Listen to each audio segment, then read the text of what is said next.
person. You know, I had never been written up for any issues. She was expanding what I was doing. But it was, you know, when I started, she screamed at me for going to church. But she was engaging in behavior that I was concerned about. And so I believe that is why I was fired. All right. Now, are you familiar with the Office of Congressional Workplace Rights? Yeah, I am. How did you become familiar with them? How did you find out about them? So I had been talking to ethics about some of the things that were happening. And so there's a... Okay. Just to be clear, because this is going to come up later, okay? She said, I had been talking to ethics. She did not say, I filed an ethics complaint. All right? This matters because the people who are gumming out gaslighting. Congressional Accountability Act, and they had said that these people in this office might be able to help me, so I started engaging with them. Started engaging with them, might be able to help me, did not say she filed an ethics report. Again, I'm saying this because it matters. When you made contact with them, were you provided with an attorney? Yes, yes. Were you required to fill out any forms or identify any evidence or identify witnesses? Yeah. Did you comply with all those requirements? I did. And in the course of filling out those documents, did you by any chance list Thomas Massie as a potential witness? I did, yes. Okay, now, she's talking about the people that the ethics department hooked her up with, and the documents she's talking about are the wrongful termination documents. How did he react to that? Well, out of courtesy, when I started the process, I called him up to let him know. All right, here's the most important part, because I'm going to get to it. There's something about this interview that a lot of people from yesterday, or a lot of people may not even understand, and we'll get to that. He was very angry, and he said, you're just one person, that you can't make a difference, that you need to just walk away. And then he had $5,000 that he said that he would give me if I could just walk away. I didn't take it, though. Did he offer you a check? No, he has cash, so it's part of his cow money, right? It's his non-traceable money. No, wait a minute. So it's part of his cow money? Yeah, because he's got cows. He sells cows and gets cash. Okay, so two things there, right? She said that he offered her $5,000 to go away.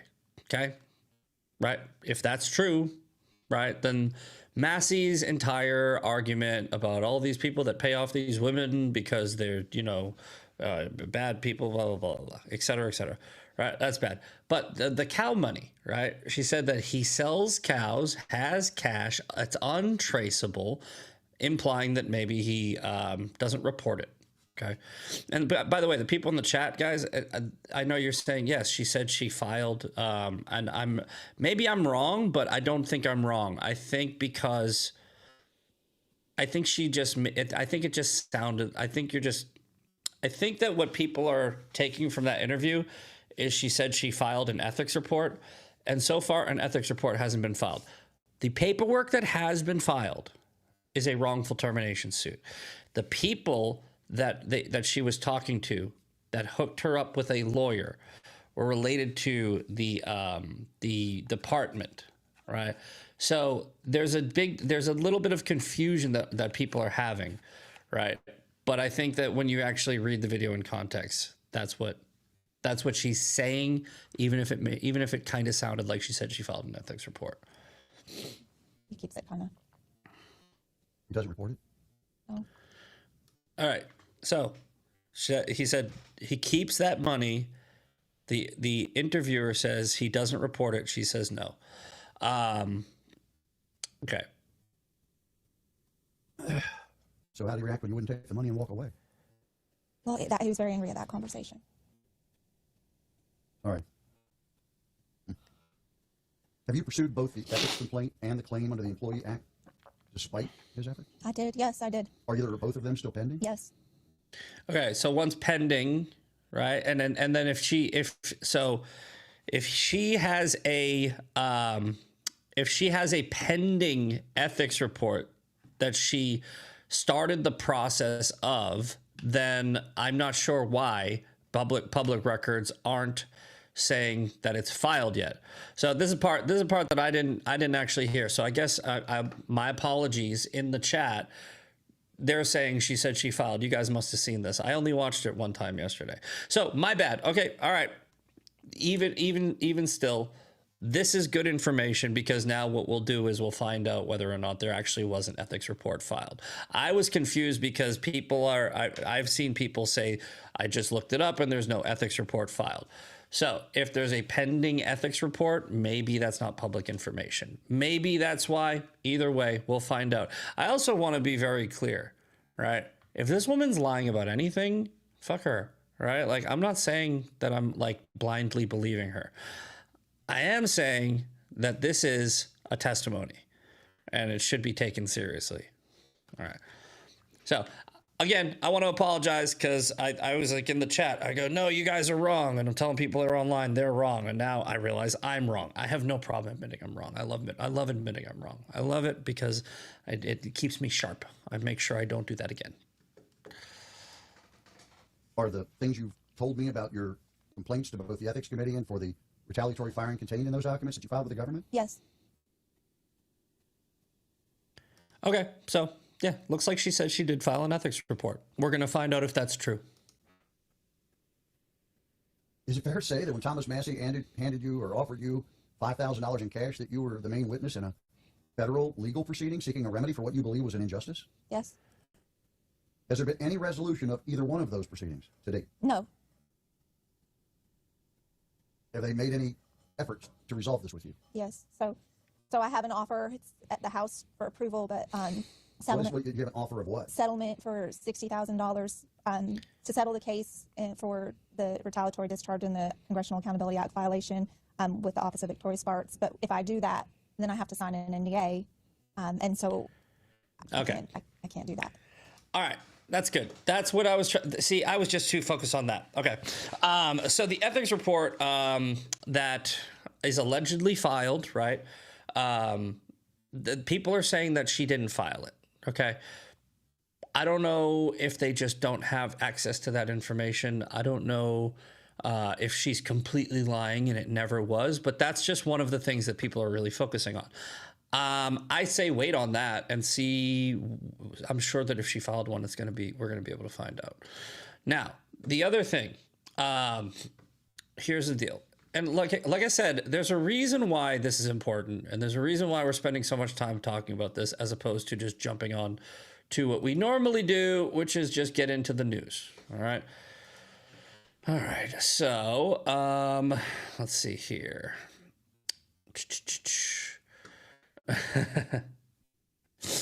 Okay, so you see, I am wrong here. I rarely delete posts, but I'm wrong there, and I'll post a retraction after. I don't have time to do it. Well, there's a little back and forth between me and Viva Fry. Here we go. Okay, so Viva Fry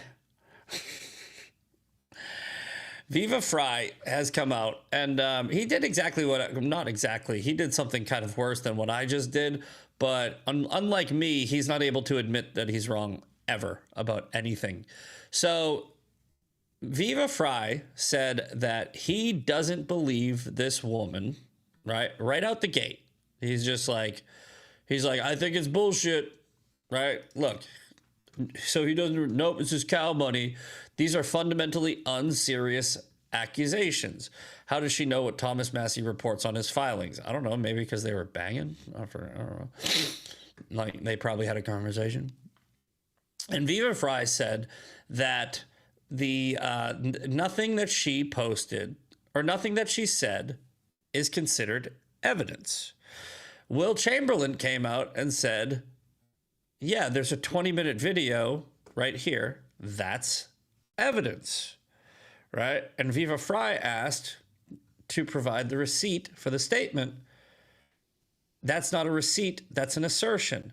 Yeah, but that's evidence, right? And then I chime in and I go, there's no hard evidence as in a smoking gun, but she has just about as much evidence as the people Massie's accusing. Now, I went on Perplexity and showed Viva sworn testimony is evidence. It's considered evidence. It needs to be verified. It needs to be substantiated. Regardless, a sworn testimony under threat of perjury is considered evidence. So if she's making the claim and she's just doing it on CNN or Anderson Cooper saying, I don't remember when it happened and it's very vague, I would not consider that evidence. But the point that people are leaving out, okay, is the woman. Ray keeps doing this to himself because every Here we go. Place over this past weekend, I worked to make arrangements for a place where we could meet. I assembled my deposition equipment and prepared to record her testimony. yeah, that's that word I was telling you about. The Style I've used throughout my legal career. Direct questions, under oath, on the record.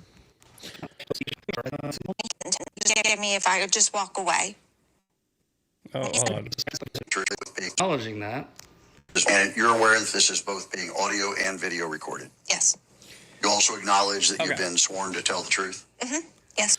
So that's not just an accusation, that is sworn testimony. Okay.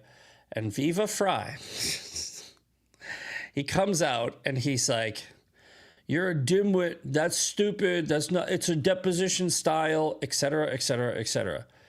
Here's the part that I find hilarious. Viva Fry comes out. Read. This interview up as though it's a deposition under oath. Now, the statement It is under oath. It is a deposition. You said it's a deposition, so he's like, okay. It's under oath, right? So he's like, they're trying to say like this is some type of deposition under oath. It's under oath. Yeah, that's what they said. That's how it works. is purportedly made under penalty of perjury. It's a sworn statement. I don't know if that's legally binding. It seems that it might be legally binding because you don't need some statutory requirement. It doesn't need to be done in a court file. You can say under penalty of perjury, and therefore, if you lie, someone's gonna, I don't know, hold you in. It's so wild, man. So look, here's the deal. All I said was it's sworn testimony. Sworn testimony is evidence. Does it need to be verified? Does it mean it's 100% true? Could she be lying? All of these things are true. However, it's sworn testimony. And she's got documentation that she brought the settlement offer with her. Axios has come out and confirmed that they saw that documentation. All right. So right here from the Axios report. According to a proposed agreement obtained by Axios, West was offered a $60,000 settlement in her wrongful termination complaint against Sparts, but it came with a non-disclosure agreement that she refused to sign. So, the wrongful termination agreement is against Thomas Massie's friend. The details of the agreement, one would probably assume, is that she was fired because she broke up with Thomas Massie. So he's probably named as not a party to, but maybe a witness. This is not hard to figure out, guys. I mean, but look, the reason why I'm harping on this is because I'm so tired. Like, I get so tired of, I do it anyway. I'm not going to stop doing it. But it is quite exhausting. It's quite exhausting when you're literally going like, hey guys, this is 2 + 2 = 4. And then some dude with a law degree goes, actually it doesn't. And then you go, look, here, dude, here's the evidence that you don't like evidence apparently when it proves you wrong. But you told me to get evidence for other things that I can't prove. Long story short, people are retarded, and I'm tired of it. So I went far too long on this story, But basically, I'm right, you're wrong, shut up. The only thing that I will concede is earlier, it's kind of not really that important. But I did say that it wasn't an ethics report. And apparently, allegedly, there is an ethics report. So I apologize for that small detail that is probably irrelevant. All right, more news. The California mayor who admitted to being a Chinese spy donated to the Democrat Senate campaign committee. Sure. Democrat senators are now being funded by Chinese spies. You can't make this shit up. If it was the other way around, it would be front page news for weeks. We talked about this yesterday. The Eileen Wang is going to be spending 4 years in prison. It should be life in prison. Oh. Sorry, one more slide. Sorry, guys. We'll jump right back into it. I'll make it quick, right? This is what sparked my ethics complaint argument. There's no ethics complaint, never was one. West alleges a complaint of the Office of Congressional Workplace Rights. Massie is merely named as a witness. Wait a minute. Okay. So there is an ethics complaint then. Wait a minute. I mean, you know what? I'm the idiot. I'm the frickin' idiot because I got gaslit and I actually didn't realize it. Guys, let me know if this makes sense to you. There is no ethics complaint. Never was one. Okay? West alleges a complaint to the Office of Congressional Workplace Rights. No, but never mind. She did. She said, I don't know. It's too confusing now. This is what happens when everybody starts chiming in on something before they have facts. Long story short, an attorney just dismantled her entire story. The sworn oath is legally invalid in Kentucky. Wrong. No, it's not. Carrie cannot administer an oath as an interested party, potentially a misdemeanor. That's not true because a sworn testimony is just a testimony sworn by an official, a legal official, under oath. Okay. Anyway, next, there's no ethics complaint against Massie. Never was. She filed a workplace complaint against Sparts. Okay, second part true. We don't know if this is true. We will find out. If she's lying, she shouldn't have. If she is not lying, I'm pretty sure somebody's going to find out soon. The $60,000 settlement is against Sparts, not Massie. Correct.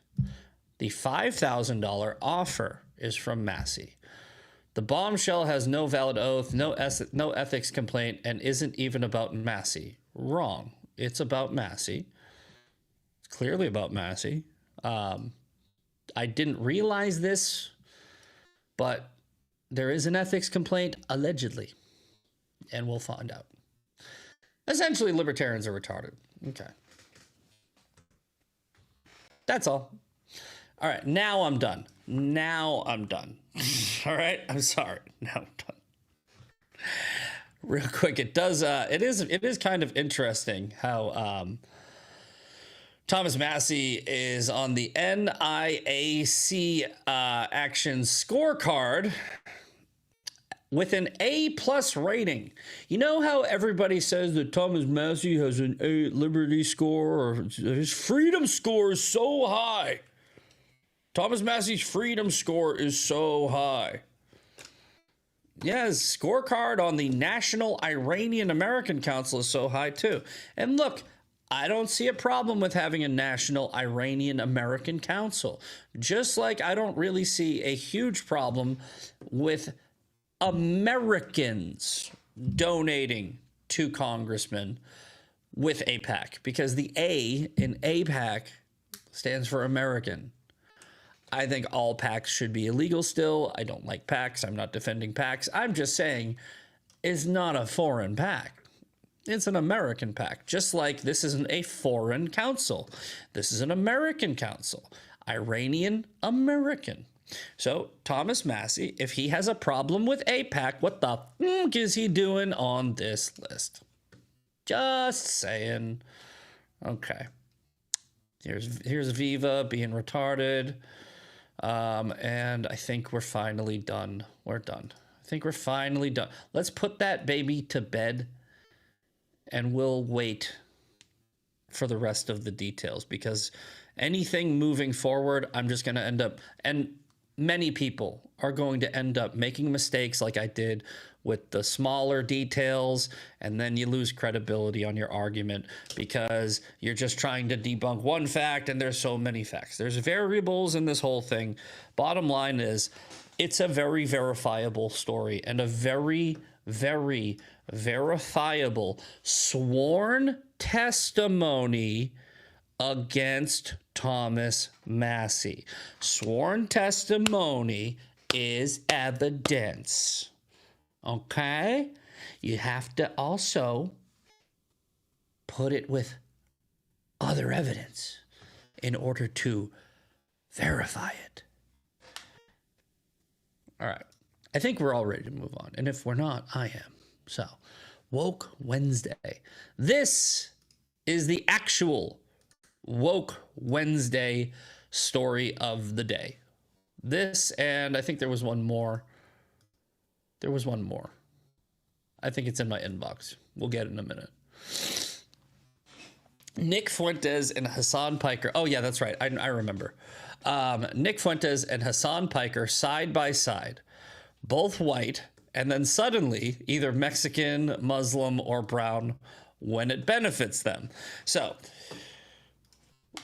who remembers my definition of woke? All right. I think that if you've been listening long enough, I talk about this weekly on Woke Wednesday. Okay. And the reason I remind everybody is because I have the best definition.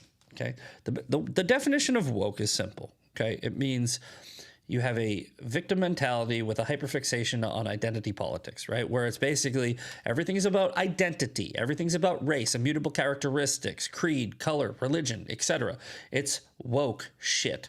And the thing that you are awake to, which is where the word woke comes from, means you are awake to the oppressor of your people group. Okay?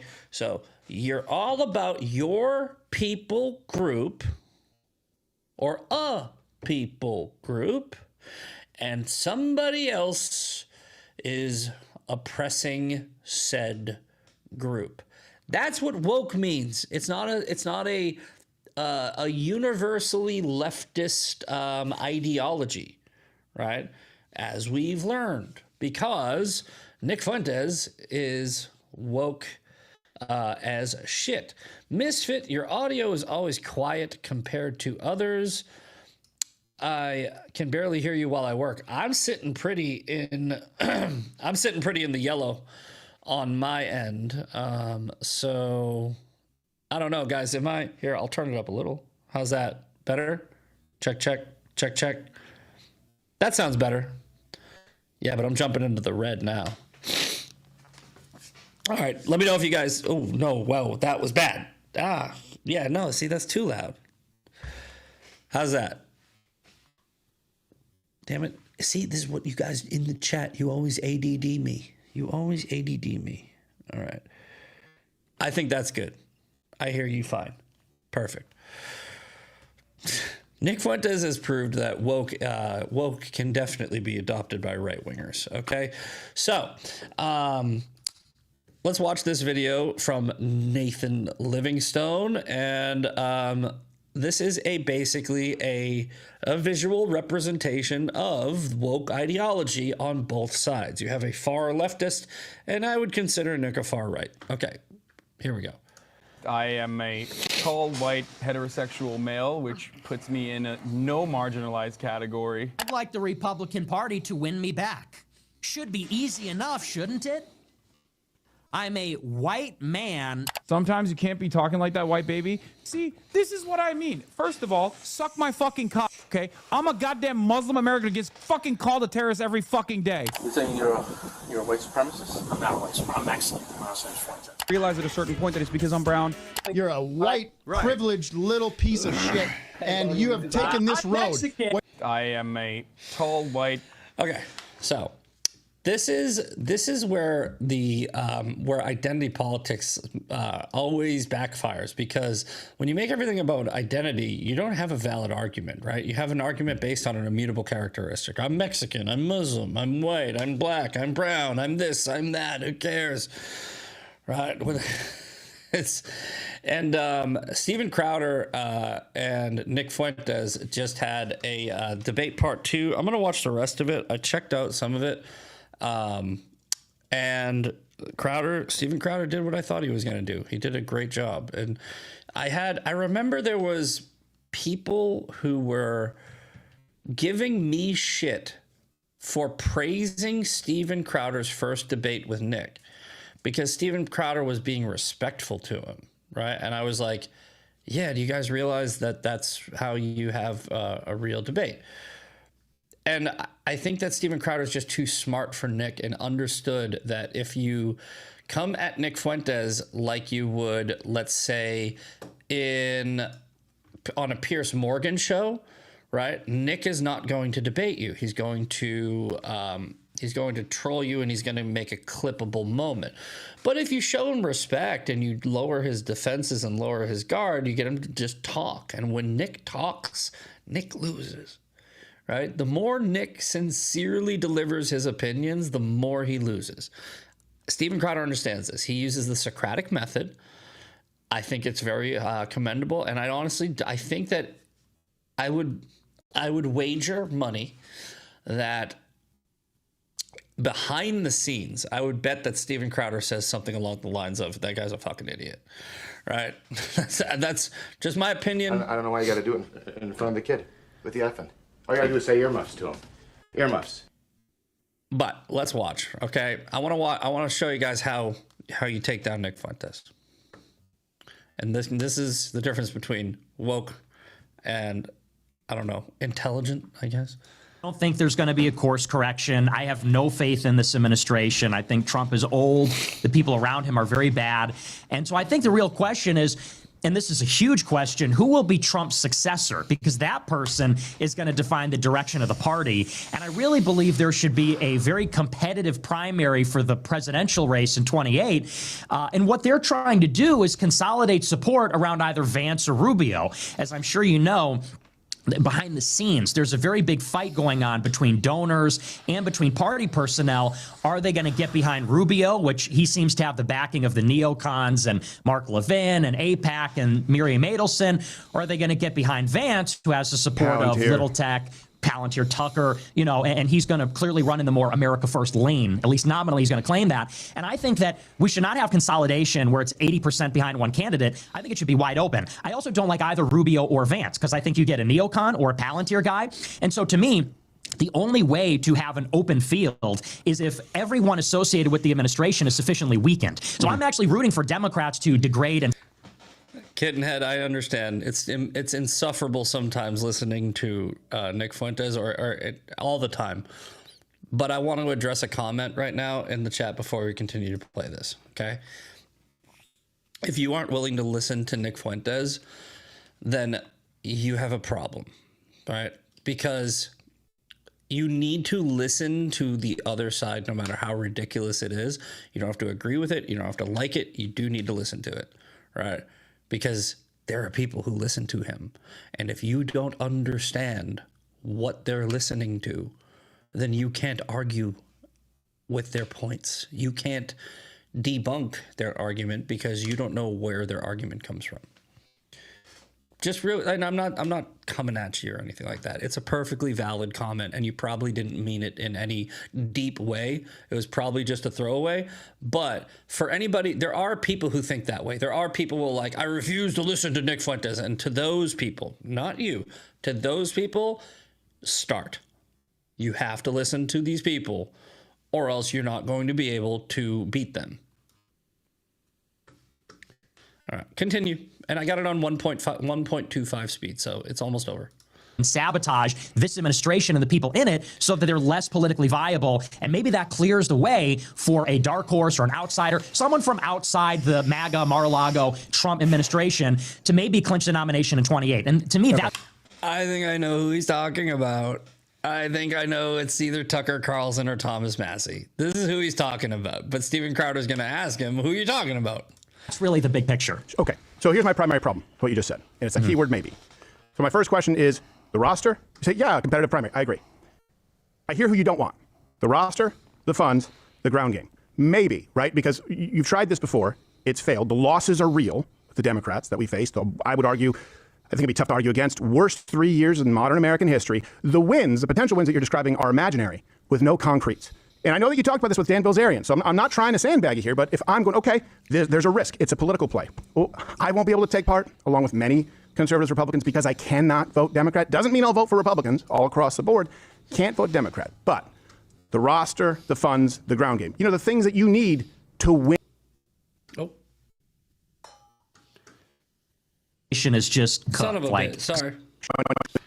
The roster, the funds, the ground game. You know, the things that you need to win elections in 2028 through the major risk of handing the country over to Democrats when we know that that means open borders, packing the courts, turning them into citizens, right, DEI back in the administration, H-1B skyrocketing again, all of that. Huge risk, concretes, so we see the payoff. Okay, so here, this is the better. Or if we lose, well, we weren't in power. It's like, okay, so when do we get the border wall? When do we get the deportations? When do we not go to war with Iran? When do we not spend $2 trillion on the military? Like, that's the thing. So I want to try somebody that's actually going to do what they promised to do. Who? Someone will rise up.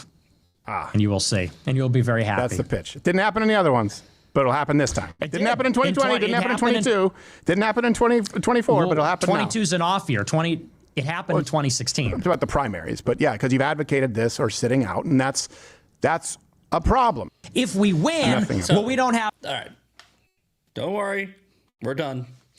We're done. You can come back now. You can come back, guys. What did Steven Crowder just do? Okay. Steven Crowder let Nick talk. Right? And then asked a question. That is how you beat Nick Fuentes. I have all of these thoughts. Okay, who? Somebody. Okay, that's the problem. All right. I don't like is not a political strategy. Okay. I don't like Trump. I don't like Rubio. I don't like Vance. Okay, Nick, who do you like? Somebody. Oh, okay. So you're going to vote Democrat because they're better than the people you don't like, but you can't name somebody better than them. You see the problem here, right? This is the Nick's strategy being exposed as ridiculous. And Steven did it by letting Nick Fuentes explain his strategy, right? If you bring Nick Fuentes on your show and you call him a Nazi and you just say, you're racist, you're Nazi, right? Like then Nick's just going to go, yeah, sure, whatever. I don't care. Fuck you, right? It's like, that's what he's going to do. And you know what? People are going to like it. In front of the kid with the effing. All you got to do is say earmuffs to him. If you make Nick a comedian, if you make it look like he's just joking, then he's going to win. But if you let him talk, he will lose, right? Sean Farish and I have always said more Nick Fuentes, more Dave Smith, more Dan Bilzerian, more Jake Shields, more. You know why? Because the more they talk, the more they lose. These people are like mushrooms, right? They're covered in shit and they grow in the dark. Right? That's how they grow. They grow when you try to push them into the little corner of the internet where the only people that are listening to them are dumb people, right? And the reason why dumb people listen to other dumb people, because they don't want to be dumb. Right? If dumb people start having conversations with smart people will make them look dumb. So they listen to other dumb people.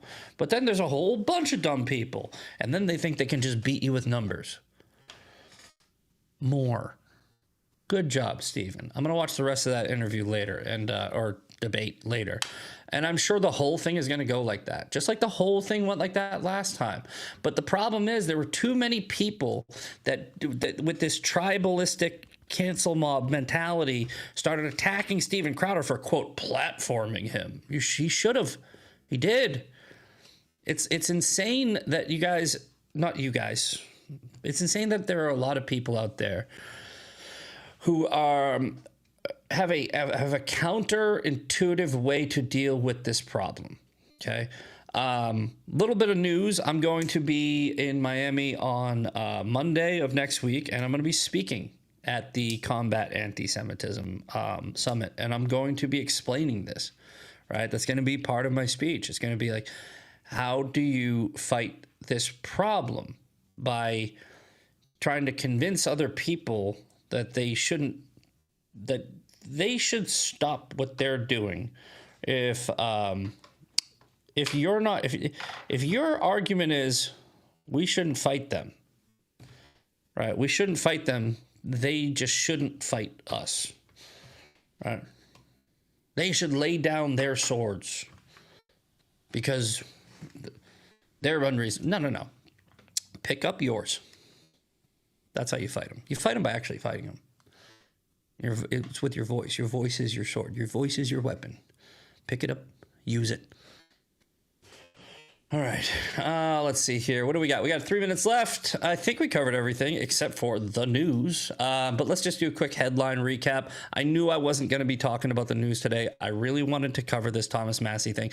I took the whole hour and really spent a good chunk of it on that because once again, guys, Massie is one of the biggest problems we have, right? Massie is, he's got too many people on our side convinced that he's the most conservative member of Congress. And it's like with Nick Fuentes, when he was, quote, on our side, when he was like, you know, when people believed he was a Republican, he was a much bigger threat.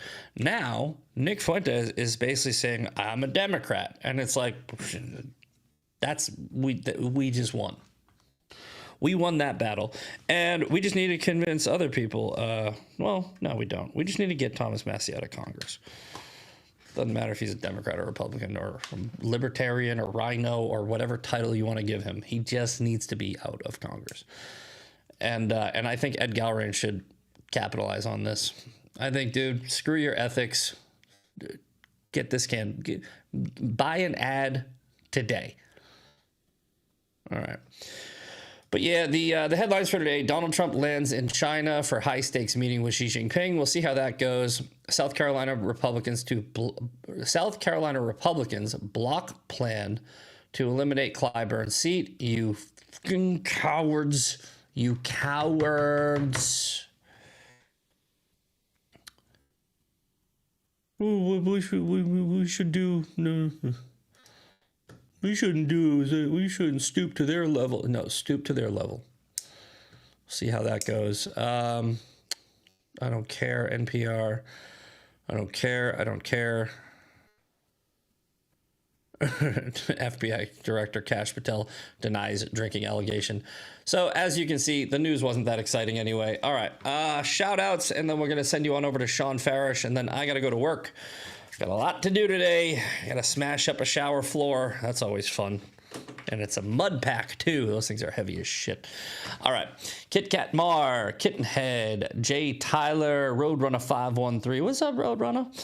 Dun Laffat McGroin, Bumba, One Sandman, Miss Mocha Powered, T. Mitchell, Amanda Collins, Winky Winky Nod Nod. I know Funmon's in here somewhere. Rosebud, Import Grease Monkey, Carla Hare. And here it is, 9 a.m. All right. I'll see you tomorrow for 2A Thursday. Enjoy Ungoverned with the great Sean Farish. See you later. A partially valid, a half-truth, if you will, is being pushed. I can't wait to find out all sorts of new and exciting things I didn't know about myself. So you just hate Jews, bro? Yeah, you're just an anti-Semite. Congratulations. You're Go not join. What would you say? Exactly. Well, that's different. It's not different. It's the same thing. Yeah, it's that just we are the only society on earth who has the obligation to self-destruct, to blame ourselves for every problem that has ever existed, and we just think of ourselves as the worst human beings who are responsible for every bad. How many Muslims are trying to stop Boko Haram? How many Muslims were confronting ISIS? How many Muslims, the extremists always win. So the peaceful majority, which I know many, they're irrelevant.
Mike, what day is it, Mike? Hump Day! Trump Day. It's a Trump Day. Happy Wednesday! To the Ungovernables, the Captain's crew, the LFA family, McGroin Nation. We are coming to you live from the deep red state of Tennessee on rumble.com/LFA TV. Welcome to Ungoverned. Full speed ahead. I'm Captain Jack Sparrow. Savvy. Fonda in the chat saying this morning's thumbnail is awesome. Shout out, producer Eli. You know what's funny? So because Eli is so creative and so good at these thumbnails. So last night I had an awful migraine. I'm telling you, it was one of these headaches that kind of lingered for a few days and went away and came back and went away and came back and went away and came back. So I'm going to give you a little bit of inside baseball, okay, of what I said. I said to Eli, the thumbnail title was Full Speed Ahead. I wrote, me as Jack Sparrow AF, captain of a pirate ship, pointing forward to an island that in some way represents winning the 2026 midterms. I don't know what I'm saying because I have a migraine, but pirate theme for sure. And that is what Eli had to work with and came up with this amazing thumbnail. So shout out to producer Eli. I had such a bad headache last night. Woke up with it a little bit this morning. I think it's allergy induced. So I took Zyrtec this morning for my allergies, Excedrin for the headache, and then I drank a cup of coffee. So I got a lot of energy right now. I got the jitters. We're going to have a good time. Programming note. Today, second half of his show, I will be a guest on the Dan Bongino show. But you will not have to leave to watch it. Jeremy is going to run it. Okay? So you can stick right here on LFA TV. And you can watch that appearance on the Dan Bongino Show. Folks, the midterms are winnable. That's the theme. I don't want anybody to, historical trends. Stop it. Totally. Yes, I'm aware of the historical trends. I've been saying it since the day after we won the 2024 election. I was like, hey, we can now make history and buck historical trends. Go back, watch the show. It's on the LFA TV channel. Go ahead. We can win the midterms. We can. At this point in 2018, Democrats had a big lead on the generic ballot. 3 points. It's well within the margin of error of most polls. That's number one. That's going to be the sole focus of the show today. Again, if you think otherwise, show me the data that would suggest that I'm wrong. Oh, polling is fake, dude. Okay. And you may very well be right. Polling may very well be fake, and we may get smoked. Or we may overachieve what the polls say, which has also happened before. Or we may fall right in line with what the polls say, which has happened before. Give me data. That's all. Give me data that proves that we can't win the midterms. You don't have the data. You have an opinion. Fine. You have an opinion. I have one of those too. And on my show, you hear my opinion. And my opinion is that we are within striking distance of making history in the 2026 midterms. But what is it going to take? What is it going to take? It is going to take us. It is going to take us participating at a consistent level. It is going to take us, again, being motivated to bust up those historical trends. It is going to take us. It is going to take us doing the hard work in the trenches to make that happen. Okay? But I'm going to play for you some data, a clip from CNN about the generic ballot. The Democrats have absolutely nothing in the bag. They think they're going to coast to a blue wave because that's what happens. Fine, let them be complacent. Oh, nobody likes Trump. Look at all this infighting online. Let them believe that stuff. Let them believe that stuff. We'll show up to vote. And if we all show up to vote and we're too big to rig again, we can win the midterms. I'm not saying we're gonna. I'm saying it's possible. Okay. We got that. I got a cool story out of Tennessee. I got an interesting story out of Minnesota. What is it with Minnesota and fraud, by the way? It's like it's all there. It's because they say it Minnesota. So it pisses everybody off up there, so they've got to just get some fraud. Yeah. Yeah. We've got a list of some bad hombres that were arrested. By the way, happy Police Week to our men and women in blue. We love that. And a wild poll. Well, actually, yeah, it's a poll. Trump derangement syndrome is absolutely real, and it distorts one's sense of reality. By the way. Wow. Oh, I just quacked at you. Guess you're a duck? I'm wearing yellow. Perfect. Duck. Got a duck over here. What? I have a lab coat now. Oh, yeah. You want me to go get it? No. It's all right. I'm just letting you know. Dr. Don is going to be a bit. Now, we're working on a couple of other things. I have a lab coat. I've got an idea. I've got a stethoscope on the way. And we're going to have some fun with this. But Dr. Don, because of the White House prescribing the whole TDS thing. All right. Let us get to a word from our friends over at OFP Farms, ofpfarms.com, promo code SHAWN. Oh, by the way, I've got an update out of West Virginia, Mountain Mama, right? Scott Stapp? Take me home. Country road. It goes, Scott Stapp is here. Will I just heard, right? The news today. Right? Gosh, what a great just part in history, like time in history. That Creed. Yeah. We lived through Creed. Love it. You know what's so funny They when still tour. When, We yeah, got to see them. I'll tell you what. We were this close. We missed it, and I could kick myself. Creed was touring with Three Doors Down, obviously. Oh yeah. And then that tour stopped because yeah. Brad Arnold had that esophageal cancer and unfortunately passed away. It still kills me.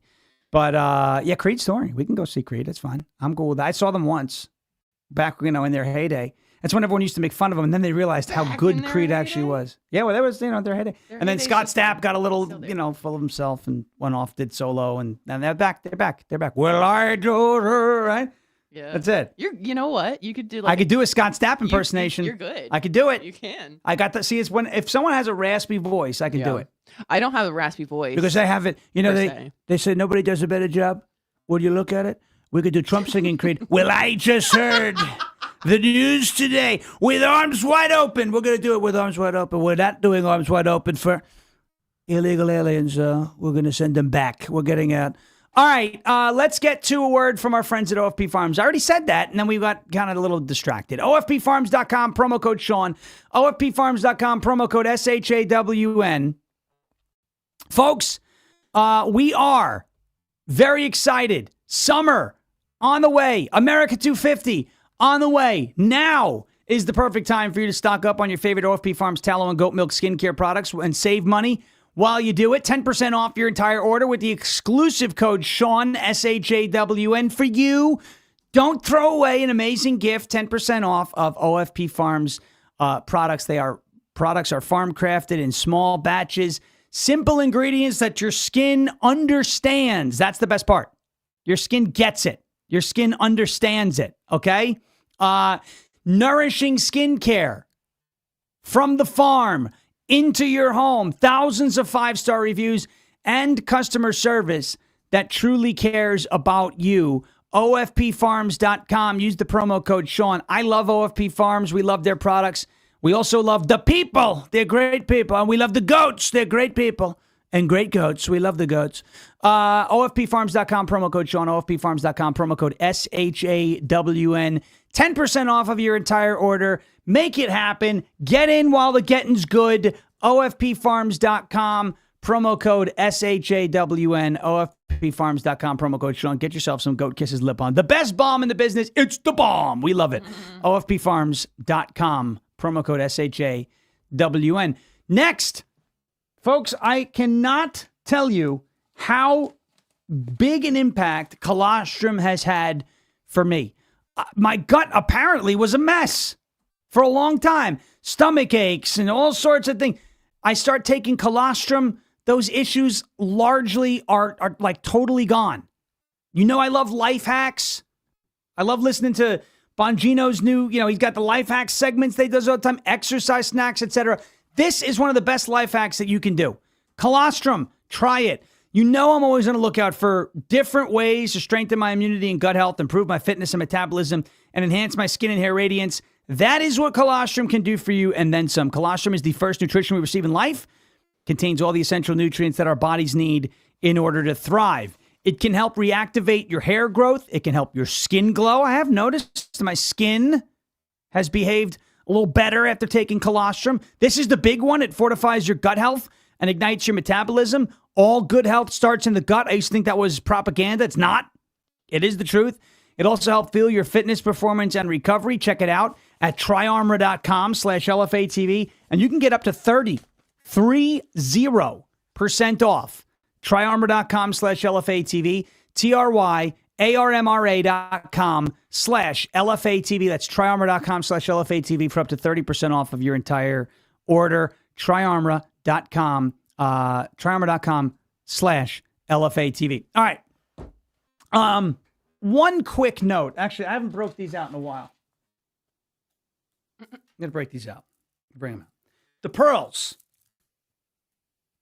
These are for Viva Frey. Viva, my man. I know why you're really mad at me. It's because the last time I was on your show, I embarrassed the hell out of you in the Iran war, and your comment section agreed. Okay?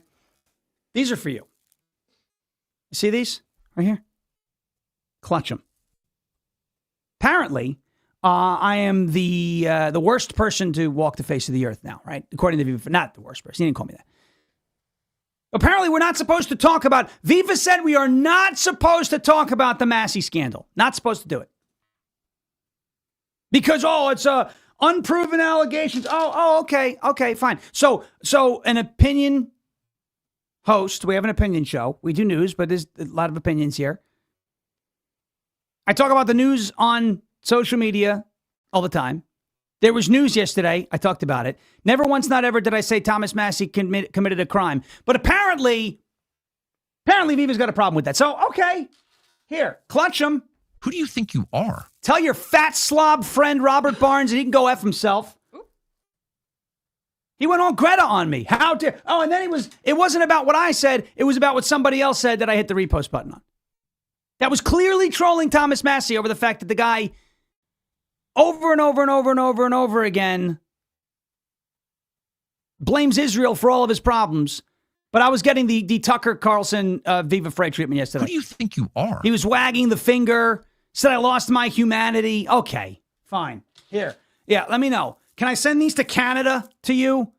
Your pearls? Clutch them, but be careful. Be careful when you clutch them. You wouldn't want to break the pearls. I thought he was better than that. Is this the guy that you went on? Yeah, and I... with a nice casual debate, yes, kind of, and I abused him. Oh. Well, no, it wasn't bad. It wasn't bad, but he got embarrassed. It's all, even his people that agree with him said, you're losing this debate. Gotcha. I think he's been his ass has been chapped about that for... So he had to get payback at some point. Yeah, and so yesterday called me a human starling, whatever that means. And... Oh, those are birds. Yeah, so... Those are cool birds, actually. So that's actually a compliment. Said I've abandoned my humanity because I talked about the Thomas Massie allegations. God forbid. Well, what does Viva talk about? Oh, he talked about the Thomas Massie's allegations too. Oh. But he said that that it was total bullcrap. So he's allowed to have an opinion. I can't. It's okay. Wow, interesting. Who do you think you are? Rules for thee. Is he a liberal? No. Allegedly no. Oh, well. But I mean, he's behaving like one. Closet. He's behaving like one. Anyway. A closet lib. Slobbert Barnes, bad influence. I even said nice things about Viva last week. I said I've enjoyed every conversation. Yesterday, out of thin air, he tagged me, he tagged Misfit, he tagged Insurrection Barbie, tagged Will Chamberlain, tagged Charles Towns. Oh, these are the accounts that are piling on Thomas. We're talking about a freaking news story because we're news accounts. Can't do that. But he's allowed to say to come to a definitive conclusion about it. Oh, it's total BS. Then he goes, oh, it's innocent until proven guilty. I never even accused Massie of committing a crime. That's one of my favorite things that people say. They say it in the chat sometimes too. Why are you talking about this? Oh, but this is for the news. Right. That's what you do. And you know what's funny? Bongino, a couple days ago, they would talk about AOC, and people in his chat were saying, like, she's irrelevant, ignore her. Folks, what is my rule about ignoring problems? You can ignore problems all you want, but it'll come back to bite you in the rear end. Right? You can have a flat tire and ignore it super hard. I'm going to pretend it's not there. Flat tire. Still going to be flat tomorrow. I got a leak in my roof. Oh, I'm so unhappy about it. But that leak is irrelevant. If we just ignore it, it'll go away. Oh, crap. It's bigger. The leak is bigger. I thought ignoring it. We don't ignore problems. Right? Why are you talking about this? Because I want to, and if it's a problem, I want to address it. We address problems. Addressing problems make them go away. All right. Way off track. Way off track. Ready? The midterms are winnable, folks. Now, I'm not just saying that to motivate you. I'm not just saying that to get you excited. I'm not just saying that because I want it to be true. I'm saying that because I believe it's the truth. You know, another rule of the show is that I'm not just going to come on here in front of this camera behind the microphone and tell you everything that you want to hear all the time. I'm going to tell you what I believe is the truth, and then I'm going to show you why I believe it's the truth. Do I trust polling? 100%? Do I think it's a perfect science? No. What is my view on polling, right? Let me see if the chat realizes what my view, or remembers what my view on polling is. What is my view on polling? How do I use polling? Do I use it as a hard and fast science, or do I use it as data that we can look at, analyze, and kind of pick up sentiments on? Do I say, okay, this is what the poll says, this is what's happening? Or do I say, this is what the poll says, and this is what it may mean, and why it may mean that, and let's look at trends, and it's a snapshot? How do I use polling? It's to find the temperature of the people. Yeah, the pulse of the people. It's the data. pulse, the Look at pulse. everybody here. Look at everybody in the chat.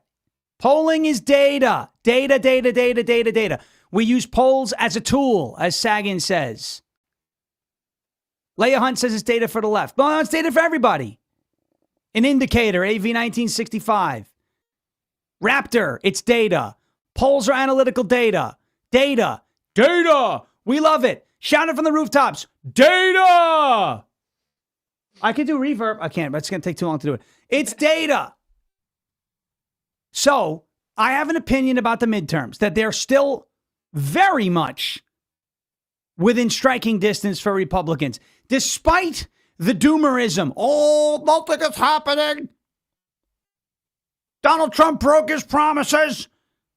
The Republican Party's letting us down. And on the Save America Act, you're absolutely right. I'm not telling you that everything is perfect, because it isn't. But I believe that it is possible, a number of factors as to, with regards to why Democrat candidates, Democrat platform items, policy proposals, what they're actually running on. I believe it is possible for us to win the midterms, and I'm going to show you why. This is Harry Enton on CNN. Again, I'm not telling you that I take CNN's word as the gospel. I'm not telling you that I believe polling is a perfect science. And if you have data that points in a different direction, share it with me.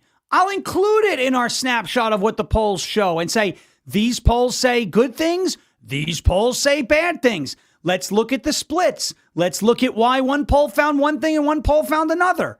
I'm just going to give you the data. CNN doesn't want this to be true. They don't want to put this data out on the air and paint a bad picture for Democrats. Watch Harry Enton. It's a bit of a long clip. And we're probably, maybe we don't get through all of it. But listen to what Harry Enton says here and absorb this. Take this in. The midterms are not, they're not decided yet. We're within 6 months and they are winnable. Here's why. But I think this poll serves as a big-time reality check for Democrats, and that is, it ain't over yet, especially with the redistricting when we look ahead to the 2026 race for Congress. You would have thought that the Democrats' lead would expand on the generic congressional ballot. It didn't happen. Look, in March, Democrats were up by 6 points. Look at this now. Democrats are up by 3 points, and I want you to note the yellow lettering. No clear leader. It is within the margin of error. So despite all of the talk about Donald Trump's unpopularity, the fact is Republicans very much remain in the game when it comes to the congressional midterms, which are occurring in 6 or 7 months at this point? Yes, and don't call me Shirley. So a lead of 3 points in the generic ballot test here. Does that get the job done? No, it might not actually get the job done. And I love any reference to Airplane, I will say, and Leslie Nielsen. Look at this. Okay, take a look here. Democrats in the National House vote margin. According to my estimate, what they need for control with redistricting in terms of the national popular vote is somewhere of a win between 3 and 4 points. What's CNN's current poll with no clear leader? It's a 3-point advantage. If this were, in fact, the actual result come Election Day, the race for Congress, the race for the House, would be basically a toss-up. And that is why the redistricting efforts that have been happening are so important. Because before the redistricting happened, Democrats essentially just needed to win the National House popular vote in order to win control of the House of Representatives. But now, with the redistricting, their ladder, they have to climb ever higher, and a 3-point win may very well not do it. This is well within the realm of possibilities. Could be Democrats take back the House. If Democrats outperform the CNN poll by a few points, they take it back. But they could underperform as well, and now it would be big-time trouble. As I said at the start here, this game is most certainly not over. Republicans very much in the race for the House of Representatives are in that game. All right, and I was saying, the president's approval on the economy. The president is just 30%. We don't need to get into presidential approval. I wanted to really play that first half of that clip. Sorry that it wasn't full screen. I don't know what happened. It was supposed to be full screen, but then I put it there later. The Republican Party is within striking distance. And a 3-point advantage on the generic ballot. I want you to think presidential election, right? That's right on the edge of where a Republican candidate for president can still win the Electoral College but lose the popular vote. A 3-point Democrat advantage in the generic ballot under the old districts, right, before redistricting, was right on the edge. You heard Harry Enton. After redistricting, that might not be enough. The reason why, going into the data element of this, is you have so many Democrat votes that stack up in already blue districts, like Los Angeles, New York City, Seattle, those big time reliably blue districts, that they're not evenly, it's not evenly dispersed throughout the country. So just winning the popular vote of the generic ballot does not guarantee the Democrats are going to win the House back in the midterms, especially with redistricting the way it's gone. These midterms are winnable. And I've got some proof for you. The old tried and true Chris Rose method. What is the Chris Rose method? Burn through pairs of your sneakers, get out in the trenches, go door to door, talk to as many people as you can talk to, make your case directly to voters because it works. For those of you who are new to the show, weren't with us in 2024, Chris Rose won a primary, a state Senate primary in West Virginia State Senate District number 2. He raised, I believe it was, $84,000 for his campaign. His opponent spent $1.2 million against him. He was outspent something like 25-1. And he won his primary by over 20 points. He won his primary so convincingly in 2024 that his would-be Democrat opponent conceded, said, I don't want any part of this. Nope. They didn't want to drop any money on that race because they could not beat him. So yesterday were the West Virginia primaries. And Chris put out a voting guide, right? I told you to go take a look at it. And in Senate District 2, there was yet another primary. Chris wasn't on the ballot this year because he won 2 years ago, and I think they're 4-year terms in West Virginia. But he campaigned with somebody by the name of Toby Heaney in Senate District 2, who he wanted to be his co-senator instead of the guy that was in place there who was more of the rhino type. Well, wouldn't you know it? The Chris Rose theory and the Chris Rose method worked again, and he even had local media in West Virginia calling it the Rose Bump. Look at this. Rose Bump powers Toby Heaney to upset victory in Senate District 2. So, rewind 3 years ago where Chris launches his campaign for State Senate District 2 to be a state senator in West Virginia. Not raising a ton of money, but he's got the work ethic. He wins. He becomes a state senator. And then immediately turns around and works to remove another entrenched rhino in the West Virginia State Senate. Toby Heaney wins, and now Chris Rose is the, veteran, not military veteran, but, the ranking member, so to speak, the longest serving state senator in State Senate District 2. Guys, that is his turf now. He calls the shots there.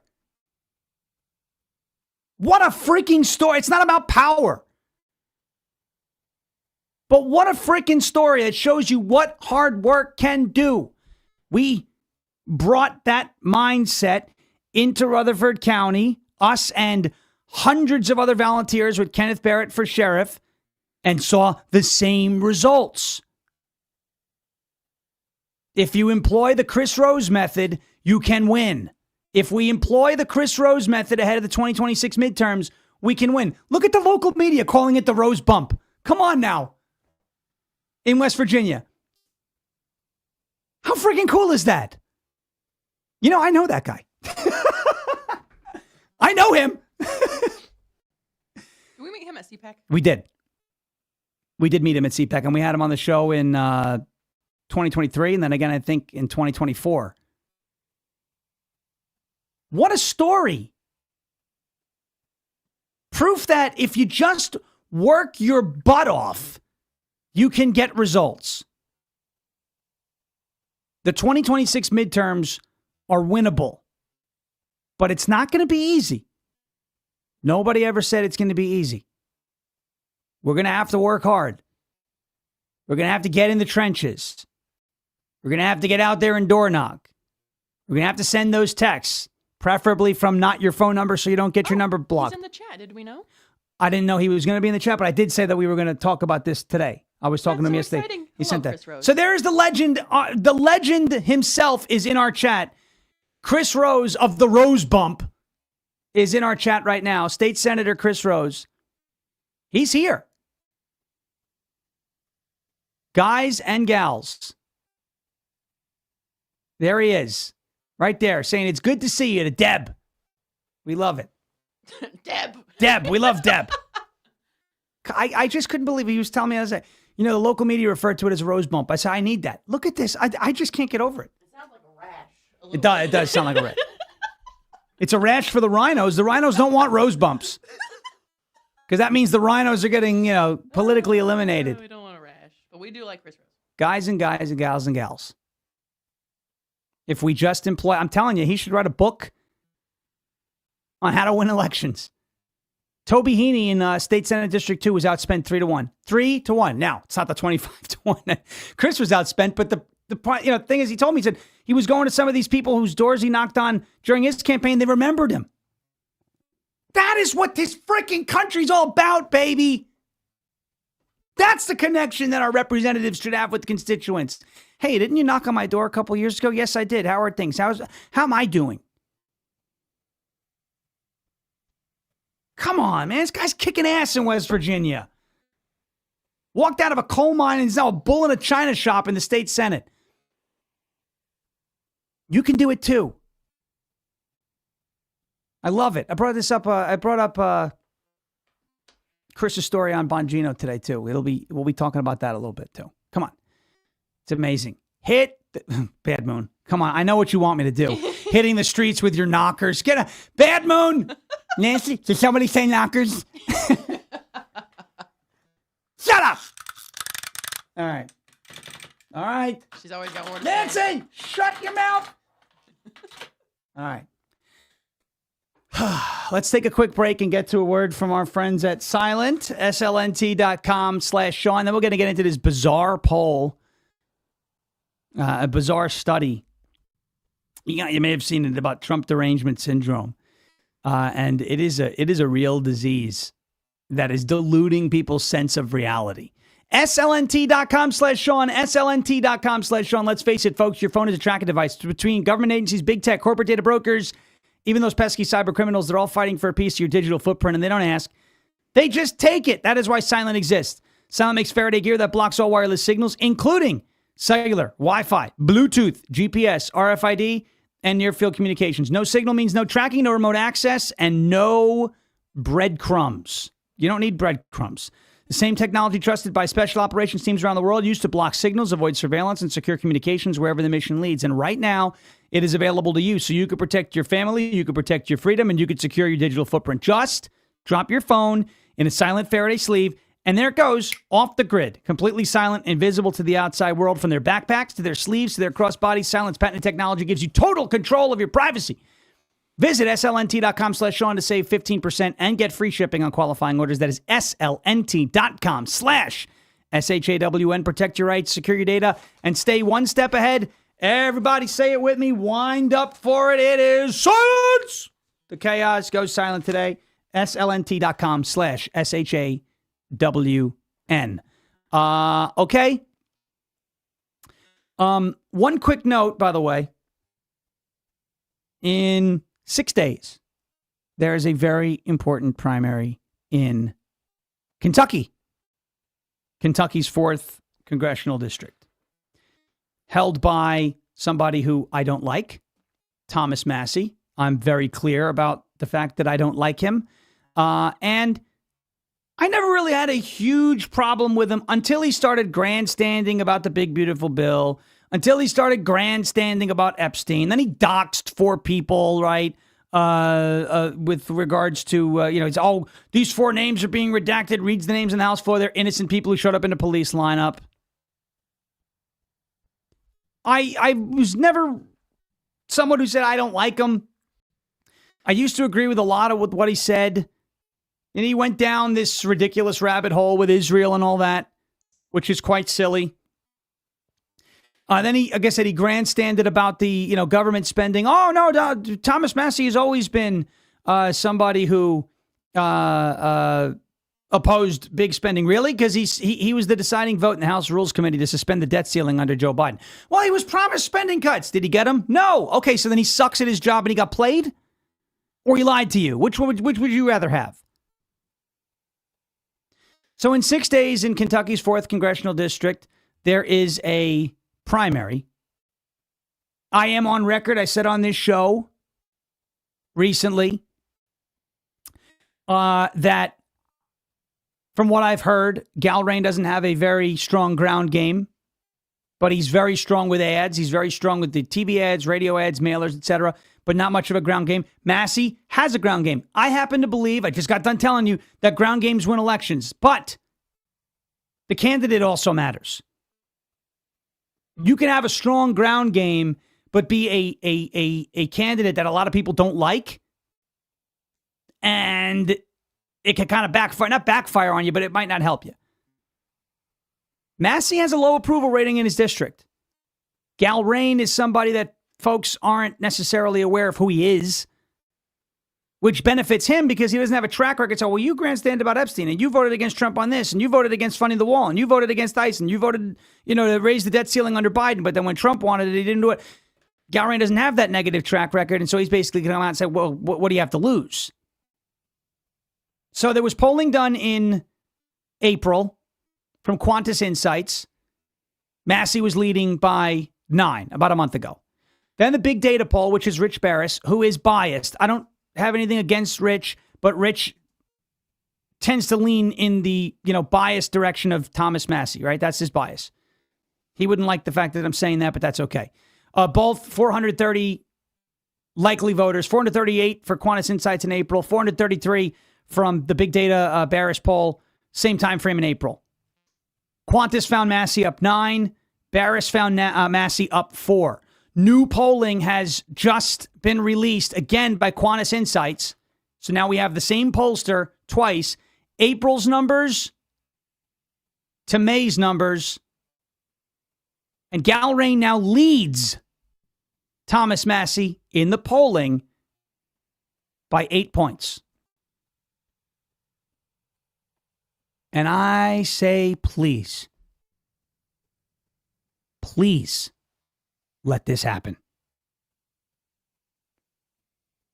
If you're in Kentucky's 4th Congressional District, do not forget to vote for Ed Galrain on Tuesday, May 19th. Because if this happens, I'll tell you what, we'll be throwing a party on Wednesday morning. It's within reach. Get out and vote. If you're in Kentucky's 4th Congressional District, share this with your friends if they live in Kentucky's 4th Congressional District. Get out and vote. I'm skeptical of that Qantas Insights poll. They had a Massie plus 9, Galrain plus 8. Does that mean the race is tied when we, put it together in average? What I will say is, if you look at Real Clear Politics, here's the polling. You notice something? The sample size there doubled in Quantus Insight's latest polling. And now all of a sudden, when you're talking to more people, Galrain's numbers increased. It's a good sign. Do you know that only $70,000 of Thomas Massie's donations have come from inside the state? That's a bad sign for Massie. We got a chance. We've got a chance. Let's see what happens in 6 days. Hopefully it goes our way. Okay.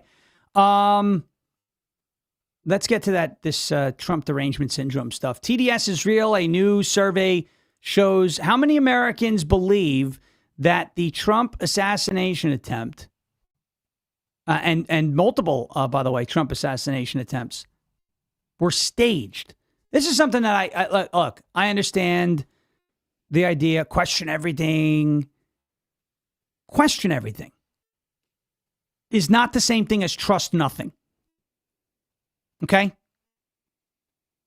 And we've played the Yuri Bezmenov clip, Dan Bongino. Some of you guys, I know you listen to both of us. He's played the Yuri Bezmenov clip. When someone is demoralized, what happens that even in the presence of actual facts, they don't believe them, right? You can have somebody who is so demoralized to believe that water is not wet. They're detached from reality. That is the essence of demoralization. When you are detached from what is real. You say, water is wet. No, it's not. You push that person into a swimming pool, they get soaking wet. Now, do you believe that water is wet? No. But you're standing in water. Yeah, I know. And you're wet. Yeah, I know. So that means water is wet. No, it doesn't. This is the problem.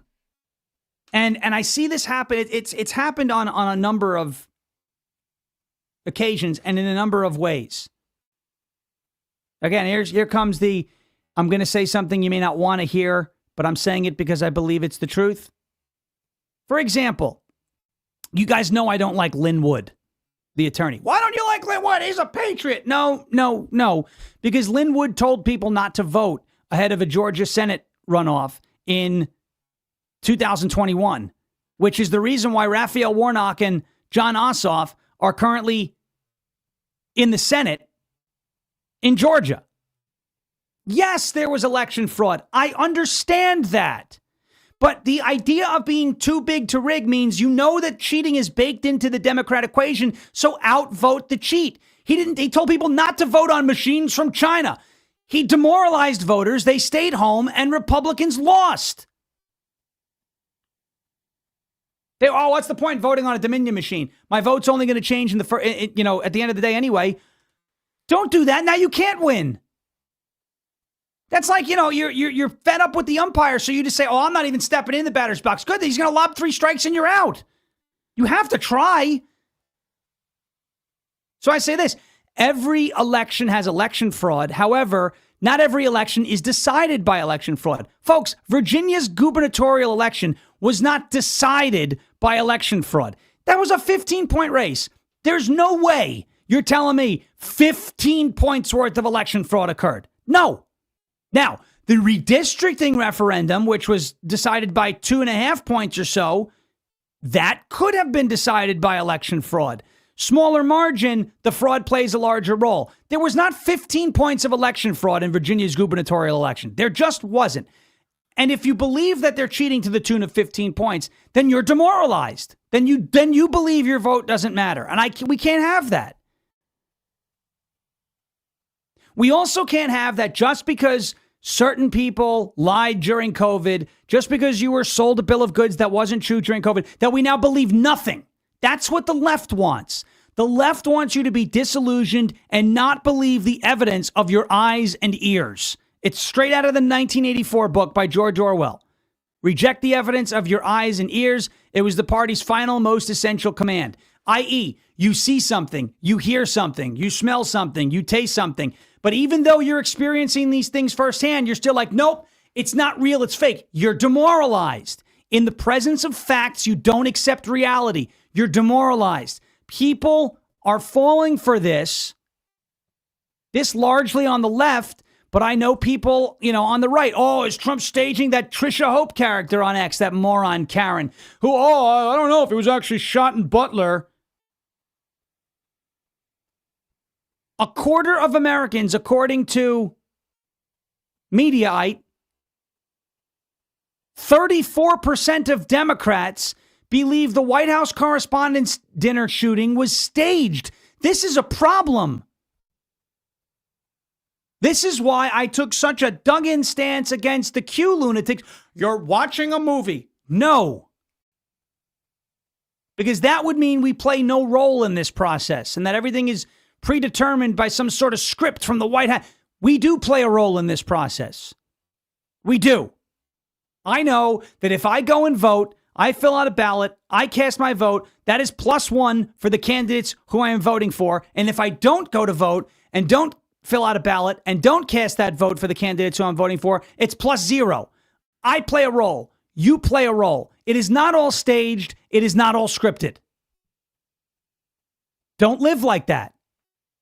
John Fetterman said, assassinations and political violence are real. My party can't be the tinfoil hat brigade. I was there a table away, and I promise you this was not staged. NewsGuard, a company that rates the credibility of online news outlets, the polling was farmed out to YouGov, polled 1,000 Americans between April 28th and May 4th. May the 4th be with you. The results are interesting. When you look at the most recent attempt on the life of President Donald Trump at the White House Correspondents' Dinner, approximately 1 in 4 Americans believe the incident was staged. When broken down along party lines, the results are predictable. 1 in 3 Democrats believe it was staged. 1 in 8 Republicans believe it was staged. We are not going to allow this demoralization infection to spread on our side of the aisle.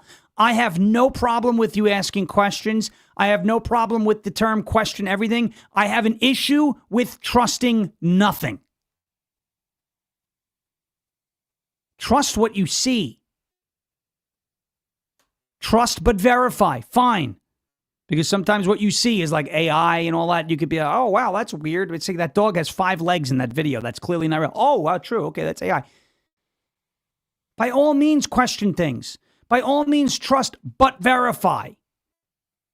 But don't fall into this trap of trusting nothing and believing nothing, because you will wind up disillusioned, demoralized, and frustrated that you believe your whole life is a lie, and it'll be like that movie Inception, where the idea was planted in, DiCaprio's wife, this world is not real, and she killed herself to wake up from the dream.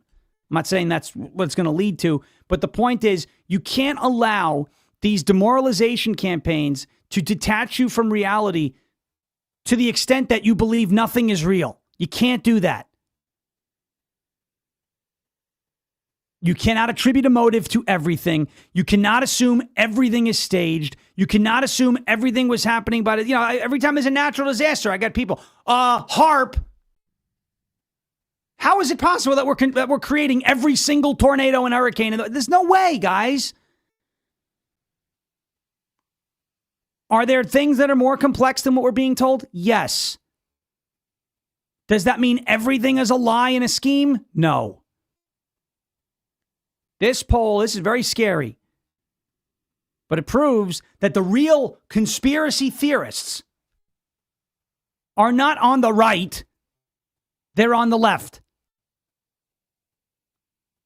All right. Quick break. Let's get to a word from our friends at Cove Pure, and then news out of Tennessee. This is some funny stuff.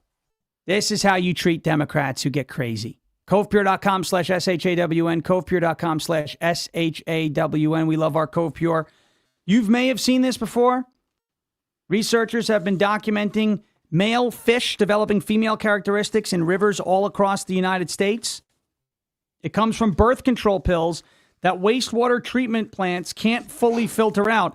And it is in the same water that runs into your home. No thanks. That is why we use Cove Pure to purify all of our water. So here's how this actually works, guys. When people take medication, their bodies don't absorb all of it. And the rest of that medication gets flushed out, goes through wastewater treatment, and those plants were never built to catch pharmaceutical compounds. So, for example, estrone from birth control pills, antibiotics, antidepressants, they just come right back out of your tap. Your standard pitcher filter from the store isn't going to cut it here. These compounds are too small. They're too persistent. You need something that can filter things at a molecular level, and that is exactly what Cove Pure does.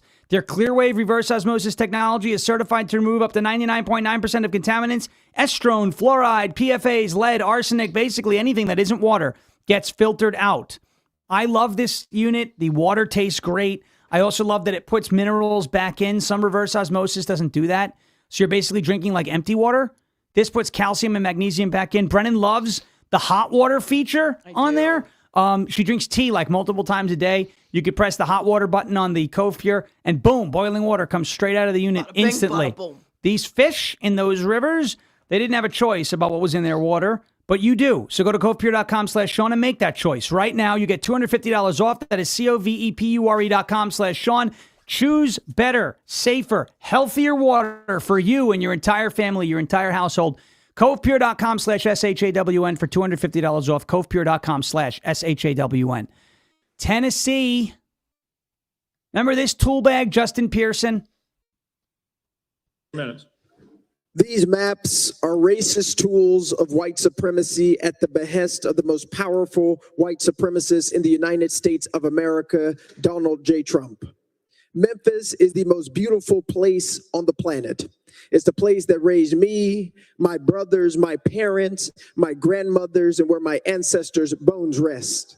And what you are doing today is eviscerating the only black majority congressional district in our state because we are majority black. Has nothing to do with being black and everything to do with the fact that actually racial gerrymandering is illegal. Here's more from Pearson.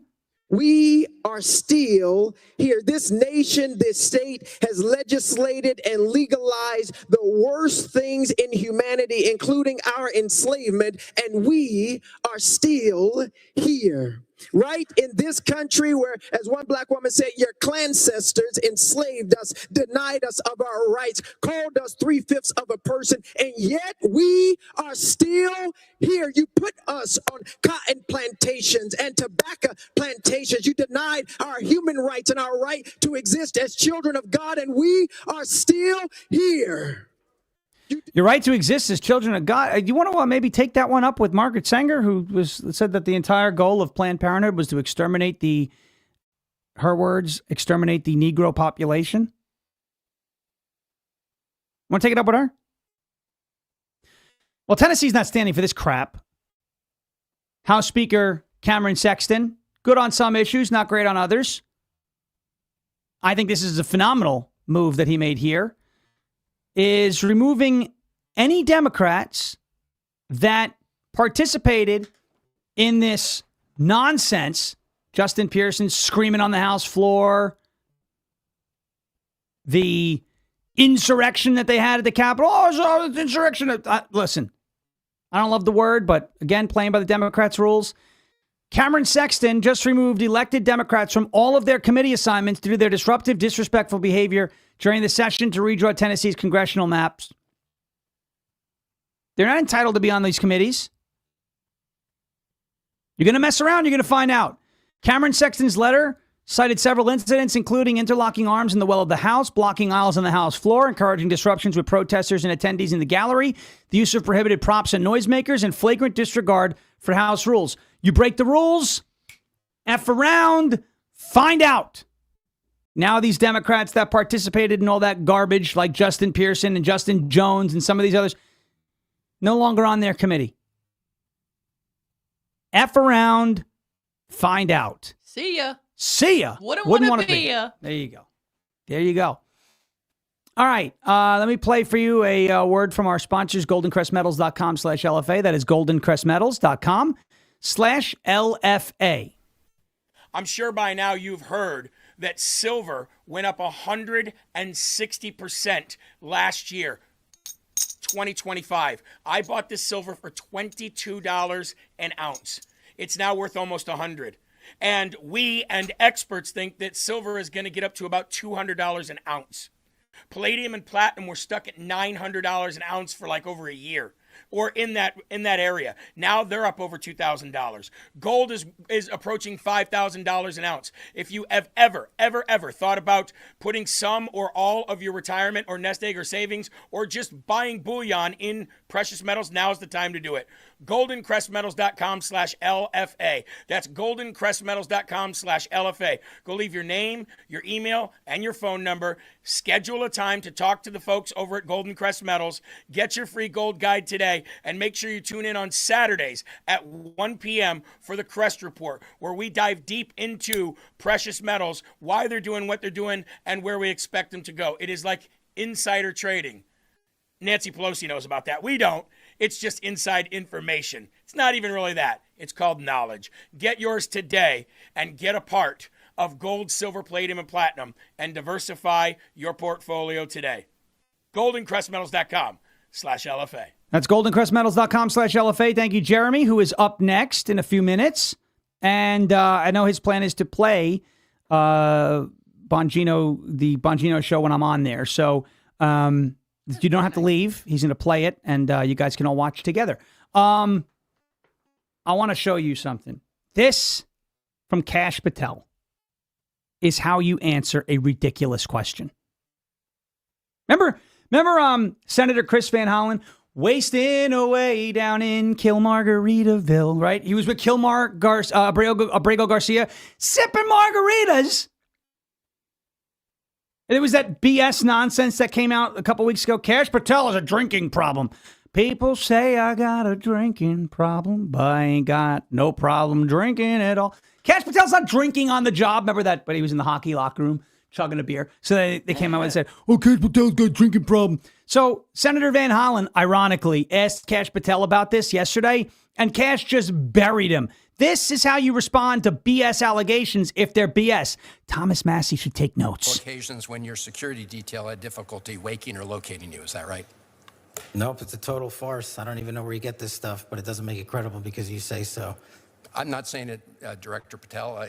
It's been written and documented. You are literally saying it. No, I'm saying that these are reports, Director Patel. No, and unlike your baseless reports, the only person that was slinging margaritas in El Salvador on the taxpayer dollar with a convicted gangbanging rapist was you. You know, the only person that ran up a $7,000 bar tab in Washington, D.C. at the lobby bar was you. This so the only individual in this room that has been drinking on taxpayer dime during the day is you.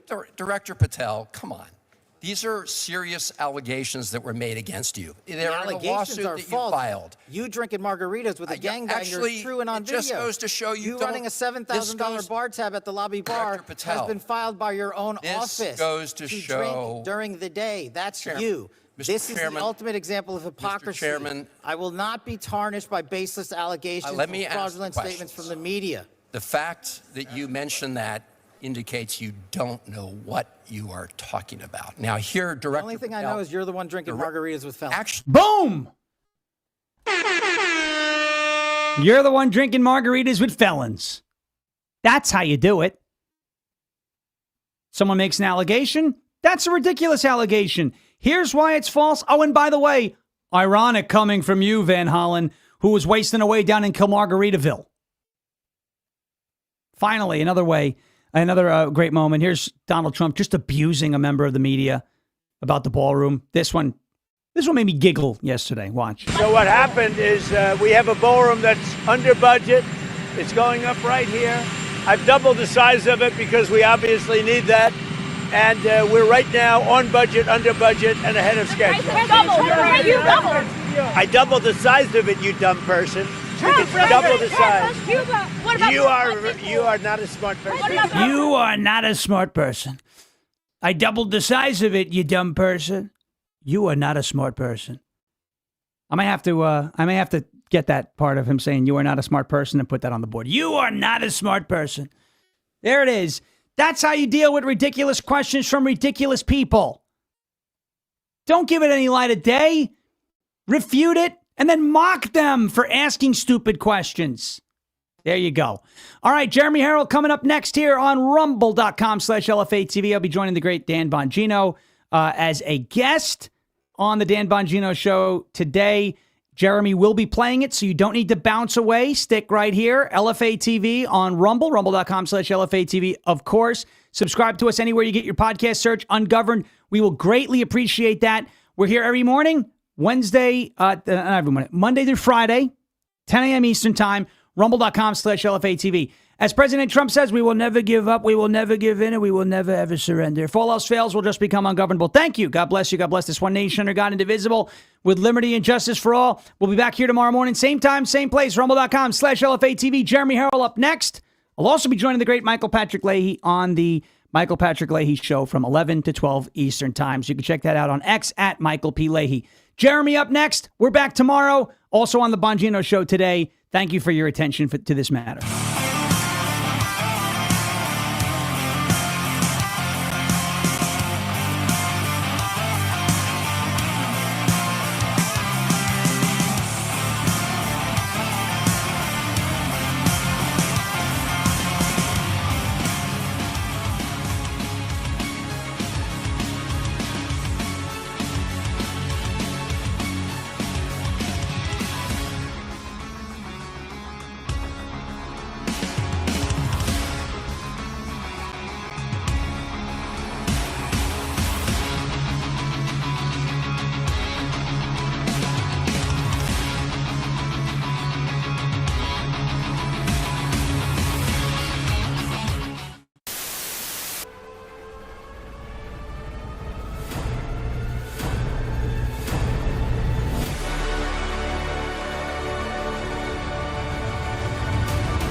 Good morning, everybody. It is Wednesday, May 13th, year of our Lord 2026. And you're locked and loaded right here on rumble.com/LFATV.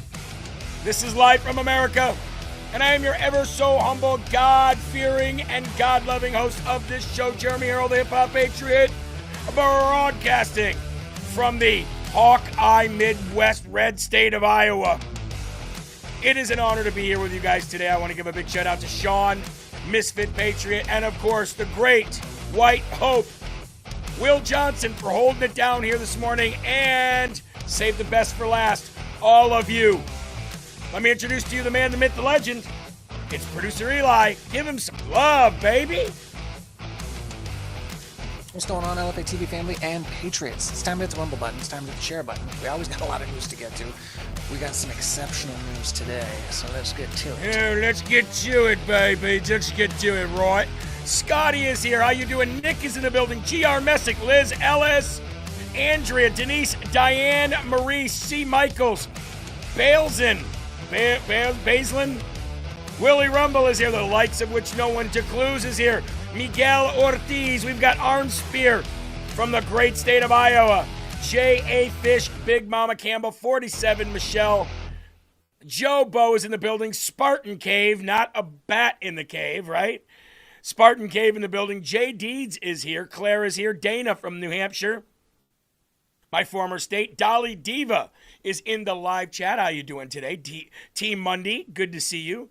We've got 2114 here. We've got Shinobi, who's also over on YouTube, and Mustache here on Rockin' Rev Dean. Hope the recovery is going well, Rockin' Rev Dean. Let's scoot over to YouTube real quick. Let's say hello to Maury knows. We've got Felgender Marie over there. We've got another one, Bites McGrowan over there. God bless you guys. Thank you for watching over on YouTube. Hey, wherever you're watching, whether it be on YouTube or whether it be on Rumble, we would ask you to grab that link, copy it, and paste it into your social media. Now, if you are on the Rumble app, it's a quick share. You click the share button, it brings up your social media. You click the one you want it to go to, bing, bang, boom, just like that. And you never know who's watching. Okay? Oh, Spartan Crave, not Cave. I gotcha. They go fast. And if you can't do that, then just copy the URL, paste it on your X, Facebook, and wherever else you might be online. LaJuan or LaJean Mart says, hi, Jeremy and Eli. Good morning. Good morning to you as well. And one more here. Let's give it to Good Shepherd Follower. Hey, folks, speaking of following, are you following the podcast?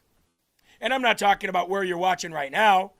I'm talking about the audio podcast, because if not, yesterday's show was updated. We apologize for that taking so long. I was at the police station yesterday as soon as I got off the show. So I had to get out of the show and run right down to the police station. And that's where I met Sabrina. And we gave our statement against the people that are constantly trying to bring us harm.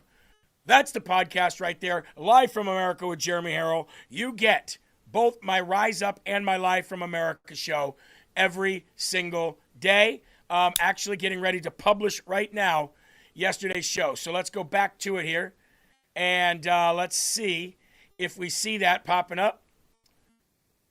Hasn't popped up yet, but yesterday's show is published now. So it should be there any minute if you guys want to listen to it or share it or whatever. And also, of course, the official website, lfatv.us. If you're ever having a hard time just jumping onto Rumble and finding the show, another way to do it is to go to lfatv.us, and you'll see up here in the right-hand corner, it says, watch LFA TV Live right now.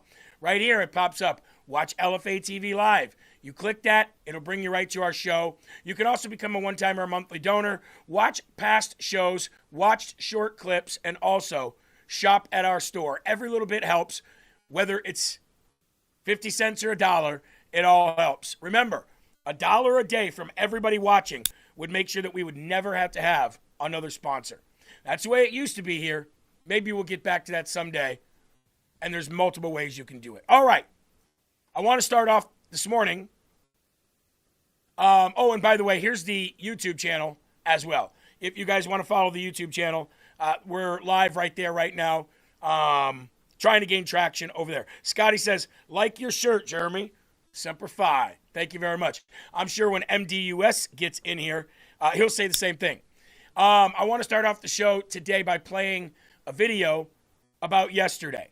But before I get there, I know a lot of you are going to want to know how it played out yesterday at the police station. Well, I have his business card here somewhere, but Officer Brian knows the truck, loves the truck, and when I walked in yesterday, Sabrina and him were already having a conversation, and he walked over to me, put his hand out. I reached my hand out. I said, Jeremy Herrell. He said, Officer Mike, I can't remember what his last name is, grabbed my hand, pulled it in like President Trump, shook it real hard and said, I love that truck. And I said, phew. Well, glad to have you then, right? So went back in the private interview room. He said, I'm going to be turning the camera on. I said, that's great. Definitely want everything recorded. We sat and kind of BS'd for a little bit about life and Trump and this, that, and the other. And then he said, you ready? I said, ready. Put the camera on, made my statement, showed him all the Instagram messages, and said, look, 9.9 times out of 10, Sabrina and I just brush this stuff off, or we deal with it. I said, but since this guy lives in our neighborhood, has made an attempt to come to our home, albeit did not step on our property, but was outside the right behind the driveway, and is consistently threatening us on social media, we want, to press charges, restraining order, whatever we got to do. So where we're at with it is the judge will make a determination whether there's enough cause, I guess, to get an actual restraining order. However, the police officer did make contact last night, went to his house, banned him from our cul-de-sac, which has about 5 houses on it, banned him from our address, banned him from the studio address preemptively, and also banned him from contacting me in any way, shape, or form on social media after the threats coupled with the coming to our home. So again, I let him know, look, I don't expect crazy people to obey rules and the law. So I wanted to come here and I wanted to make this official. And that way, if, and I say if, hoping it never happens, if this man ever dies because he steps foot on our property, then there will be sufficient enough defense for me and my family if we were to get charged for that. And then Sabrina looked at him and said, because I can promise you, if he steps foot on my property with the intent in any way, shape, or form to do harm or any kind of threatening manner, I will shoot him and I will kill him. And the cop said, you might want to refrain from saying stuff like that, though, because people can twist your words in a defense like that. And my wife, once again, said, make no mistake, you won't be able to twist my words. I am telling you, if this man comes on my property, she said, this is her words, and I carry every day, I will put him down, and he will die right there on my property. And I sat there smiling from ear to ear, saying, really nothing else I have to say. Mama Bear just told you how things are going to go down if this man comes back on our property and we feel in any way, shape, or form threatened. And he said, fair enough. Finished out the interview, told us he was going to make contact that evening, ban him from these properties. He also asked us if he could get hold of the landlord of the studio property and let him know that this is going on as well, since he's the owner of the property, I'm the leasee. So that happened. So that's where we are. That's where we are. And the fact that Sabrina said what she said, and I didn't have to say anything like that because she was already there. She'd already been talking to him. He was already aware of the past death threats that we've got and how we're not going to put up with it anymore. You are either going to do something about it, or if we feel threatened on our property, we will do something about it. One way or the other, this man will have accountability. And so now we're waiting to find out if a judge will see any kind of probable cause, or enough cause, I should say, to warrant a restraining order. And I also know that that decision will be also based off of how the contact went with him last night. So like the officer said, if I go there, I knock on the door, and he says, blah, blah, blah, it could go this way. If I knock on the door and he goes completely haywire, then the judge will look at it that way, and it'll go that way. So very impressed by the police and the fact that he was, willing to, or loved Trump and was willing to do something about it. I'm gonna say the Lord's Prayer, and then we're gonna cut to Sean and Dan Bongino before we get the news started here today. Okay. All right, here we go. Our Father who art in heaven, hallowed be thy name. Thy kingdom come, thy will be done on earth as it is in heaven. Give us this day our daily bread, and forgive us our trespasses, as we forgive those who trespass against us. And lead us not into temptation, but deliver us from evil. For thine is the kingdom, and the power, and the glory forever. In Jesus' name we pray and say, amen. Amen. All right, we're going to go now. It's going to be a little unconventional today, but we're going to go now to Sean Farish and Dan Bongino, as Sean is a guest on his show today.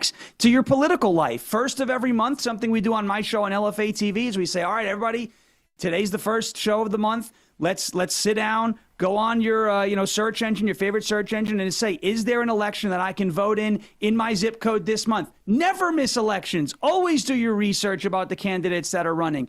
Form those healthy habits and show up, because if we show up, we can't lose. We have a lot to be proud of. We also have a lot that we still need to accomplish, and we can only do that with favorable numbers on Capitol Hill. You think we're going to get any of the agenda passed? Everyone's, I want this to be done, but the Republicans aren't doing it, so I'm just going to stay home or I'm going to vote Democrat. How does that help you get the agenda passed? It doesn't. Yeah.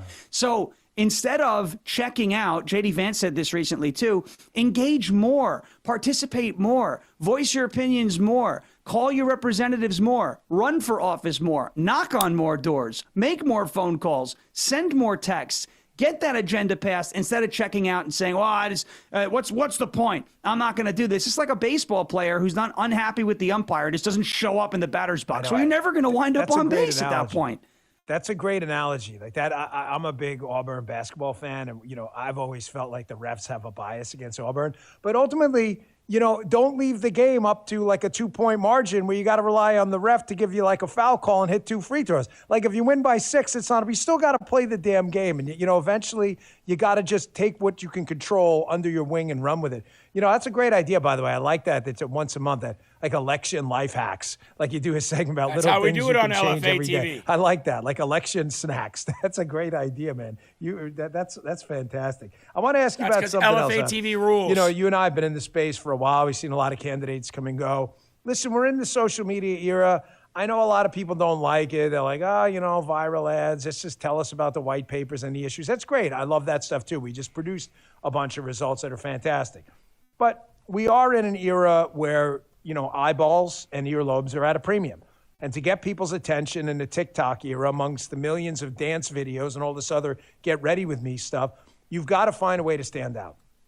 I've never seen anything really like the Spencer Pratt marketing campaign. I don't know Spencer. I've said it over and over. I hope he wins. He's a far better alternative than these other 2 knuckleheads running, the incumbent Karen Basura, as he calls her, and the city councilwoman. They're terrible. But the ads are just, whoever's running his social media team should be on like the Mount Rushmore of political marketing. The contrasts he paints and the way he highlights his strengths, highlights her weaknesses, mitigates his weaknesses, elevates his strengths all at the same time, like a standard SWOT analysis. It's like nothing I've ever seen. Yeah, and I've seen some campaigns. Like, remember Kim Klacik when she ran for office in Baltimore? She had the ad of her walking down the street. That was one really great ad, and she ran a great campaign, and she's awesome. I love her.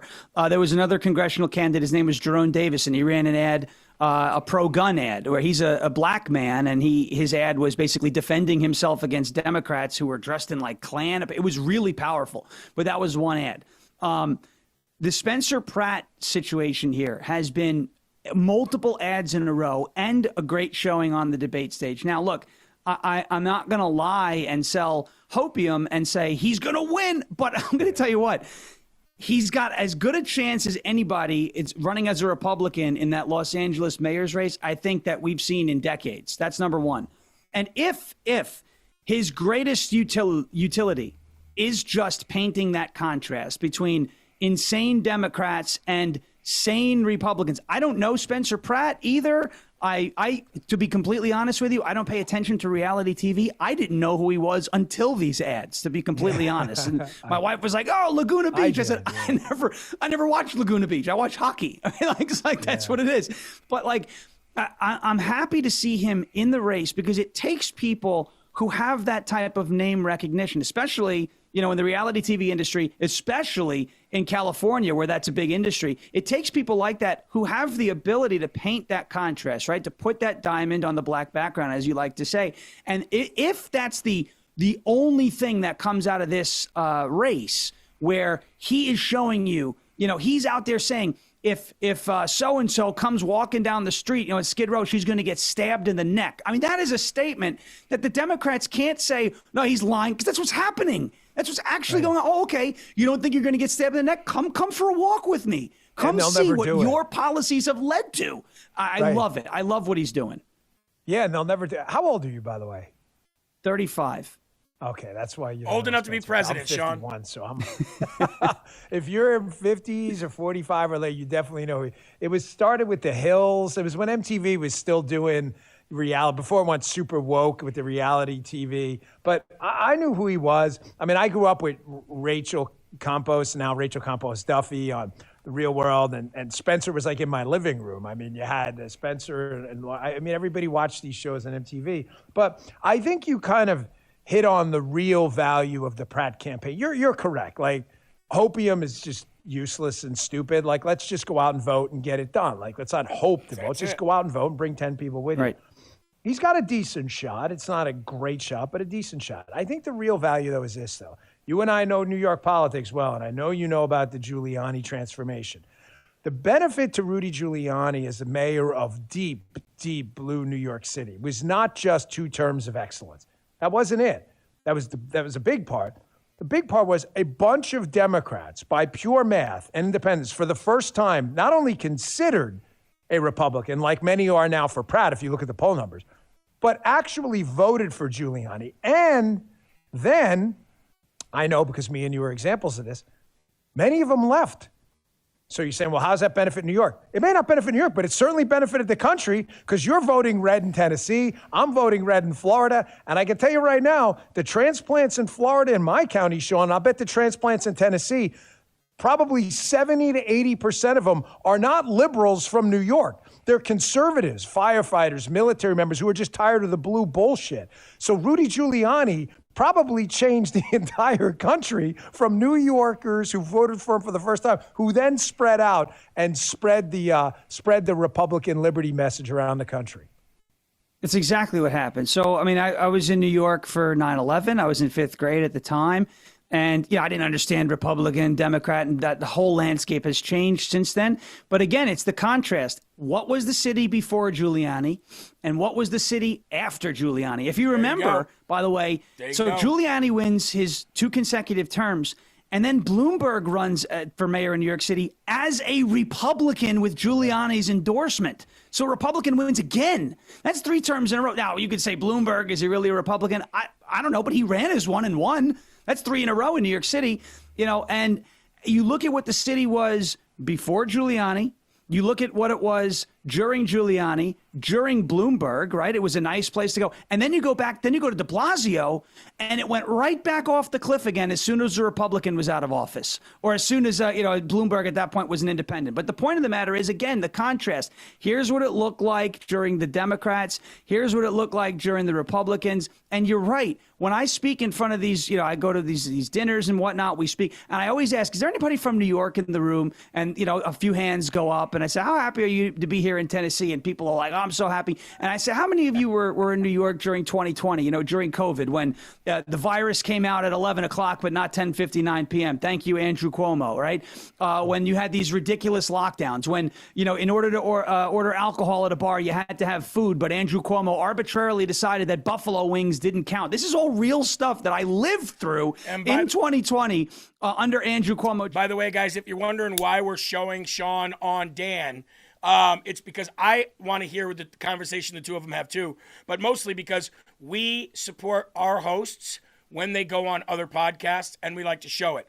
So when Kevin goes on Tim Pool, I'm not a Tim Pool fan, but we show it. When Hannah would go on Officer Tatum's show or whatever, we like to show it because we support our hosts here and we support them advertising for LFA TV. And I like the conversation that Dan and Sean have. So that's why we're showing it. And we always want to be able to support them. So back to Sean. What's ironic about that situation in Virginia is that there was actually a Democrat who spoke out against it. We can't do that because they would be getting rid of the first Black Chief Justice of the Virginia Supreme Court. So they'd be like unwoking themselves, and there's a conflict of interest there. It's hysterical. But the contrast between Republican leadership and Democrat leadership, whether it's at the presidential level or at the county level, the mayoral level in places like New York City, it could never be more clear. And that's why people are leaving New York for places like Florida, Texas, Tennessee, Alabama, etc., because they don't want to live under the boot of tyranny anymore. That's why you got Kathy Hochul begging them to come back. Lady, nobody's coming back to pay your taxes. No one's interested in that. That's why we're in Tennessee. Nope. There is no state income tax here. It's a business-friendly state. That is why Starbucks moved to Tennessee. That's why Elon moved some of his operations to Tennessee. That's why the Daily Wire is in Tennessee. That's why In-N-Out Burger's moving to Tennessee, because it's a business-friendly state. Nobody's moving into New York. Why? So they can pay for Mamdani's pet projects? No. The contrast has never been clearer between Republican leadership and Democrat leadership. People are thriving in red states and struggling in blue states, and that's not up for debate. That's why folks are fleeing those states in droves. I think, you know, us and our experience in New York applies nationwide here, too, because you just brought up a problem post Rudy Giuliani, post George Pataki. And George Pataki was a Republican governor of New York, for those of you who don't know. I believe he did 3 terms. He was not the, you know, biggest conservative in the world. He ran for president and, you know, didn't rate particularly well. However, he won 3 terms as a Republican in New York, which is an enormous political accomplishment. So New York at one point had a Republican mayor, and New York State had a Republican governor, which is probably insane to a lot of you listening who are younger right now. Like, that happened? Yeah, I promise it happened. Look it up. But you brought up an important point. I saw you campaigning for your local sheriff out there. And, you know, some people might say, like, why would a national guy like you, and you are, like, you have quite a profile, you do a lot of, you know, cable news, and people know who you are, be involved in local politics for the same reason I am. The Republican Party now, I think, understands, whether it's the Giuliani New York example or elsewhere, you can't just rely on your headliners. Right now, it's Donald Trump. Donald Trump is the party right now.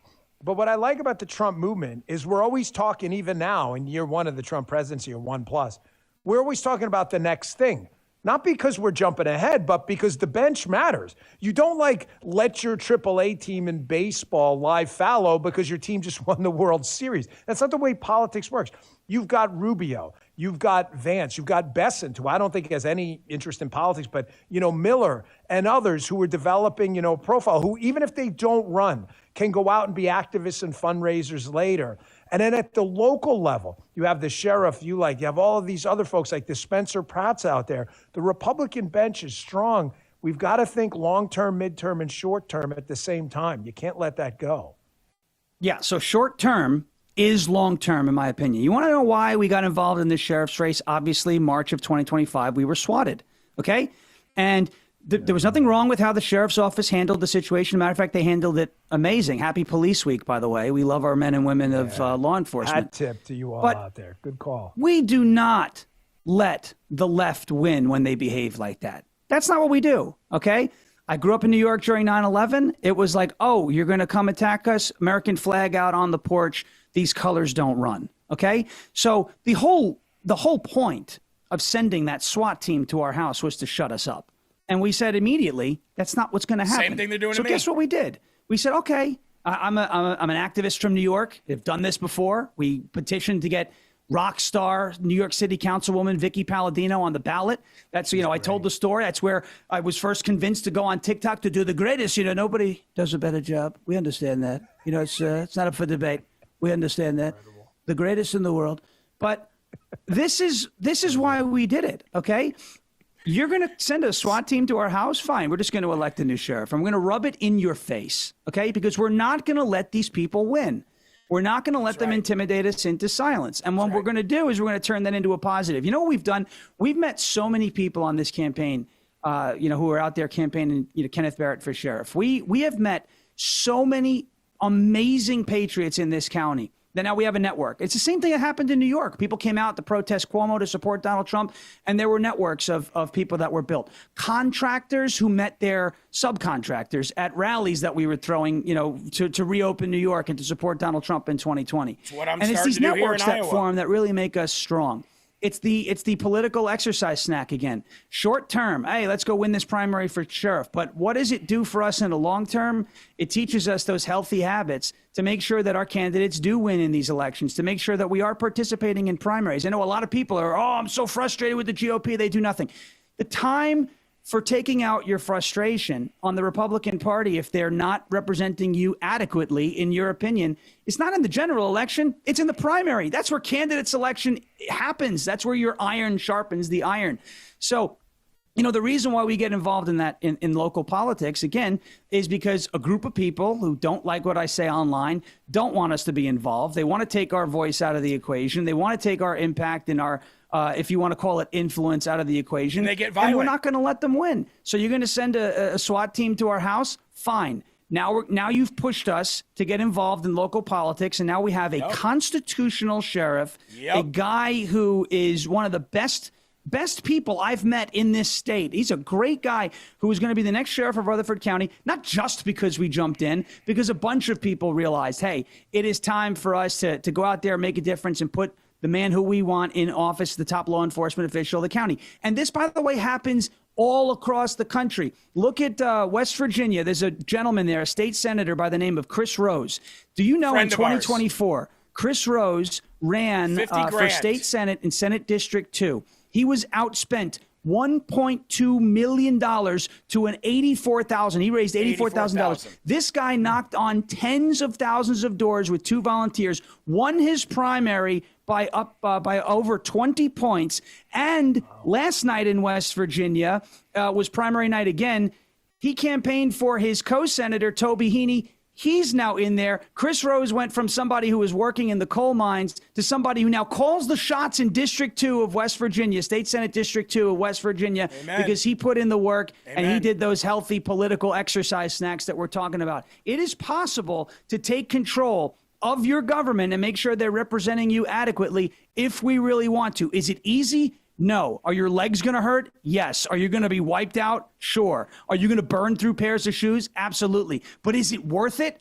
Abso-freaking-lutely it's worth it, because now you've got guys and gals who are representing you in local office, federal office, state office, etc., that were with you on the campaign trail, we're with you in the trenches. And the message I want to get out to everybody is, please take those baby steps to get involved locally. You'll form those healthy habits, and then we won't lose. We won't lose elections. We won't worry about, oh my gosh, this Graham Plattner so-and-so is running. Good, he's a lunatic. Point at him. Tell everybody he's a lunatic and do it on their doorstep. That's where we win, in the trenches, and it's been proven time and time again.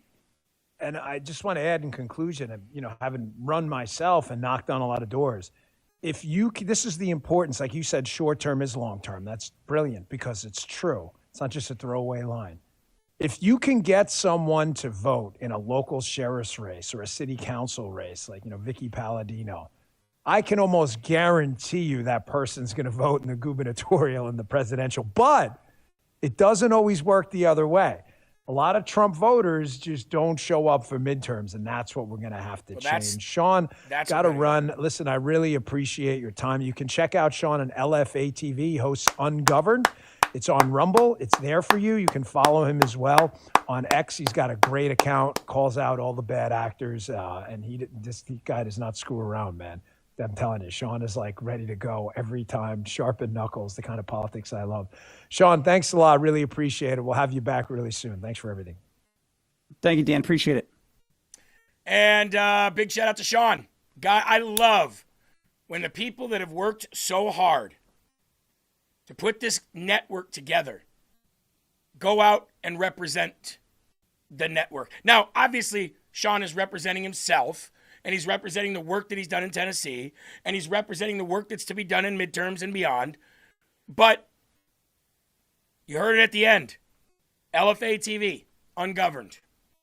In the beginning of all of this, I remember somebody said to me, "Are you afraid of your other host getting bigger than you on your own platform?" And I said, absolutely not. I want everybody here to be bigger than me, to have more of a voice than me, because that's what this was all about. It was building it off. I've been doing this for over 10 years now, 11 years now. 11 straight years have I been doing this.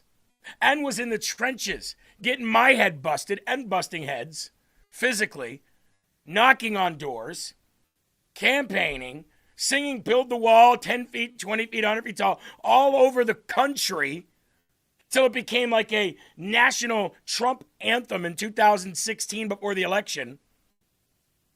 I want to see the younger men and women take the mantle and run with it. I'm 46, Sean's 35. I started when I was his age doing this.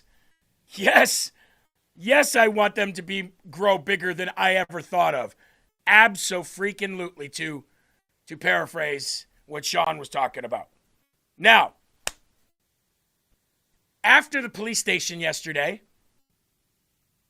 it was time for Lily to go to her after-school stuff, Jaden to go to work, Sabrina and I to go to the gym, and I said, honey, because I left work today, I have so much work to do, I can't go to the gym tonight.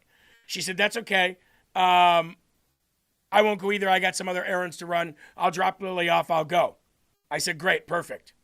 So I started working at the house, and I get a call from Sabrina. She says, hey, there's some geriatric protesters up here, and which she was just talking about a couple. There was plenty that were in their probably 50s and 60s, but she said there's some hippie geriatric protesters up here protesting Trump with Trump signs. Thought you might want to know. I said, I did want to know. So I said, Jaden. He said, yeah, Dad. I said, I'm taking you to work today. You're not taking the truck. Well, how come? Well, because I want to take the truck to the car wash, and I want to go over to troll the protesters. So that's what we did. Here we go. For those who haven't seen it. Let's go to it now. All right, so I just came uptown and saw that they're having a Trump protest right now over Trump and everything that he ever does and says and breathes and whatever. So we're going to go over there with the Trump truck real quick and see how they like it. Let's find out. Funny thing about it is I parked the truck right behind them, so anybody that was taking pictures of them or supported them had Donald Trump in the background. So many people showed up. So many people were recording. Everybody at the gas pumps. Most people were for Trump. What you guys protesting? What is it all, though? I had to see the signs. You're very welcome. You're very welcome. Hi. They're starting to learn how much he lied to them. Trump lied when he told you he wouldn't start any new wars. Trump lied when he told you he'd bring your gas prices down. Trump lied when he told you China would pay the tariffs. Trump lied when he told you he'd lower your grocery prices, your gas prices. Trump lied when he told you he had a health insurance plan, or even a concept of a plan. Trump is a weak, pathetic, spray tan, bleached blonde con artist. You can hear me laughing in the background. Trump is the weak man's version of a strong man, the poor man's idea of a rich man, and the stupid man's idea of a smart man. Thank you for stopping, sir, in the Trump truck. You're welcome. You're welcome. Hey, have you ever heard the thing, losers focus on winners? You heard that, though. Losers, and he's a billionaire, and you're on the side of the street. But hey, you do have a First Amendment right. Donald Trump is a perv. Yep. He is the perv's idea of a non-perv. Yep. Hey, he did close that border, though. He said he was going to do that, didn't he? Donald Trump lied to you when he told you Mexico would pay for the border wall. Trump did not How's even those tariffs? get a border wall built. Got those tariffs, though, from him, though, didn't we? We got those Trump tariffs. voters are angry. Yeah. Who? What? I'm smiling. I said you have a First Amendment right, and I respect that. Who's angry? This man here are angry because he lied about Let's look angry. start a new war. Trump lied when he told you he'd lower your taxes. Trump, the draft dodger, lied when he told you that he would lower your energy costs. You're paying $4.20 per gallon. Time to get out the truck. While Trump laughs all the way to the bank. Trump is the poor man's idea of a rich man, the weak man's idea of a strong man, the stupid man's idea of a smart man. First Amendment right. Right? First Amendment right? Trump voters are angry because he lied to them. I look angry? Happy. Borders closed, right? Iran doesn't have a nuke. I'm happy about that. You should be happy about that. You wanted Trump Iran voters gone for a long time, paying right? $2 billion She laughs. for Yeah. Trump's war. Yeah. Notice how barely anyone's honking. He's also gone up with black voters, too, in the last 2 months. How's that happen? I guess black people love him. What's this say? Elevate humanity. I agree. We are stopping people who kill women, throw gays off buildings, right? Donald Trump lied. LGBTQ is not allowed in Iran, right? We're taking care of the people that are hurting, killing women and children, right? Start any wars. The mute, right? I agree. Donald I Trump agree. lied when he told This is you amazing. gas prices. By the way, there's like hundreds of cars that come through here, and there's like maybe 20 people that honk. We are letting the people speak. That's what everybody's doing. Yeah, how many cars are not honking, though? What about that? There's about 400 cars here, 10 honked. I mean, we're letting the people speak, like you said, right? We're all out here doing the same thing, right? Donald Trump with his Speaking. bleach blonde hair and his going to golf. Yeah. Three-day weekend. Hey, you voted for Trump, right? Are you angry? You're not. You're happy, right? Yeah. Look at that. Look at all these people that are happy. Hey, they said Trump voters are unhappy. You're happy? Isn't that nice? I just wanted to. I just wanted to. Hey, they have First Amendment right, and I just wanted to stop right with them. Right? I mean, what better than have the backdrop, right? What a backdrop for all the photos. What a backdrop for all the photos. Everybody's taking photos and got this in your background. That's going to be beautiful. Right?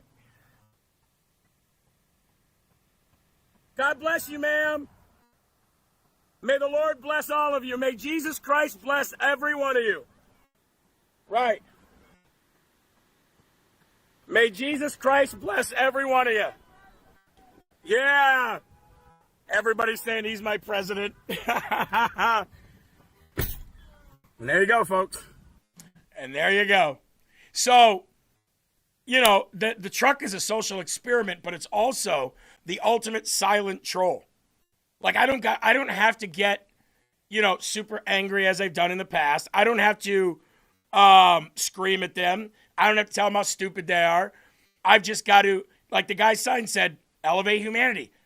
That's right. Let's get rid of the people that are killing women and children just because they're women and children. Let's get rid of child sex slavery and trafficking, which they're doing. Let's get rid of the people that throw gays off buildings. Your beloved LGBTQ is not allowed in Iran. And you're protesting the war against Iran because of some high gas prices for right now. So you'd rather have gays thrown off buildings and women and children killed? Wow. Hey, that's your First Amendment right. But that truck triggered them all. As soon as I pulled up, you saw they all turned their attention towards me.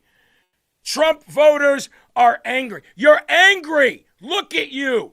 You orange pedophile lover, you're angry. And I'm like, I'm not angry, but wow. Somebody is angry here, and it's not me. So anyway, if you see that, stop. Video. I have to tell you, the videos that get the most traction on any of my social media are videos like that. Videos of like a No Kings protest that I drive the truck through. Videos of, that. The 19 hippies cat piss smelling, Vietnam War protesters that are still protesting today. Like, Eli, some of those people looked in their 60s and 70s. What are you doing? What are you doing? You had hundreds of cars. You had like 20 people honk multiple times. Nobody likes what you're doing. Your protest isn't going to do anything. If it's just wanting your voice heard, that's what social media is for. You could probably get more of a reaction there. But I say, if you see this, you did it, the last No Kings protest. You drove by playing Ice Ice Baby. All of that brings awareness, and that's what most of the country actually believes. What we feel. Shut up. Go home. Be a grandma. Yeah, unless they're the paid protesters in the cities that come out in huge droves, we know that they're paid. They're being paid from a source, but every other time there's not that, it's just a few crunchy, granola, hippie, never had a job, probably haven't bathed in a long friggin' time, women having armpit hair, sorry, no offense, standing on the side of the road. What do? You don't even have a job anymore. You don't contribute anything to society, so why do you think your opinion matters so much? You can have your opinion, you can have your First Amendment right, that's great, but you don't contribute anything to society that is of any substance. So just go retire. Bernie Sanders, go retire. Mitch McConnell, go retire. Why are you there? Why are you working still? Be old. I would argue that they would say that we have the right to because of when we were able, we did work. But I also say this. Guess where I'm not going to be when I'm at retirement age? Now, some might say, but Jeremy, wouldn't you fight for this country till the day you die? Nope. Nope. I will fight for this country as long as I have the ability to fight for this country. As soon as I become irrelevant and what I'm saying and doing becomes absolutely irrelevant, guess what? I'm going to go be a grandpa and then die. You know what I should have done, Eli? What I wanted to do was bring them all like, I wanted to go into Hy-Vee and I wanted to get some lawn chairs and some Bengay and some Pedialyte. And I wanted to bring it out to them because you're probably tired. And then I always go, what I could have done, right? I should have had my own bullhorn there and I should have talked like Bernie Sanders and I should have trolled him in that way. We need the billionaires to pay their fair share so that people like this can sit outside on the side of the street and protest and do absolutely nothing. I wish I would have done that, but it was an in and out kind of thing. You know what I mean? So it was fun though. Now, Eli, did you have something to say before we move on? When you said, hey, Jeremy, don't you want to fight for this country to the day you die? Made me think of that scene from Role Models. I like to rock and roll all night and party every day. It's like, no, I like to rock and roll all night and part of every day. Yeah. I don't have time to rock and roll all day. I got things to do. Yeah, exactly. That would have been hilarious. Yes, next time, please do that. S. Rose says, old people aren't irrelevant. That's not what he said. It's not what he said.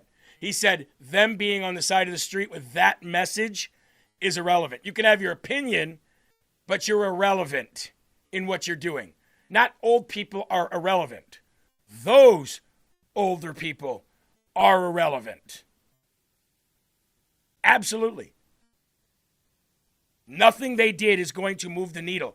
Everything that we do still moves the needle. Even at 66. You're only as old as you feel. Those old people were geriatric, liberal, hippie, granola, pissy-smelling losers. And as a matter of fact, let's give them the song, shall we? That's right, Shannon says, in Iowa, it's a joke. Absolutely. Absolutely. In Iowa, it's absolutely a joke. Hey, before we get started here to show you how bad Steven Crowder beat down Nick Fuentes in a debate yesterday, why don't we beat down those high credit card bills and beat down those unsecured high interest loans and get back to a little bit of ability to be able to, save some money, invest in your future, pay for things when they go up like gas right now without crying every single day about how this isn't what I voted for. Well, you should vote for financial freedom. And that's done by calling 888-322-1054. That's 888-322-1054 or going to donewithdebt.com. Now, somebody asked, does this hurt your credit to go and work with donewithdebt.com? No, it does not hurt your credit. If anything, it pays off bills that are hurting your credit. So, donewithdebt.com. Speak to a trained debt professional today. 888-322-1054. Now, Steven Crowder, in the last 2 times I have promoted him, showed him, whatever, his stock, or my stock in his portfolio of what he does, went through the roof. Melissa says, Jeremy, you're such a super cool guy. Well, I don't know if we've ever met in person, but thank you. You're not going to get anything different outside of this microphone as you get on this microphone. So I do appreciate that. I try to be cool. I got 5 kids who think I'm a nerd, so and a dork and old. So I try to be cool every day. All right? Now, Steven Crowder. He had Nick Fuentes on yesterday for a debate. Not just an interview, but a debate. And this debate basically was built around the damage that Nick Fuentes has and continues to do within the Republican Party and the Trump base. And if you had it your way, what should we do? That was the debate. And I have to tell you, Steven Crowder exposed Nick Fuentes for the actual mental midget that he really is. You understand? See, everybody, including me, thought Nick Fuentes was this intellectual, amazingly smart, quick-witted individual who always had the facts. But then about 7-8 months ago, I realized, oh, this kid isn't as smart as he wants people to believe. Not because he doesn't have the right words, because he literally doesn't have the facts. He is literally working off complete emotion and has no grasp on how a grassroots campaign or elections actually work. And until Nick Fuentes has a party or controls a party that fills stadiums when he shows up, he's nothing but a mental midget. And Steven Crowder exposed him for being that mental midget yesterday. I reached out to Steven. I don't know him. I've been at one event that he's been at. I've never shook his hand. I've never had the honor of meeting Steven. Never really cared to until now. I reached out to Steven and I asked him to come on the show. I'll let you know when he decides to or not to come on. But until then, let's enjoy this, shall we? Watch this. Thinking of running for office, and I can't stand the Mitt Romneys and the John McCains of the world. All right. Now, hypothetical. I understand we live in a 2-party system, and we need to have coalitions. We need to have voting blocks if we want to win the country. So you have to have all of this base that have already voted Republican, conservatives right across the board. And we know boomers, okay, people make fun of them, but they outvote Gen Z by a significant margin, certainly millennials. Okay, so my stance is, let's say it's me. All right, shut down the border, mass deportations, build the wall immediately, completely shut down H-1Bs. I'd put a $500,000 fee on it in case someone's bringing in the next Elon Musk or Nikolai Tesla from El Salvador, for God's sakes. I don't know. Something that wouldn't affect the multi-million-dollar salary. Of course, we'd continue with the Supreme Court. I'd enable states to have more authorities that deals with abortion restrictions, so I don't know how much more I could do that at this point.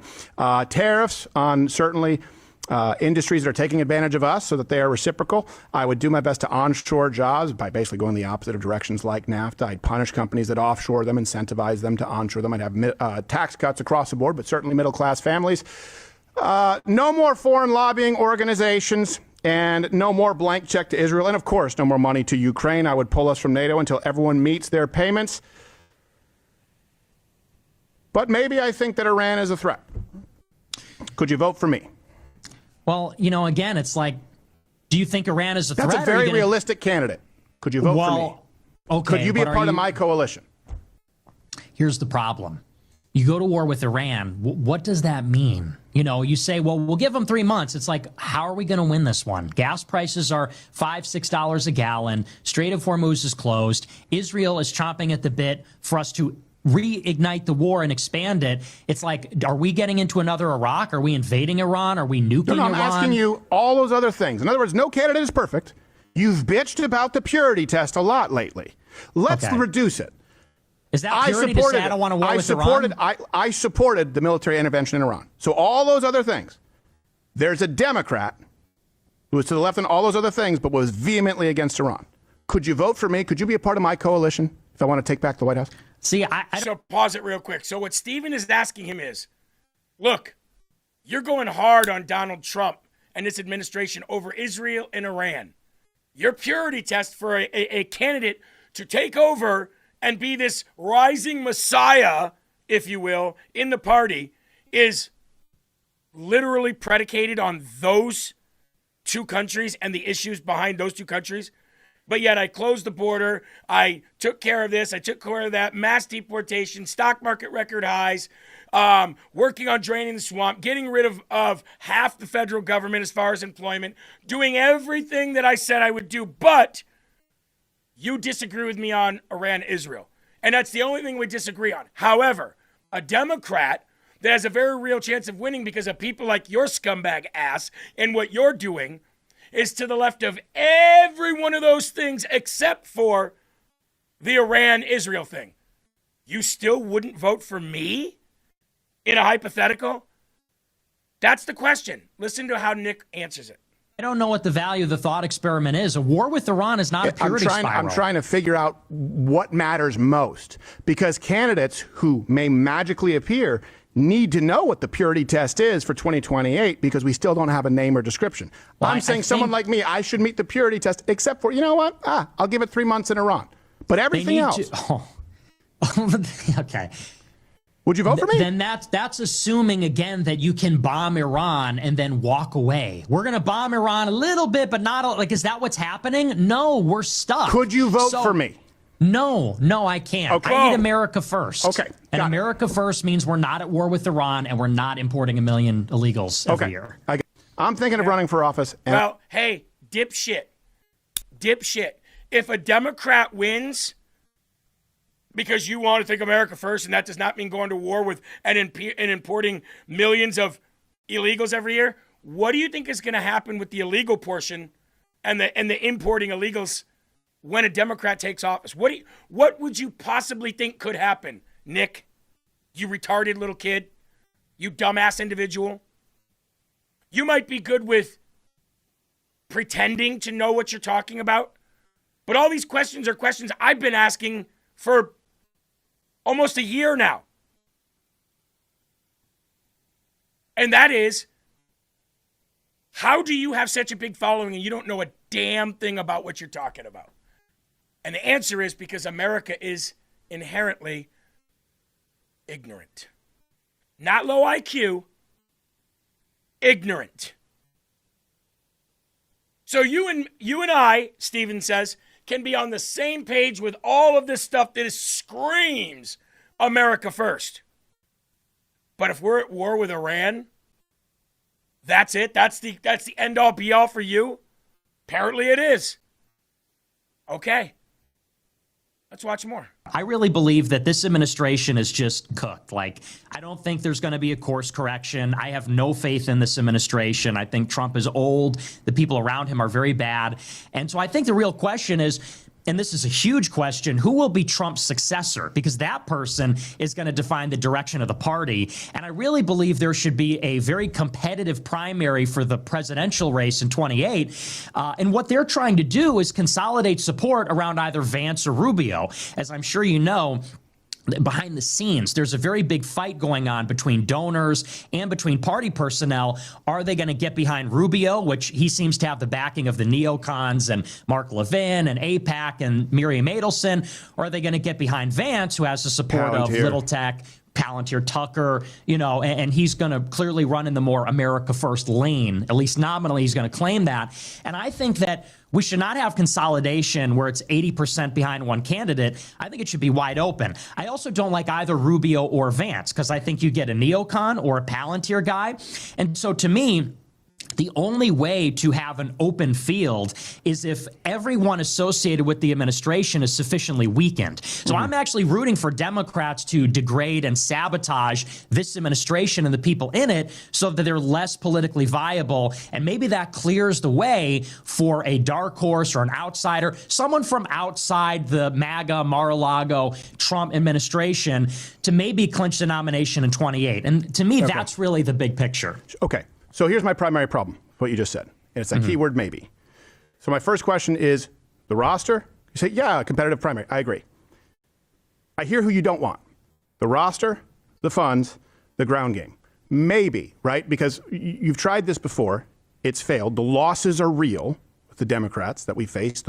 I would argue, I think it'd be tough to argue against, worst 3 years in modern American history. For Democrats. The wins, the potential wins that you're describing are imaginary with no concretes. That's and right. I know that you talked about this with Dan Bilzerian, so I'm not trying to sandbag you here, but by the way, Dan Bilzerian, who's running against Congressman Randy Fine right now in Florida, and Nick Fuentes, we're on the same page of anti-Israel. Then Dan Bilzerian invited Nick Fuentes over to his house with Jake Shields, who's got to be the dumbest person on earth. He's a former UFC fighter. He doesn't know shit about politics. And apparently made Nick put his phone in the other room because Israel might be listening and asked Nick, this is Nick's words, have you ever thought about how we can kill a ton of these Jews and get away with it or something like that? And now these two idiots who are both anti-Israel are fighting. And I told you it was all a trend and these idiots were going to expose themselves. But will the damage be done by then? And I thank Steven Crowder for this debate because he crushed him with common sense. There's a risk. It's a political play. I won't be able to take part, along with many conservatives, Republicans, because I cannot vote Democrat. Doesn't mean I'll vote for Republicans all across the board. Can't vote Democrat. But the roster, the funds, the ground game, the things that you need to win elections in 2028 through the major risk of handing the country over to Democrats when we know that that means open borders, packing the courts, turning them into citizens, right? DEI back in the administration, H-1B skyrocketing again, all of that. Huge risk, concretes, so we see the payoff. There you go. So, how's this going to work? How's your plan ever going to work? Especially if you're not even willing to run yourself, you coward. If we win, well, we don't have enough power. If we lose, well, we weren't in power. It's like, okay, so when do we get the border wall? When do we get the deportations? When do we not go to war with Iran? When do we not spend $2 trillion on the military? Like, that's the thing. So I want to try somebody that's actually going to do what they promised to do. Who? Yeah. Someone will rise up. Who? And you will see. And you'll be very happy. That's the pitch. It didn't happen in the other ones. But it'll happen this time. It didn't happen in 2020, didn't happen in 22, didn't happen in 2024, but it'll happen 22 is an off year. It happened in 2016. It's about the primaries, but yeah, because you've advocated this or sitting out, and that's a problem. If we win. There you go. Who? Eli, it's like, okay, who? Someone will rise up. Who? Somebody will rise up through the ranks. See, that's the problem. There's no time for somebody to rise up through the ranks, you little retard. You little stupid. There's a lot of words I could have just said that I just stopped myself from saying. Eli? You know what it actually made me think of when that little scumbag said that someone will rise up? I don't know why, but the word Antichrist popped right into my head. I'm like, is that who you're talking about? Some unknown person who's all of a sudden just going to step forward? Everyone's going to simultaneously love and promise us and give us everything that we've ever asked for? Is that who you're talking about, Nick? Yeah. And I love that C. Angle said, why do they care about Iran, but yet it was okay with us giving billions of dollars to Ukraine? I don't think they were ever okay with it. It's just that you never hear about that. And you never hear about the billions that we give Qatar. I mean, the Taliban, a year, or the billions that come in from Qatar.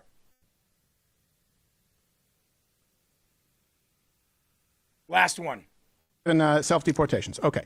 That's still very different from 10 to 20 million in the span of 3 years, which you guaranteed will get. Let's assume you don't believe the Democrats' clearly laid out plan of packing the courts, of undoing all the decisions, of making Puerto Rico a state, of redistricting. Let's assume you don't believe any of that. Will we both agree for sure, if Democrats attain power, another 10 to 20 million illegals in that term?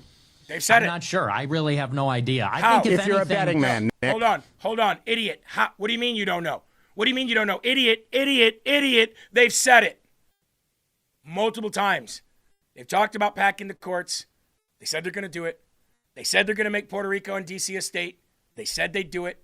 They said they're going to open the borders back up again and be welcome to immigrants coming to this country again. You know what that means? They said they'd do it. What the hell do you mean? I don't know. Well, I don't know. Well, I don't know. I don't know. Stephen ate you for breakfast. I guess you can really eat pieces of shit, Eli, for breakfast.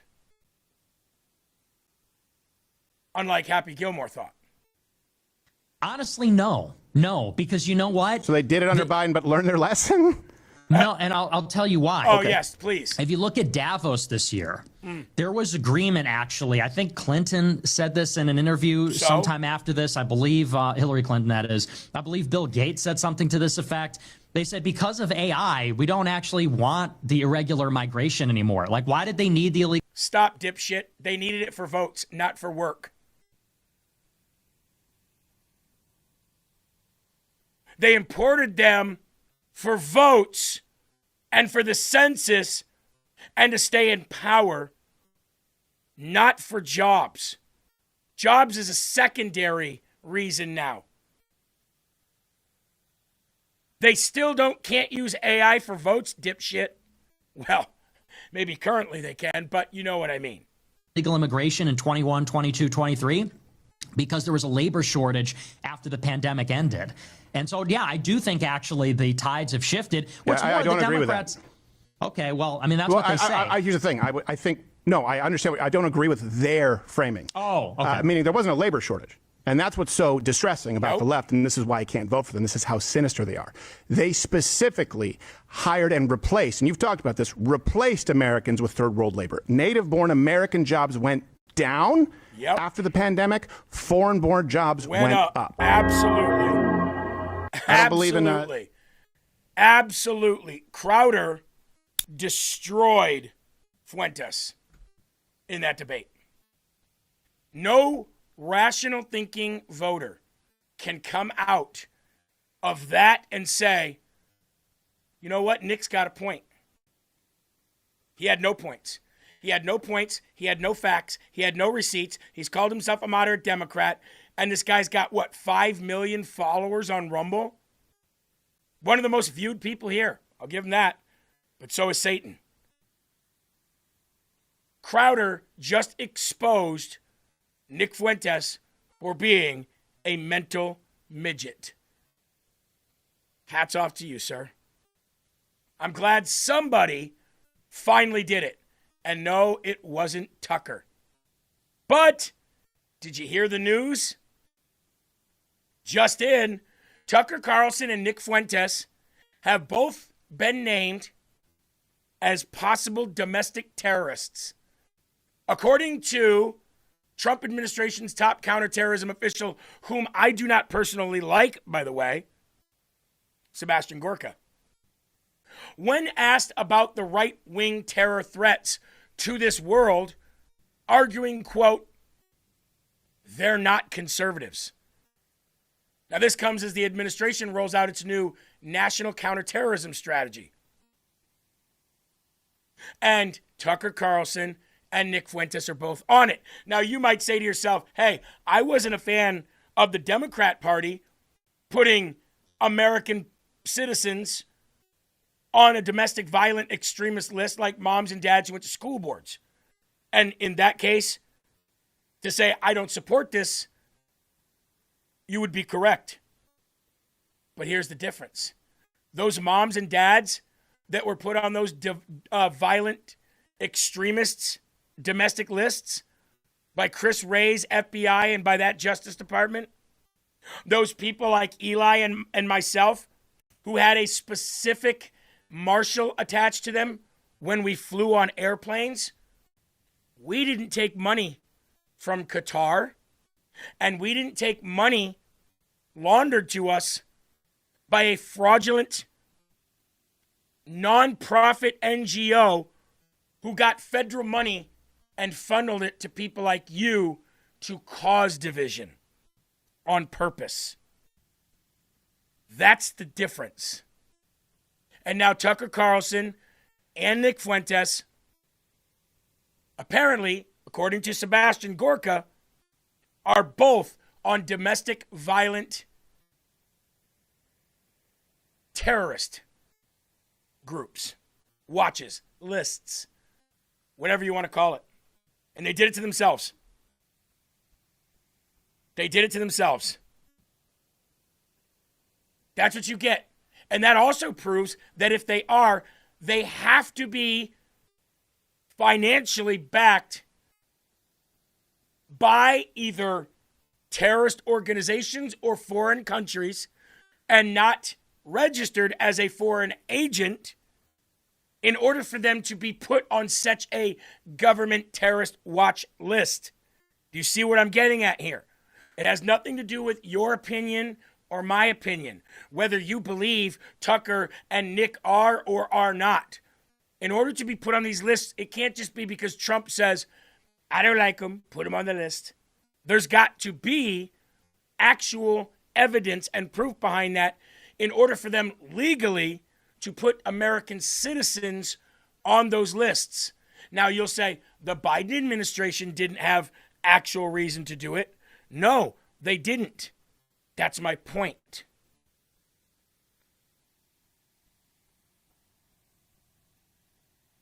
Now, one of these other idiots that's caused a lot of division, Candace Owens. I titled this show, what was the actual title of the show, Eli? Something about spanking. I think it was Spanking the Competition. That's what it was. I'm going to pull this up on the screen here for you so you can see this. This is the thumbnail that producer Eli made for the show today in case you didn't back out and didn't see the thumbnail. By the way, hats off to producer Eli on this thumbnail. Beautiful job. Spanking the Competition. You see Thomas Massie getting spanked by Daddy Trump. That's his daddy on the right. You see mental midget Nick Fuentes getting spanked by Steven Crowder on the left. And you see me in the middle laughing. This episode is called Spanking the Competition because we're finally putting these people in their place. We are finally calling these people out with facts. And from what I just said about Tucker and Nick, I guess we were over the target with this the whole time. So let's go to Candace now, because these people need to be rooted out of this entire equation, including Thomas Massie. Candace, how does she keep people coming back when she never shows proof or receipts? Well, this is how. Overpromising and under-delivering. The information that you have about Charlie's death and the betrayals around him, episode by episode, are you unable to lay it out all at once for us? Yes, I am obviously drip feeding. There's another theory that I'm still looking into that has been presented that I think is definitely interesting. Probably we'll have more on that maybe tomorrow or the next day. Another piece of this puzzle that I find to be fascinating. I will have more for you guys next week. We'll have more for you tomorrow. We will have more for you tomorrow. Some other stuff that I've been holding close to my chest. So much more is going to be exposed, and we're going to get into that more tomorrow. Incredibly interesting, and we're going to get more into that in tomorrow's episode. Holiday thing, which I'll get into tomorrow. We're going to get into a Russian and Ukrainian angle here for some reason, some way, somehow. We'll see. See you guys tomorrow. Tomorrow we're going to jump back into the timeline because I've got some amazing little factoids to add to it. So I will see you guys tomorrow. Tomorrow we will have more explosive information and revelations. Again, we're working on a very, very big lead tomorrow that I believe that we should be able to present tomorrow. Stay tuned for tomorrow. Like I said, tomorrow I will show you. I was having recurring dreams about the fact that he was betrayed, and we will jump more into that narrative tomorrow. Something happened at Fort Huachuca, and tomorrow we're going to dive deeper. We'll get into that tomorrow, because tomorrow we're obviously going to get into her pageant days. I will tell you more about that tomorrow. He actually said more than that, actually, but we're fishing, right? So let's be patient. I've actually been sitting on this for a little bit over a week, been intentionally setting bait, giving a little bit of information. Oh, I spent time setting a lot of bait. A lot of bait has been set, and we'll see what we get. A lot's going to be revealed, like I said. Set bait, like set I said, traps. even that I've been sitting on for a while, and I will have more for you on that next week. To be clear, I might actually release a name every day this week. It's only Monday, folks. I've actually discovered a lot more, but it's only Monday. We've discovered more, by the way, but it's only Tuesday. It's only Tuesday. So we'll give you more. We'll give you more tomorrow. Anyways, more on that later. More on that later. We'll have more on that later. More on that later. More on that later. Like I said, more on that later. More on that later. I'll have a timeline for you. We will have more on Robbie Hild on Monday. But that, I promise you, I will actually have on Monday. So yeah, it's getting close, Eli. We'll see you guys then. The truth is going to come out. We'll see you guys tomorrow. I am going to get to the bottom of why he lost his life and who was behind it. So stay tuned. And I expect that when we get back, I'm going to have even more explosive revelations for you. We're absolutely doing this for Charlie Kirk. I hate to leave you on a cliffhanger. I don't actually hate to leave you on a cliffhanger. It brings you back. We'll see you tomorrow. Eli, she's getting so close. Jeremy, there's so much I could say about this right now, but it's only Wednesday, so more on that later. We'll see you tomorrow. Yeah, she's like the black circleback Saki. Ooh, Eli, I could have just said a very, very racist sounding nickname. I don't know if I should say it or not. We have circleback Saki, right? I just called her the black circleback Saki. So could she be considered the circleback Blackie? Just saying. I fully relinquish the crown of racism and pass it to you, good sir.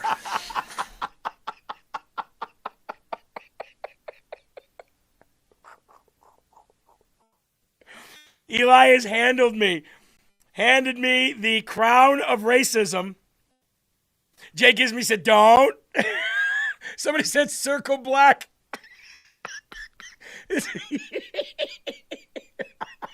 Hey. Oh. We better stop that right in its tracks. Tell you that.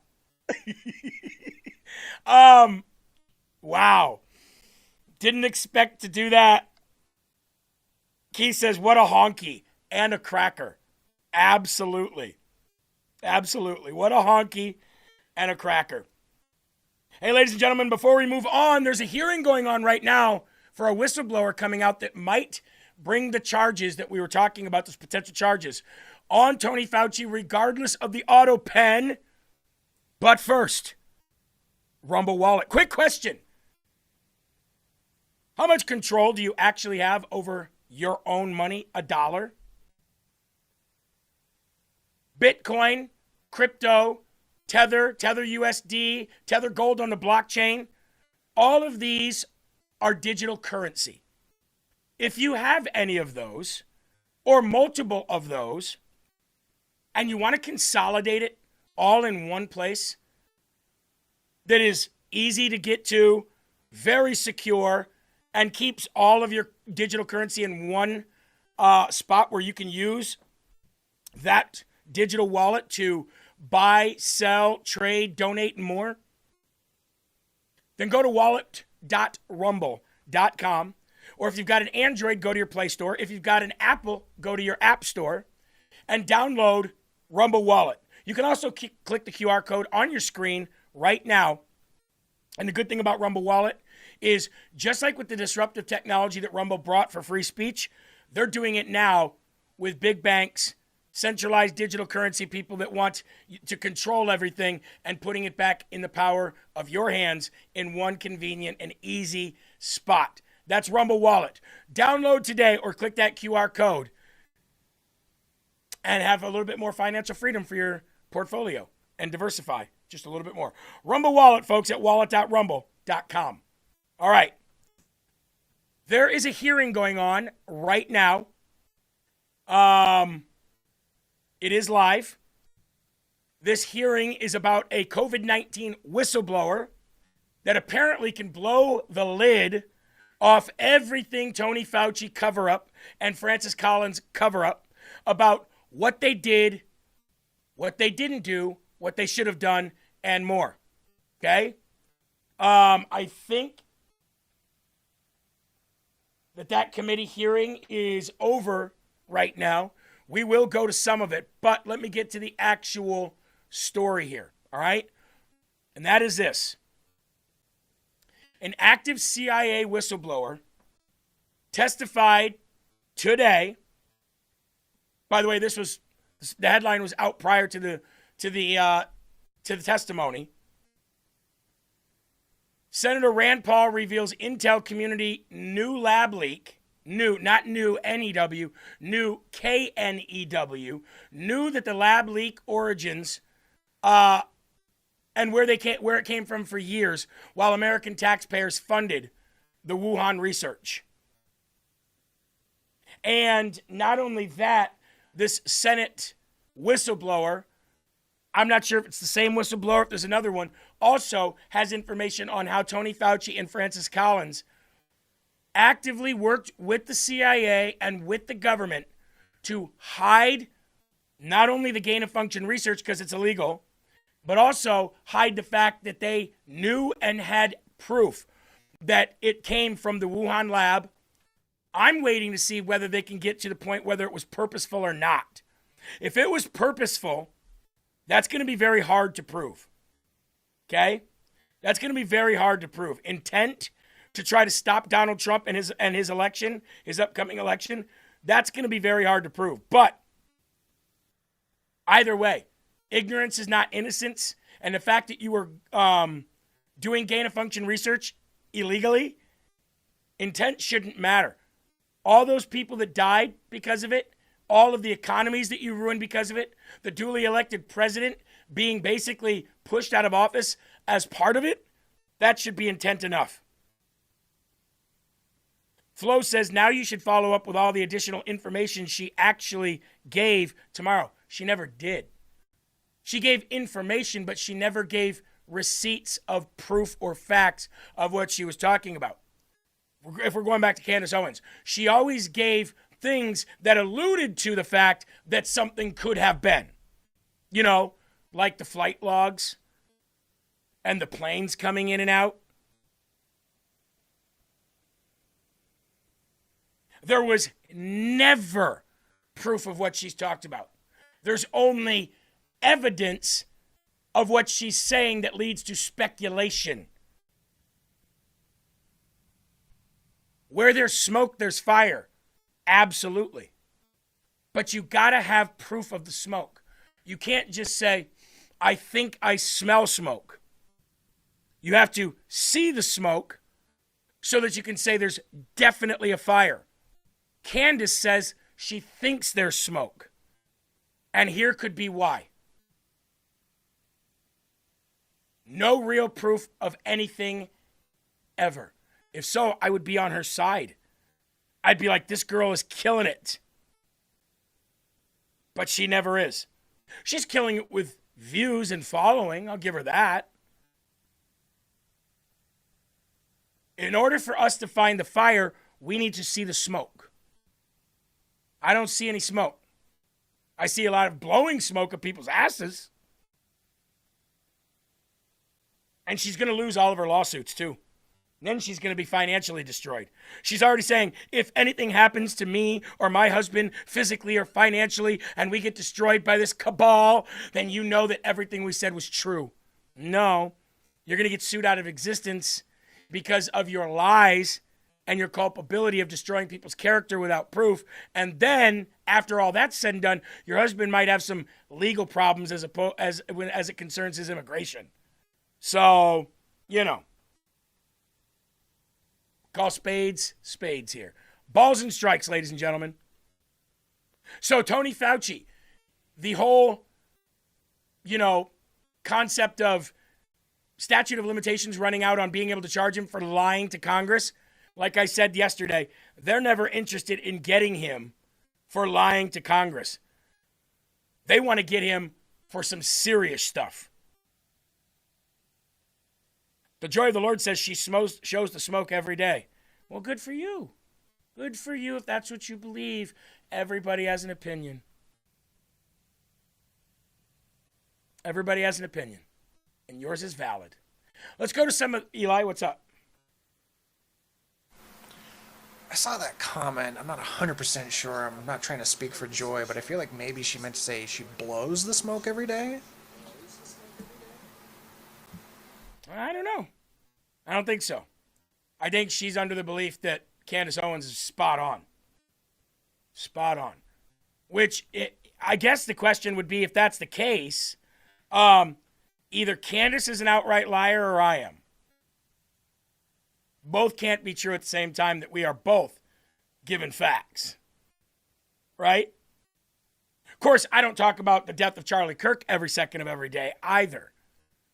So, there's that. I want to go to some of this questioning that happened this morning in this hearing. And after that, we'll come back to some other news here. Shannon says Candace is a demon.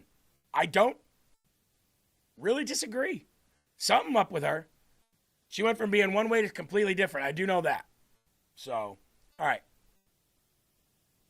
And I realize, and I really appreciate the fact that the committee staff and Chairman Paul is very, very concerned about retaliation against you. Apparently they didn't clear your testimony here at the CIA.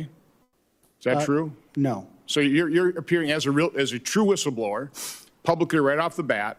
I'll do, and I'm sure Senator Paul and the staff will do everything we can to prevent retaliation. What is your game plan after this? You're done with the in DNI and the DIG organization. What do you plan going back to CIA? I returned to CIA on was it April? I'm back at CIA. I just took a couple of weeks vacation after it was a long year and I was tired, so I took some time off. So were you welcome back? I just arrived and I've got a desk and they're talking to me about what comes next. I mean, do you have any concerns about me keeping this? Because originally we said you can't keep this after the hearing, but it sounds like now I can keep it. I mean, do you have a concern? Because I don't want to harm you in terms of what you've written here. I haven't had a chance to go through it yet. You can keep it. Okay. Should we distribute this publicly? Please hold on that. For the time being, I will. John Radcliffe was very helpful when he was in that position at DNI. Now he's director of the CIA. What is preventing the CIA from totally cooperating with the DNI? I don't know. What would you say? You've been in the CIA. Who's running this show? Here's what I'll say. We had requests. We have a formal process that we sent those requests over, and I detailed in the transcribed interview the dates and what those requests were for. It appeared to be bureaucratic slow rolling until the government shutdown happened. Well, that is the technique they use. Yes. I mean, they look at every administration or every director of CIA, and if they don't agree with them, this too shall pass, right? They just wait them out. I mean, that's happening right now in both of our investigations. So, again, I am calling for a church-like commission. We'll call it the Paul Johnson Commission, okay? We need to figure out who runs the deep state. But in my final 3 minutes, because I held what I thought was a blockbuster hearing 2 weeks ago. It was very good. And this is on my investigation in terms of the harms done by the COVID injection. And I'm going to talk about it right now because it's not being covered by the legacy media. Alternate media, yes. Fox News, Fox Business has had me on. I went on, supposed to be on CNN last week. And I sent them my report and told them that's what I want to talk about. They canceled the appearance. Oh, that's not why. Sure it is. So this is what, and I can do this in 2 minutes and 20 seconds. This is what we uncovered. This is what is being covered up by now the legacy media. On March 1st of 2021, Dr. Peter Marks, head of CBER, the organization, then FDA, that approves vaccines and also is supposed to surveil those vaccines post-market for safety, was given a multi-page briefing by the main data mining analyst within FDA, working with the inventor of the algorithm they used to analyze the VAERS, the Vaccine Adverse Event Reporting System. Remember VAERS, guys? That briefing told Dr. Marks that the current algorithm, because of the nature of the massive number of claims coming into VAERS, by the way, from 1990 until 2020, on average, about 280 deaths were reported in VAERS associated with the vaccine. 2021 is over 21,000. Nothing to see here. But anyway. Not only that, Eli, do you remember when COVID was here? The flu disappeared. There was barely any cases of it. It plummeted. Every year prior to that, the flu, way up here. Soon as COVID came, the flu was gone. But yet nobody could call it what it was. It was a flu virus. Gain-of-function research to mutate it, but it was a flu virus. And they replaced flu numbers for COVID numbers and then actually started counting respiratory deaths as COVID deaths. Hell, they were counting motorcycle deaths of COVID deaths, if you remember. Yeah, they would have had they kind of shot themselves in the foot on that. They would have had a lot more people fall for the BS had they said, oh yeah, some people are still getting the flu and some people are getting COVID. But you're right, COVID, or the flu was just gone. It just didn't exist anymore. Just gone. Just gone. By the way, if you're still talking about Candace Owens in the chat, that's like 5 minutes ago. Catch up. Tulsi Gabbard launches an investigation on 120 U.S.-funded biolabs, dozens located in Ukraine. Well, shit, Eli. Here we are years later. 5 years later. LFA TV was tip of the spear in showing you the proof of biolabs in Ukraine.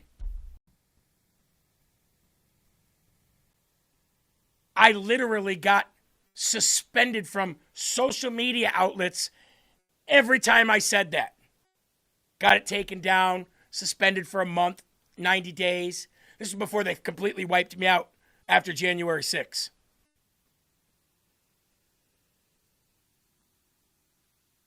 And now the director of the National Intelligence Agency is launching investigations into U.S.-funded biolabs in Ukraine, of which I said that if Mexico had Chinese-funded biolabs on the border of America and Mexico, that we would go in and bomb the shit out of them and take it down. Did I not?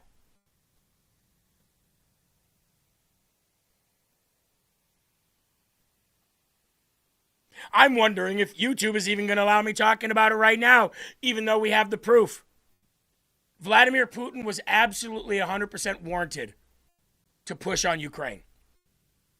And again, just like if Israel wanted all the Palestinians dead, they'd be dead. If Russia wanted all the Ukrainians dead, they'd be dead. And I always knew that Putin had a justified reason. That, among many other reasons, that he had a justified reason to go into Ukraine. Gulfstream 650 said, Jeremy, you are so lame. What does that say about the person on my stream watching me? What does that say about you? Director of National Intelligence, Tulsi Gabbard, has launched an investigation of more than 120 biological laboratories overseas that have been receiving U.S. tax dollars for decades. Gabbard told the Post, you suck, and you watched. Cuck. Gabbard told the Post on Monday that her team is going to identify where these labs are, what pathogens they contain, and what research is being conducted to end dangerous gain-of-function research that threatens the health and well-being of American people around the world. The COVID-19 pandemic revealed the catastrophic global impact research on dangerous pathogens and biolabs can have, Gabbard said. Yet despite these obvious dangers, politicians, so-called health professionals like Dr. Tony Fauci, and entities within the Biden administration's national security team lied to the American people about the existence of these U.S.-funded and supported biolabs and threatened those who attempted to expose the truth, like yours truly. Right? Remember that? By the way, to the person who came in the chat, thank you for the algorithm and the numbers too, to the views. You know, Eli, I'm gonna stop here for a minute because I follow this guy on Instagram who is a Jew. No. But you know what he does, Eli? He goes on, those platforms, those social media platforms where you can just type in some keywords and people are on camera and then somebody pops up and you just have a debate with them based on whatever. So he's on these apps, and every time somebody comes up and says, kill all Jews, F Israel, blah, blah, blah, every time somebody comes on and insults Israel without facts, saying that they should die, they don't have a right to live, that kind of insult, he donates to a Jewish charity. So he says, because of you today, because of your hatred today, we've been able to feed 15 starving Jewish children living under the poverty level. Every time a troll comes in, Eli, we should do that. We should donate to a charity of Christian conservative children or Christian schools or pro-life groups. Every time we get it, that's a new thing. You know what? I'm doing it. Every time, folks. Every time we get another troll in this chat that we have to mute, I'm donating $10 to a charity that they would hate. A pro-life or Christian charity. Eli, does that sound like a good idea? Yeah, as long as you always end it with, and it's all thanks to Jew. Yeah. Well, I mean, we're not doing the Jew thing, but you get it. We're not doing the whole, we're going to donate to Jewish charities. We're going to donate to American pro-life charities. Every time a troll comes in here, Utah said Drew Hernandez cucks are coming in today. Well, that's what they all are, for sure. That's what they all are. Pro-life groups, that's what we'll do. So every time one of you trolls comes in here, we're going to say, we're going to highlight your name, we're going to pin your name to the top of the chat, and we're going to say, thank you. Because of you, another baby gets to live today.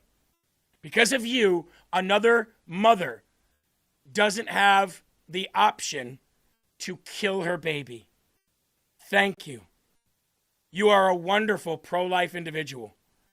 And we will tell everybody about you and who you are. And we'll highlight you. $10 every single time a troll comes in. Right? And if we can identify that it's a troll, say from Drew Hernandez, who is also pro-life, we'll donate to the Jews. We'll donate to a Jewish charity. That'll be fun. Anyway, back to the biolabs. According to officials within the Office of the Director of National Intelligence, the laboratories under review are spread across more than 30 countries. 30 countries, 30 countries are getting funded by U.S. taxpayers to do gain-of-function research outside of our shores, outside of our boundaries, outside of our jurisdiction, which makes it illegal for us to fund. See what I'm saying? Beautiful, huh? The report says that more than 40 of the facilities being reviewed are located in Ukraine. 40 biolabs. More than 40 biolabs. Somebody said, donate to Jews for Jesus. Perfect. Perfect. 2 for 1 right there. Intelligence officials cited concerns that laboratories in active conflict zones could face risk of compromise or disruption due to the war in the country. So it sounds to me as if the biolab theory was never a theory. It was true. And we're funding it. And it's time to stop. Sports Rican says now a wave of fake trolls will flock to the chat. Oh well. Oh well. T. Mitchell, you got it right. By our money. Yep. We're funding it. Just like we funded COVID-19. So the American people can't be held accountable for funding it. They were unknowingly funding it. So who was using the American people's money to fund it? Tony Fauci, Francis Collins, the NIH, CIA helped, NSA covered it up. And you know what's going to happen is the 2020 election and the Tony Fauci funded COVID disease that killed I don't know how many people, even people on motorcycles, I guess, but we'll be glad to take their numbers when we're prosecuting Tony Fauci for it. That's all going to come out at the same time. You know that, right? Think about where we're at here. Think about what everybody's talking about. Think of the hearings that are going on. The biggest things that nobody except for us are talking about, really, and people on the front lines who get it, is the 2020 election and the origins of COVID-19. Laterer says, coming into the chat late. Hello, all. How you doing, Laterer? Thanks for coming in. Mellow Cat, good to see you. Sophie, thank you very much. Deb Graham says, I hope it comes before Fauci passes. Well, one thing that we are sure of is Fauci is going to burn in hell for the rest of his existence. Till the end of time. His eternal soul will burn in hell. And that alone, I'm happy for. Now, let's move on to illegal aliens, shall we? Chris Van Hollen, you remember him? Wasting away in Margaritaville. Having margaritas with Kilmar Abrego Garcia. Remember him? Well, Kash Patel had a run-in with him yesterday. And you know the rumor of, Kash, are you an alcoholic? Are you drinking on the job? Oh, this didn't go well. Talk about a boomerang with a bomb on it. Occasions when your security detail had difficulty waking or locating you, is that right? Nope, it's a total farce. I don't even know where you get this stuff, but it doesn't make it credible because you say so. I'm not saying it, Director Patel. It's been written and documented. You are literally saying it. No, I'm saying that these are reports, Director Patel. No, and unlike your baseless reports, the only person that was slinging margaritas in El Salvador on the taxpayer dollar with a convicted gangbanging rapist was you. You know, the only person that ran up a $7,000 bar tab in Washington, D.C. at the lobby bar was you. So the only individual in this room that has been drinking on taxpayer dime during the day is you. Director Patel, come on. These are serious allegations that were made against you. The allegations are false. Filed. You drinking margaritas with a gangbanger is true and on video. It just goes to show you running a $7,000 bar tab at the lobby bar has been filed by your own office. This goes to show drink during the day. That's you. This is the ultimate example of hypocrisy. Mr. Chairman, I will not be tarnished by baseless allegations and fraudulent statements from the media. The fact that you mentioned that indicates you don't know what you are talking about. Now, here, Director The only thing I know is you're the one drinking margaritas with felons. Actually, dude, wow. Wow. The only one drinking margaritas and slanging margaritas with gangbangers is you. The only one drinking during the day is you. The only one who racked up a $7,000 bar tab during the day was you. And we don't have to take baseless allegations or, rumors of people doing something or hearsay. We know this because you filed that $7,000 expenditure. We know this because it's on video of you slanging margaritas with a known convicted MS-13 gangbanger. So, got him. Got him. That's the way you come back to somebody throwing baseless, stupid allegations like that. We're going to give Kash Patel the Smarty Award of the day today. Boy, that pissed off Chris Van Hollen, didn't it? The fact that that's what you say makes you guilty, really? Because you're on camera being guilty. You filed a $7,000 expenditure being guilty. The only one here drinking at the on the job during the day is you pasty white freak. Got him. Let's go to another one of President Trump's administration officials. Secretary of War, Pete Hegseth. Why do they even let people like Mitch McConnell talk anymore? Like, we get it. We get it. You're going to screw over the world. You're going to screw over the country. You're going to allow this guy to stay in here until he's Dianne Feinstein dead. But why let him speak? It's horrible to listen to. Here's where we are. The vote is about over. The secretary has to get with the president on the China trip. I'm going to ask Senator Murkowski to wrap up. And thank you all for being here. Baldwin, Shaheen, and Kennedy. Baldwin, Shaheen, and Kennedy still have questions. Wrap up after. Hold here. You see his eyes all purple and shit? What the? Yeah. Obviously, there's not a whole lot of time for a second round, so we'll get through everybody. And Senator Murkowski, I appreciate your taking over. Thank you. Secretary Hegseth, Chairman Kane, thank you for being here today. Why did Lisa Murkowski have to take over?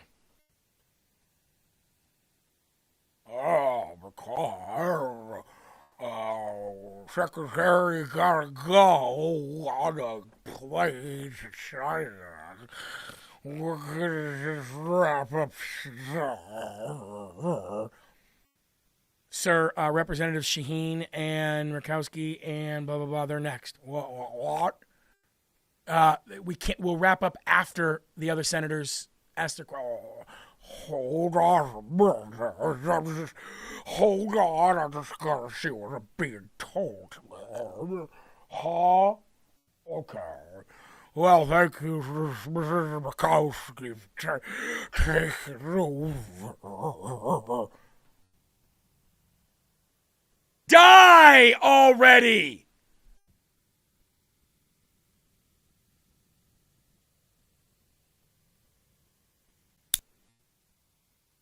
Go down the hallway. This is embarrassing to the United States of America. Guess what? Trump is almost as old as that guy. And Trump is on the ball, baby. What are you, a stupid person? What are you, stupid? What are you, a dumb person? You're a stupid, dumb person. That's why. He's not doing it. Oh, shit, my pants. Eli. What do you got to say about that? You know, Jeremy, he kind of reminds me of that character that Tommy Chong would do with Cheech and Chong called Blind Melon Chitlin. It's Blind Melon Chitlin. Thank you. You know what he sounds like, Eli? He almost sounds like the guy from Men in Black. Oh, sugar water.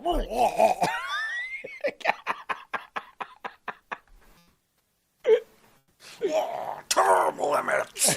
Yeah, term limits is right. Oh, I just can't. I can't. Is there even any more of this video? Does she go on talking? Today is the first time either of you are. Okay, here's where we are. I got to see this again. I got to see a little bit the of this. The vote is about over. The secretary has to get with the president on the China trip. I'm going to ask Senator Murkowski to wrap up. And thank you all for being here. Baldwin, Shaheen, and Kennedy. Baldwin, Shaheen, and Kennedy still have questions. Look at that. Look at that. Look at that. Eli, I half expect to see Brendan Fraser kick open the door and start wasting the mummy. He looks like the mummy. from the movie The Mummy. Anaximon. I mean, come on, dude. Funny enough, they actually are making a fourth movie, so maybe he actually will be the star. And it's Anaxunamun. Get it right. Gay?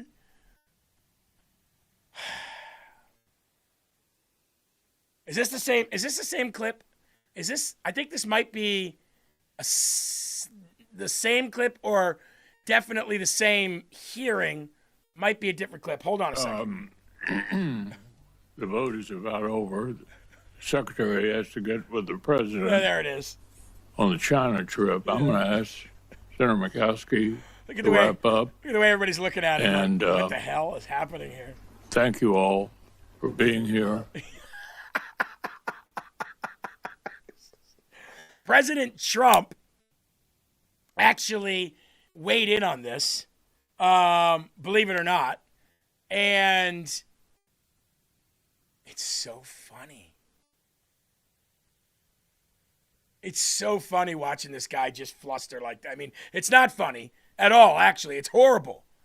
But still, President Trump is calling for the aide that whispered into Mitch McConnell's ear to be fired. In a midnight social media post, President Trump ripped into an advisor who whispered into McConnell's ear, making him look foolish during a Senate appropriations meeting. Senator Mitch McConnell yesterday chaired the Senate Appropriations Subcommittee on Defense and grilled Pete Hegseth over fiscal year 2027 defense budget. After the hearing, a clerk whispered in McConnell's ear, making the elderly Kentucky senator look confused. Eli, can you do me a favor? Can you find out how old President Trump is?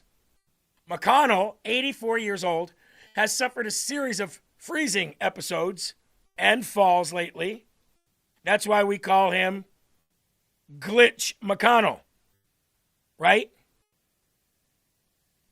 Shannon said, President Trump just dropped a nuclear bombshell, demands the immediate firing of Mitch McConnell's never-Trumper deep state handler, Robert Karam. Eli, what do we got for President Trump's age? I swear, even the internet does that stupid thing that irritates the hell out of me. But anyway, he's 79 years old. 79, so he's 5 years younger than Glitch McConnell. 5 years younger. And I'll bet you Donald Trump will not be acting like this in 5 years. Ain't no way. And look at Kentucky. What is Kentucky offering us right now? Rand Paul, Mitch McConnell, and Thomas Massie. What the hell is going on here? The clerk, identified as Robert Karam, made Mitch McConnell appear to be suffering from another freezing episode after he asked him to belatedly introduce Democrats into the hearing before conclusion. Trump called for Robert to be fired. The guy that came up to Mitch McConnell today, when McConnell thought the hearing was over and started speaking in his ear for Mitch to belatedly introduce some other people, all Democrats, and by doing so, also made Mitch McConnell look foolish and completely out of it, should be immediately fired. Is Trump saying because he made Mitch look stupid that he wants him fired? No. Trump wants him fired because he allowed him to, or he told him to delay the hearing so 3 more Democrats could come on and pile on and get their sound bites. This was a case where Mitch wasn't confused. He just didn't understand why he was being asked to do something when it was too late and people were wrapping up to leave. They wanted to go home. His name is Robert Karam. He is a never-Trumper and was grandstanding, trying to show how important he was. Karam was a tremendous Democrat supporter, far greater than he should have been, and he's praised relentlessly by Obama's people. He is probably the only reason why Mitch McConnell is stupidly opposed to terminating the filibuster and refuses to help with a 97% issue, the Save America Act. Fire the bum. President Donald J. Trump. Fire the bum. I love the way New Yorkers talk too, by the way. Fire the bum. Hey, get out of here. Fire the bum. Now, ladies and gentlemen,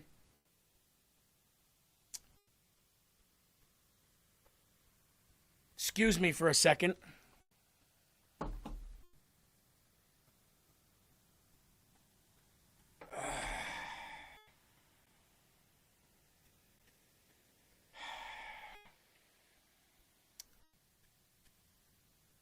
Are you ready? I know I am.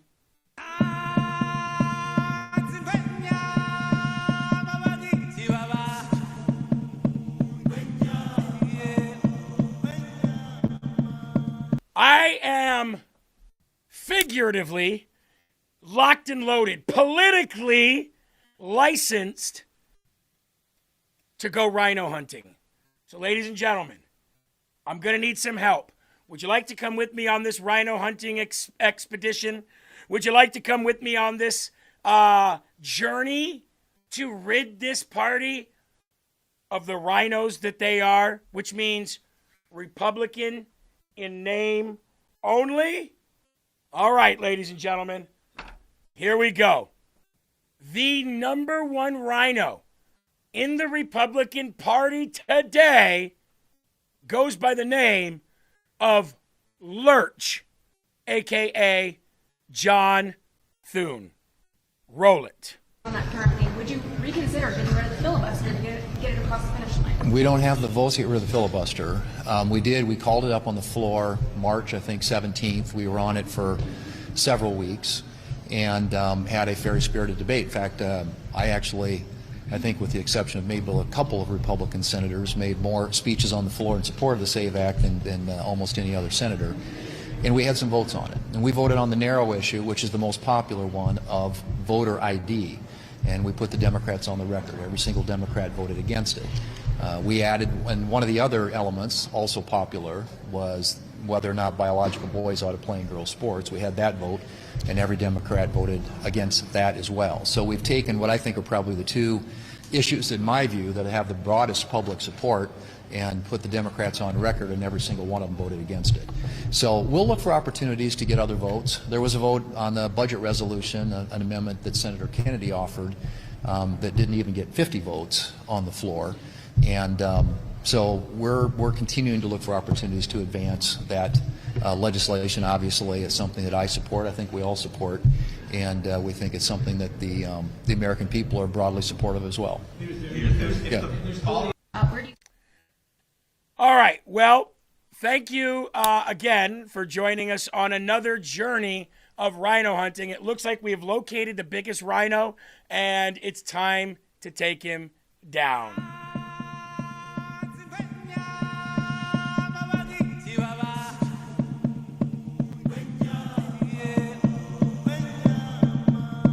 Yoo-hoo will make you famous. Scumbag, loser, John Thune. Trump hater, Bush lackey, rhino establishment, lying John Thune. We're going to go ahead and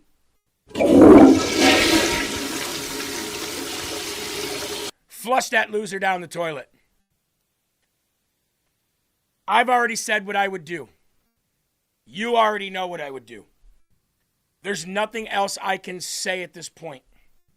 President Trump is not playing hardball with John Thune, probably because he's focused on a billion other things plus the Iran stuff. I don't know. All I know is if there's anybody out there that could put John Thune in his place, it is Trump. Nobody else is in a position to do it. The senators are. Mike Lee, for example. Mike Lee could easily say, I call for a vote of no confidence in the Senate Majority Leader. But unless you have the votes, it's kind of pointless to do. I say do it anyway. Get the ball rolling. Get some testicular fortitude. Let people know where you stand. If it fails, it fails. Big deal. Then you come back at it and you do it again. Democrats do. Donald Trump and these senators are the only one that can hold John Thune accountable. I can't do it. You can't do it. We can't do it with cornering him if we were lucky enough to find him in the Senate building to try to have him answer questions. None of it's going to matter. The guy is dug in and set. This poll serves as a... The guy is dug in. He's set in. He's not moving, clearly. So there's got to be a way to push him. There's always a way to make somebody move. Even mountains move. Ask the Bible. Okay, hold on. Shannon just said, boom. We have one on record. Congressman John Rose calling for Leader John Thune to step down, but he can't. It's got to be a senator. See, and it can't be a congressman. It's got to be a senator, number one. And number two, that senator then has to officially do it. Okay? It can't be a congressman, unfortunately. It's got to be another senator. And it can't be J.D. Vance either. J.D. Vance's role as being the president of the Senate is a weak role. It's only basically there as a person to chair meetings or hearings and a person to cast the tie-breaking vote. So it has to be a senator that officially goes on record, not saying we should remove him, literally filing to remove him. And the only one with the testicular fortitude to get that ball rolling is Trump.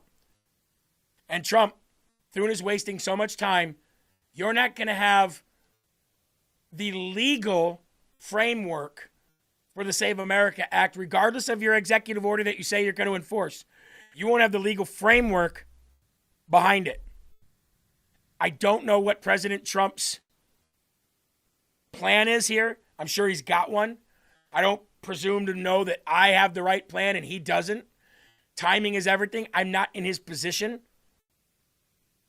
But as a person with logic and understanding, I know that the only two things that can be done to him, and I know that the only group of people that can do it are those people that I just mentioned. Because you can't wait until 2029 to remove him. It's too late. Here's what Leader of the House, Mike Johnson, just said recently. Republicans probably pick up between 7 and 8 seats and maybe double digits, depending on how many states get involved. That's obviously a good thing for the outcome of the election, and it gives us an even greater chance to win the House. You have a president who's running like it's 2024. He's out on the campaign trail as well because the stakes are so high. We can't lose the majority in the House because it would come crashing down around him. And you're going to have a lot of factors in play that have not been a factor in previous midterms. We're going to win. So there's that, Josh, and there is this from Political on the Democrats. Republicans probably pick up between 7 and 8. Mike Johnson said Republicans probably pick up between 7 and 8 seats just on redistricting alone. So that means we could literally lose all of those seats and still be ahead in the House of Representatives. That and many other reasons is why I told you, if you're a Kelsey better, to go bet on the House holding. Senate was never really in jeopardy of losing. There's like a toss-up now because the Senate is so close that says Democrats could take over. But I want to show you something here. And this is from CNN. Okay? This is incredible. I want to show you the betting odds at the bottom at the same time as the commentary from I think, one of only 2 Trump supporters at CNN. Big time reality check for Democrats, and that is it ain't over yet, especially with the redistricting when we look ahead to the 2026 race for Congress. You would have thought that the Democrats' lead would expand on the generic congressional ballot. It didn't happen. Look, in March, Democrats were up by 6 points. Look at this now. Democrats are up by 3 points, and I want you to note the yellow lettering. No clear leader. It is within the margin of error. So despite all of the talk about Donald Trump's unpopularity, the fact is Republicans very much remain in the game when it comes to the congressional midterms, which are occurring in, 6 or 7 months at this point? But I think this... Did he just do the 6 or 7 thing? Yeah. And even with rhinos in other states like South Carolina, we still win on the redistricting and the seats. So I'm not worried about the midterms for the House. I'm a little worried about the midterms for the Senate, but the Senate can't impeach Donald Trump. The Senate can hold up bills, That's for sure. But I say we hold both. I am still going to sit here and tell you today, we will hold the White House, the Senate, and the House of Representatives after this November.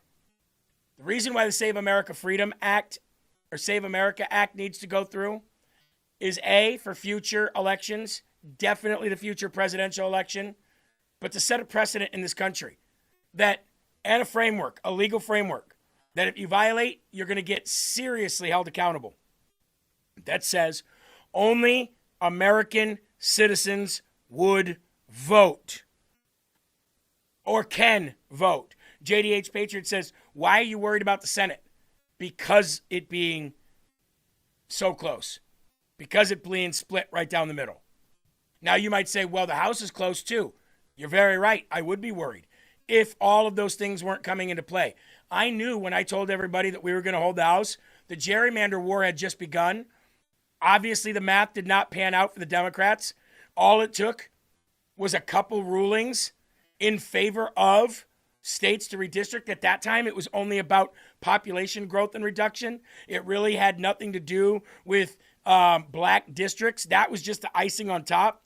And now we got that. We're pretty much setting ourselves up to easily win the House. The reason why I'm so worried about the Senate is because it's split right down the middle and you never know what can happen, right? Now, one congressman, it's up for election, I believe, next week, from Kentucky, Thomas Massie. Against, you know what the name is? He is the worst person. His name is, what the hell? How did he ever end up in Kentucky? His name is Thomas Massie. How did he ever end up here, Paul? Anyway, no, Massie voted against tax cuts for seniors. He voted against tax cuts for overtime workers. And he voted against tax cuts for earners, tip earners.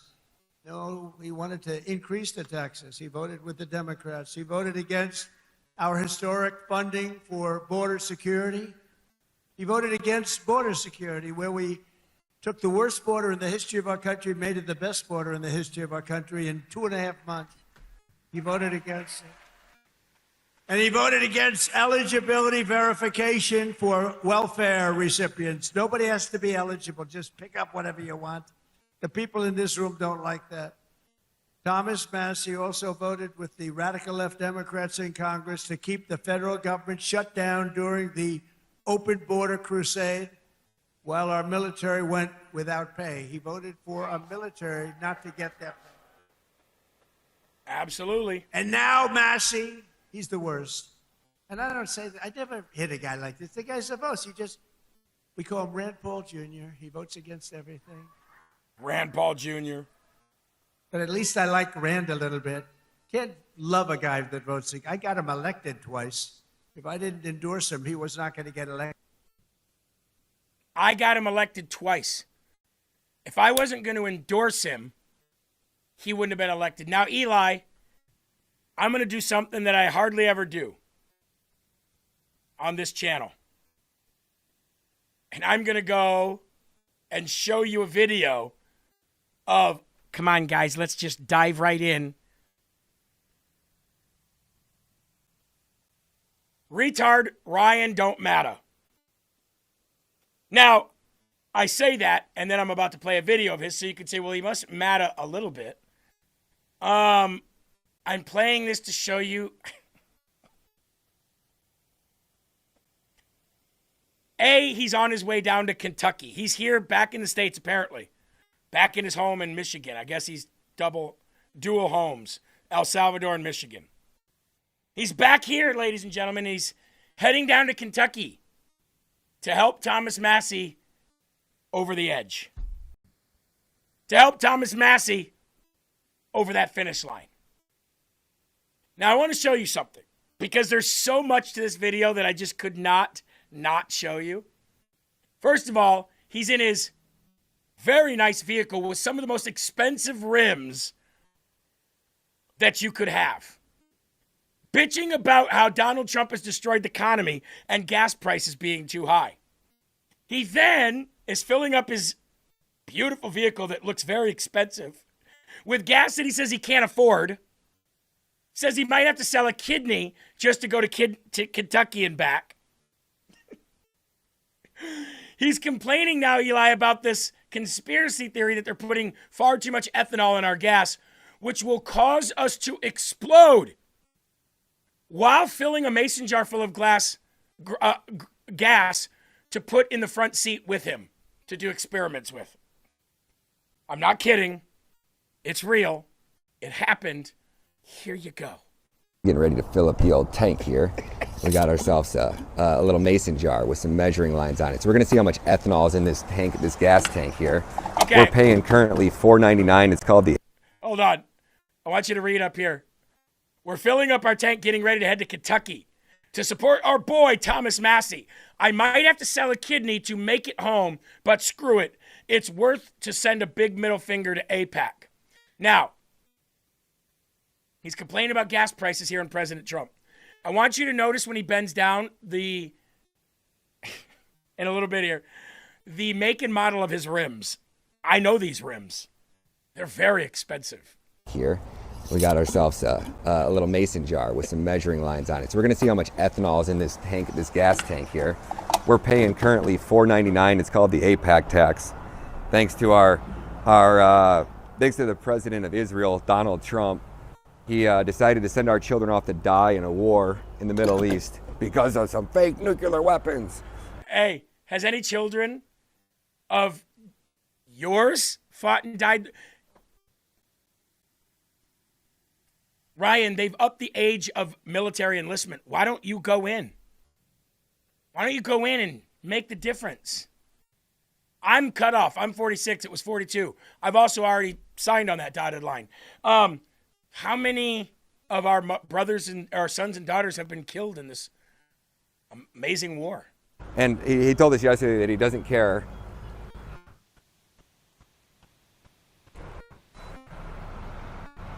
He told us that he doesn't care what the cost of gas is. He doesn't care how much your family is struggling. He doesn't give a shit about you, the American tax-paying slave. All that he cares about is that Iran doesn't get their nuclear weapons. Yeah, that's pretty big, by the way. And two, he gave the largest tax cut back to the taxpayers ever in the big, beautiful bill, and gave the largest tax cut ever back in his first term. So, yeah, he doesn't give a shit about you, the taxpayer. No tax on tips, no tax on overtime, Social Security making more money, you know. Well, and he had to sign an executive order because gas prices are going through the roof. I think they're up 20 cents in the last 24 hours. So I wanted to see how much ethanol they are putting in this gas. He signed an executive order that allows them to lie about the amount of ethanol that they are putting into our gas tanks. This is so funny what happens. So we're going to fill this thing up exactly to that top quart line. And I want to see how much ethanol. Right there, that should be perfect. Okay. So we're going to see how much ethanol is in this gas. By the way, he's got G-Lock. I'm very interested to see. He's got G-Lock black. And make sure we ain't filling up the tank. Rims. They're thousands of dollars. Getting ready to explode. See how much, if it's actually 87. Okay, stop. He just said we're going to get ready to explode with all this ethanol. Okay? He's got a cell phone, which gives off electromagnetic waves with open gas, talking about how expensive the gas is, how he's going to help Thomas Massie with G-Lock black rims on his beautiful, it looks like a Jeep, but he's afraid to explode, but watch what happens. Exactly to that top quart line. And I want to see how much ethanol. Right there, that should be perfect. Okay. So we're going to see how much ethanol is in this gasoline, which I'm very interested to see. And make sure we ain't filling up the tank and getting ready to explode. Well, he puts the gas in the car. See how much, if it's actually 87. Watch what he does here. And I don't know if you have to put water in it to get it to separate or how you get it to tell. But I'm not seeing a separation, so maybe we have to wait a little bit and figure out. But we'll take this bad boy home with us. And we'll see. He puts it in the front seat. I don't know how you get it to separate. I think you got to put water in it or something to get it to separate. And then you measure back out the water or something. I'm not positive. But we'll let it settle there for a second and see what's up. I'm Thomas Massie, and I approve this Maybe, message. maybe it was I filled up the first pump, so maybe, you got to fill up the tank a little bit. I don't know. The guy said you need to do it with like a 5-gallon jug. I didn't do it with a 5-gallon jug. So I'm not sure how this all works. Yeah, you're how not. you get the ethanol to separate from the shit, but we'll see. We'll find out. So I got some questions for all of my homies out there. So I've been watching a bunch of videos online, and they've been saying basically you can fill up like a mason jar or a glass container with gas, and then you can actually see the separation of ethanol and the actual gasoline, so you can tell what octane it is, right? And I just watched it, and they just poured it in just like a regular glass container.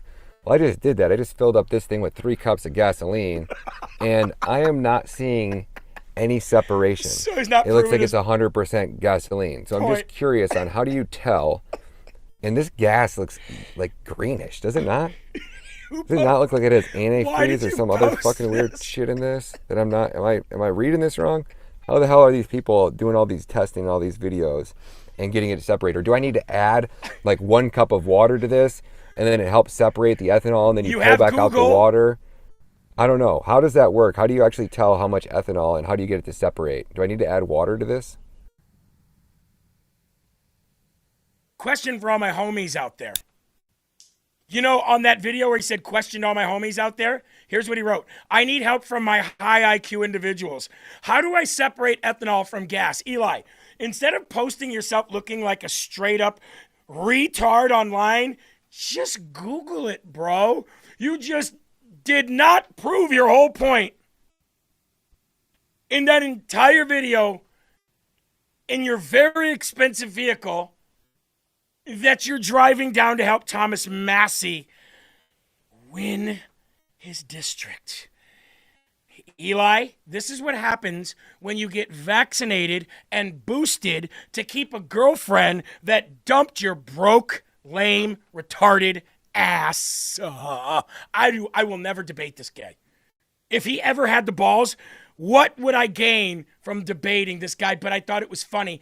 This is the type of people that young voters are flocking to.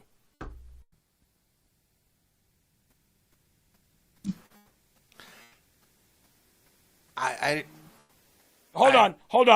I gotta reset.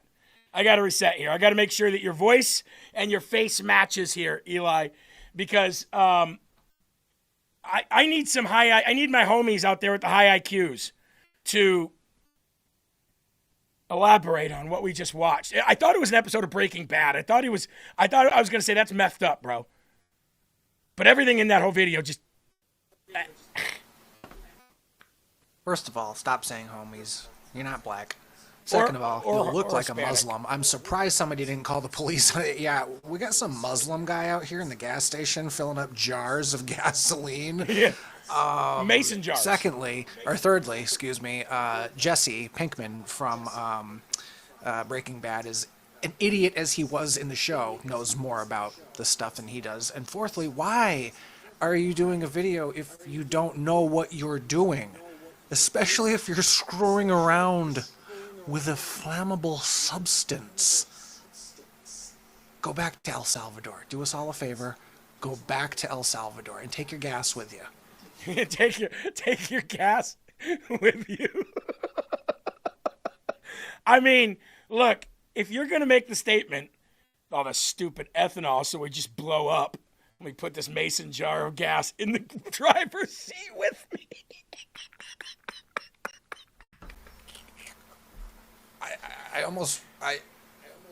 I know. I'm sorry. I'm speechless. That was some of the most retarded shit I've ever seen in my entire life. Excuse my language. Thank the good Lord that he waited on my heart to help Ryan Matta with his decision to leave LFA TV. I was actually kind of grateful when he decided he was going to do it. I was like, I wasn't like, oh, no. Here's what I was. Remember, Eli? Oh, no, please, don't go.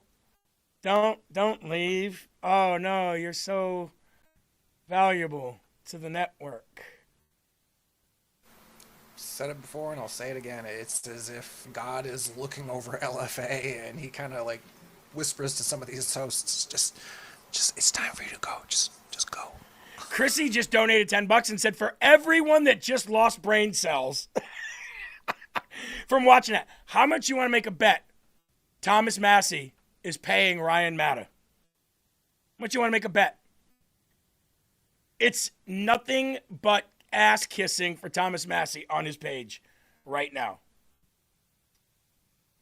I hope Massey's political team, whatever you would call it, sees that video and keep an eye out for this friggin' nut job coming to support me and make sure the dipshit doesn't have any mason jars of gasoline with him. You just made yourself look like a terrorist, Ryan. I'm just gonna say it. You lunatic. Somebody needs to call the authorities in Tennessee and Kentucky and be like, hey guy, there's gonna be this vehicle coming in. He's got mason jars full of gas. He's got a Muslim beard and he hates America. I don't know who this guy is, but he's on his way to your state right now. Beware. He got vaxxed for a supermodel who dumped his ass. He left America, denounced his home country. He comes back, goes to a gas station, starts playing with gas, for better or worse, and he's going to support Thomas Massie. Mr. Massie, keep an eye out. Yeah, you might want to be careful of who's coming to support you. Of course, I believe Thomas Massie was asked about this current sexual abuse, assault, payoff situation. And we showed you the video yesterday where she said he pays in cash. It's his cow money. From what I understand, Eli, Thomas Massie's response to, what is your response to the allegations of sexual misconduct and payoffs and using money to escape the IRS from the selling of your cows? I believe, and don't quote me here, but I do believe, and thank you, KR Zajules, for the $20. If dipshit haven't had a face, it'd be Ryan. Don't quote me here, Eli, but I think he said something to the effect of, I have always made sure that I reported my cow money to the IRS. That's his response to the allegations of sexual misconduct, payoffs, and hiding money from the IRS. I have always reported my cow money to the IRS.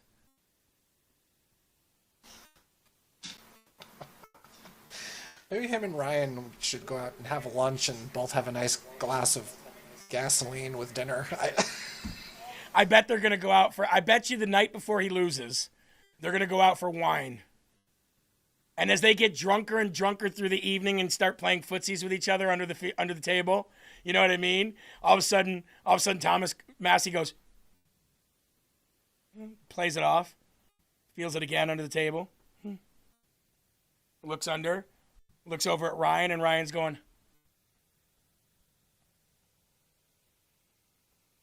they start playing footsies together, and then everybody else leaves, and Ryan says, let's kick this party up a notch. I got some raw ethanol in the vehicle in mason jars. Let's say you and I go up to Makeout Point, sit on the hood of my Hummer, drink ethanol, and see where the night takes us.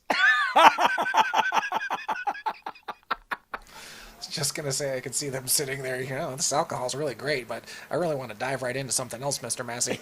Hang on a second, I just gotta run to my car in the driver's seat real quick.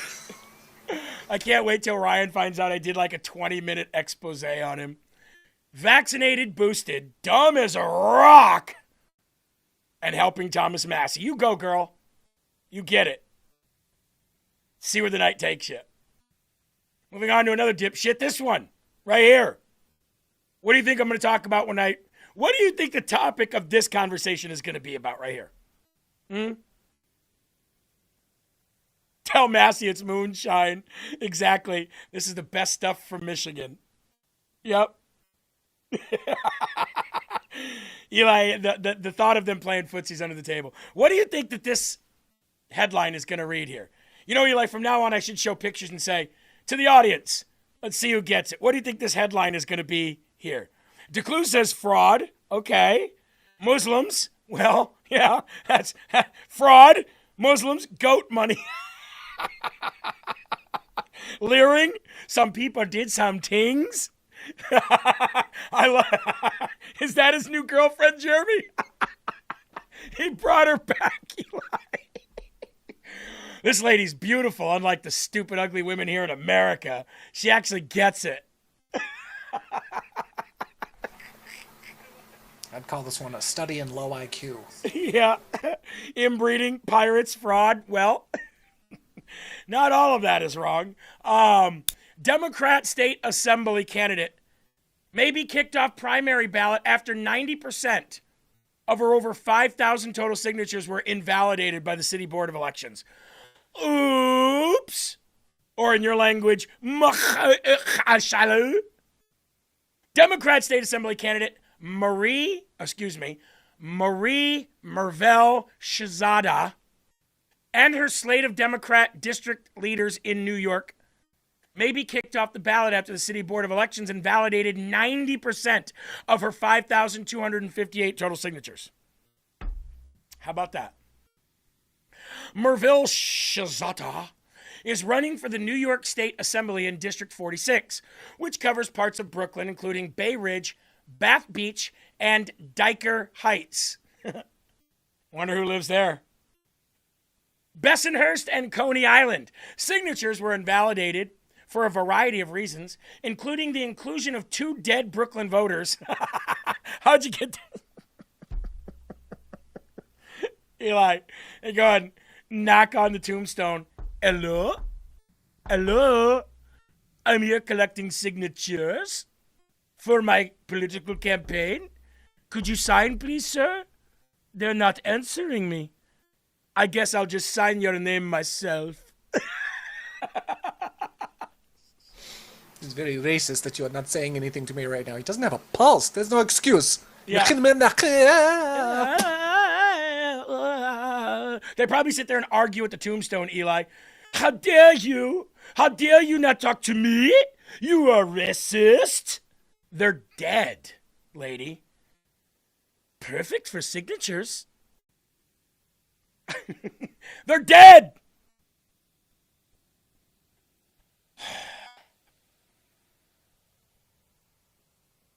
And by the way, voters who didn't even live in the district or even the state or even were registered to vote. So you have dead people, people that aren't registered to vote, people that don't live in the state, and people that don't live in the district. All signing petitions for her to be their constituent or to be their elected official of their constituency. Per the rules for appearing on the ballot, candidates must provide signatures of at least 500 verified voters for the district in question in order to run for assembly. After the city's assessment, Mervell Shahzada had been left with only 479 verified signatures. Let's do some math, shall we? Math is fun when it's not Common Core, because that's just racist. Let's do some math. What was it, 5,285? 5,258. That's the dyslexia. 5,258. Minus 479. That means 4,779 of her ballots were invalid. So whoever said fraud hit the nail on the head. She ought to go to jail. Not just kicked off the ballot, but she ought to go to jail. You know, I thought we were done. Turns out, we're not.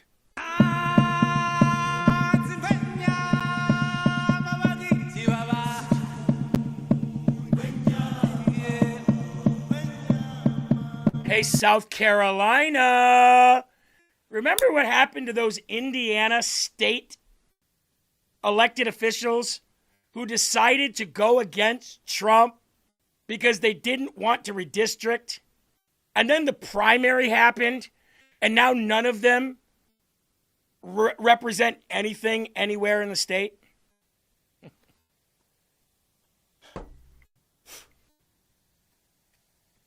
We're coming for you, South Carolina. And we know your names. Uh-oh. Oops. I bet the same thing that happened, the same outcome that happened to the Indiana senators will now happen to Sean Bennett, Chip Campson, Tom Davis, Greg Hembry, and Shane Massie. Eli, you know my wife's maiden name? Her last name was Massie. Do you know that? I never knew how to pronounce it. I didn't know if it was Massey or Macy, but now I know. Yeah. I asked her, I said, are you in any way related to Thomas of Kentucky? And she said, hell to the no. Let's get into this. South Carolina Senate yesterday rejected the House-passed resolution to extend a legislative session to consider redistricting. The newly drawn congressional map eliminates Democrat Representative Jim Clyburn's district. The state Senate failed to reach the two-thirds majority required to advance the redistricting vote. Here are the 5 South Carolina rhinos who voted to block the redistricting. For now, Sean Bennett with an S-E-A-N, Chip Campson, Tom Davis, Greg Hembry, and Shane Massie. I will put their names on the screen for everybody to see. That way, you can screenshot this and you can take it to the bank. Here they are. Sean Bennett, Chip Campson, Tom Davis, Greg Hembry, Shane Massie. It's over with for you losers. Did you think because you are on a state level that we don't know who you are? Unlike Ryan, we have Google. Unlike Ryan doesn't matter, we can look things up. And now your political career will come to an end. This is not an end for redistricting efforts in South Carolina, by the way. Tuesday's rejection just made it more difficult for South Carolina to redraw its congressional map. The vote was 29-17. 31 votes are required for adoption. That means the 3 out of those 5 scumbags could have voted, and we could be on our way to redistricting and getting rid of James Clyburn, the low IQ individual who's only got the seat because he's black.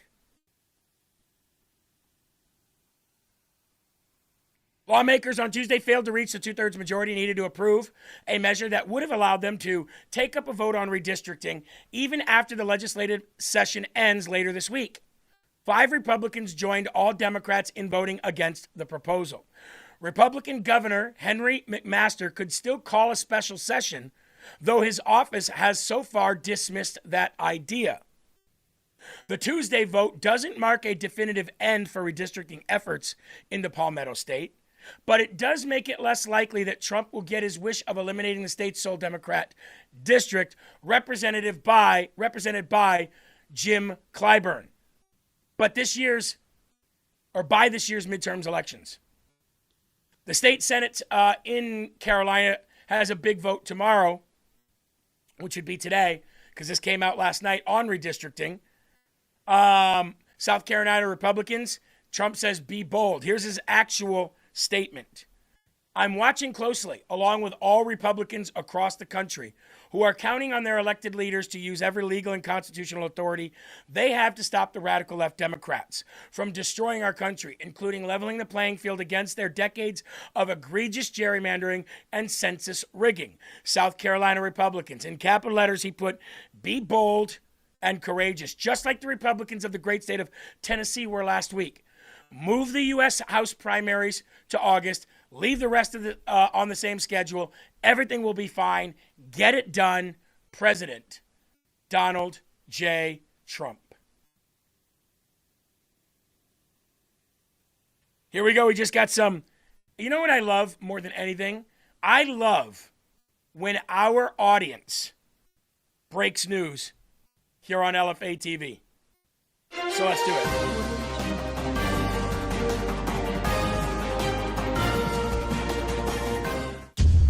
Now, this is put up by unofficial, Tina says, or Tina, but breaking news, word around the State House is that Governor McMaster may be calling lawmakers back for a special session to redraw South Carolina's congressional map. Fox Carolina News. Well, I am sure that after what happened, President Trump put some major screws, twisted some major screws into the governor there, and that's what we're seeing. I did not in any way think that he wouldn't call a special session. What we did find out, though, is who the rhino establishment losers are in that state, and it's always nice to let them expose themselves. Now, speaking of rhino hunting, Judas Mike Pence says, we're either going the Trump Republican Party or we're going to claw back the conservative Republican Party and get our foothold back. This is the establishment. Mike Pence talking. Okay? This is the establishment, Mike Pence talking. This is the Trump hater portion of the Republican Party. But let me ask you this question, everyone. Ready for this? Do you miss a Republican Party that didn't fight back? Because we have some of them right now. We have John Thune, who doesn't fight back. We have Mike Johnson, who effectively has never really fought back. We have a Steve Scalise, who's never fought back. We have a Langford that doesn't fight back. Do you want to go back to all of the Republican Party being that? Or do you want the new Republican Party that does what Donald Trump just said and use all legal and constitutional avenues that we have to fight these disgusting, dirty Democrats? Which Republican Party would you like? Because the Republican Party that I just spoke of, the one that does fight back, that is a populist Republican Party. Trump is a populist president. I like what Shannon said. The grand old party is dead. Joe Bo said, Jeremy, why is Rumble running ads in capital letters that are a lie about Ken Paxton? Because Rumble is a publicly traded company that believes in free speech. And if John Cornyn wants to run ads on Rumble and pays money to do so, Rumble will probably take that money, just as they would if Ken Paxton did. It's a free speech network, and they need to grow.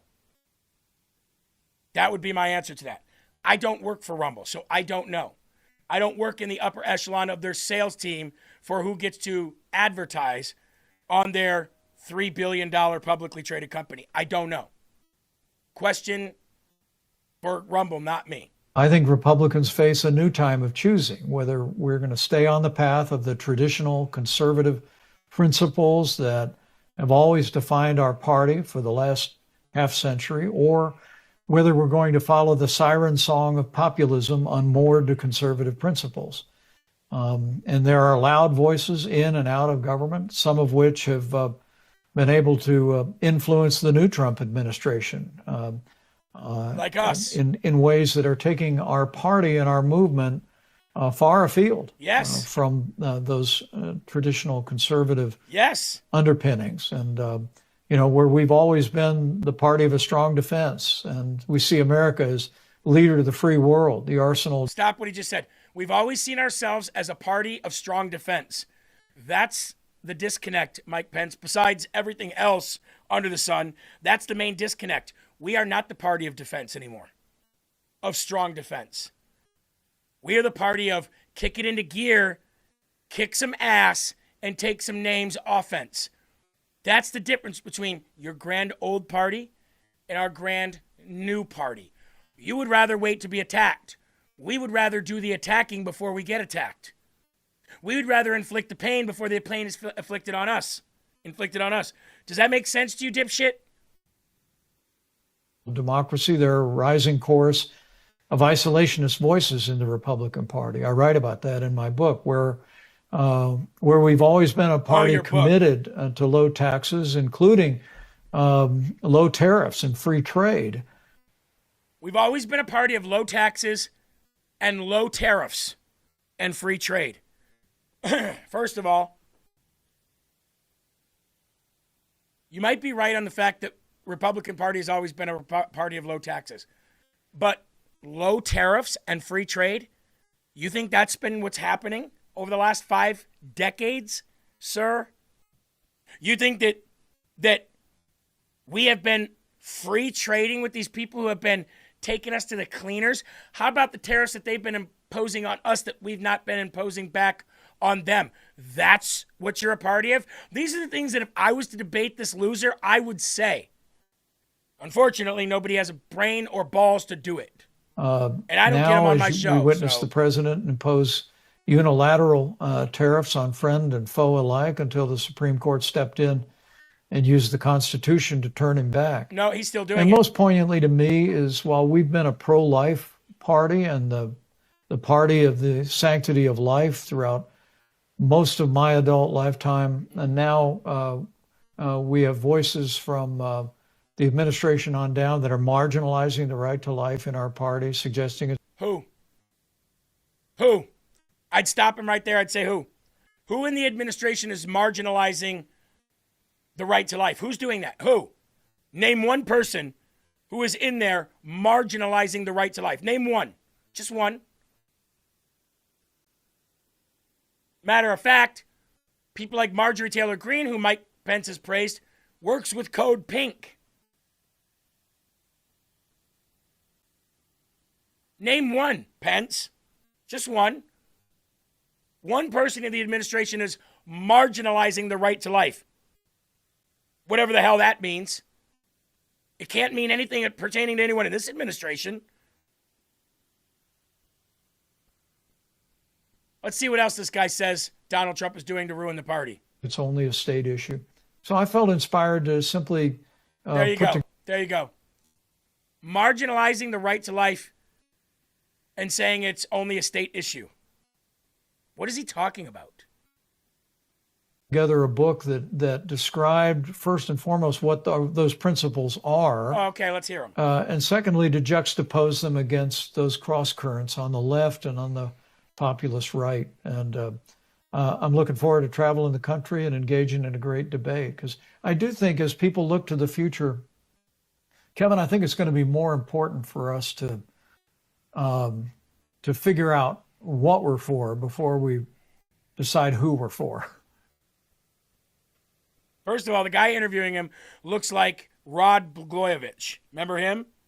Second of all, we need to figure out who we are before we figure out who we're for. You know why they hate Trump so much? Because Trump doesn't just embody a populist person where he's going to end and you're going to go back to your boring, old, bending over the barrel for the Democrats constantly, getting on your knees for the Democrat constantly party. Donald Trump's populism comes in his movement, not so much in him as the man he is anymore. See, Make America Great Again grew bigger than Donald Trump. That's why killing him makes us stronger. That's why trying to marginalize him and go against him, everyone loses. You cannot beat a man that started a movement that's bigger than him. And that movement is bigger. And that movement will be the new Republican Party. It already is. You're calling it a populist president and a populist party and a populist movement. That means it's popular among the voters who want it. You are not, clearly. You're hawking books.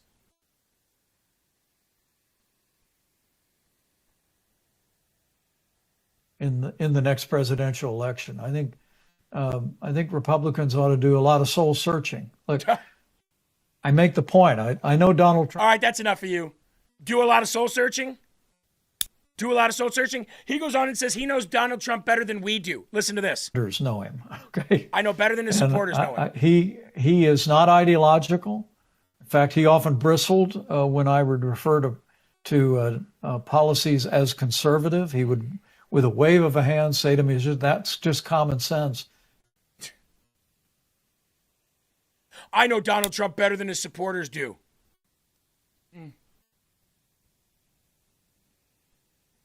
You guys think that's the case?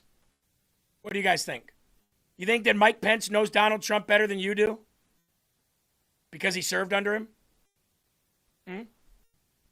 I know something better than he knows, and that's the price of silver is flying through the roof.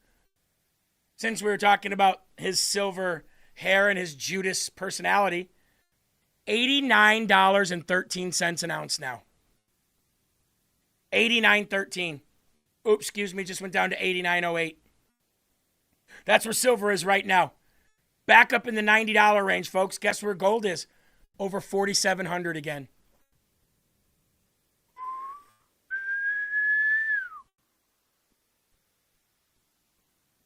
I'm really kicking myself in the butt that I didn't have enough money saved that I wanted to purchase when it was back in the 60s. But it's okay. GoldenCrestMetals.com/LFA. That's GoldenCrestMetals.com/LFA, and check out the Crest Report that teaches you everything you need to know about the massive benefits of investing in precious metals like gold, palladium, platinum, or silver. Your guide to gold. Get it today at GoldenCrestMetals.com/LFA. And then live long enough to resell that silver and gold and make your retirement profits, because that's what we're doing.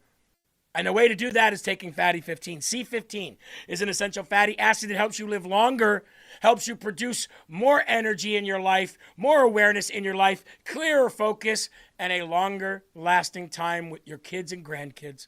C15 prolongs your life by changing the way that your bodily cells age, including the ones that make you look old on the outside.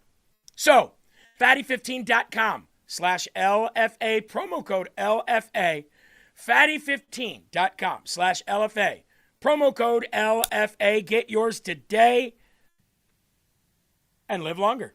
Pretty much that simple. Thank you, Suzanne, for always putting the links in the live chat. We appreciate you. By the way, I answered you on social media. That's rare, huh? Sent me a message, and teamwork makes the dream work. Love it. All right, where were we here? Some good news here. We actually have a lot of news, and I can't even get to it all. Tennessee Democrats have been removed from all House committees following the special session disruptions. Thank you, Linda. God bless you, girl. That's a big donation, actually. $50 donation. Thank you very, very much. God bless you. That was very nice of you. Thank you. Tennessee Democrats removed from all House committees. Tennessee House Speaker Cameron Sexton has removed all the Democrats, including Justin Pearson, who got up there and started tapping his shoes and was raising his hands to the Lord and was telling you that we ain't gonna allow any of this racial gerrymandering to go on anymore. Everybody asked what their consequence was going to be. Well, right now, they no longer are on any committees, have no votes on any committees, can't vote things through committees back onto the House floor, can't really do anything but show up and act like a retard. In the letter addressed to the House Democratic leader, Karen Kemper, dated May 12, Sexton accused members of Democrat caucus of actions aimed at disrupting the democratic and legislative processes and creating disorder on the House floor. The letter cited several indictments, including interlocking arms in the well of the House, blocking aisle in the House floor, encouraging disruptions with protesters and attendees in the gallery, the use of prohibited props and noisemakers, and flagrant disregard for House rules. So I think we have a soundbite for people like that.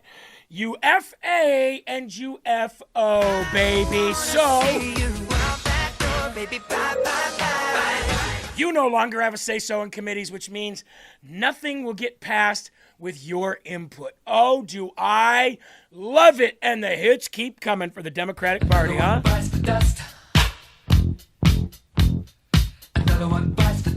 Yes, Daikon1 said Trump pushing for Vance Rubio. Yes, he was. We played the video yesterday. Very excited about that, by the way. Here's some more funny stuff. Just in, Virginia Democrats and Attorney General Jay Jones, you know, the one that was doing drugs and said kill Republicans and he fantasized about it. They put in an appeal, Eli, to maybe have a higher court step in and say they can redistrict. And you know what they did? You know what this dumbass DEI hire, Attorney General Jay Jones, did? He appealed to the wrong court while trying to get the Supreme Court to help reinstate their 10-to-1 gerrymander map. He appealed to the wrong court, and they said, you don't appeal here. And he said, oh, I'm sorry. I'll go try again. Do not pass go. Do not collect $200. You DEI dipshit. You're the Attorney General, and you appealed to the wrong court. Eli, you can't make this stuff up. That right there should have been enough for them to say, you know what, now you don't get to appeal at all. Get out of here, dumbass. Yes, absolutely. Absolutely. 100%. You appealed to the wrong court, you no longer have the right to appeal, you're a retard. Goodbye. Have a good life, idiot. All right, as we're running out of time here, I want to go. We talked about Chris Van Hollen earlier, and now we have a new nominee for ICE chief after Todd Lyons resigned. President Trump has chosen Dave Venturella to replace Todd Lyons as the acting ICE director, according to CBS News. And Bill Malugin says, I'm told by sources familiar with this that this is correct, and Dave Venturella will be the new acting ICE director. Details on him, they say he's a pit bull. Before joining ICE, Venturella worked along the GEO Group, one of the main for-profit prison companies that operates immigration detention centers across the U.S.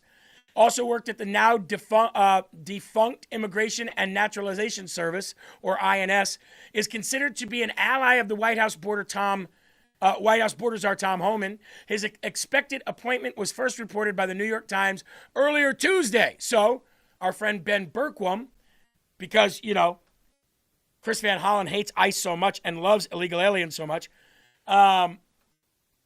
Chris Van Hollen was confronted by Ben Bergquam. Are you proud of being delusional? Are you proud that you brought an MS-13 gang member back from El Salvador? And what happens if he hurts somebody else in America? Do you take responsibility for that? You know what? You've obviously been drinking the Kool-Aid. You should the Kool-Aid of America First. You should listen to the judge in the case, who, when the administration presented their evidence, said there's no there, that they were making it up. And that's why the lawyers He was from caught the Justice trafficking Department, illegals. He was working for the cartel. Department. He's a known MS-13 gang member. Are you proud that you support the cartel over American citizens, sir? Do you support ICE? Do you support ICE bringing criminal illegal aliens out of our country? Look, who can be deported? Donald Trump is locked up.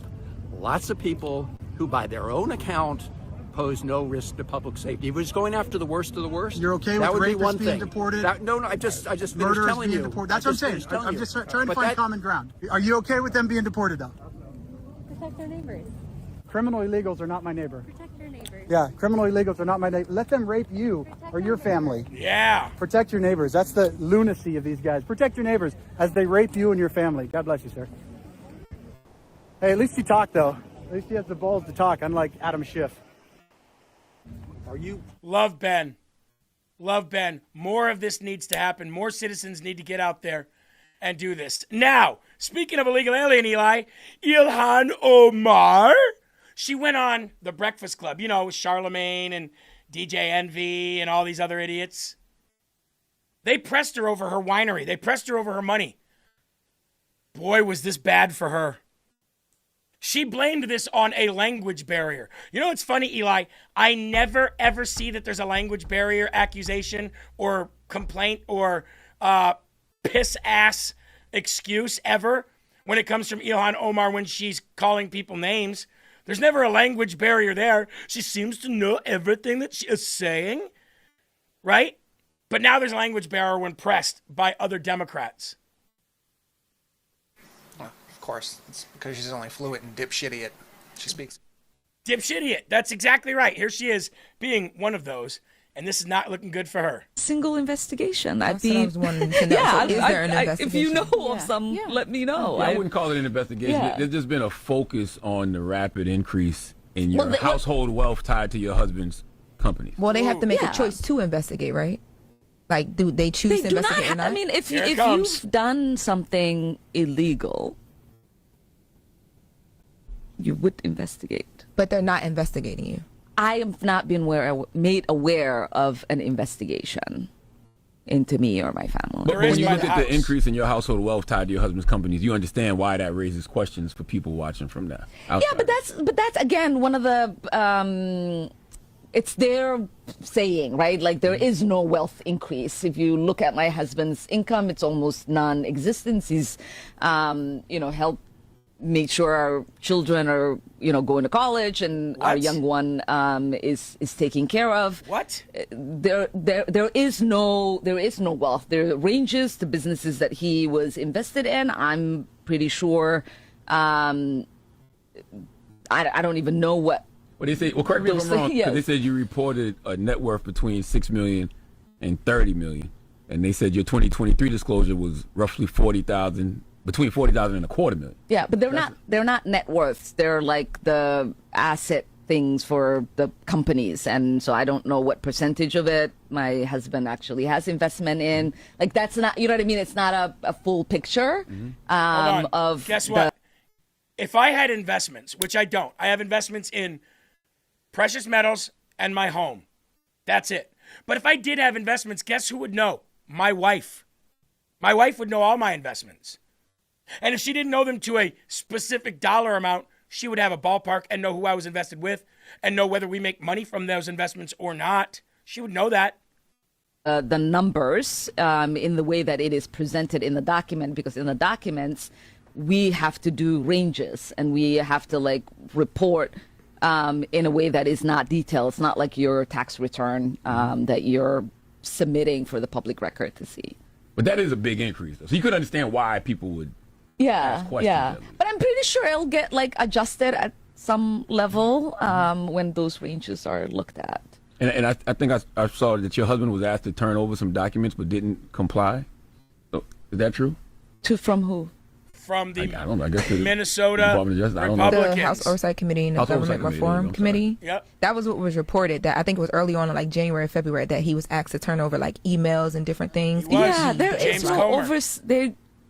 is no oversight that the Oversight Committee has over my husband or me. So why would you submit documents to an entity that has nothing to do with you? Oh, okay. Yeah, they have oversight over the government, and ethics is the one that has oversight over the member, not the spouse. I haven't seen a single. See that? Ethics has jurisdiction over the member, but not the spouse.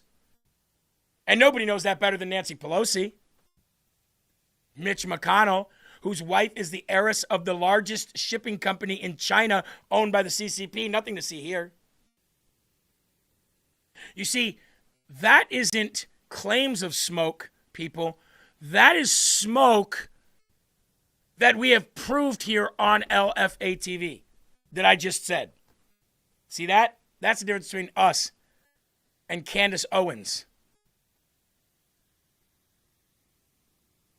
Now, speaking of these Somali scum, looks like they're getting ready to go after all the Somalis in Ohio. Slam, you ought to be happy about this. Investigations are going to be opening up to all the Somali fraud in Ohio now.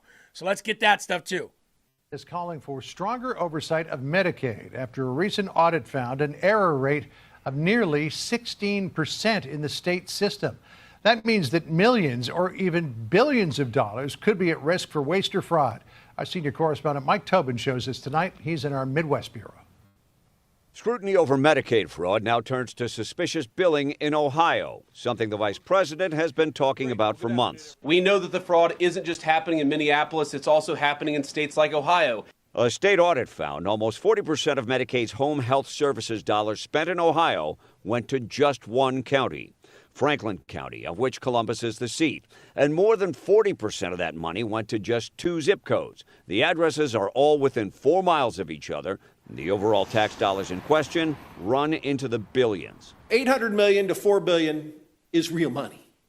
It's real money for Bob and Betty Buckeye, who we all work for, and it's real money that we want to see get fixed. Home health care providers are supposed to care for people in the dignity and comfort of their own homes. Fox News tracked 2 buildings within the Franklin County zip codes that house a total of more than 5 dozen home health care businesses between them.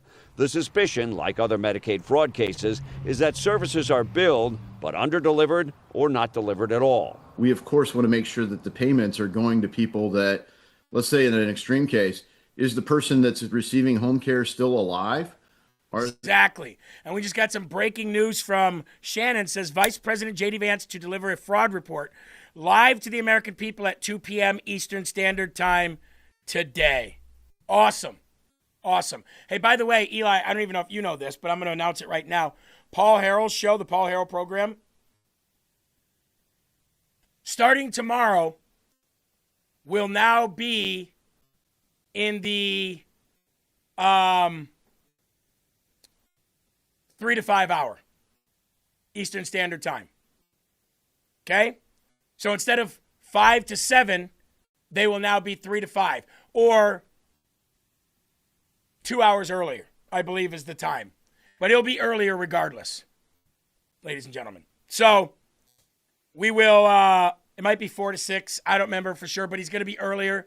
And we'll announce that for sure. He'll announce it tonight on his show for sure, exactly the time. I'll have to talk to him again. But kind of getting mixed up with Eastern and Central Time as I'm sitting here talking about it. So Paul Herrell will be doing that, and he'll be filling in for me, and Hannah will be filling in for me, and others here at LFA TV, Sean as well, all of them, while I'm gone on vacation end of next month. Just giving you guys all that stuff now. But anyway, we're going to get ready to go. I have a lot more news to show for you guys, but I don't have enough time to do it, even though I have 3 hours. So I'm going to say thank you for being here today. Will Johnson is coming up next. What happened to the 3 p.m. show? Just saw it for the first time yesterday and loved it. You're talking about Flyover Conservative. Well, that will be on what, Eli? What? 3 o'clock is Kevin. 4 o'clock p.m. Eastern Standard Time is Flyover Conservatives. Oh, yeah. So maybe they're bumping down an hour right after Kevin. Maybe that's what it was. So maybe it's the 4 o'clock hour. Again, me, I'm an hour behind here. So when I say 3, it's actually 4. So that's what I meant. He'll be going on during where Hannah used to be instead. All right, guys. God bless. Will Johnson coming up next. Have a great day. Enjoy the future. Enjoy this country. Enjoy tomorrow. Enjoy today. And just keep fighting. Keep doing what you saw me do in the beginning of the show today. Okay? Appreciate you. There are right ways and there are wrong ways, but there's only one Yahweh. So stand up tall, keep your shoulders back, keep your chest out, keep your head up high, because you are a child of God and no weapon formed against you will ever prosper. Keep your family, your friends, and your pets close. Keep a smile on your face. And whatever you do, never stop spreading the gospel. Peace!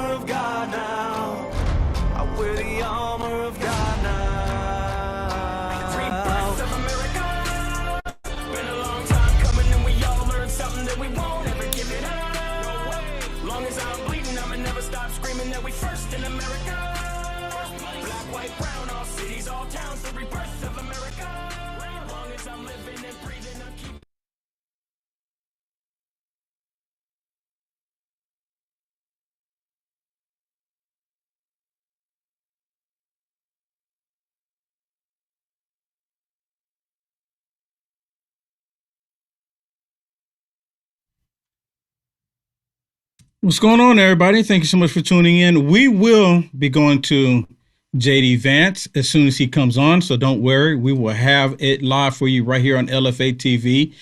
But until then, welcome. We are live in the Culture War.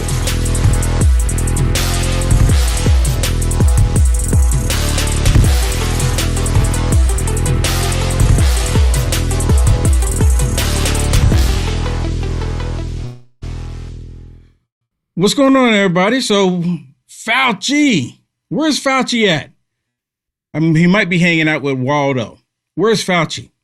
Well, of course, I want to play some of this for you up on Capitol Hill. They're talking about Fauci, and Fauci knew everything.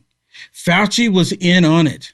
Whistleblower actually came out and talked about Fauci and said Fauci was there basically from day one. Fauci was the one who orchestrated all of this.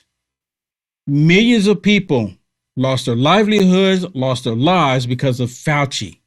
Fauci wasn't the only one, but the Democrats were involved, but they were all pushing Fauci. But where's Fauci right now? Let me ask y'all a question. is his pardon going to help him? Did it run out? Because I think they charged him right before the statute of limitation ran out. If I'm not mistaken, don't hold me to it, but I'm pretty sure they did. But I got to share some of this with you. I don't know if you've seen any of this because this is hot off the press right now today. And again, like I just said, once J.D. Vance come on, we will go to him. But in the meantime, I want you to hear some of this. Man, if anybody needs to go to prison, it needs to be Fauci. And some will even say the prison won't even be enough for him. Maybe he should go to the death penalty, go straight to the chair. What do you say? Let me know in the chat.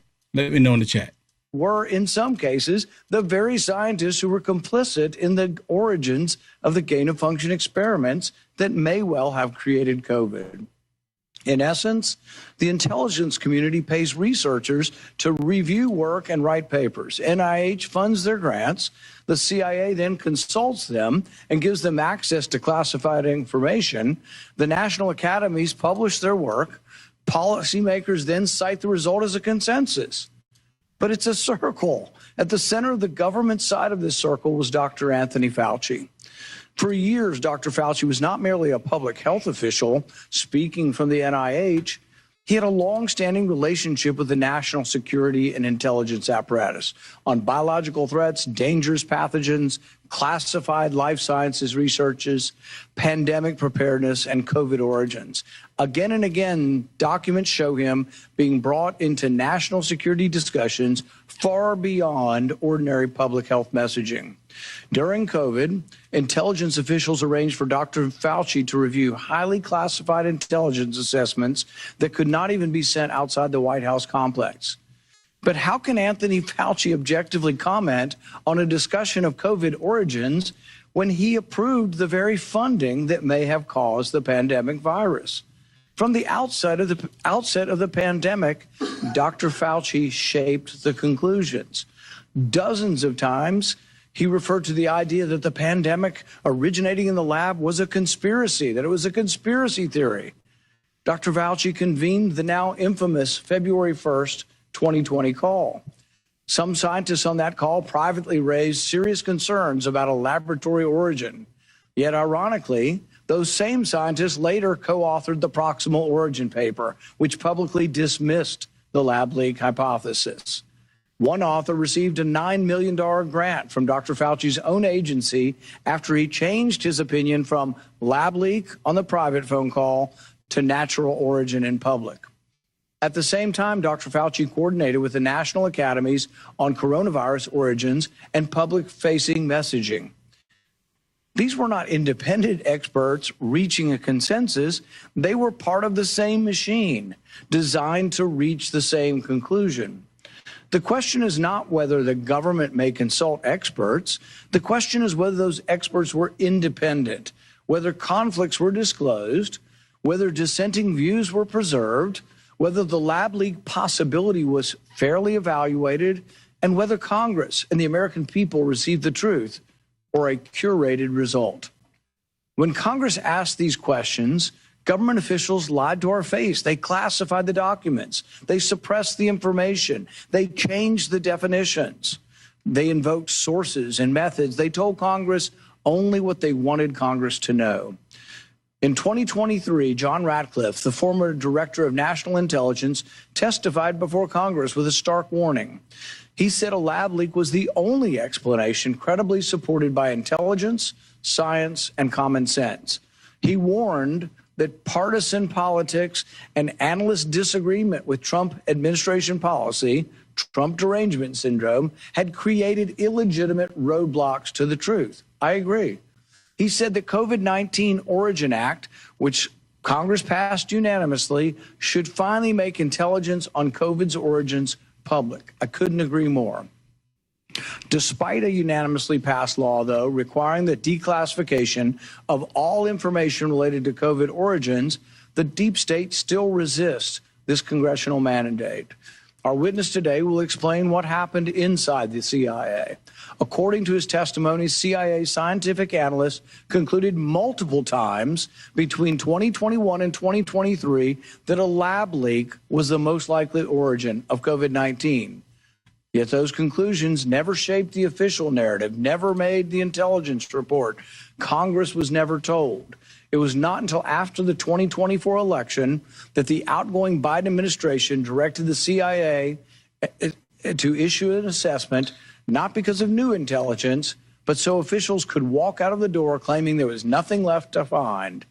That is not analysis. That is a cleanup operation. Straight up cleanup operation. Straight up cleanup operation. It's absolutely 100% ridiculous. Okay, so J.D. Vance is getting ready to come on right now, everyone, and we're going to go to him. I did have him in here, and for some reason, it just dropped out on me, but let me get that fixed, and we'll bring that in here right now.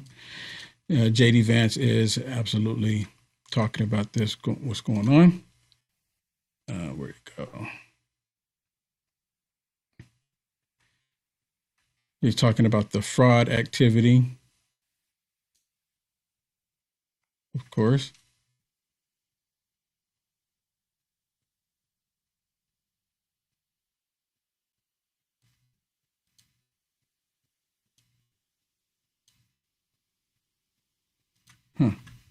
Okay, hold on. It's a great time to have issues in these programs. And let me just give you a few concrete examples of what we're worried about, of what we're targeting, and also what we're going to do to solve some of these problems. So first, we're announcing that the federal government is deferring $1.3 billion in Medicaid reimbursements from the state of California. And the simple reason is because the state of California has not taken fraud very seriously. And because of that, we see a lot of the consequences that I just referenced. And again, let me highlight the fact that this really is two separate victims. So there are California taxpayers and American taxpayers who are being defrauded because California isn't taking its program seriously. But also you have people who've been prescribed medications that they don't even need. Sometimes they've had drugs put into their bodies that they don't need because fraudsters have actually encouraged false prescriptions and false administration of medications. So think about this. You're just a person trying to go see a doctor. You assume that your doctor is doing the right thing, but these fraudulent healthcare providers are getting rich by giving people medications they don't even need. It's a defrauding of the American taxpayer, but it's a violation of the trust that should exist between every American and the people who prescribe the medications. That's one thing that we're targeting. And this is why we're taking this action, is because we want California to get serious about this fraud. The second thing I want to talk about, and it requires a little bit of background explanation, is that we are going to very aggressively encourage the states to take Medicare fraud more seriously. So I think a lot of you understand, but for those of you watching at home who don't appreciate this, the Medicaid system that exists in the United States is really 50 separate systems. The federal government pays most of the Medicaid money, but then each of the individual states actually administers the Medicaid program. Now, we have red states and blue states that go after fraud aggressively, but we also unfortunately have some states, mostly blue states unfortunately, that do not take Medicaid fraud very seriously. So you have what's called Medicaid Fraud Control Units, or MFCUs. These Medicaid fraud, these anti-fraud units within the Medicaid program, we generously, meaning the federal government generously gives these fraud control units many, many billions of dollars across the United States of America so that they can take Medicaid fraud seriously. But let me just give you an example to highlight how absurd some of these Medicaid fraud programs are, because they're not actually being used at all. This is a tool. This is a tool that we want the states to use, but unfortunately, a lot of states aren't using these tools at all. Let me highlight this with just a couple of separate statistics. So, the Hawaii Medicaid program has received billions and billions of dollars from the federal taxpayers. And of course, Hawaii taxpayers have paid in a lot of money into this program over the last years as well. Guess how many convictions or indictments has Hawaii had over the last few years in its Medicaid fraud program? The answer is 0. Not a single indictment, not a single conviction, because the administrators of the Hawaii program just don't take it seriously. They don't think that fraud is a big enough problem. They don't care about protecting resources. They don't care about protecting that Medicaid program. So what does that mean? That means that if you're committing fraud in Medicaid in Hawaii, at least up until now, hopefully now they're going to take it seriously, you have had effectively free reign from the government of Hawaii to commit as much fraud as you want. That is a complete disgrace. In New York, which does a little bit better, but not by much, New York has had 9 indictments over the last year. 9 indictments. That's a $100 billion Medicaid program just in New York, and you've had 9 indictments. Indiana, which has about a third of the population of the state of New York, has had more than 4 times as many indictments over the same period. So does anybody here seriously think that the good people of Indiana are 12 times more likely to commit fraud than the people of New York? No, of course not. That's absurd. What is happening is that the leadership in New York are just not taking the fraud issue seriously. They're not using these anti-fraud control units to actually investigate and indict the fraud. So what are we going to do to fix that? Today, we are sending across 50 Medicaid programs, we are sending letters that will require them to show that they are effectively and aggressively prosecuting Medicaid fraud in their states. And if they do not aggressively prosecute Medicaid fraud, we are going to turn off the money that goes to these anti-fraud units. And I want to say a couple things about this. You may think, obviously, this is a Republican administration. We're all proud Republicans up here. You may think that this is purely a red state or blue state issue. That's actually not true. We see Medicaid fraud issues in Ohio, the state that I used to represent in the United States Senate. We also see Medicaid fraud issues in a state like Maryland, which is obviously a very blue state. But both Ohio and Maryland have worked with us to take this issue seriously. They've worked with the guys behind me. They've worked with our entire team to make sure that they take fraud seriously. Again, this does not have to be a red state or a blue state issue. This is just basic good government. However, states like California, states like Hawaii, states like New York have completely not taken the fraud issue seriously in the Medicaid program. And so for those states that refuse to get serious about fraud, we are going to turn off that anti-fraud money. And if we continue to find problems, we can turn off other resources within their state Medicaid programs as well. Our goal here is not to do that. We don't want to turn off any money. What we want to do is ensure that people are taking fraud seriously. We want to protect Medicaid. We want to protect Medicare. But we can't do that if the states that are administering those programs are allowing those programs to be fleeced by fraudsters. So we encourage, whether it's California or New York or Maryland or Ohio, we encourage people to work with us. We want to help you use technology and other tools to get rid of the fraud, to get to the root of the fraud. We want to help you. But we can only help these state programs if those state programs are willing to help themselves. So these letters are the first step, the first effort to try to force these states to get serious about prosecuting fraud, and that's exactly what we're doing. Let me just talk about one final issue here.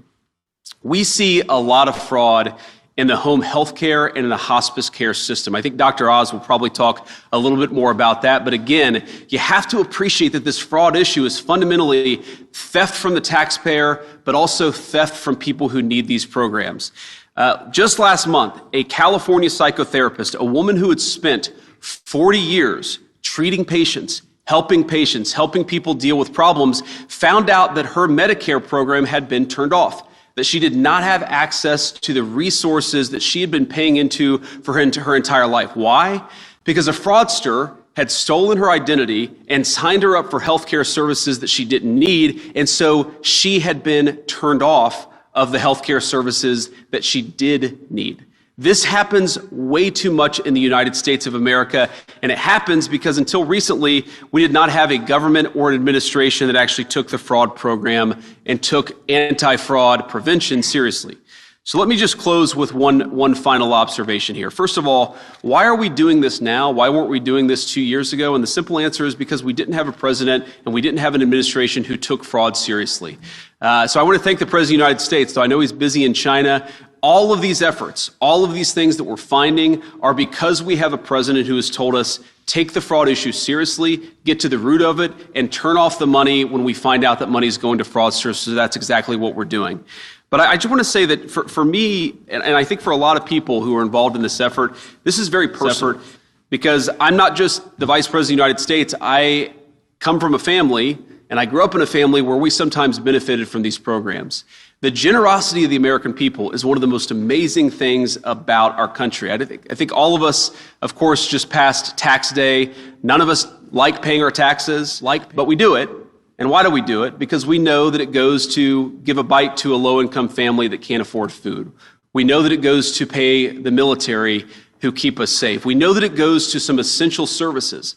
But that trust in our government, that trust in our institution, it depends on us taking that trust seriously.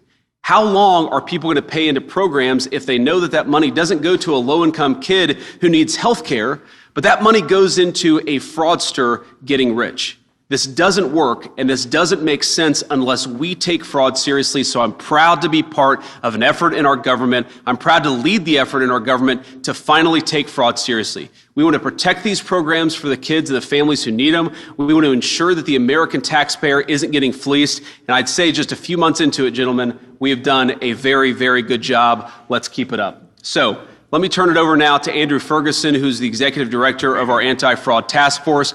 Andrew has done an amazing job, but I have to give a special shout out, not just because she's my fellow Ohioan, to Kim, who has probably found more fraud and has saved the American taxpayer more money than any single official within the government over the last 3 months. Kim, you have been an all-star. We're proud to have you on the team. Thank you, guys.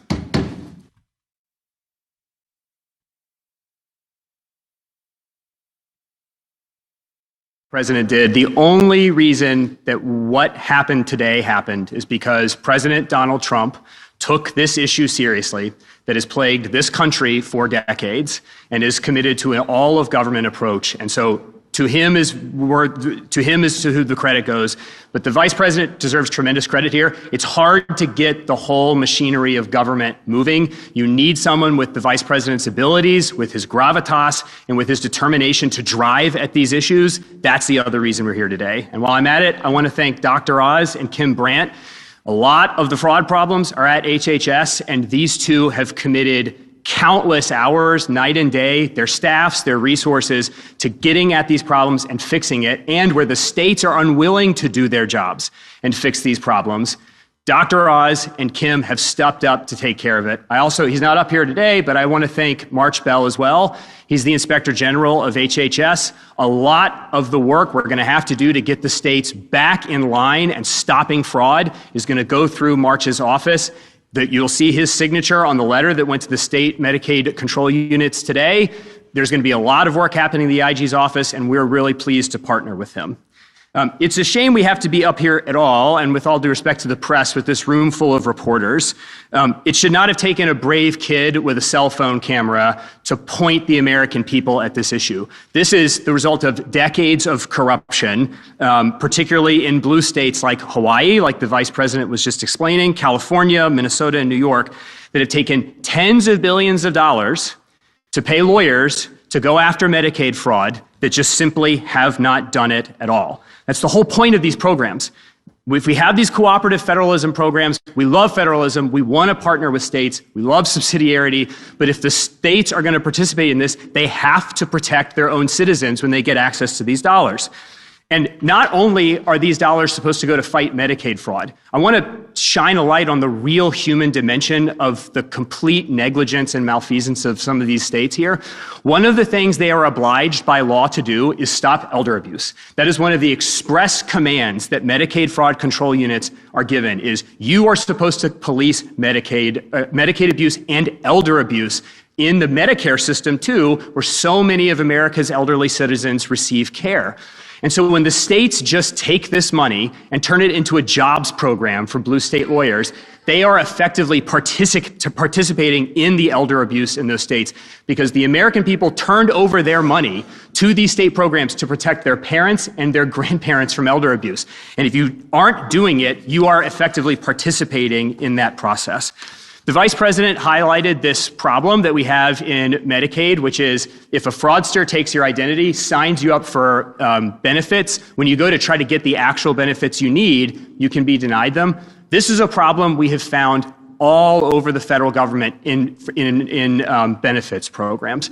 I mean, imagine, we have examples of this. A mother on SNAP benefits going to the grocery store and trying to scan her EBT card to get groceries for her children, and some gang somewhere in California took her identity, maxed out her EBT card, and so her children are going to go hungry because of fraud that no one in the states is policing. And that is why what we are doing today is so important.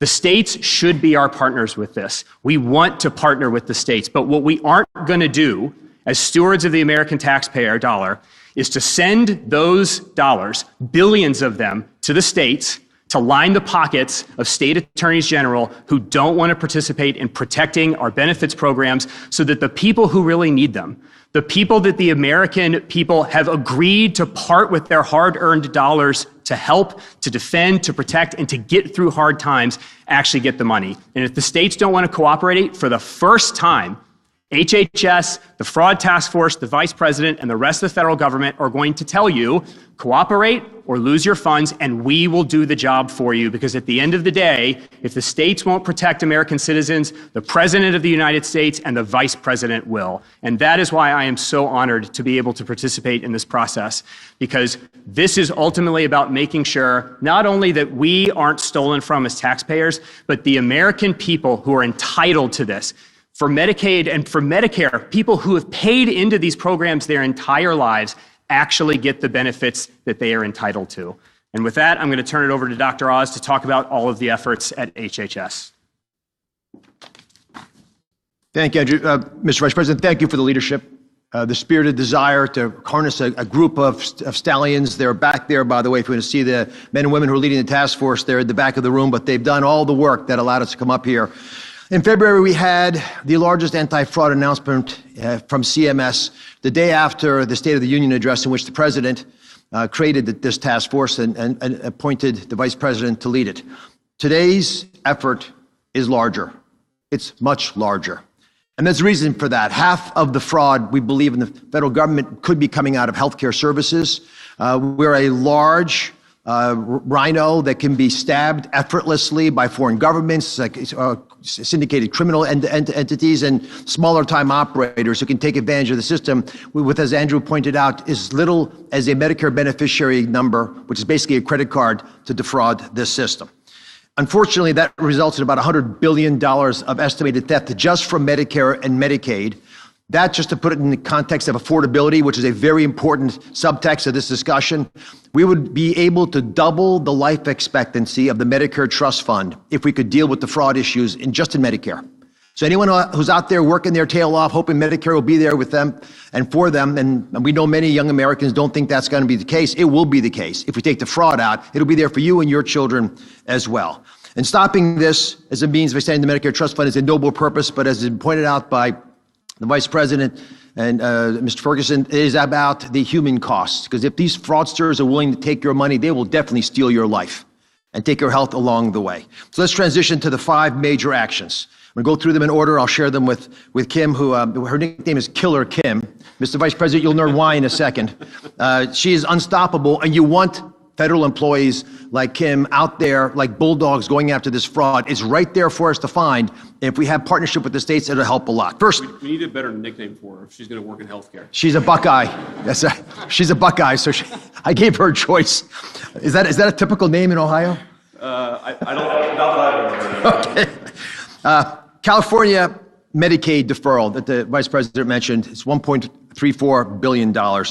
Their submissions of Medicare records in the backup estimates are generating major red flags for us. And we have looked carefully at these records. We are allowed to audit, looking back for a quarter. Dan Brillman Capri-Snap, who lead the Medicaid program, spearheaded this effort with a great team. We've discovered $630 million in billing from the folks who are egregiously the top 5% of outliers in billing. This is numbers so big you can't imagine anyone billing for these numbers of patients, and that much for each patient. And so we're asking California to clarify for us how it got there. Second big area of observation is when you bill within a state, you should be comparable to the states around you. But in California, that's not been the case. In California, the growth of spending in personal care services, in-home services, is twice the rate of the average of the rest of the country. Let me say that again. The rest of the country is at one number. California is twice that number in its growth rate. We estimate there's $500 million that could be at risk, taken from federal taxpayers. That means people in New Mexico, which is a blue state, are paying extra taxes so that California can get away with something that they can't defend. So there's $500 million there. We're going to defer till they can show us more convincingly why that's the case. And there's another $200 million that we're stopping in questionable expenditures. Much of that is linked to immigration-related costs. You know, folks who are undocumented, and we're not sure why we're paying for this. And as you know from the Working Families Tax Cut legislation, which I'm going to emphasize is a program that saved Medicaid. The President and Congress saved Medicaid with that bill. That became legislation. There's another $200 million at risk there. Added together, $1.34 billion. It's the largest deferral we've ever made. We're making it for a good reason. We'd like the state to at least come to the table and explain to us how these outlier payments have been generated. Second major issue is home health care fraud and hospice fraud. So let's just clear this up. Hospice, end of life, designed 40 years ago, a beautiful program that's designed to take care of you because you have cancer and you're not going to survive more than 6 months. To do that, the federal government says, we're going to trade your Medicare benefit for hospice benefit. So you give up Medicare, because why would you want to have coverage for things you're never going to use? You're dying. You want to die with dignity and grace. It's a beautiful program. Unfortunately, in California and other states, fraudsters have stolen your Medicare number, taken it and given you hospice you didn't want, which means if you get sick and go to the ER, you're not getting care. And you can't even find out what happened because you weren't in the mix of this. There have been a lot of people complaining about this over the years, including people that should have been listened to, like the Auditor General of California, who in 2022 raised this issue to the current governor, and for some reason they have not taken action. Unfortunately, we have a reality that, again, we got to face. A third of all hospices, a third of all these programs in the entire country are in Los Angeles. Ask yourself, how is that possible? It's not. There are not that many people dying in Los Angeles. We're not talking about California, just Los Angeles. So Kim and the team, with Janina Ugo and a bunch of other great folks, went through the list of all the people, and we believe that at least half of the hospices in the entire area around Los Angeles are fraudulent. And today we announced 800 of those hospices have been suspended. That's getting us, close to where we think we should be. 800 hospices that last year charged the federal taxpayer $1.4 billion will no longer be paid. Now, Mr. Vice President, if your core business was shut down by the federal government, would you call? Yes. You would call. Crickets. We have less than 20 who have complained. We're not even sure those are legitimate. 800 hospices shut down, and we're not hearing much. It's crickets out there. So we believe we're on the right path here. Next is a nationwide moratorium on all new hospice and home health care. Why is that possible? Because when we squeeze the balloon in California and slow their growth of hospice and now take away 800, the payments to 800 hospices, we know what those fraudsters do. They move to nearby Nevada. Next door, Nevada has a 7-fold increase in hospice already. Arizona, Texas, they're moving across the country. So we've today announcing a moratorium nationally. There will be no new hospices or home health care open in this country.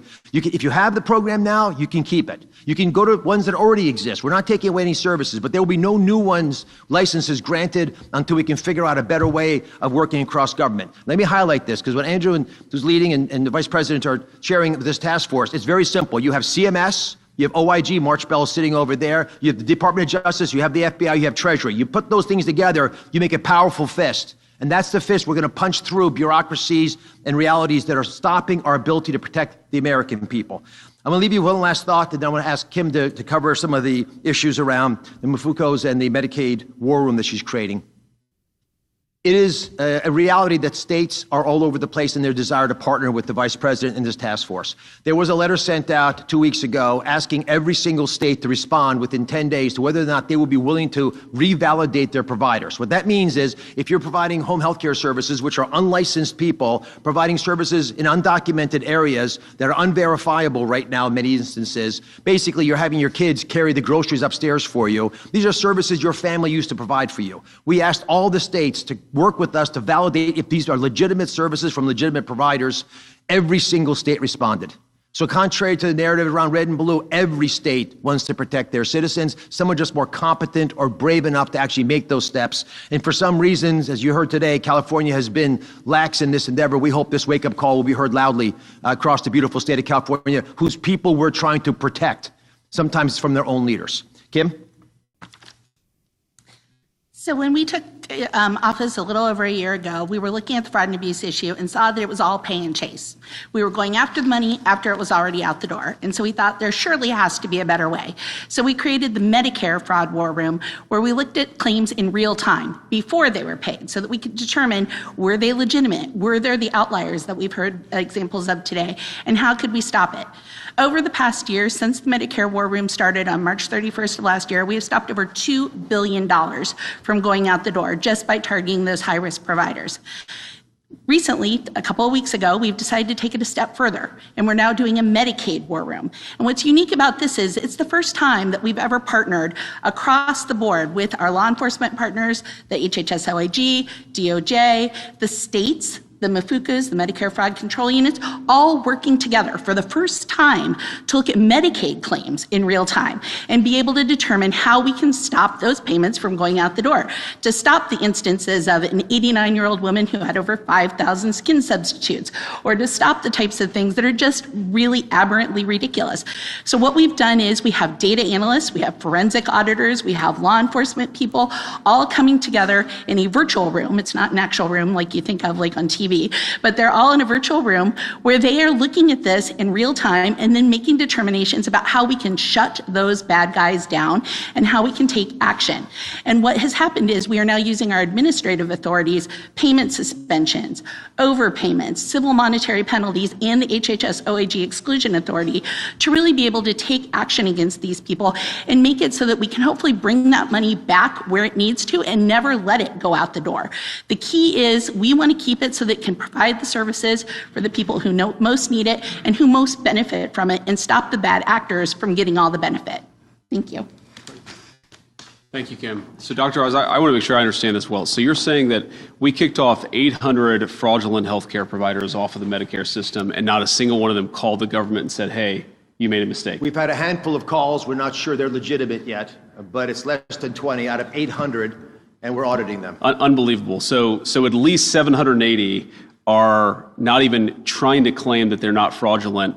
And again, those are businesses that we were giving hundreds of millions, in some cases billions of dollars to, not to provide services, but to make a fraudster rich. It's just completely insane. Drives home the scale and scope of the problem. Okay, we'll take a few questions. I will say the ground rules are, I will take the easy questions. Any hard questions are for Dr. Oz.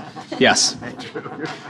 Monica Alba with NBC News. I want to ask you first on the issue of fraud. As you're saying, if the administration is calling to specifically withhold Medicaid payments, why should the people who rely on those payments suffer the consequences for a state's failure to go after bad actors? And I have another question for you after. So I want to be clear here. We're talking about withholding the Medicaid fraud enforcement payments that go to the state bureaucrats. We're not talking about withholding people's benefits. We're talking about turning off the resources that the state government should be using to police fraud. And then instead, we're going to use those resources ourselves because we're actually taking the fraud issue very seriously. But I do think it raises a very important issue. There are going to be some, I'm sure, some politicians who say what you're doing here is harming the Medicaid program. We're trying to save the Medicaid program from dysfunctional state bureaucrats. If you allow hundreds of millions, billions, even more money to go out the door, not to healthcare services for low-income families, but to fraudsters,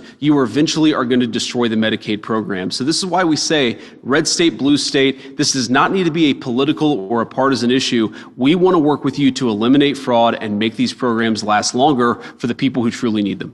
Thank you. And can I ask you, Mr. Vice President, when approaching the war with Iran, do you agree with the president's position that Americans' financial situations should not be a consideration in that decision-making process? Well, I don't think the president said that. I think that's a misrepresentation of what the president said. But look, I agree with the president that Iran should not have a nuclear weapon. We're obviously engaged in a very aggressive and very engaged diplomatic process to try to ensure that that doesn't happen. And the president has a lot of options, as he said repeatedly. There are options diplomatically, there are options on the military side, but the fundamental goal here is the president wants to make the world safe, but particularly the American people safe from Iran having a nuclear weapon. And one final point I'll say on that is nuclear proliferation is one of those challenges that people don't realize. It's the biggest threat to America's national security, and it's not obvious until it is. Because what happens if Iran gets a nuclear weapon? Then multiple Gulf Arab countries are going to want to get a nuclear weapon. Then multiple countries from there are going to want to get a nuclear weapon. The goal of preventing nuclear proliferation is probably the single most important thing that we can do to keep our people safe for the long term. It's absolutely a worthy goal. But of course, the president and I and the entire team, we care about the American people's financial situations. It's one of the reasons why we passed the Working Families Tax Cut. It's one of the reasons why we're so focused on fraud. We care about how the American people are doing economically. We've also got a number of other challenges. Of course, the president has to confront all these challenges simultaneously. Yeah. Thank you. Edward Lawrence from Fox Business. On fraud, the savings that you find among all of these states, what impact could that have on a federal deficit? Well, I think it'd have a very big impact, but a lot of it does depend on how well the states work with us. We think we're going to be much more effective if we're working with California as opposed to fighting California over every $1 billion of Medicaid fraud that exists in their system. I mean, there could be tens of billions, hundreds of billions of fraudulent payments within the California system if you count what's going to illegal aliens, if you count what's going to people, fraudulent businesses, if you count what's not going to the people who actually need it, but going to fraudsters. We would find that money a lot easier if California was working with us, which is why we've taken some of these steps. And the letters fundamentally are outreach. We're going to the states and saying, here are the things that we can do to work on this issue together. And of course, if they don't work with us, there are going to be penalties. We don't want to get there. We want to work with these guys. You heard Dr. Oz say this earlier. I've looked at the numbers myself. It's true. If you just deal with the fraud issue, you can prolong the Medicare and Medicaid trust funds well into the future. So it does have a significant budgetary impact, whether that's hundreds of billions of dollars or maybe even more. We're not going to know until we do the work, but we're going to do the work. Yeah, if I could on China. Let's do one question from each person. Go ahead. We can do both, you guys. You guys can fight for who goes first. Sure. Mr. Vice President, Reagan Reese with the Daily Caller. What's your reaction to the alleged home health fraud in Ohio, and why do you think this is happening in a red state? And just a question of clarification. You mentioned that some states aren't cooperating. What does that look like? Are they not responding to your calls? Are they stonewalling you guys? If you could expand on that. So I'll let Dr. Oz go into the details a little bit, but on the Ohio issue in particular, look, this happens everywhere. We're a big country. Hundreds of billions of dollars goes out the door every single month from the federal government. And inevitably, you're going to have people who try to take advantage of it. What bothers me is not that you have a few fraudsters out there. It's that the government hasn't taken seriously pushing it back. You're always going to have bad people. You're always going to have a few bad apples try to take advantage of the system. What's so unique about this country until recently is that we didn't take that seriously. We didn't try to push back against the fraud, and that's what's changed. When I talk about cooperating with these various states, and again, we've had some good cooperation with both red states and blue states, it's very context specific. But for example, let's say that we know we have a number of fraudulent Medicare or Medicaid providers. Working with the federal government to identify who those are, to kick them off the rolls so that when those companies, those fraudulent companies submit a reimbursement, they don't actually get any money in return. Now, sometimes the federal government has a better perspective on that. Sometimes the states do. But that's one example of ensuring that local providers that are fraudulent are not able to get reimbursed or not able to get access to the resources. That's just one example. Dr. Oz, I'm sure you probably have 100 more in that brain of yours. Very succinctly, Minnesota, which we announced the deferment there when the Vice President and I were in this room several months ago, sued us. And we're trying to get them to wake up to a problem. The amount that we deferred was a small percentage of their rainy day fund. They sued us and sought a temporary restraining order. That's not what a partner does. The judge did not give them a temporary restraining order. We're going to California now in part because we couldn't get them to respond on things that we think they should have taken proactive steps on. If they've been warned for at least 4 years by their own auditor general that there's a massive problem with hospice and they don't deal with it, it pollutes the entire ecosystem. It creates corruption that rots the foundation of who we are. So on the 19th of December, after it had gone through all the different processes, the State Department of Health in California was going to mandate by the first of the year that you cannot have more than one hospice per provider. This is a red flag issue. Why would a doctor need to have 20 hospices? You have one hospice, do it right. They do 20 hospices because they're taking bribes, they're selling their license and their soul. For reasons we don't understand, and I'd love to pose that right here to the state of California, someone very senior in their government pulled down that rule, never let it issue, and we never got help from them. That's why we went out the first week of January to say, what's going on here? And we find out that, as Vice President mentioned, the Medicare fraud detection units sometimes are not being enabled to do their jobs. These are the kinds of behaviors that people take when they're trying to hide the ball. Wow. And the question I'd love to ask the media to opine amongst yourselves, we're debating it as a task force, is do the governors always feel that fraud in Medicaid is a flaw? Or are there sometimes some reasons why it might be a benefit? Might be a feature of the way they're running Medicaid. The same way we had to stop legalized money laundering through state-directed payments and provider taxes and the Working Families Tax Cut legislation, we are concerned that some governors see these programs as jobs programs, and their downstream impact of that resembles political patronage that we're very serious about. Mr. Vice President, thank you so much. Leonardo Feldman with Newsweek. Can you tell me a little bit about, the president has been toying this idea of a joint ticket between you and Rubio. What do you think about that? Oh, man. What I think is there are a few topics that I want to talk about less than what office I'm going to run for years down the road when I'm having a good time and trying to do good work in the job that the American people already elected me to do. Look, as I've answered this question probably in any number of ways. I love Marco. I think he's a great Secretary of State. He's become a very, very dear friend. But I think both of us are very much focused on accomplishing the American people's business right now. If I was the American people, there are few things that I would hate more than a person who's barely been in one office for a year and a half, who's angling for a job 2.5 years down the road. Let's do a good job now. We just got to keep at it. Go ahead. Oh, God. Just quick. I have a fraud question. This is Kit with CNN. It's not us who are bringing this up. A couple days ago, Trump made this statement to people in the Rose Garden. Why do you think he does that? Do you think it's a little bit of toying with you both over your succession? Why do you think he brings that up? Just number one. Well, I just don't think it sounds like the President of the United States to have a televised competition for who would succeed him as his apprentice. I just think that's not at all what you would expect the President to do.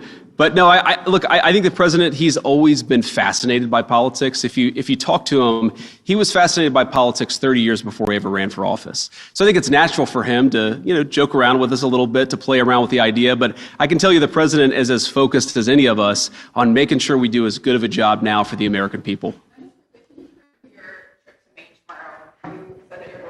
Combat fraud. What are you going to be announcing, and are you engaging in good faith with the governor there about efforts? She said that she responded to a CMS letter. Just curious if there's any back and forth between you both. Yeah, well, there's been some back and forth. We'd love to have a better conversation, a better relationship, and work very deliberately on this question of fraud, and certainly have an open hand, have an open heart in this White House to working with anybody, including the governor of Maine. I'm not going to tell you everything I'm going to say tomorrow in Maine, because if I did that, why would I go to Maine tomorrow? But I'm looking forward to it. It's a beautiful time of year to be in the state of Maine. We're going to campaign a little bit with Paul LePage and talk about the fraud efforts that we have going on, and talk about a few other things as well. Thank you.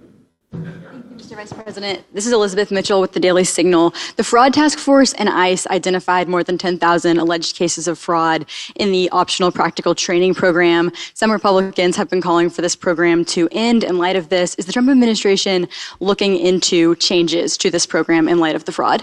Sorry, changes to which program in particular? The optional practical training program. Yeah, so we're looking into a lot of this stuff, and the fundamental question obviously is we want to save the American people money, but we're also trying to preserve programs that exist for the benefit of the American people. We're also trying to make sure that we do this in a way that's defensible, that's not going to get challenged in a court, or if it does get challenged in a court, where we can defend things. So, Dr. Oz, do you want to say anything about that particular program? We're looking at everything. I will tell you that once a week I get an update from Andrew and from the team on the number of things that we found in the anti-fraud task force, and it's kind of shocking. People, I go on the road and talk to, lot of folks out there. I was in Iowa last week, and one of the most common questions I got was, is the anti-fraud thing, is it hard? And I'm almost confused by the question because, unfortunately, there's so much fraud in the federal government. There was so much that we allowed to accumulate over the 4 years of the Biden administration, and frankly, probably over 40 years of bad American governance. There is so much fraud for us to go after. What we're trying to do is go after the highest value targets and the things that preserve these programs for the American people. Yes, sir. Record piece with the Federalist. Thank you. You said that administrators they don't care or that they're neglectful with the funding, but does your team think that there are bureaucrats in federal or state governments who are actually complicit in helping fraudsters? Well, we think it's possible, right? I don't want to prejudge these things, but we've certainly seen reports of, for example, Gavin Newsom in California or Tim Walz in Minnesota getting these reports that there were fraudulent activities happening in their states and then looking the other way. Whether that rises to the level of criminal conduct, I don't know, but we're certainly looking into it because as much as we care about protecting these programs, we also care about ensuring that federal and state officers aren't violating the law. And if they are violating the law, then of course we have to prosecute them. That's an important part of equal justice under law. So we're looking into this stuff, but I can't commit to it because unlike the last administration, we tend to only prosecute people when they've actually violated the law, not just because they have the wrong political affiliation. Yeah, go ahead. Dead Americans on food stamps. I'll do this again. Dead Americans on food stamps, you mentioned the other day, 186,000 dead Americans, to your knowledge, are receiving food stamps. Are you confident that you can get that number down to zero? Well, I want to be clear. I don't actually think 186,000 dead Americans are receiving food stamps because that would be impossible. I don't think that we have 186,000 ghosts walking into the grocery store and achieving benefits. I think that we have people who are claiming that they are getting food stamp benefits. They're using the identity of a dead person. So it's very much a living person. It's a living fraudster who's stealing the identity of a dead American. I just want to be very clear about that. But look, we know this is happening. We think that it's costing the American people hundreds of billions of dollars. By the way, another hidden cost of fraud is that it drives up the cost of goods for everybody. Because if you've got hundreds of billions of dollars chasing food that is going to dead Americans, living fraudsters, that's going to raise costs for everybody. So it actually is one of these things that has multiple victims, including the fact that it's driving up the cost of good for other Americans. And on the yes, China all the way in summit, the back. No, sorry, man. You got two, I think. I really like your jacket, but still only one question. I'm going to stick to my rule here. Thank you, Mr. Vice President. Daniel Baldwin, One American News. You spoke a little bit about states cooperating, and that was a big theme the first time you and Dr. Oz came here and spoke to us about the Minnesota Medicare payments. Sure.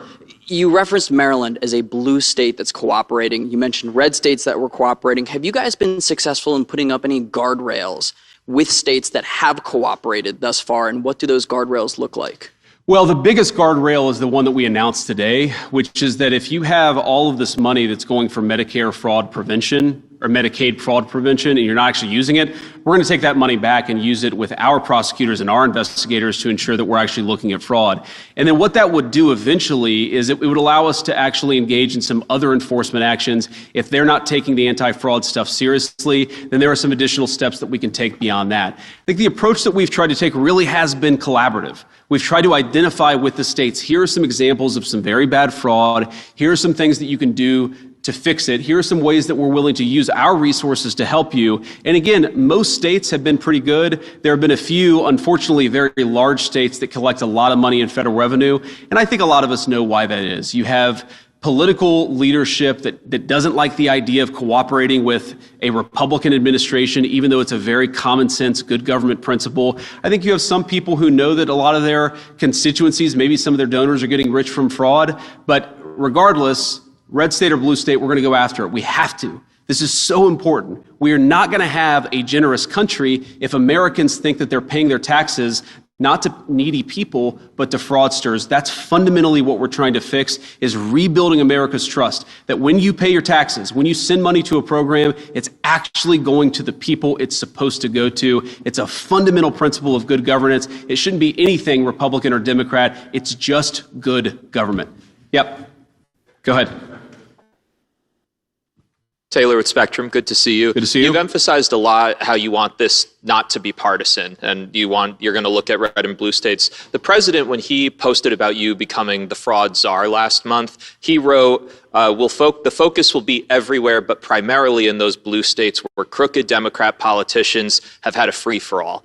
I'm curious, as you guys have been trying to interact with these states, do you worry that the president's remarks like that undercut the efforts for this not to be partisan and that could lead to resistance? No, I don't worry about that because he's talking about crooked governors. And of course, if you have a crooked governor, they're not going to work with us and we're going to have to use other tools to ensure that they do. But I think that there are a lot of governors, Democrat and Republican, who recognize that this is a very serious problem, that we're offering resources to try to help solve that problem. And I think a lot of them recognize that, yeah, they've got maybe a few crazy people in very far left states, but most people, most Americans want to solve this problem. And I've actually been gratified by the fact that we've gotten a lot of cooperation from across the political spectrum. One other point about cooperation, we're not there yet, but one of the things we're going to do on the fraud task force is, look, we're learning.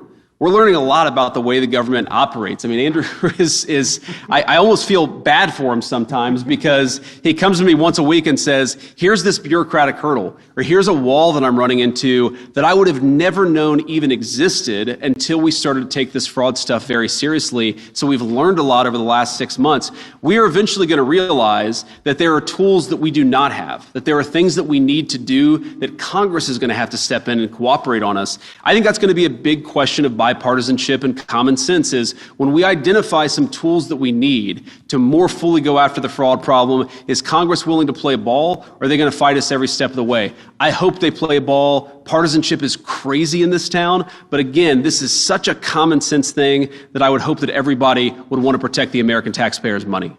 Go ahead.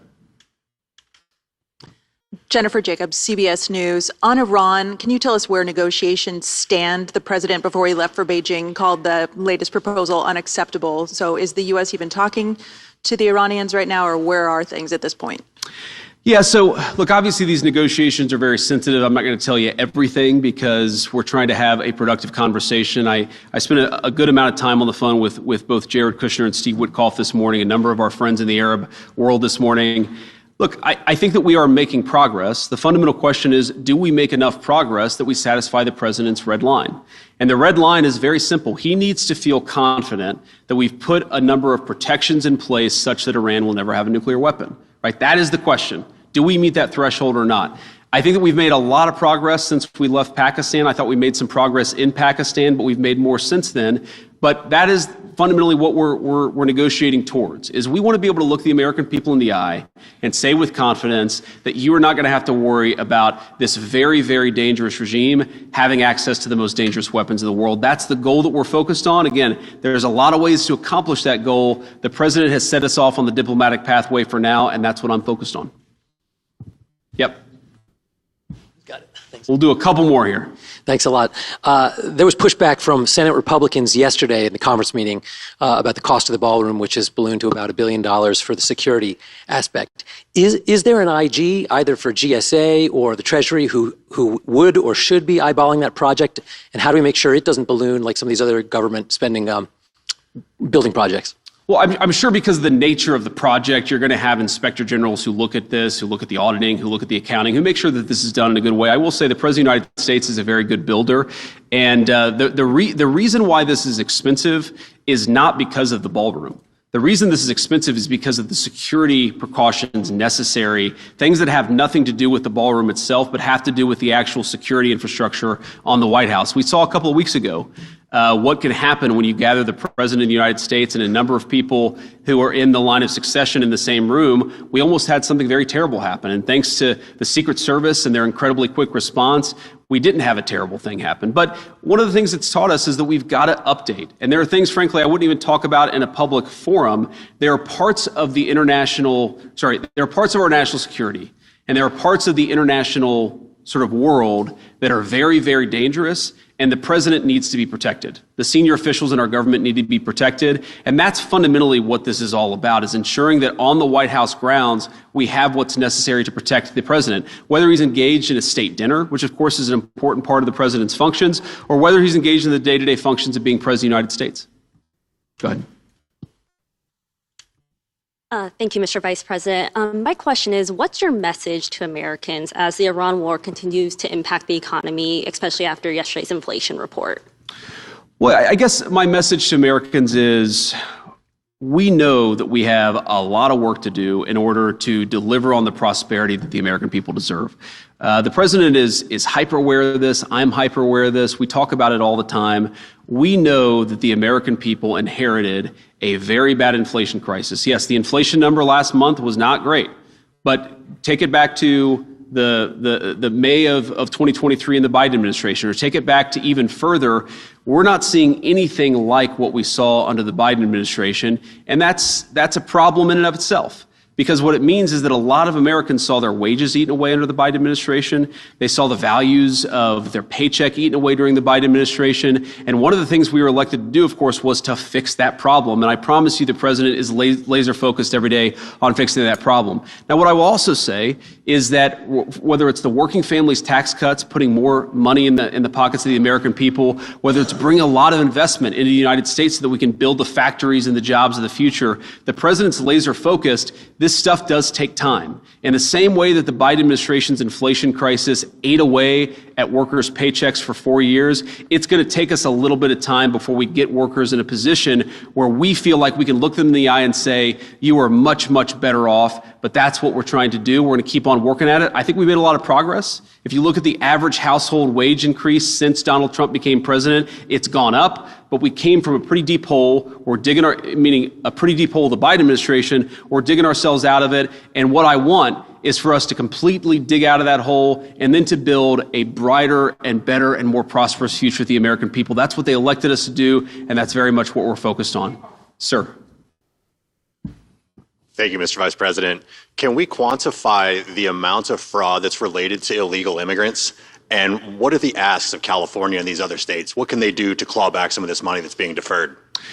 You know, I don't know that you can quantify it because it's so hard to keep track of all of the criminal migrants who are taking advantage of our system. I mean, they're taken advantage by, the average criminal migrant that we have in an American prison is costing us $60,000 to $120,000 a year, depending on the location. They're collecting health care benefits. A couple of states, California and New York in particular, they actually allow illegal aliens to benefit from the American people's, health care programs, which is just a disgrace. And just a travesty. I mean, if you go into an emergency room, you should know that you're waiting in line with other American citizens, not with people who have been placed to the front of the line by a fraudulent Medicaid program in California. But that's what's happening. We know this is what's happening. And again, it's driving up costs for everybody. It's making it harder to access health care. And it's absolutely fleecing the American taxpayer. It is a lose-lose-lose proposition.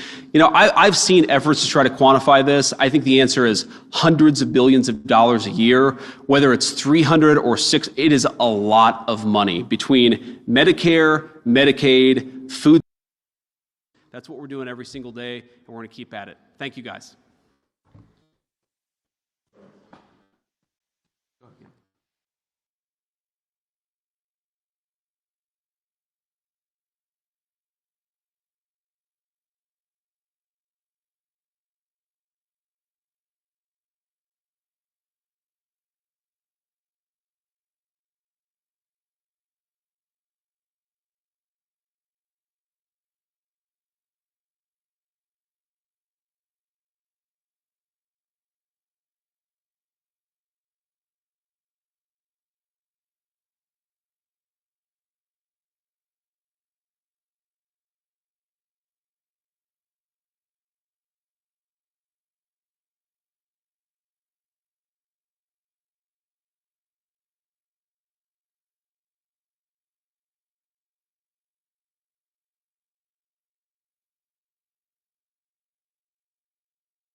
What is happening, everybody? Wednesday, May 13th, 2026. My name is Kevin Smith. Thank you so much for tuning in to Loud Majority Live. We got a jam-packed show for you guys today.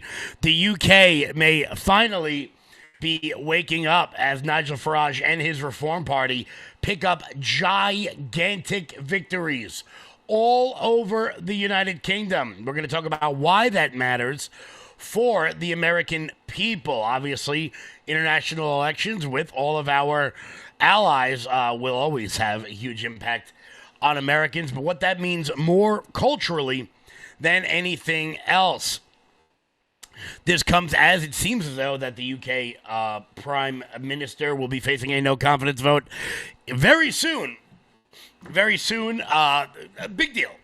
This is a huge deal. Moreover, because it's going to show what political projects can do when they are given enough time. You guys know on this show we talk a lot about how I understand that a lot of people are frustrated with the fact that it seems like nothing is happening. Well, Nigel Farage started this movement way back when, some 10, 15 years ago. And it looks like this time next year, he'll be named Prime Minister of the United Kingdom. So, I know that sometimes people get frustrated. Sometimes people think that nothing's happening, but things do take time. Also, Timu Obama continues to freak out over the fact that Democrats can't seem to redistrict correctly because it turns out they've already done it. Kesh Patel testifies in front of the Senate and has an absolute field day with two idiots. Also, spoiler alert, in case you didn't know, which of course you do, the COVID lab leak was an absolute scam covered up by Anthony Fauci. Wow. It turns out we always knew that right off the bat. Before we get started, guys, do me a favor and hit that thumbs up button. Share the video out wherever it is you may be watching from. That is the best way to help this network out, help out this channel. Also, guys, head on over to loudmajorityusa.com. That's loudmajorityusa.com. Sign up for the newsletter. Check out our shop. That is the best way to support this show and everything we've got going on over here. You guys can use promo code Southern Poverty. Promo code SPLC to get free shipping on everything on the website. That's promo code SPLC to get free shipping on everything on the website. Also, if you guys have already gotten everything you want over there, click that donate button at the very top to help the Loud Majority. We got some big things coming up. Super excited about that. We do have some breaking news right now. Kevin Warsh has been confirmed as the new Federal Reserve Chair in a 54-45 vote. Warsh replaces Jerome Powell, who'll stay on as a board member of the Federal Reserve. This is big. This is big. Let's see how markets are responding to this news. Because markets kind of fluctuated a little bit today. They weren't really sure where they were going to go with the Dow down just a bit. NASDAQ up 1.5 with the S&P 500 up 0.75 of a point. So giddy up, let's go. Life is good if you were not panicking and stayed invested through the dip. Kevin Warsh, obviously, like every other Federal Reserve chair and every other monetary policy position in the federal government, will be out there doing what needs to be done to get this economy moving. That means Fed interest rate cuts. That means if it could be possible, it might be possible for your children to move out of their homes sometime before you die. It could happen. I'm not saying it will. I'm just saying, ish happens with the Dow being at 49,700 right now. We still aren't in Bondi territory yet, but we will get there very, very soon, particularly as President Trump brings the heads of America's biggest companies over to China for negotiations with Xi Jinping. Obviously, the world is very much waiting to see what comes out of those negotiations. He brought everybody with him. Everybody from Tim Cook over at Apple to Elon Musk to the CEO of Visa and NVIDIA. Some companies over there are literally worth more than the majority of the countries in the world. So if some of these companies are able to enter that Chinese market instead of having their intellectual property stolen, that could mean huge deals, particularly for the Mag 7 and for the tech bros in general. So make sure you guys strap in. We've got this from Scott Bassett today, the Senate GOP, along with the Democrat who put the country before political ideology, confirmed Kevin Warsh as the next chair of the Federal Reserve. Chairman Warsh will usher in a new day at the institution that is much needed for accountability and sound policy guidance and a renewed sense of purpose to help grow the economy. I'm very excited about it. You guys know I like talking finance on this show, and Kevin Warsh is going to be a very, very big deal for that. But let's move across the pond. Let's move across the pond where over the course of the last week, major breaking news has happened. We know that Nigel Farage, who has been a long-time ally of President Trump and the sort of populist movement that has been happening all over the world in multiple different countries. What do I mean by that? Well, a lot of people who don't really follow global politics think that this populist movement began with President Trump, and it didn't. It really didn't. It started in 2014 with Narendra Modi in India, a man who openly admitted in an interview that he may or may not have possibly, but definitely did, murder a bunch of people at a protest like 30 years ago. He was able to be elected prime minister of the second most populous country in the world, basically by talking about bringing new age reforms to the people of India. This was followed up by Nigel Farage and his Brexit movement. The Brexit movement, of course, was to get the United Kingdom out of the European Union, one of the dumbest organizations. We have dumb organizations, okay? NATO is dumb. The United Nations is pretty dumb. But if there's one thing dumber than that, it is the European Union. And there's been huge problems facing the people of the UK. We've had Tommy Robinson on this show to talk about many of those problems. We're going to be bringing on more friends from across the pond to see how people are reacting to the fact that Nigel Farage is relatively newly formed Reform Party was able to sweep council seats all over the United Kingdom. Here was the news on that. Talk me through that then, Sam. Where have we got? Just so everybody is aware, before we play the clip, for those of you who don't follow British politics, the Reform Party is kind of like if there was a MAGA party, an America First party in America. The Conservative Party, the Tories, as they're known over there, are sort of the neoconservative, like uniparty swamp creatures, people like David Cameron and Boris Johnson, very limousine liberal type people. And the Labour Party, of course, is their radical left-wing party. So you will see what Labour won, what Labour lost, and what their MAGA, I guess that'd be MEGA, Make England Great Again party was able to achieve. Talk me through that then, Sam. Where have we got to? 5 hours into our programme, 7 hours into counting. Clearly, a small percentage of the counting is taking place overnight. We'll get a much bigger picture of the state of play tomorrow, but nonetheless, a very clear narrative is coming through. Well, why don't I talk you through the numbers? So if we bring back onto the screen the graphic that we looked at briefly, we can chat through the headlines. So the big winner of this evening, and there is no kind of doubt because the numbers are so stark, is Reform UK. They've won 263 seats. They weren't defending any. These are all new gains because they weren't bluntly in existence pretty much last time. This set of councils, this set of seats were up. The big losers of tonight, that line in red, the Labour Party, they are down 186 seats. They are now on 90, but it's that losses figure, I think, that's critical. We think, our calculations by Michael Thrasher, that Labour is only hanging on to 13% of the vote, of the seats that it was contesting, so absolutely dire for them. Also having a difficult night is the Conservatives. They're down 87 on 89 seats, and then we have the Conservatives. So Conservatives down. Interesting, the Liberal Democrats basically unchanged. This is a pretty apocalyptic result from what we've seen.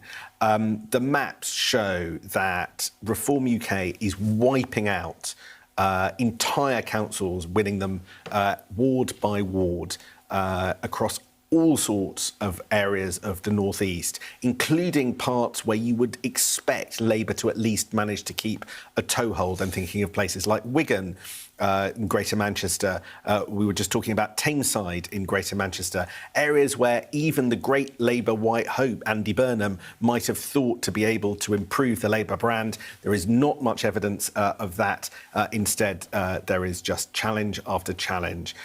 We haven't really got to the stage of the evening where we see Green gained in any significant numbers. One council in West London, Richmond, it appears that the Greens actually lost 5 seats to the Liberal Democrats. That's a bit of a surprise, a little bit of unpicking to see whether that's representative of anything else.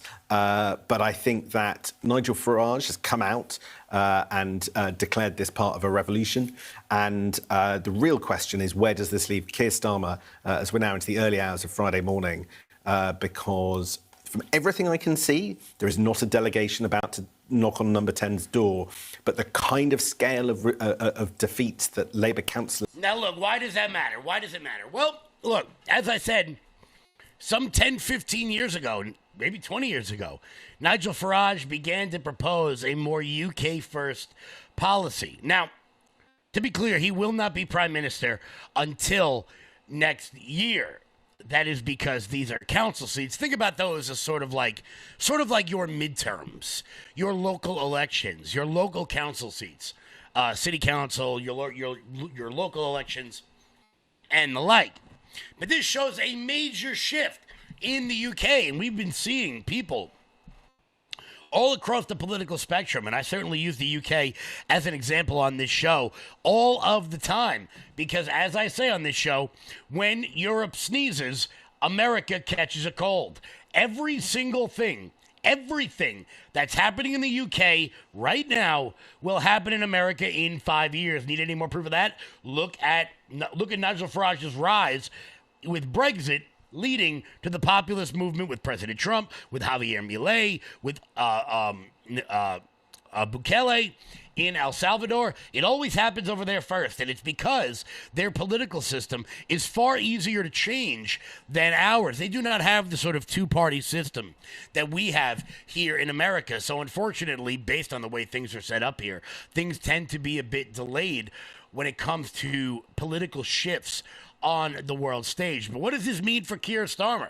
Obviously, Keir Starmer, radically left-wing, neoliberal, sort of elitist. What does this say for him? Well, as His Majesty King Charles has led to them forming has had a bit of a ceremony over there. I'm not going to get into exactly what all of that is, but it seems as though they are planning a no-confidence vote for Keir Starmer. Now, what's a no-confidence vote?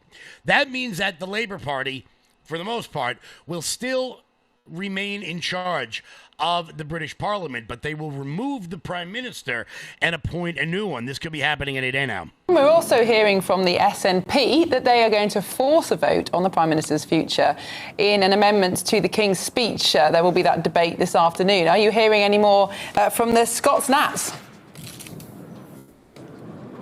Yeah, this is something that the Scottish Nationalist Party will do to embarrass the government, quite frankly. It is overwhelmingly unlikely that any large number of Labour MPs at all would vote against their own government, would vote no confidence in the government, would vote against the King's speech. That's seen to be a confidence motion if you're to vote against the King's speech, and it would mean surely that any SNP MP, any Labour MP who voted with the SNP on that would lose the whip, and therefore lose their important role in any future leadership contest. Of course, if you have the whip withdrawn from you as a Labour MP, you can no longer nominate individuals to become the next leader of your party, if indeed a contest were to take place. I have to say there is some movement on Downing Street now. The pack of photographers next to me are bristling and preparing. It does seem like we're going to get the Prime Minister leaving Downing Street any moment now. Now, this isn't to make a statement or anything. This is just to travel to... Now, why does this matter for us? Well, look, there's no doubt that I've been a bit black-pilled here with what has been going on over the course of the last several months here in America. But many people, look, if this is any sign about what may end up happening, as Britain goes, as the political winds shift, I should say, they tend to make their way over here. So I'm excited about it. Firstly, I'm excited about it just because I think that one of our biggest allies in the world ought to be led by somebody with a pair of balls.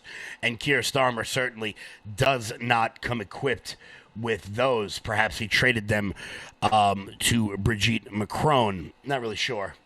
We'll see about that. Not to get too Candace Owens on everybody. But those elections over the course of the last several weeks in the UK definitely could show a sign that many leaders in the West are in trouble unless they actually put their country first over the whims of the globalist agenda. But let's move on to domestic policy, because I want to talk about Kash Patel. Kash Patel went into the Senate yesterday and had some square-offs with some members of the Senate, most notably the margarita-drinking Chris Van Hollen of Maryland. Now, many people will remember Van Hollen went down to El Salvador to have margaritas with aggressive gangbangers. And all of the Democrats seemed to care about,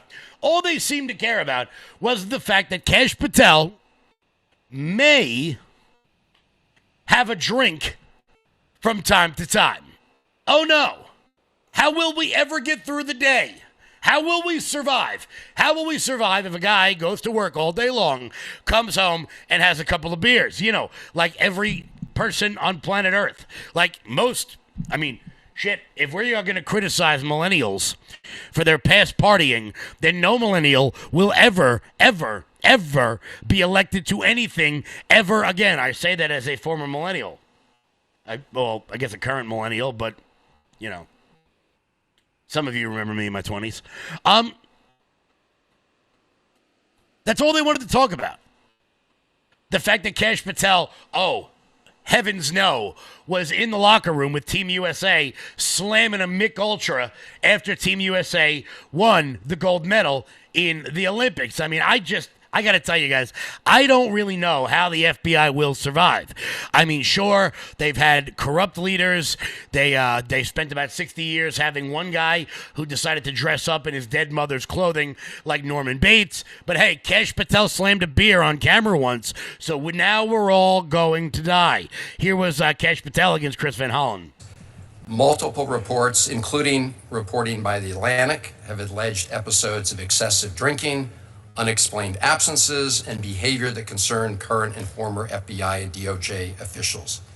You have publicly denied those allegations and filed a defamation lawsuit. So today, as you testify before Congress, is it your testimony that those allegations are categorically false? Unequivocally, categorically false. So there have been no occasions during your tenure when FBI personnel were unable to promptly reach you? Absolutely not. You can ask my entire workforce. They hear from me at every single hour of the day, as do these great gentlemen here, as do the men and women of the interagency and state and local law enforcement and the White House. And so there have been no occasions when your security detail had difficulty waking or locating you, is that right? Nope, it's a total farce. I don't even know where you get this stuff, but it doesn't make it credible because you say so. I'm not saying it, Director Patel. It's been written and documented. You are literally saying it. No, I'm saying that these are reports, Director Patel. No, and unlike your baseless reports, the only person that was slinging margaritas in El Salvador on the taxpayer dollar with a convicted gangbanging rapist was you. The only person that ran up a $7,000 bar tab in Washington, D.C. at the lobby bar was you. So the only individual in this room that has been drinking on taxpayer dime during the day is you. Director Patel, come on. These are serious allegations that were made against you. They're a lawsuit that you filed. You drinking margaritas with a gangbanger is true and on video. It just goes to show you running a $7,000 bar tab at the lobby bar has been filed by your own office. This goes to show drink during the day. That's you. Look, you can use your own eyeballs or you can listen to Chris Van Hollen. Now, of course, Van Hollen is dumb, and he does that thing that everyone else does, like the things that Newsday will do against me, where they'll say things like, I'm not saying you do that. I'm just saying that someone else said that you do that. And that's how they sort of skirt around the fact that they're lying frauds. But Kesh Patel, look, you fuck with a guy from Long Island, that's what you're going to get. That's what you're going to get. Like, you're not gonna badmouth me in public and think that I'm not gonna fire back, particularly if you fly to the other side of the planet to have margaritas with a human trafficking, gang-banging, raping, wife-beating illegal immigrant. You're just not gonna do that. But many of these senators have had smoke blown up their asses for so long that they actually don't know how to handle it when somebody pushes back. And that's why I'm happy that there are people in the Trump administration that are actually willing to call these people out on their crap. Like when Kesh Patel was questioned by Patty Murray. Patty Murray, senator from the state of Washington. None of you have heard of her. You probably haven't seen her because she's 4'2", but she thinks that nothing's happening at the FBI. Stick to podcasting. Leave Law and Order to people who really do care about justice and appearances. That is really critical, and it's what I am really deeply concerned about, and so are many people. Thank you, Mr. Chairman. Can I respond? This is what real leadership looks like at the FBI. Every one of you was given it. This is what's happened under my tenure at the FBI and the Trump administration.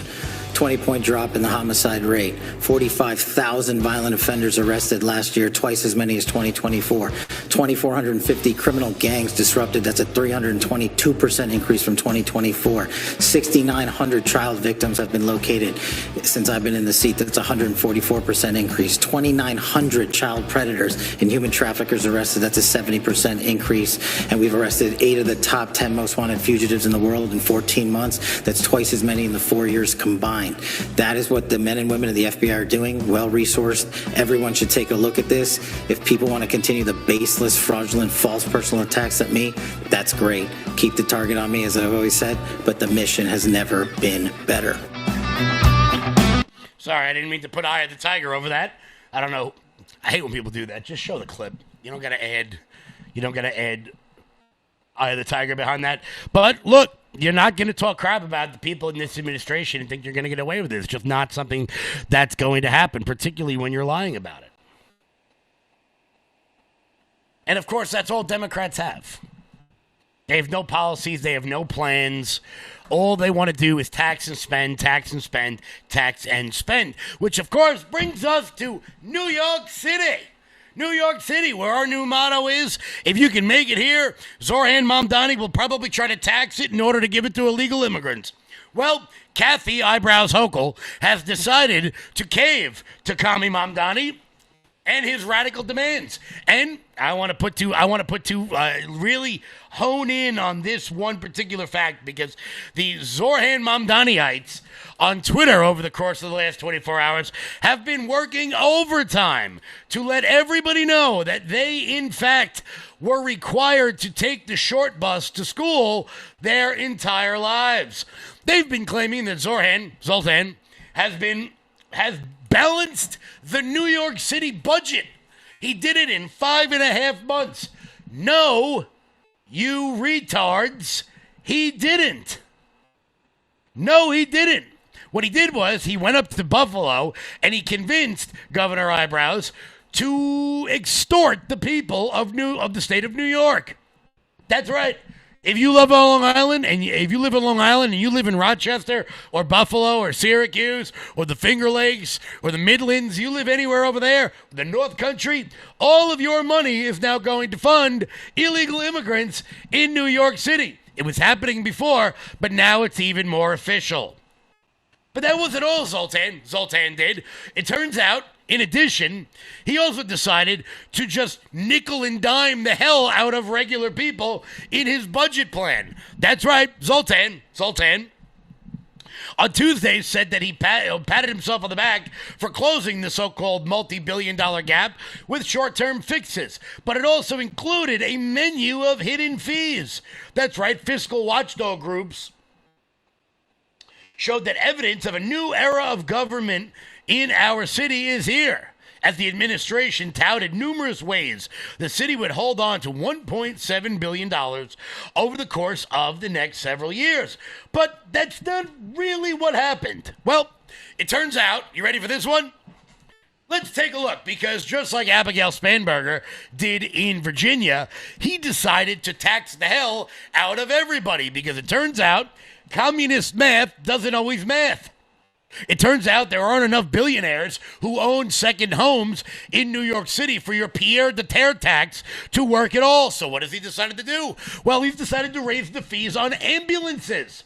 That's right. So for all the communists out there who want to say things like, don't you want a police force? Yeah, it turns out the increased rate on ambulances will now go up $25 million a year. He also added, quote, no ambulance fees, which is a charge to patients even if they don't take an ambulance but are treated on the scene by a New York City EMS worker. That's right. So if you get shot or set on fire or peed on by one of these mindless, drug-addled vagrants on a New York City subway, it's going to cost you money to be checked out by someone from EMS. Also, Zoran Mamdani is shooting this one I love. This one, I mean, you want to talk about money not growing on trees. You know, there's people out there that think money grows on trees and you can just walk out to the money tree outside and just pluck money off of it. Well, here we go. You ready for this one? Mamdani is shooting for an extra $2.3 million on handgun licenses due to high demand. Now, why is that funny? Because it turns out you can't own a handgun within the 5 boroughs. So he's going to raise fees. You ready for this? Strap in. He's going to raise fees on a permit that you know you're going to be denied for. That's right. Also, wow, you ready for this one? He's going to tax the trees. That's right. So maybe there is a money tree after all. The admin is proposing charging more to pick up trees, generating $14.6 million. Which, you know what that's going to lead to? If it costs too much money for the city to come pick up the trees that you've left outside on the curb, they're just going to set them on fire in their backyards. What could possibly go wrong? Also, another $4 million from the Taxi and Limousine Commission. That's right. So Mohammed bin Bazir, the guy driving your yellow taxi that's going to cost you $287 to get from Penn Station to Grand Central Station, he's now going to charge those people more money for a permit, because in the city of New York, you quite literally need to buy a $1 million ticket in order to sit in traffic. That is correct. He also plans on taxing concession stands a little bit more. That's right, the famed New York City dirty water dog stands that are on every single corner. I'm sure he's not going to tax the halal stands. He's now going to charge them more permitting fees. Are we noticing a tax the rich mentality here? Because nothing says we're going to raise extra funds like taxing the guy selling you a gyro outside of Radio City Music Hall. Wild. Here was Fox News reporting that one. Oh, do I have it? Hold on.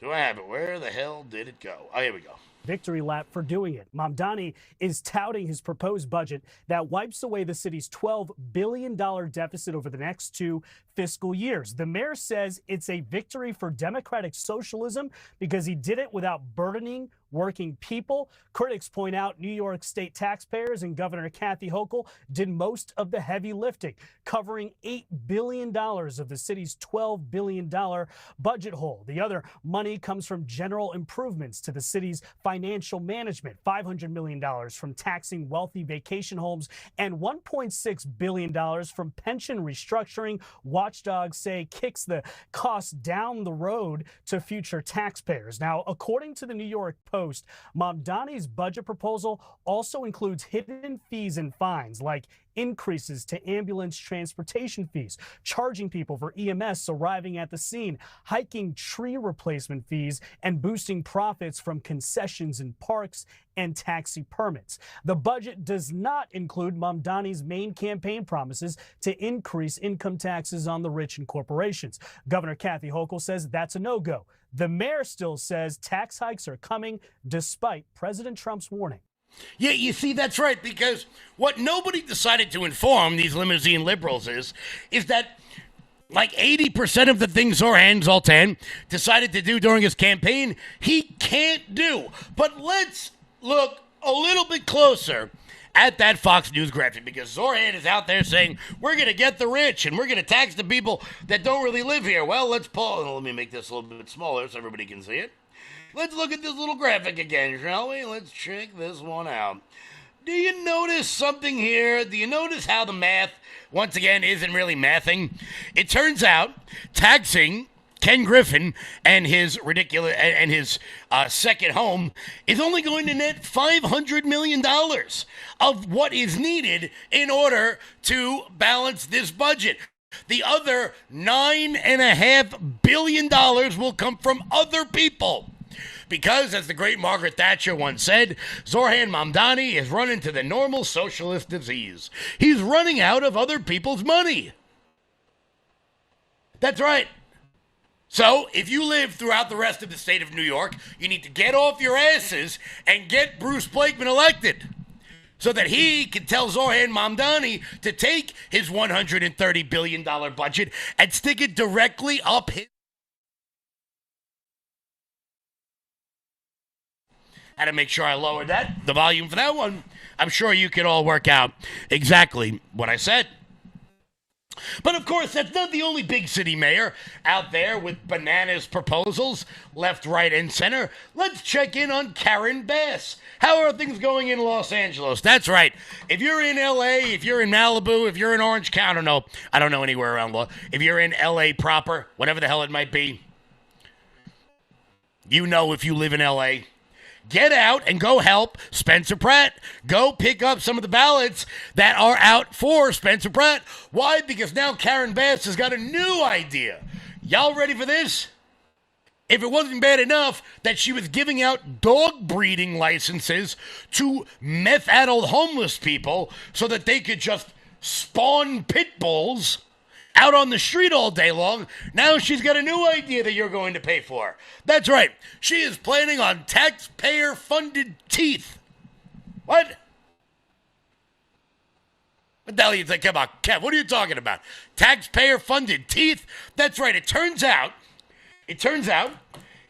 which you would know if you've ever been in a Walmart, when you smoke an unbelievable amount of meth, your teeth fall out of your head. And now Karen Bass wants to buy those people new ones. How many people who are unhoused that you meet have no teeth at all? They don't have teeth. Why? Because meth rots your teeth. You can't succeed without teeth. So there needs to be comprehensive health care provided to people. She's really got the pulse.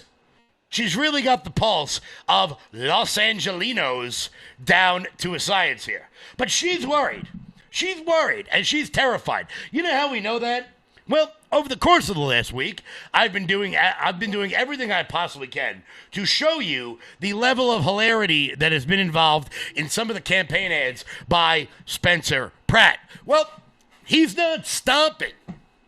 He's not stopping. Whoever's doing his AI videos, I don't know what Spencer Pratt is paying you, but it ain't enough.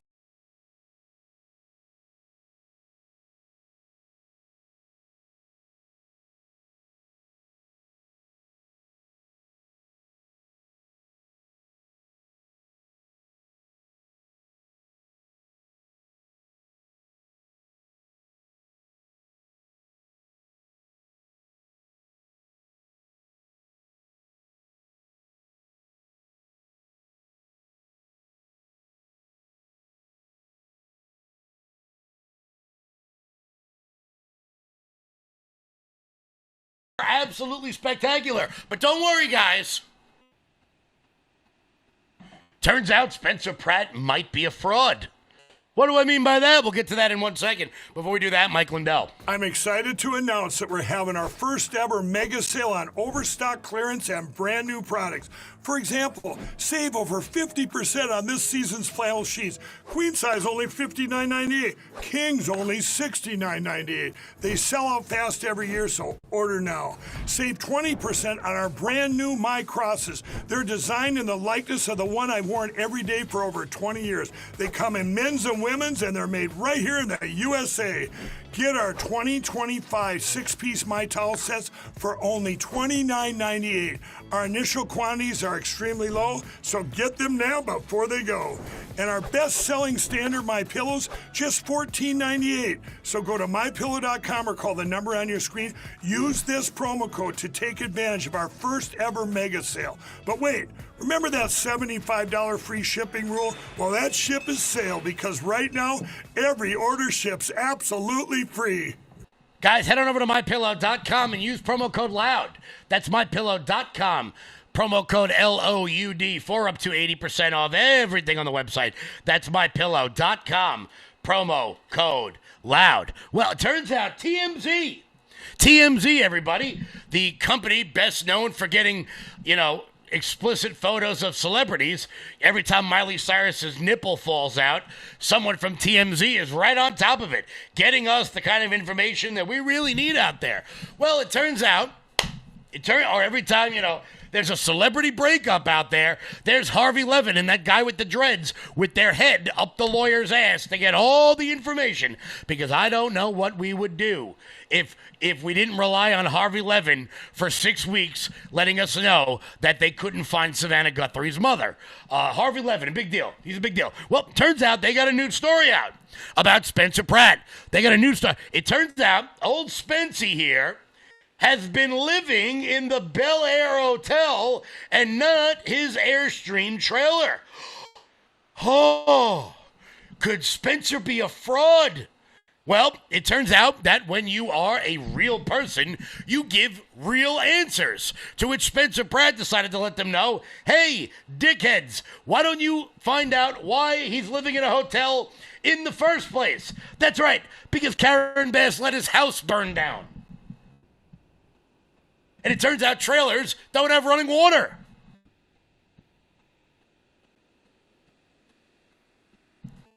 Far be it for TMZ to look into the fact that maybe, just maybe, Spencer Pratt might want to,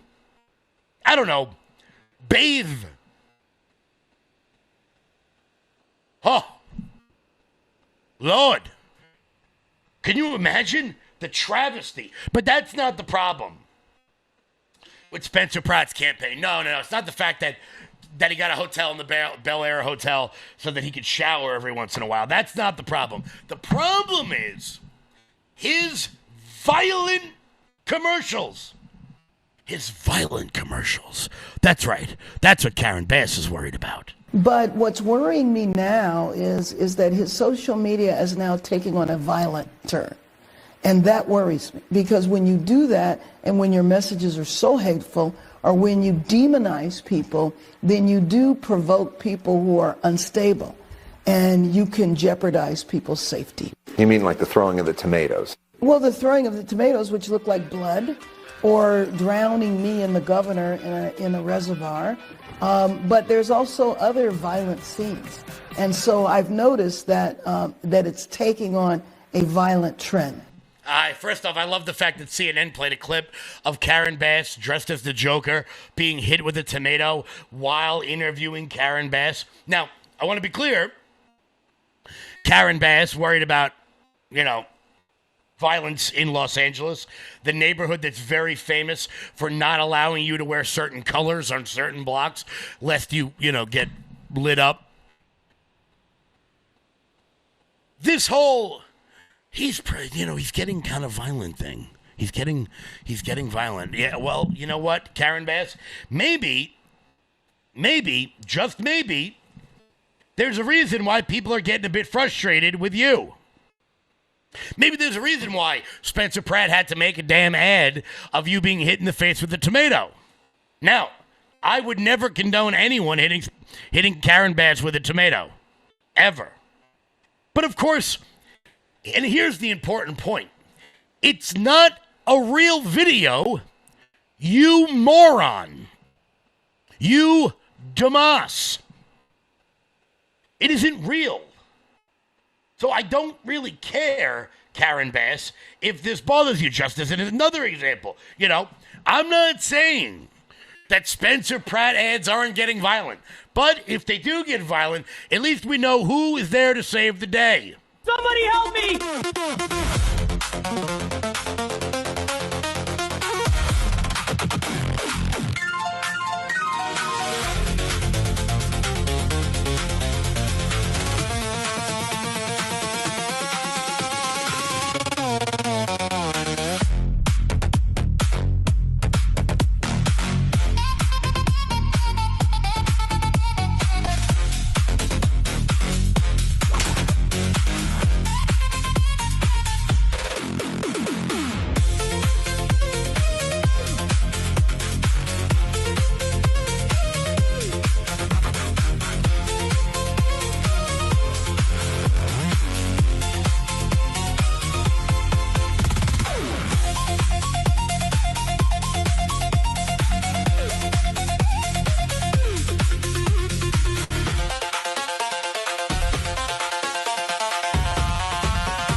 Once again, I don't know who's making these videos, but they're spectacular.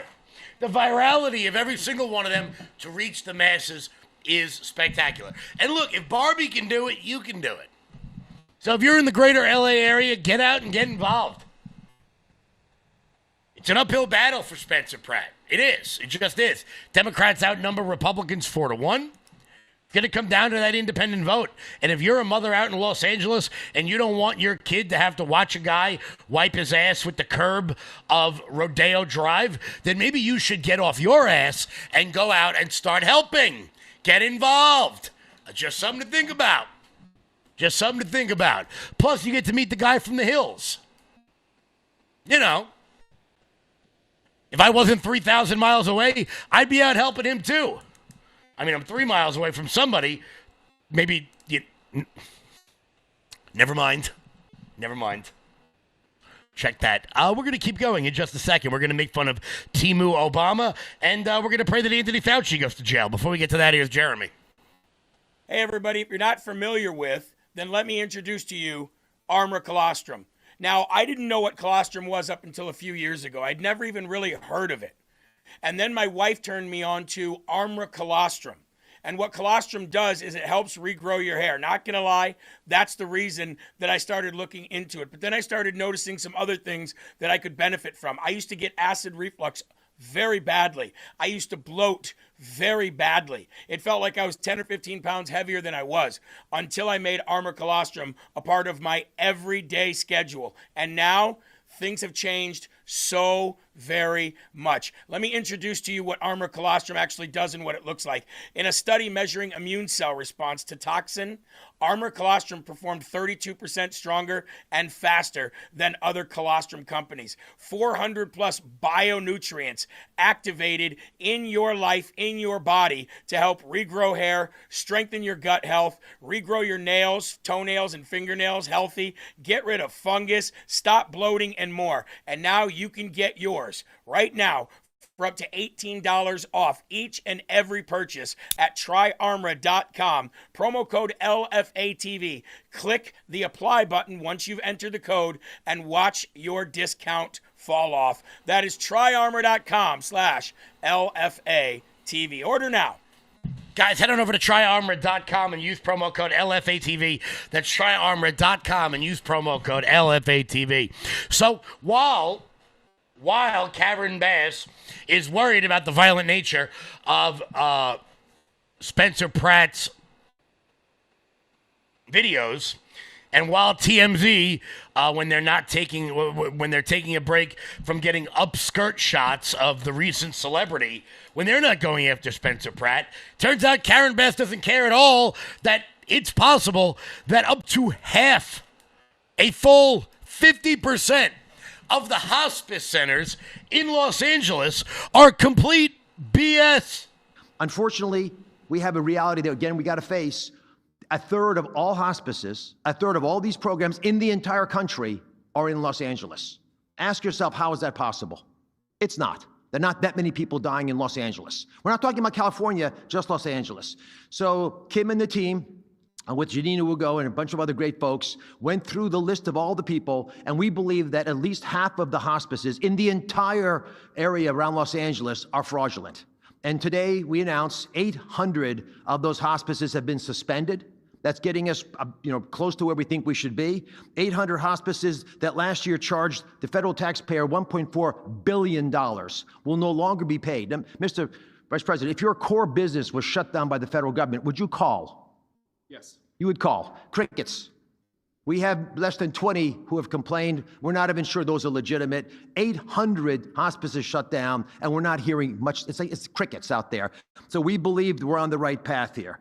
Next is a nationwide moratorium on all new hospice and home health care. Why is that possible? Because when we squeeze the balloon in California and slow their growth of hospice and now take away 800, the payments to 800 hospices, we know what those fraudsters do. They move to nearby Nevada. Next door, Nevada has a 7-fold increase in hospice already. Arizona, Texas, they're moving across the country. So we've today announcing a moratorium nationally. There will be no new hospices or home health care open in this country. If you have the program now, you can keep it. You can go to ones that already exist. We're not taking away any services, but there will be no new licenses granted until we can figure out a better way of working across government. That's what Karen Bass is worried about. She wants to make sure that people who have been smoking meth for the last 10 years have new teeth. By the way, it's L.A. Doesn't everyone have new teeth? Meanwhile, her city, the state, the country is being ripped off for millions and millions and millions and billions of dollars worth of hospice care fraud. But Karen Bass, she doesn't care about that. Luckily, J.D. Vance and Dr. Oz are starting up the new fraud task force to actually map some of this crap out. Minnesota has been a major hotbed for fraud, as you know. And a new report by the state's Fraud Prevention and Oversight Committee is blaming the Walz administration for the problem.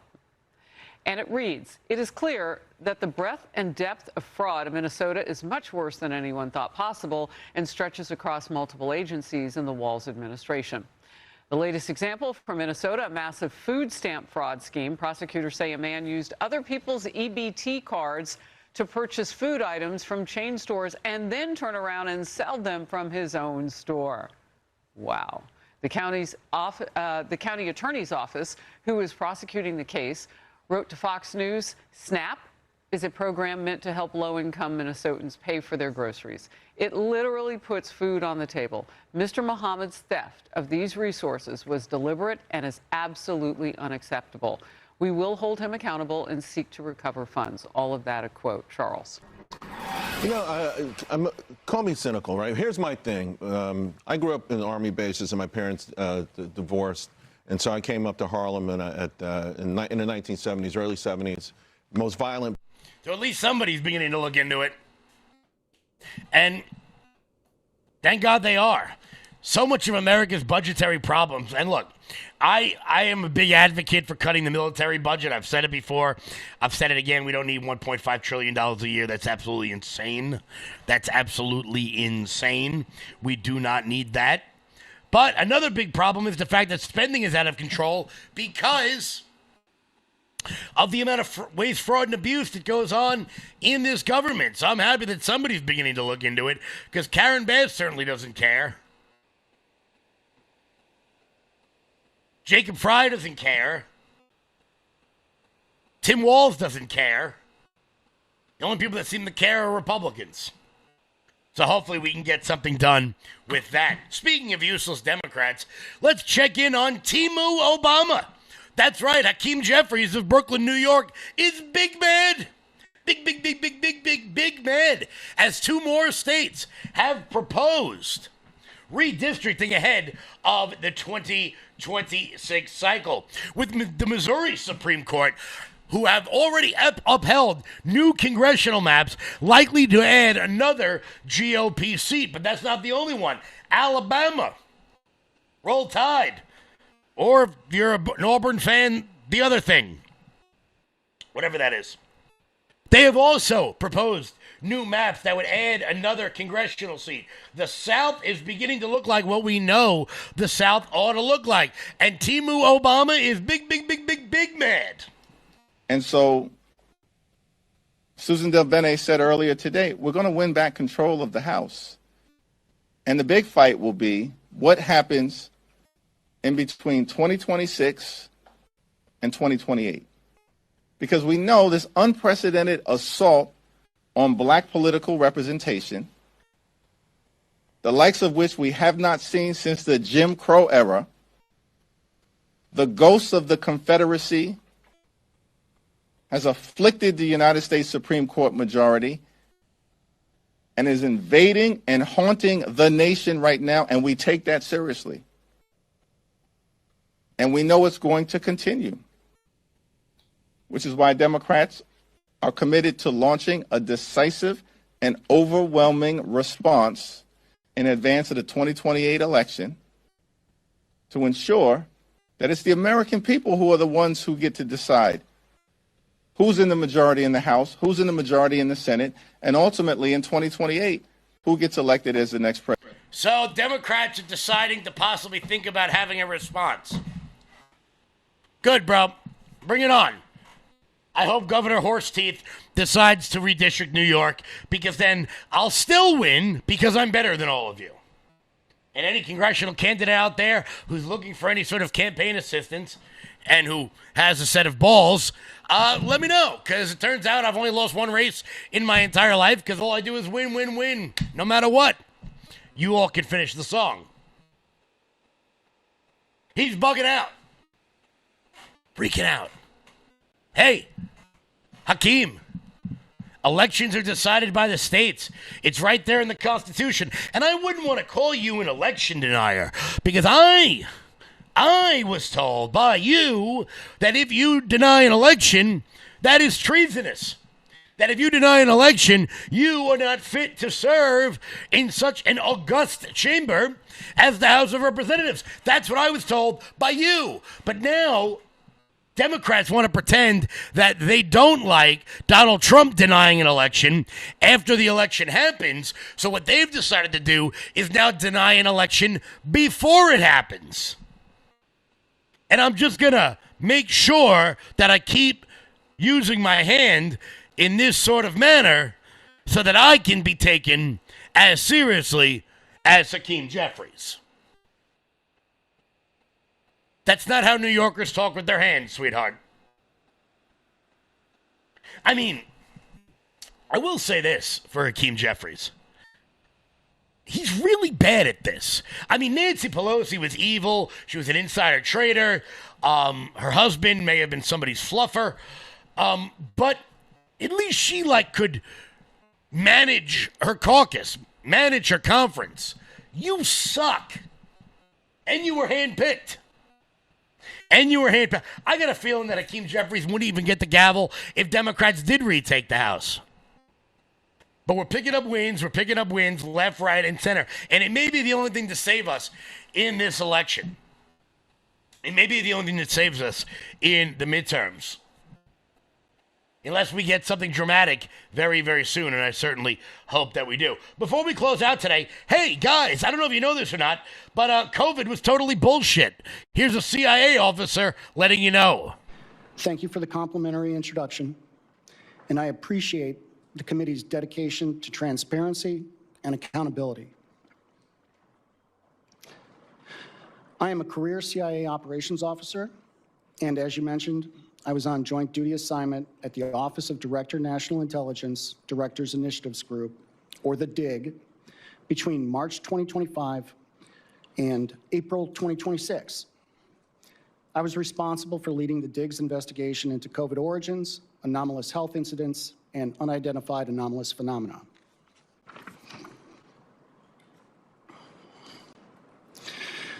I'm here today to discuss the COVID cover-up, the national security implications associated with the DIG's investigative findings, and CIA refusal to comply with lawful oversight, as well as how we remedy these problems. Intelligence community leaders and senior analysts downplayed the possibility that the COVID pandemic originated as a result of a lab incident. Motives are difficult to define given the scope of the DIG's review. Intentional or not, the IC's actions resulted in a cover-up, wasted resources, and a failure to properly inform policymakers. Public health policy would have been very different had the American public been made aware that a virus from a lab in China was going to serve as the foundation for an emergency use authorization mRNA products being mandated by the former administration.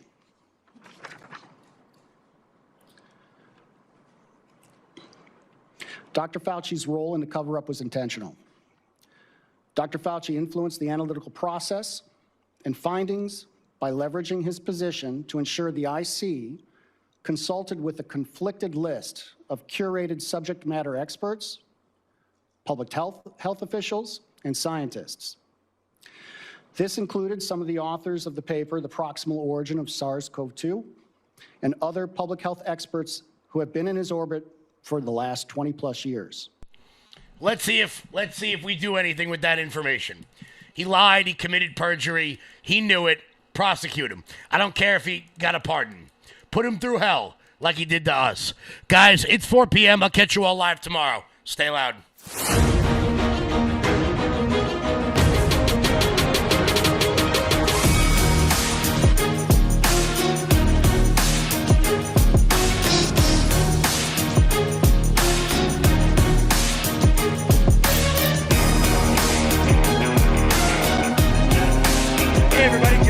Here. Look, I want to talk to you a little bit about gold and silver. When I was a kid, I always wondered what Fort Knox must look like. And when I was a kid, I always envisioned that when you would walk into Fort Knox, you would see just gold everywhere, literally raining gold, kind of like what you see behind me right now.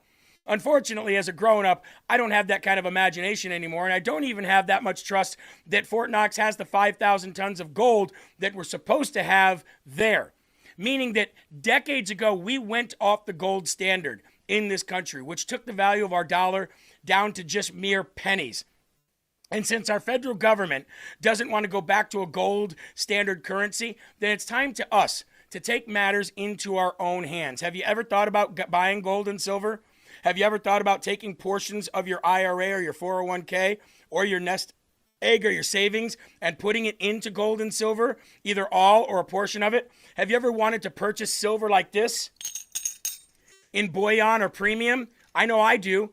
And I know I wanted to take matters back into my own hands, which is why I have worked with Golden Crest Metals to do that. GoldenCrestMetals.com/LFA is going to be your go-to, absolutely transparent and trusted partner. Now, you can go to that website or you can call 888-308-4202.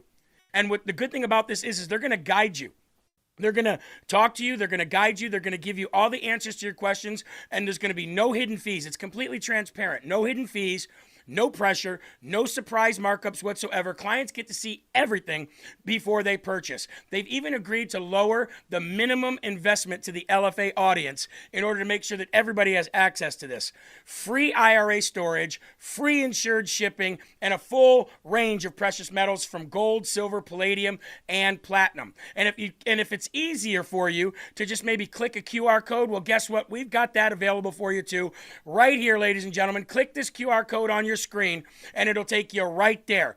GoldenCrestMetals.com/LFA. Again, GoldenCrestMetals.com/LFA, or call 888-308-4202 today to reach these guys. They're going to be a great partner for you, just as they have been for me, and we absolutely recommend here at LFA TV, GoldenCrestMetals.com/LFA. Welcome to Flyover Conservative Podcast with David and Stacey Whited, where we break down current events and examine culture through the lens of conservative Christian values.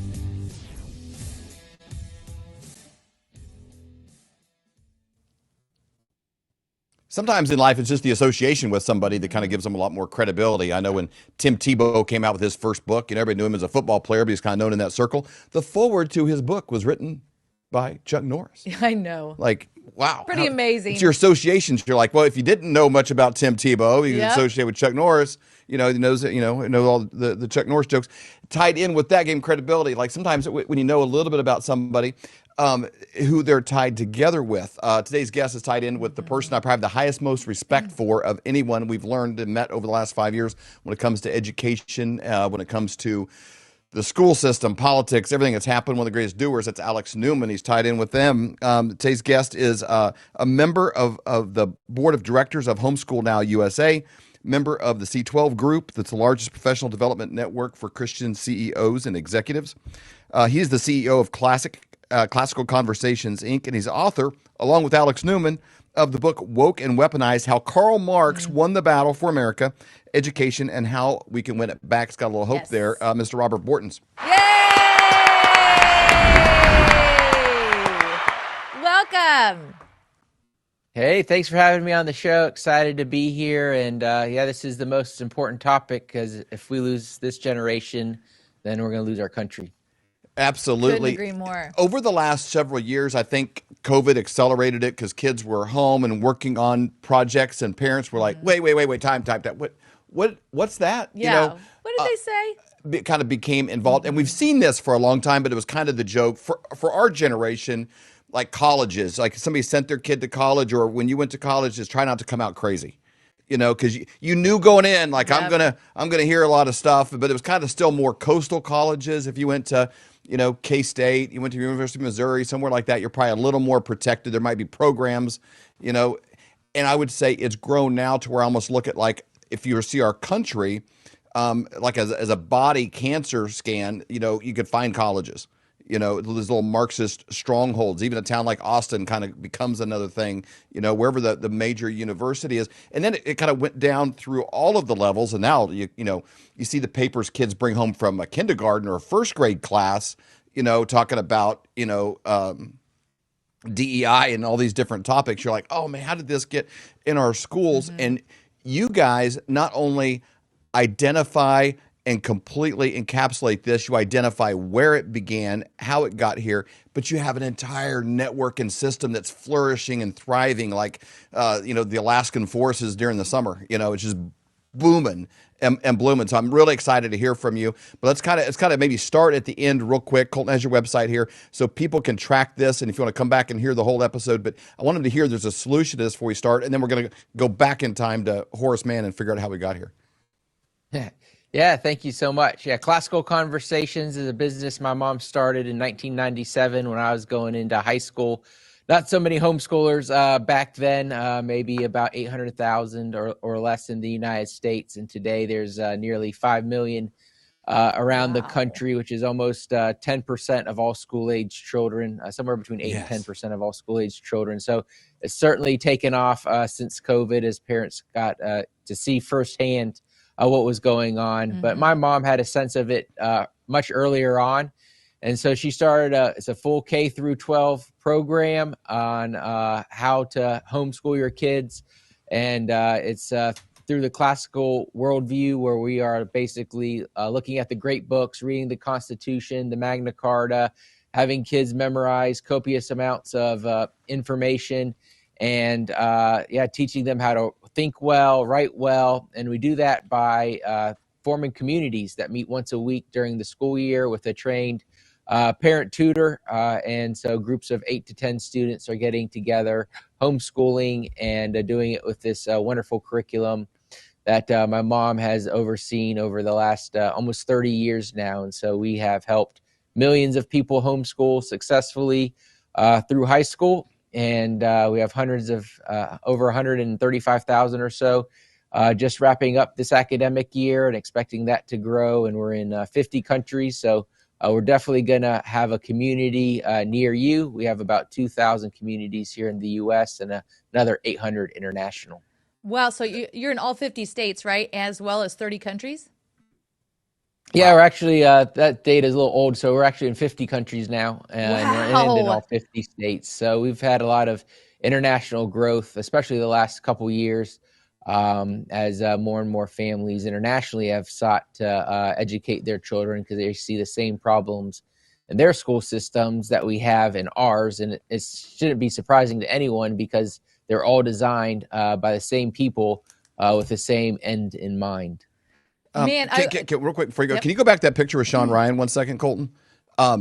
You were on his podcast. We've listened to the whole thing. It's phenomenal. We'll put a link to that show down below as well, because as you and your mom both on there, it's a deep dive in all kinds of directions. But when I see that picture on there, I didn't know Sean Ryan was, look, tell me the truth. You spent time with him. Do you think you could kick his butt? I'm sure he knows a lot more about. I know he probably knows a lot more about leverage than I do. I played rugby for 18 years, so I always told people I can take a lot of punches. But I'm sure he could take me, but it would be closer than I would give him a run for his money. Yeah, he would get sweaty.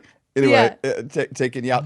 It's interesting when you look at this because people's biggest fears in this topic, because we homeschooled at different sections, but it's out of necessity. This was in the early 2000s because of travel and business and some stuff we were doing with the music career.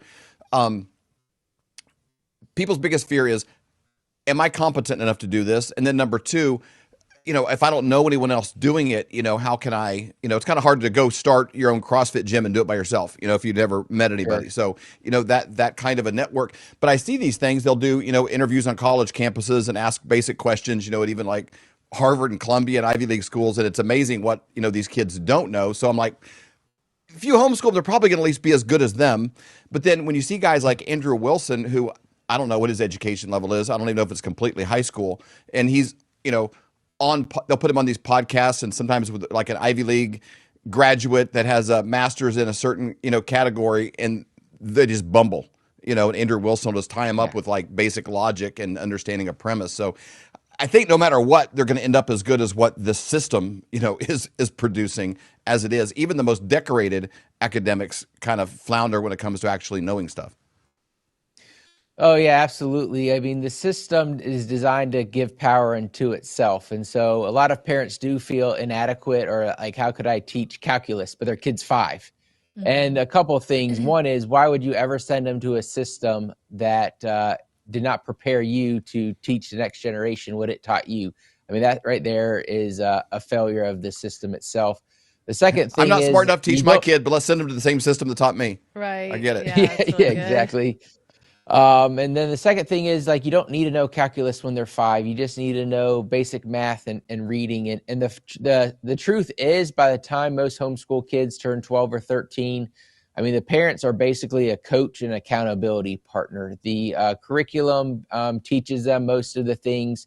The parents are making sure they're getting the work done. And if they get stuck, helping them get unstuck. And that could be getting resources for the internet, or calling a friend, or, in classical conversations, we have a whole local community that can be resources for each other. And so really the key is teaching kids to read. And, most homeschoolers can buy a book for $15 or $20, and within a few months, their kids are reading.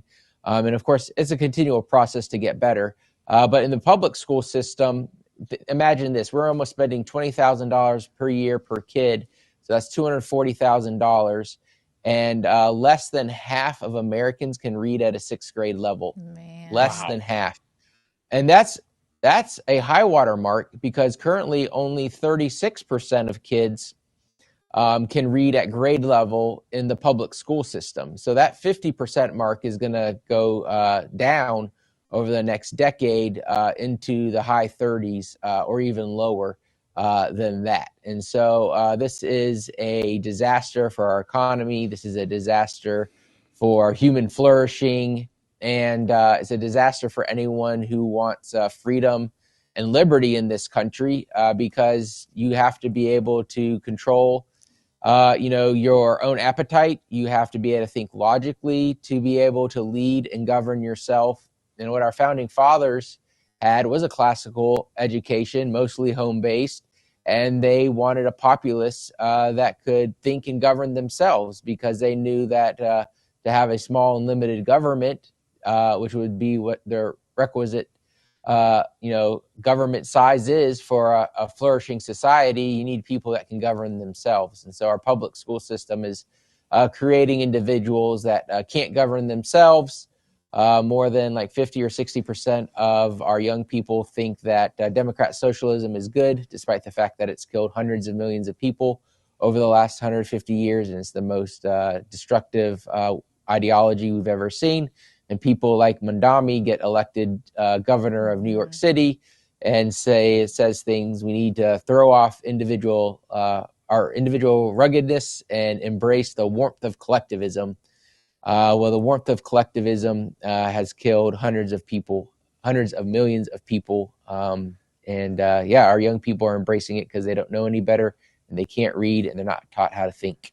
And by April, he was already passing around the chicken bucket for donations.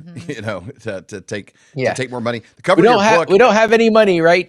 Yeah, Right. Cover your book has Karl Marx on it, and we've used this term, a Marxist education system, for a long time, but you start there. I mean, he's on the cover.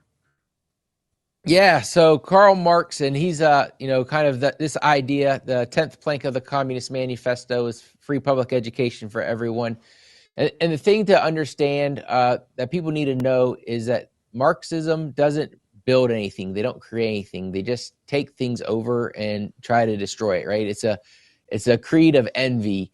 And so what we got to understand is private property, they believe, is the root of all evil. They believe Christianity is the root of all evil. They believe family ties is the root of all evil.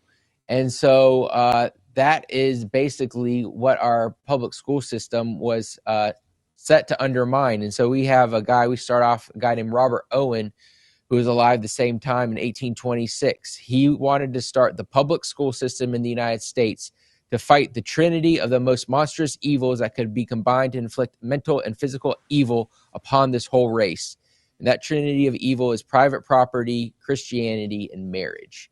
And so that was the foundation of the public school system. That's everything our listeners hold dear. Yeah.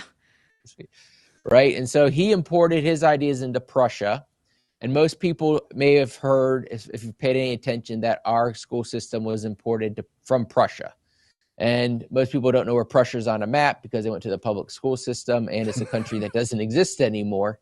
But it was Germany pre-World War I. So the education system that created the environment to start World War I is the education system that was imported here by Horace Mann in the 1850s, which 1850 is when the first public school happened in Massachusetts. Every state didn't have public schools until 1900. So for the first 125 years of our country, there were states that had no public schools, but nearly 98% of adults could read Shakespeare or read the Constitution or read the Federalist Papers. Yeah, you just look at the writing. Now it's like, oh my gosh, way different than we write so this today. is all exactly. And so it's important in our book, Woke and Weaponized, that it wasn't like my opinion or Alex's opinion, but we went back to original source documents, which we teach students to do at Classical Conversations, read the writings of those who are key figures in our public school system and find out from them exactly what their plans were and why they implemented it. And so you've learned, like Horace Mann said this in 1867, "We who are engaged in the sacred cause of education are entitled to look upon all parents as having given hostages to our cause." Wow. What causes that, right? If a parent wants your child to be able to read and write well and do math, giving them to someone who's going to teach them to do that, that's not a hostage situation. So what was the hostage situation? The desire to get rid of private property, religion, and marriage, aka the building block of a prosperous society. And so I think it's super important for people to understand, like, this is the root, right? If you have, the Bible says you'll know a tree by its fruit, right? And so the fruit of our education system is this. It's really simple. 40% of kids say they're bullied. 30% say they're sexually harassed by a peer. 36% can read at grade level. 34% can do math at grade level. and somewhere between 11 and 17% are sexually harassed by an employee of the public school system. That is the fruit of the system. There's been two researchers. So the first research I saw said 11% of high school graduates were sexually harassed by a public school employee. And I thought that was way high. Then a second one came out a year and a half later that said 17% of students, said that. And my wife was a public school teacher for 10 years. She was sexually harassed by a fellow teacher. This was the third school that this teacher had sexually harassed a young lady at. Guess what they did? They moved him to a different school. Moved him to a different school. Is that because of the tenure that they are protected? Well, a lot of times that's negotiated in the teachers unions contracts. Wow. Wow. And you look So at this.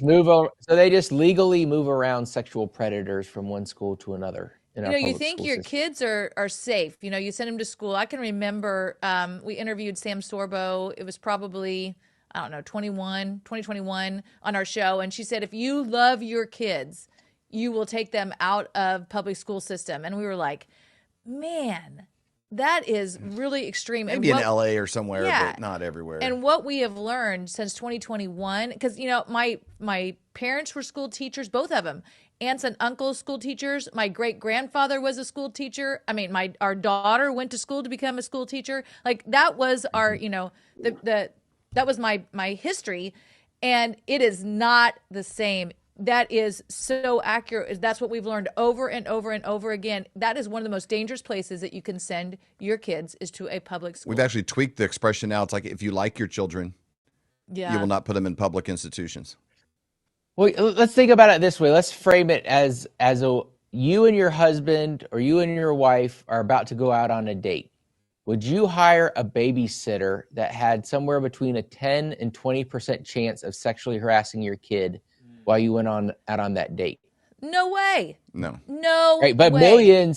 millions of parents say, yes, I will take that deal on a daily basis. We just call it the public school system. Well, there's a fundamental idea, though, in Marxism of what's yours and what's not yours. And exactly. Recently, there was a interview. Dr. Oz, I think he was talking to Donald Trump Jr. And Dr. Oz has a son named Oliver who's recently graduated or is still in medical school. And he said part of this training in medical school now is when you meet with the family, you separate the child from the parents and then individually go through a list of questions about the child's gender without the parents in the room. I mean, that mindset could have never gotten to the tree, and the fruit could have never gotten that big if it wasn't for these early things you're talking about with Marxism being involved in the education system that created the system that would allow it to get to full fruition like that. Yeah, and I don't want to skip too far ahead, but this was a 1982 interview. So this was before the fall of the USSR, the wall. Mr. Gathers, he was the president of the Ford Foundation, was meeting with Norm Dodd, and Norm was a member of of the White House. And basically, Mr. Gathers was getting interviewed, and Mr. Dodd said, the substance of which is that we shall use our grant-making power so to alter life in the United States that it can be comfortably merged with the Soviet Union. The president of the Ford Foundation, which pushes all this LGBT stuff in school, all this DEI stuff in school, is on record in the early 1980s saying that their goal was to use the grant-making power to merge the United States with the Soviet Union. In other words, end private property, end religion, end family, replace that all with the state.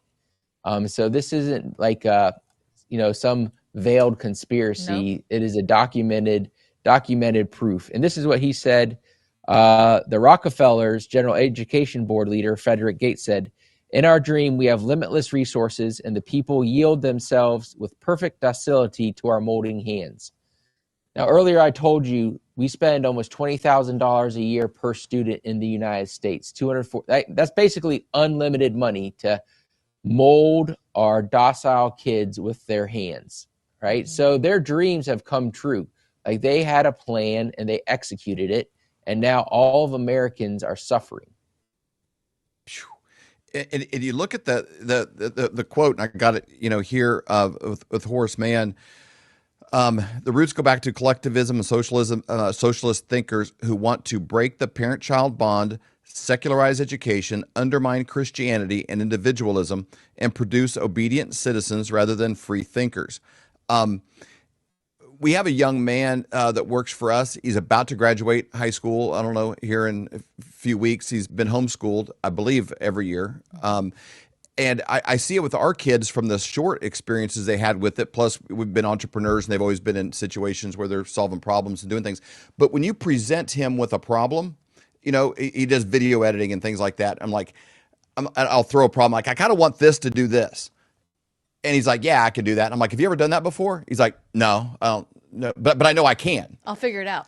And this idea of the public school teaches you when you come to a problem to stop and raise your hand and sort of wait for the next stop.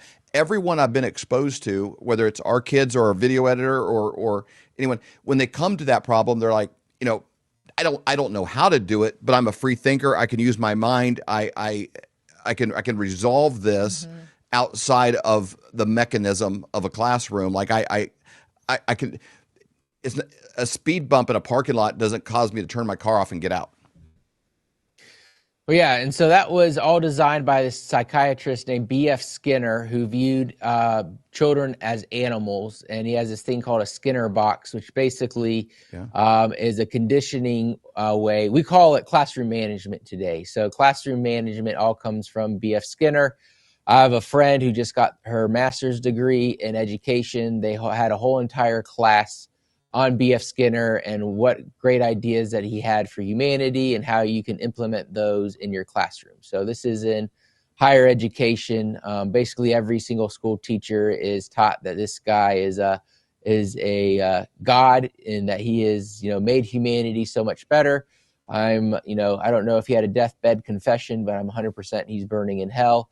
And he is laughing down there watching all of these Christians send their kids to the public school system that he designed to intentionally undermine their faith and their values. Wow. And so it is the Communist Party, and we talk about this. We have a big Appendix A, talking all about the Communist plan in America and how they executed it. But they spent about 80% of their funds on U.S. education system in the 50s, 60s, 70s. They understood that they wouldn't be able to beat us militarily, and so they wanted to, as the Ford Foundation president wanted to do as well, successfully merge the USSR's ideas into the United States. And so they took their limited resources and took over things like the Columbia Teachers Colleges, so that every single teacher, every single textbook would all be written with trained with their worldview. So you take a good Christian girl like my wife wants to teach the kids how to read, write, be good Americans, be good citizens, love their country, love their family, and you put her into a system for 4 years in college that basically teaches her how to train the next generation of communists, of Marxist ideology. Individuals.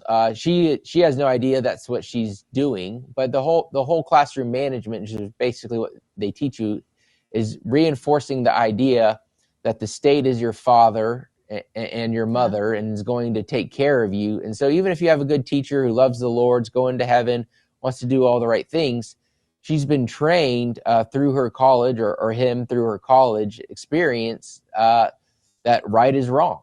And they don't necessarily know any better unless they go buck the system. But like my wife, she would buck the system and say, no, I'm not doing it this way because this is hurting kids.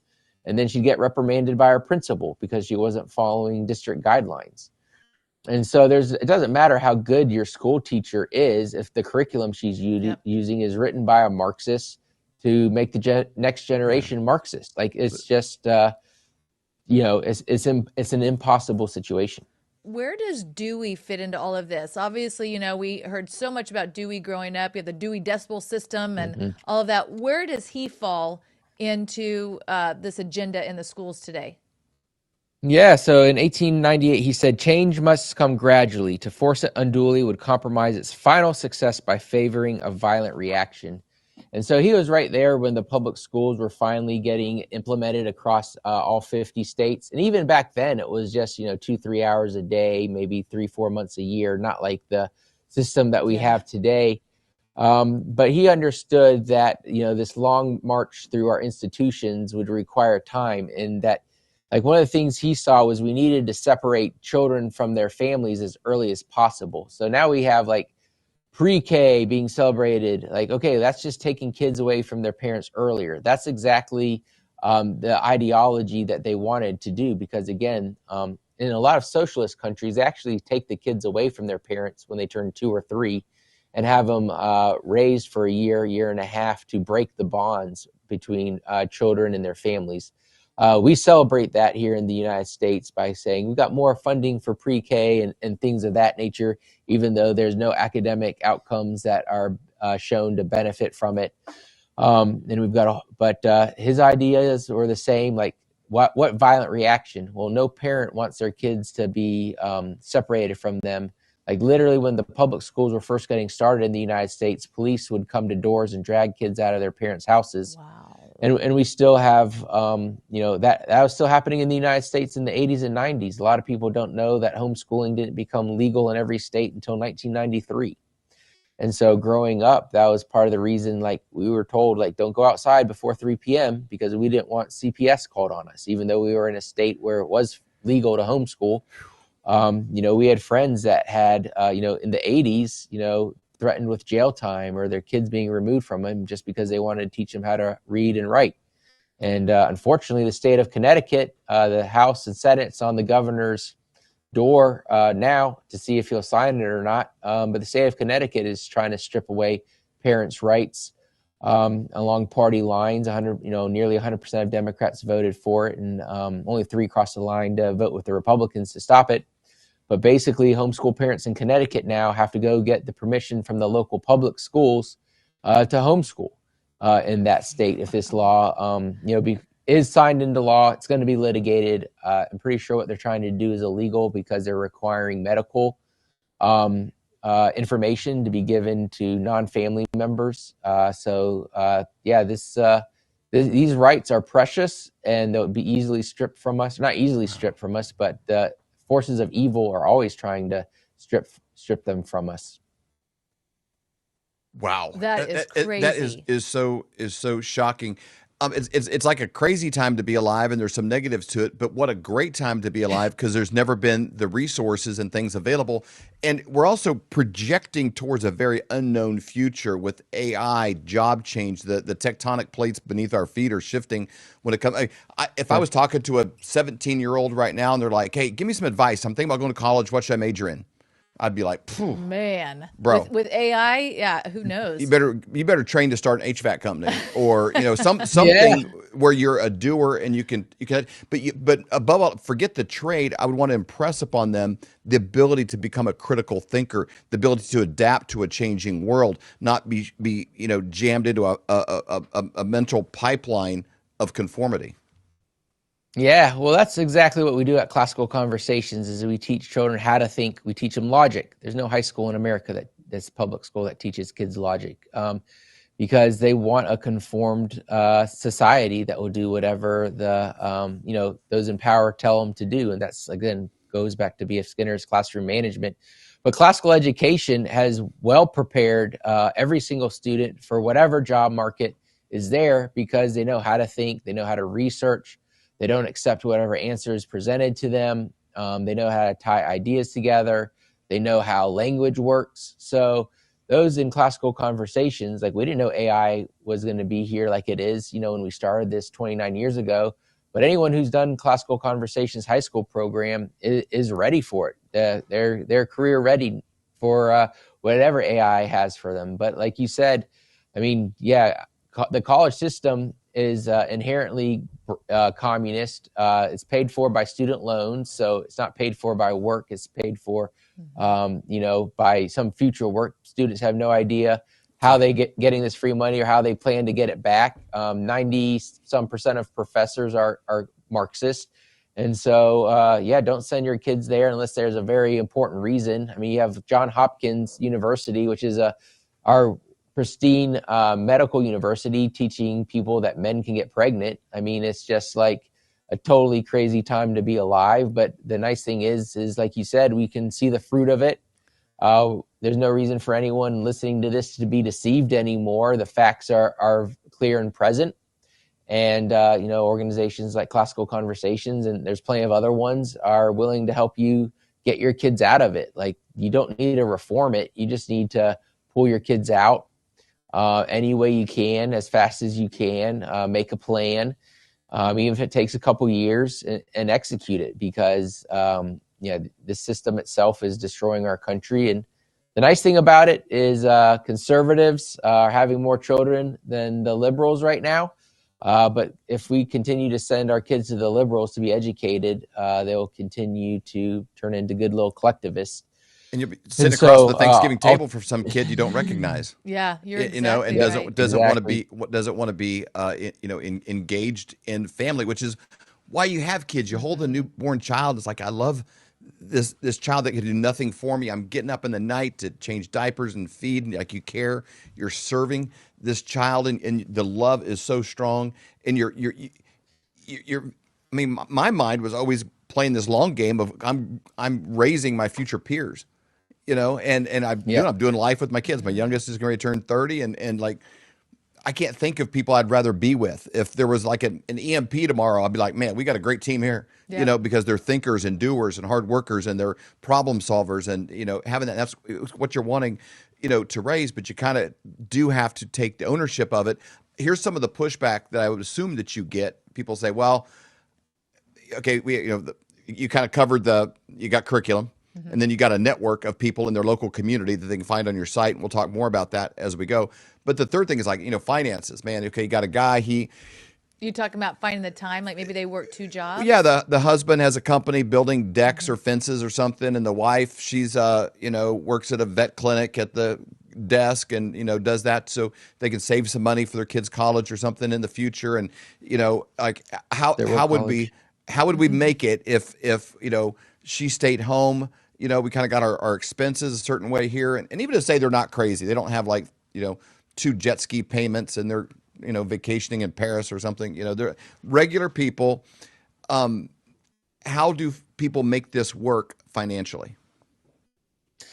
Well, that's a great question. I actually have a book that I'm writing right now. The working title, Silk, Single Income, Lots of Kids, that dives into this exact subject. So I've been doing a lot of research, so I don't want to spoil too much of it, but if you make $55,000 a year for that second income, you are basically netting at the end of the day somewhere between negative $5,000 and $8,000 into your family's pocket each year, because of the costs that are actually associated with the second individuals working.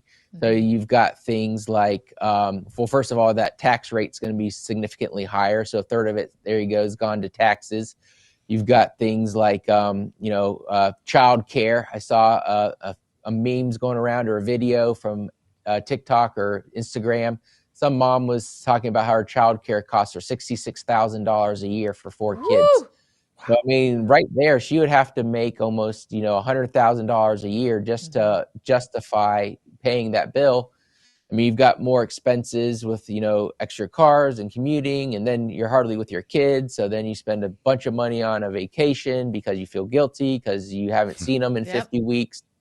And so when you actually go down and break down the math, and now you're eating out more, so now you're unhealthy, so now you have to go to the doctor more, so now your medical bills are higher and your insurance is higher, that for many families, if they actually sat down and did the math, they would find out that their second income is actually costing them more than they make. And so basically, you've taken the mom out of the home. She's no longer COO of a multi-generational dynasty, and instead she's a cog in the wheel to someone else's ticket to paradise.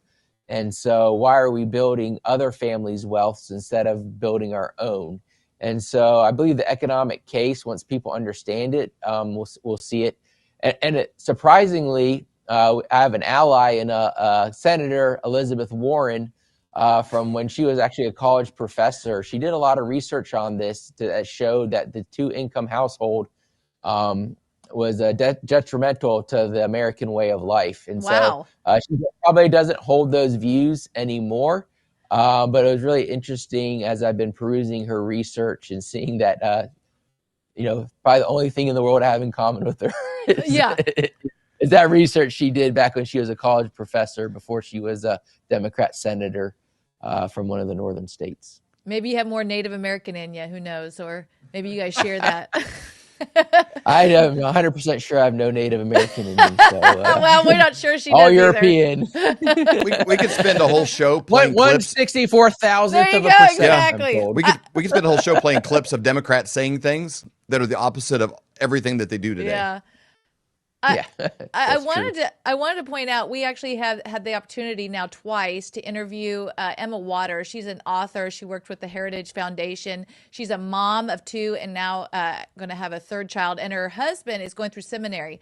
And so she is doing all of these things, but also a full-time mom. And, she gets up at 4:30 and she works for a few hours. She found a place that she could work from home and she could do it on her schedule. And then so she works and then she's with her kids and doing the things she needs to do with her kids. And then, she finds times maybe in the evening when her husband's home to kind of finish some of the things that needed to happen. She's able to do that enough and write a book, and so I just look at it and not think, easy. Whatever is a priority, people can figure it out. Obviously that's not going to be the rest of her life, but her husband's going through seminary, going to be a pastor. And so she's like, this is what we have right now. And this is what I'm willing to do to be able to stay home with my kids and do the things that I need to do there. So I just know that if something is of value to people, they always find a way. Yeah, and so homeschool parents, so many of them work like either a part-time job, and it's really only when your kids are very young and very needy.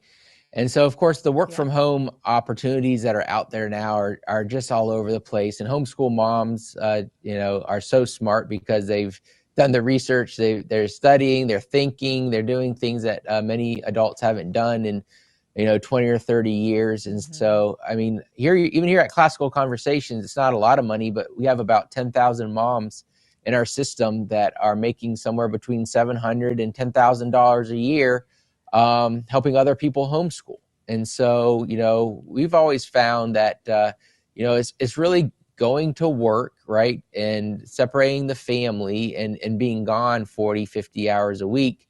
Then you got the commute and you got all these things going on. That's the thing that takes up the time. And so, there's very few homeschooling families that I don't know of a second income being brought in. And a lot of times, by the time the kid's 14 or 15 years old, they're working, they're paying their own insurance for their car, saving up for their car payment or saving up for college. And so it just creates this lifestyle. And like you said, not many things in this world can you get without sacrifice that you'll be fulfilled with. And it does require sacrifice. But since when did we lose the idea that good things happen without sacrifice? Yeah. We've had for the first time in American history where the next generation might not be as well off as the previous one. And why is that? Well, because everyone's become selfish. They've become hedonistic. They won't, sacrifice any of their wants for someone else's wants. It's all become me, I. And that sort of worldview destroys a family. It destroys a community. It destroys a church. Yep. It destroys a country. And Well, so the we've path got of to least get away from resistance this is obviously idea. a Marxist ideology Yes. to start with, because it's defaulting the most important roles, to someone else. The fruit of it on an individual basis is very obvious. We have 3 grandkids, but the oldest, this is probably a year ago now. She's only 5 at the time. She was talking to their next door neighbor by their fence in their backyard. And she had a conversation about something, and she brought up like exoskeletons and something about bugs. And he's just like, I have no idea what she's talking about. She's like, woo, and he's an entrepreneur, owns a company and does stuff, and it's like, I have no idea what she's talking about. So the fruit is very apparent and very quick on an individual basis. Your book is ultimately very hopeful because it does. I like the title because it's like, okay, Marx won, but we can win it back. Most people would have a view of like, okay, it's a burning building. Maybe I could save my kid. But do you have a view that's more hopeful than that maybe we can save the building? Well, if the building's a public school system, it doesn't need saving because it's doing exactly what it was designed to do. I'd say the building is America, you know, and it's like the building is America. Yes, but it does. It takes a grassroots effort. It takes a grassroots effort to do anything well in this world, and so it takes individual parents taking their individual responsibility, and then it takes churches. Churches should have education funds for their kids. So if a parent can't afford to homeschool or send them to private school, it's the church's responsibility to step in and help pay for that, not the state's responsibility. We need businesses to set up scholarship funds. Look, your future customers and your future employees, you do not want them to going through public schools. Mm-hmm. So start something now. Start a scholarship fund for your employees, or so give a donation to your local private school or Christian school to give scholarships to needy families. There are so many things that we can do on an individual basis to save our country, and that's ultimately what it's going to do. You can't defeat Marxism by embracing Marxist ideology. We can't expect the government to create a system to save us. It's the government systems are the ones that are destroying us, because the government systems are doing things the government has no responsibility of doing it. Like, God gave the government a very limited role in society, and it's to protect the innocent and to administer justice. Anything beyond that is going to be horribly expensive and create terrible end results. And so until we get a small and limited government, like the founding fathers, who are primarily homeschooled and primarily classically educated, designed for this country, then there's not going to be a whole lot of hope. I mean, we've lasted 250 years. Many republics have fallen at this exact same point through inflation, letting foreign adversaries into your country to work in your police force and your military, and through general corruption. And so there are many of these things that we see that fell Rome in our country today. It's not inevitable.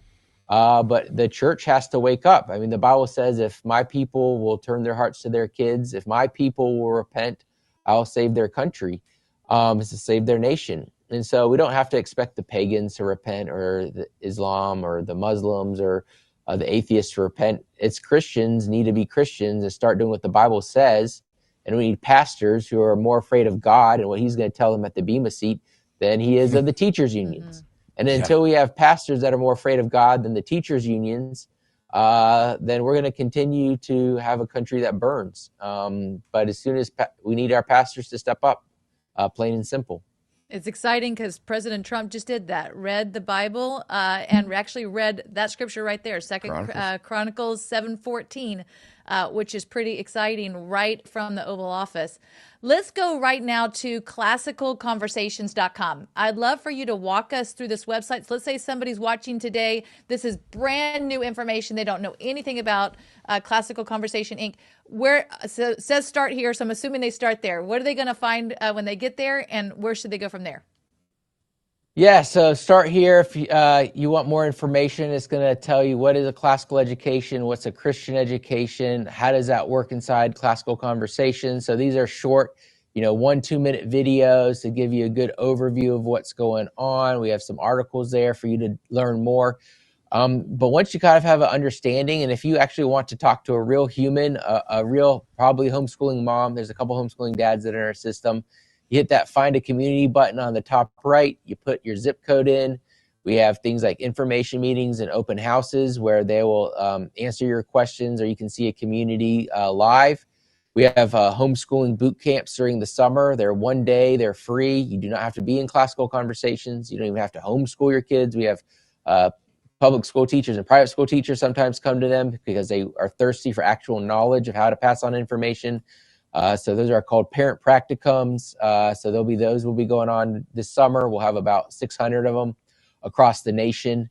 And so, find a community today, talk to a real homeschooler in your area. They'll walk you through getting started, whether it's with us or someone else, answer all your questions. Get your kids, save your own kids.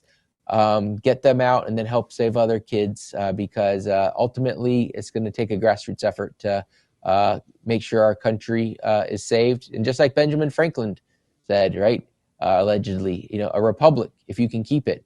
Yes. So it's on each of us. It's on you to keep it. And we can't expect a government that is administrating Marxist policies to get us out of a Marxist worldview. So true. I love it.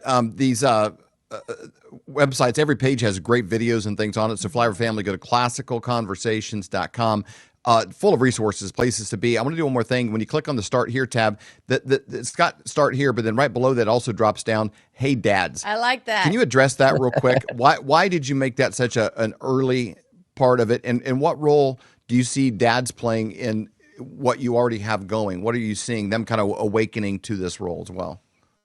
Yeah, well, especially after that Sean Ryan interview, so many more dads just like understood the problem. Many of them just didn't understand what was going on, and we wanted to address them directly because so many of homeschooling materials are addressed at moms. And so I wrote, it's a free book, The Dad's Guide to Classical Education. It talks about where you see classical education in sports, why it's so important for their career to be classically educated. And we know that when, typically the mom's doing the heavy lifting of homeschooling, but when the dad's on board, not just funding it, but also, being an active participant, that those homeschool students are flourishing and the mom's flourishing and the marriage is great. And so we want just to encourage dad with materials so that they don't have to feel like they're just, everything's over their head, just like your neighbor who's talking to your 5-year-old exactly. granddaughter. But the dads know how to engage in that process as well. I love it. This is so counterculture to all of the Al Bundys and the Simpsons and everything. Dads have been put as numbskulls. And I mean, Dad, if you want to kind of regain a foot into your kids' worldview and go counter everything they're seeing in media, you can be engaged at some level in this process. And the last thing is to kind of go off. I want you to toot your horn just a little bit. How much has this grown since you took over this role?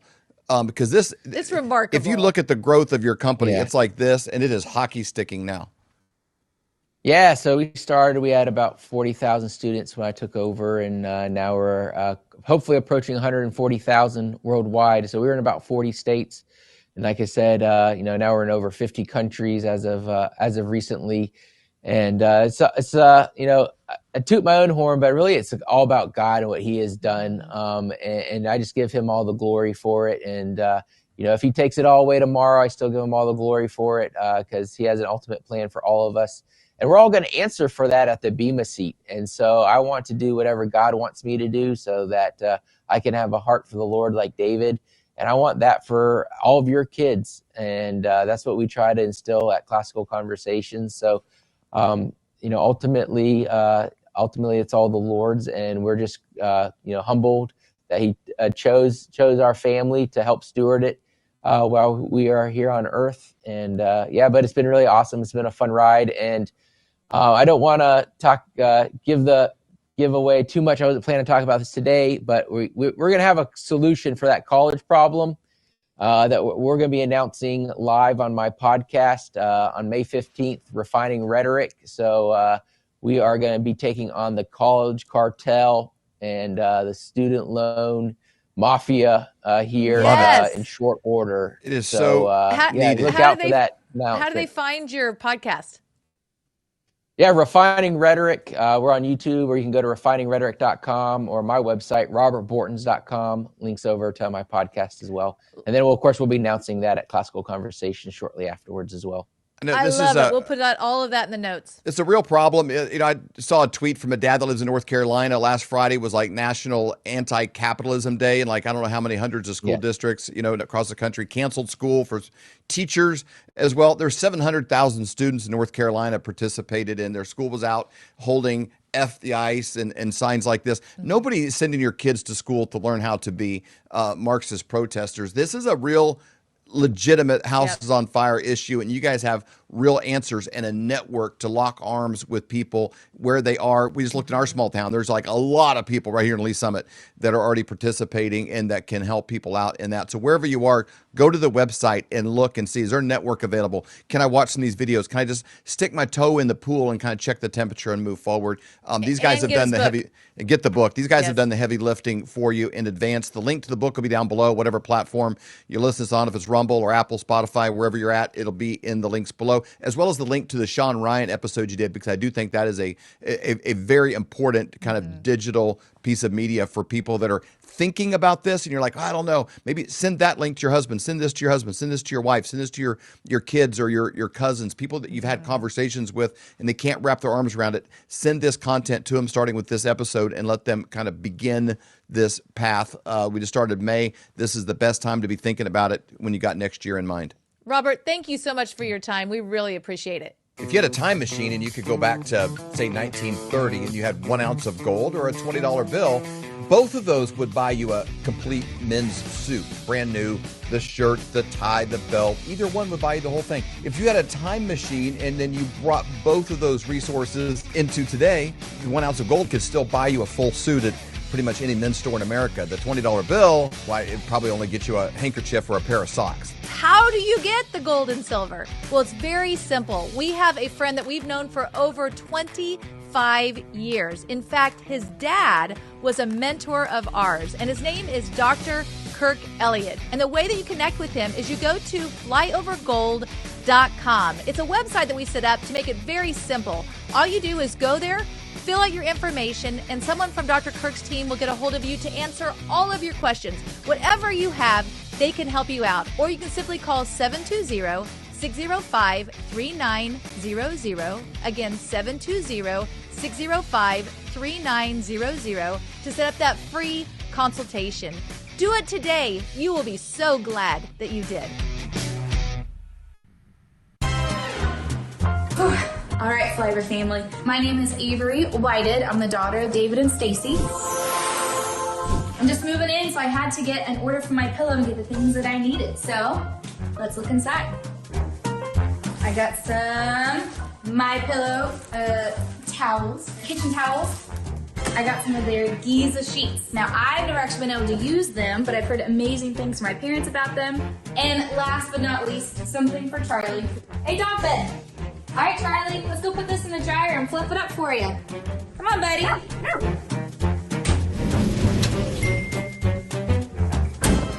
Nice and warm and fluffy. Perfect for my little guy. Come here, Charlie. All right, if you want to get your own products, go to mypillow.com and use promo code FLYOVER to save up to 66% off.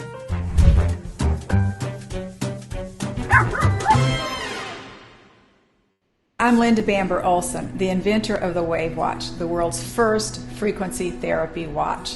It features over 1,100 targeted frequencies. These sounds are acoustical and they move through your body. You don't necessarily have to hear it. So that's why we have so many testimonies for ADD and ADHD, emotions, headaches, joints, and so many more.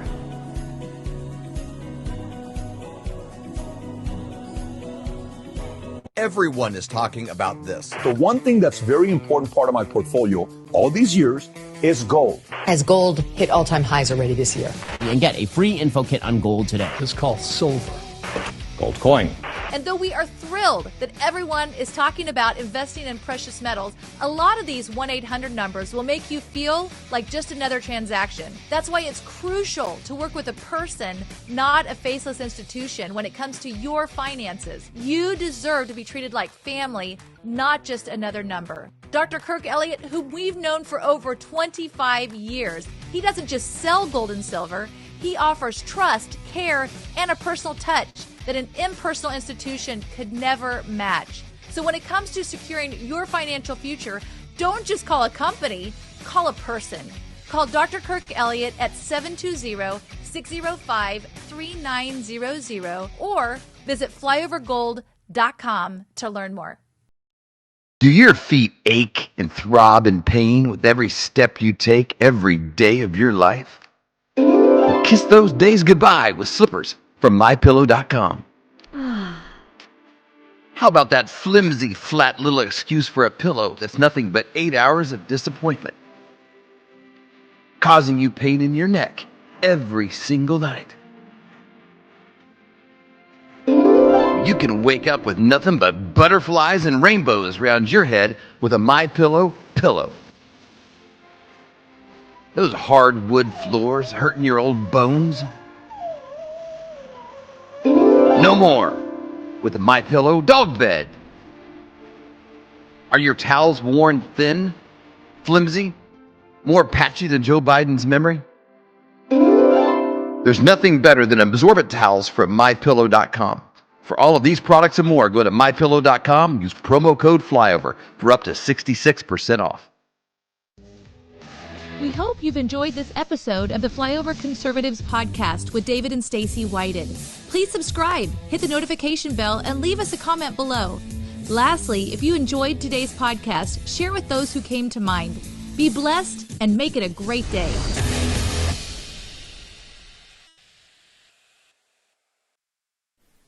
Hey everyone, I really hope you are enjoying the program today, and I hope you enjoy LFA TV as a whole, because let's face it, we're not getting any younger.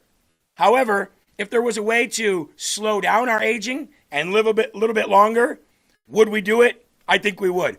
You ever heard of Fatty 15, folks? Well, Fatty 15 is a brand new supplement that has C15 in it. You might ask, what's C15? Well, C15 is the first fatty acid to be discovered in 90 years that actually prolongs your life. Over 100 studies over many years were done on dolphins because these two doctors were in charge of basically increasing the dolphin population. So they started introducing this fatty acid called C15. And what they found was something amazing. The dolphins were living longer and the dolphin pods were growing bigger. It was an amazing discovery. And now, ladies and gentlemen, you can get C15 introduced into your life to slow down the aging process of your cells. And it's not only going to make you feel and you look younger, but it's going to make your body think it is younger, which means you're going to start doing more things again. There's a thing called cellular fragility syndrome. And cellular fragility syndrome happens as we get older. This is going to reverse it, folks. Fatty15.com/LFA, promo code LFA. That is fatty15.com/LFA, promo code LFA. Get your discount today, folks, and start this new journey to help you live longer. Fatty15.com/LFA, promo code LFA today. Now, back to the program. Thank you very much.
Welcome to the show, everyone. Thanks so much for being with us. This is the Paul Herrell program. Today, Anthony Fauci was the topic of conversation on Capitol Hill when a whistleblower has come forth detailing really what we already know. The intelligence oligarchy is working against the American people, and they certainly were doing that during the pandemic. And Anthony Fauci was dictating to our intelligence oligarchy, don't look over here. It didn't come from a lab leak. Why? Why is that? Why was Anthony Fauci not wanting us to believe the truth that this thing came from a lab? Well, that's because we all know who funded the lab, and it went right back to him. This man is guilty of committing crimes against humanity. We all know it. It came out. It really reinforced what we already knew. But here's the lead that's going to get buried if you're not careful. What really came out today on Capitol Hill was this whistleblower claims that the CIA is keeping documents. Specifically, there were documents on JFK and MK Ultra that were sent to DNI, Tulsi Gabbard's office, for review for declassification, and the CIA finagled a way to come and claw those documents back, boxes of documents. Again, JFK assassination and MK Ultra. We're going to talk about all of that and much, much more. We got some redistricting news as well. Looks like South Carolina is going to come through, and Georgia, out of nowhere, Brian Kemp calling the special session according to reports and going to redistrict that state. A lot of moving pieces today on the show. It starts right now.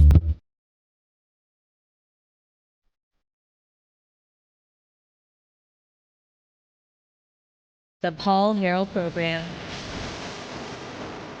Okie dokie, folks. Welcome to the show. Okie dokie. Who starts that? Who starts the show? Okie dokie. Apparently me. I do. As a matter of fact, I said that when we found out Rob couldn't be on. I saw that in a text message earlier. You said okie dokie, and I was like, what in the world? And I even thought, like, why did I write that?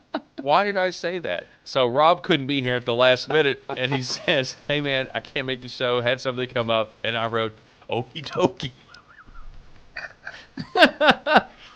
And then I opened the show with that. I don't know. I would love to. Well, maybe we need to look up the etymology. Where does this phrase okie dokie? Where does it actually come from? Eric Haynes, as you guys know, is with us. Eric, how you doing, sir? So great to see you. Great to be part of the conversation, Paul. Absolutely. Okie dokie, by the way, comes from that Chris Farley movie, by the way. Which one is where that? He's given up on selling the brake pads too quickly. You know, he gets started on that montage, and they go, let me say... They do their pitch, and the guy goes, let me say nope. And he goes, okie dokie. Yeah, that's right. I remember that now. No problem. Thanks for your time. I remember that now. We don't take no for an answer. Yeah, right. No. Okie dokie. Okie dokie. Yeah, that's pretty good. I like that. So a programming note. We're going to talk about this a few times, I think, in the show, or at least we're going to try to, but I got to do it now or I will likely forget. So right now, first of all, we're broadcasting from Arkansas. We love it. We're on LFA TV. We're on the Paul Herrell Program YouTube page. We're on Facebook. We're on X. We're on cable. And we really appreciate everybody listening. But, and that actually reminds me, I'm going to have to, make a slight change with the cable as well. But that's no big deal. The Paul Herrell Program is going to be moving just a little bit of the what would you say this? How should I say this? Our airtime is going to move back an hour. So we're still going to be a 2-hour broadcast, but instead of starting at 4 Central, 5 Eastern, we're going to start at 3 Central, 4 Eastern. Yeah. And we're going to daylight savings time ourselves. Yes, basically. We're going to be moving back an hour here on LFA TV. Starting tomorrow, the Paul Herrell Program will air at 3 o'clock Central Standard Time, and that would be 4 o'clock Eastern Time. So does everybody understand what's happening? Has everybody got that? Everybody understands. Everybody okie dokie? Okie dokie. So we'll try to anyway. So for a lot of the people that are already watching in the 5 o'clock hour or the 4 o'clock hour, the first hour, nothing's going to change. You're still going to get the show. It's just going to be hour 2 instead of the first hour. So anyway, and we're happy to do that. So let's dive into it, shall we? Anthony Fauci on Capitol Hill, and no, I'm sorry, he wasn't on Capitol Hill, but he was the subject. Wouldn't that be something if he was on? Yeah, right. Capitol Hill. But we have this. Let's go ahead and listen. This is the opening statement. This is a guy by the name of Erdman, James Erdman, and we have a little bit of his testimony. Good morning, Chairman Paul and other members of the Oversight Committee. Thank you for the complimentary introduction, and I appreciate the committee's dedication to transparency and accountability. I am a career CIA operations officer, and as you mentioned, I was on joint duty assignment at the Office of Director National Intelligence Directors Initiatives Group, or the DIG, between March 2025 and April 2026. I was responsible for leading the DIGS investigation into COVID origins, anomalous health incidents, and unidentified anomalous phenomena.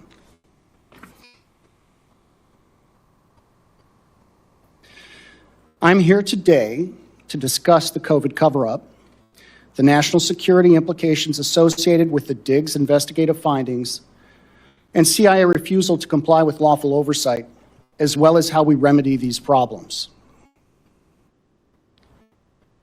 Intelligence community leaders and senior analysts downplayed the possibility that the COVID pandemic originated as a result of a lab incident.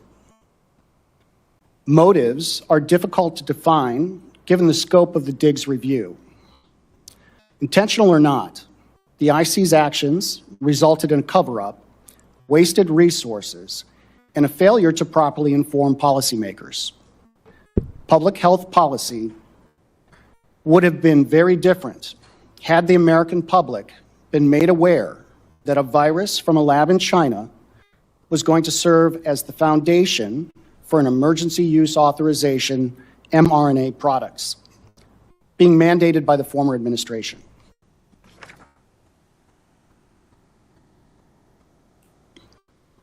Dr. Fauci's role in the cover-up was intentional.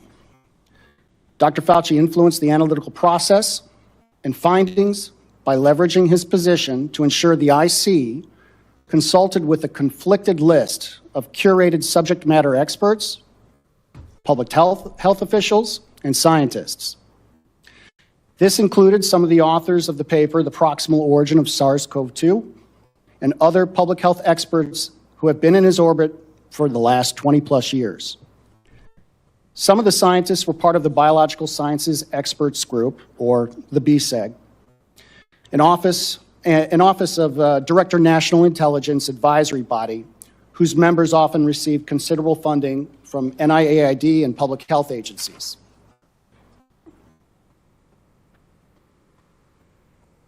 The BSEG scientists influenced national laboratory, WMD research, policy decisions, finished analysis, and other intelligence matters, creating misaligned incentives and conflicts of interest, as well as counterintelligence issues. Since 2006, the BSEG consulted part-time on biodefense issues for the IC. I've got some more highlights here, but basically, what you just heard there, I mean, there's details that I'm sure we haven't heard that he's going to get into about the scientists and that sort of thing.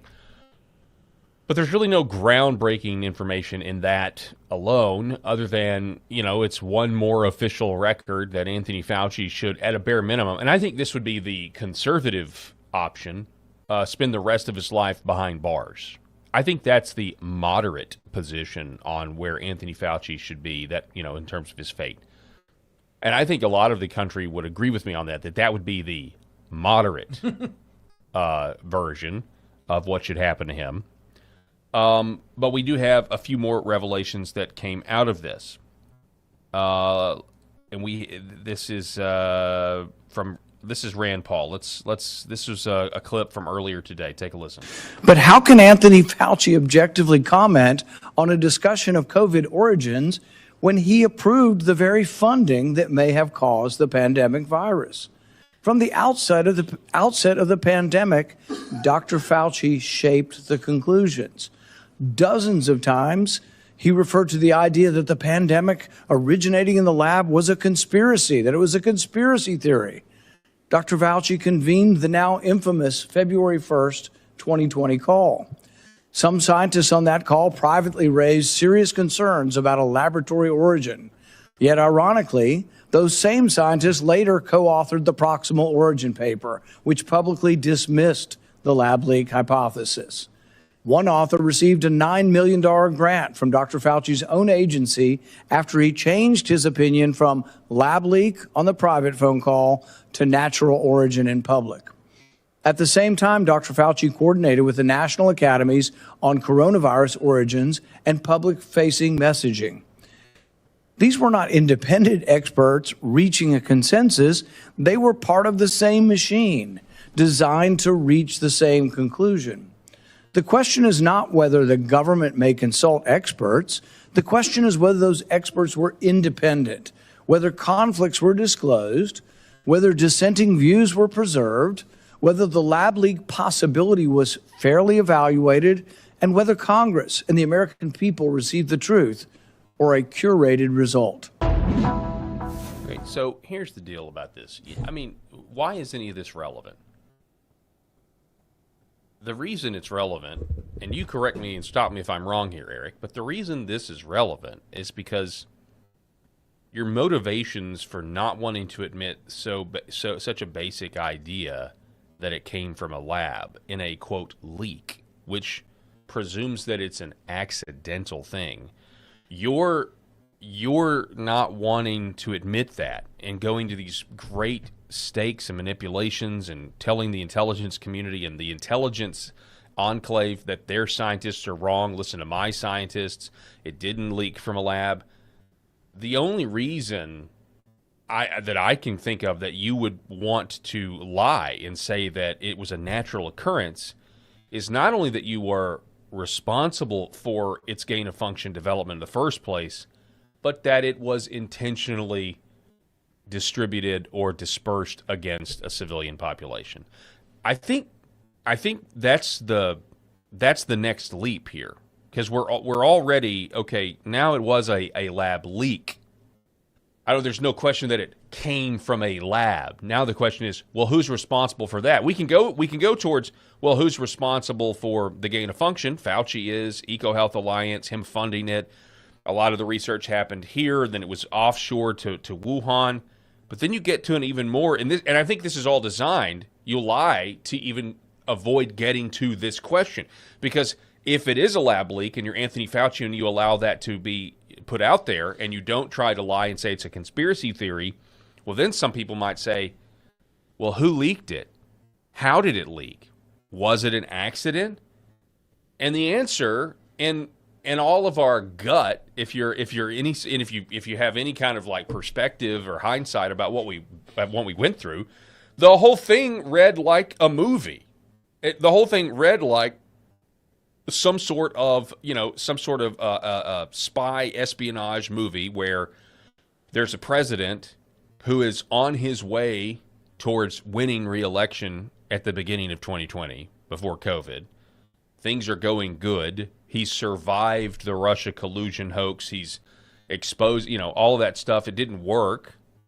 And so what do? Well, you completely destroy the entire world. You turn it upside down. You destroy an entire generation of children who can't go to school. They're made to wear masks. You destroy, literally people died because of Anthony Fauci and him forcing people to take remdesivir. You have all of this stuff that happens, and what does it lead to? Well, it led to mail-in ballots. It led to trillions being lost in our economy. It led to people increasing, addiction, suicide. It all goes through the roof. This guy's responsible for all of that, and what did it do? It paved the way for the 2020 steal. Yeah. I mean, and it sounds like a movie, but it felt like a movie when I was living it. I thought that's what happened the whole time. I thought, well, of course it came from a lab, and of course it was intentionally an intentional pandemic that was put out there intentionally. Exactly. That's why it's relevant, Paul. And I'm going to try to not let my face and my blood get the color of that good-looking red shirt of yours. Oh, come on now. That you're wearing today. I've retired the orange. 6 years ago, on my dadgum phone, are pictures of a bat market. Exactly 6 years ago to the day. When I pulled up all of my pictures from 6 years ago to right now, it's pictures of a bat market. Are you serious? So you're saying May 13th, 2020. That was part of when the bat theory was really taking shape, and a little bit before that. I just happen to have some pictures from them, but that's what he wanted everybody to believe, that it came from some gross people that eat bats, and that's how it spread. But no. And then you know what else I have from that same exact time period? Pictures of us washing our produce that we got fresh from the market because we wanted to try to wash off anything else of it. I have pictures of our mail sitting outside on our doorstep for days at a time. I had pictures of me having to put on gloves to pump gas at the gas station. It completely turned our world upside down. It was a twilight zone. For how long, man? Like, all of this stuff, the ripple effect of his idiocy and the gain-of-function research testing that he thought he was so good that he was doing a service to this world did the exact opposite. Our world is fundamentally changed in a lot of ways, or at least the course of it was, for a very long time because of that, because of him. I don't see any other way around it. I can't sugarcoat that. I can't see that any other way. What's his motive? What's his motive for lying? His motive for lying has to be, not only was he, it has to be for sure he was responsible for the virus existing in the first place, number one. But if that's the case, then the next question is, okay, how did it leak from the lab? Or did it? Yes. And so, as I said yesterday on the program, when we were talking about the biolabs that were in Ukraine, and Tulsi Gabbard just launched an investigation into figuring out, that situation, not just in Ukraine, but all over the world. One of the things we talked about was, just how if you're any other country, if you're the rest of the world and you know the truth, that this virus actually came from America. It was funded by America, but it was, I'm just going to tell you, I think it was, at first it was created here, then offshored to China. Then the rest of the world looks at this country as essentially, like, historically on par with some of the greatest evil countries in the world ever to exist. And we're dancing in circles to avoid this fact. Yeah. At the height of 2020, when they were having the Birx press conferences, the Fauci press conferences, President Trump was there. At one point, we were blaming China, the China virus. And I get that, and I understand that, and, people wanted to say that you can't say that because it's racist. But you can look this report up, but do you know what the Chinese government said? I don't know if it was Xi Jinping. And I think this is very interesting considering Donald Trump is in China right now. Do you know what the Chinese government said? Said, do not blame us. They said this was the United States military. That was China's official position. This was the United States military that is responsible for this virus. Now, President Trump went out on one of those press conferences and slammed and said, our military is the greatest in the world. This isn't the military. This is all China's fault. But it is just an interesting couple of data points. Make of it what you will. Because at a bare minimum, we know that our own tax dollars, led by Anthony Fauci, funded what happened in China. Yes. And so this man, at a bare minimum, should spend the rest of his life in jail. But I understand we've got the pardons, we've got hurdles to get over, and that's all by design. So, Go ahead. This time 6 years ago, exactly right around this time, is when we were all sheltering in place. Yeah, you're exactly right. Everybody can go back on their phones right now, on their photos, and just click back exactly 6 years from today.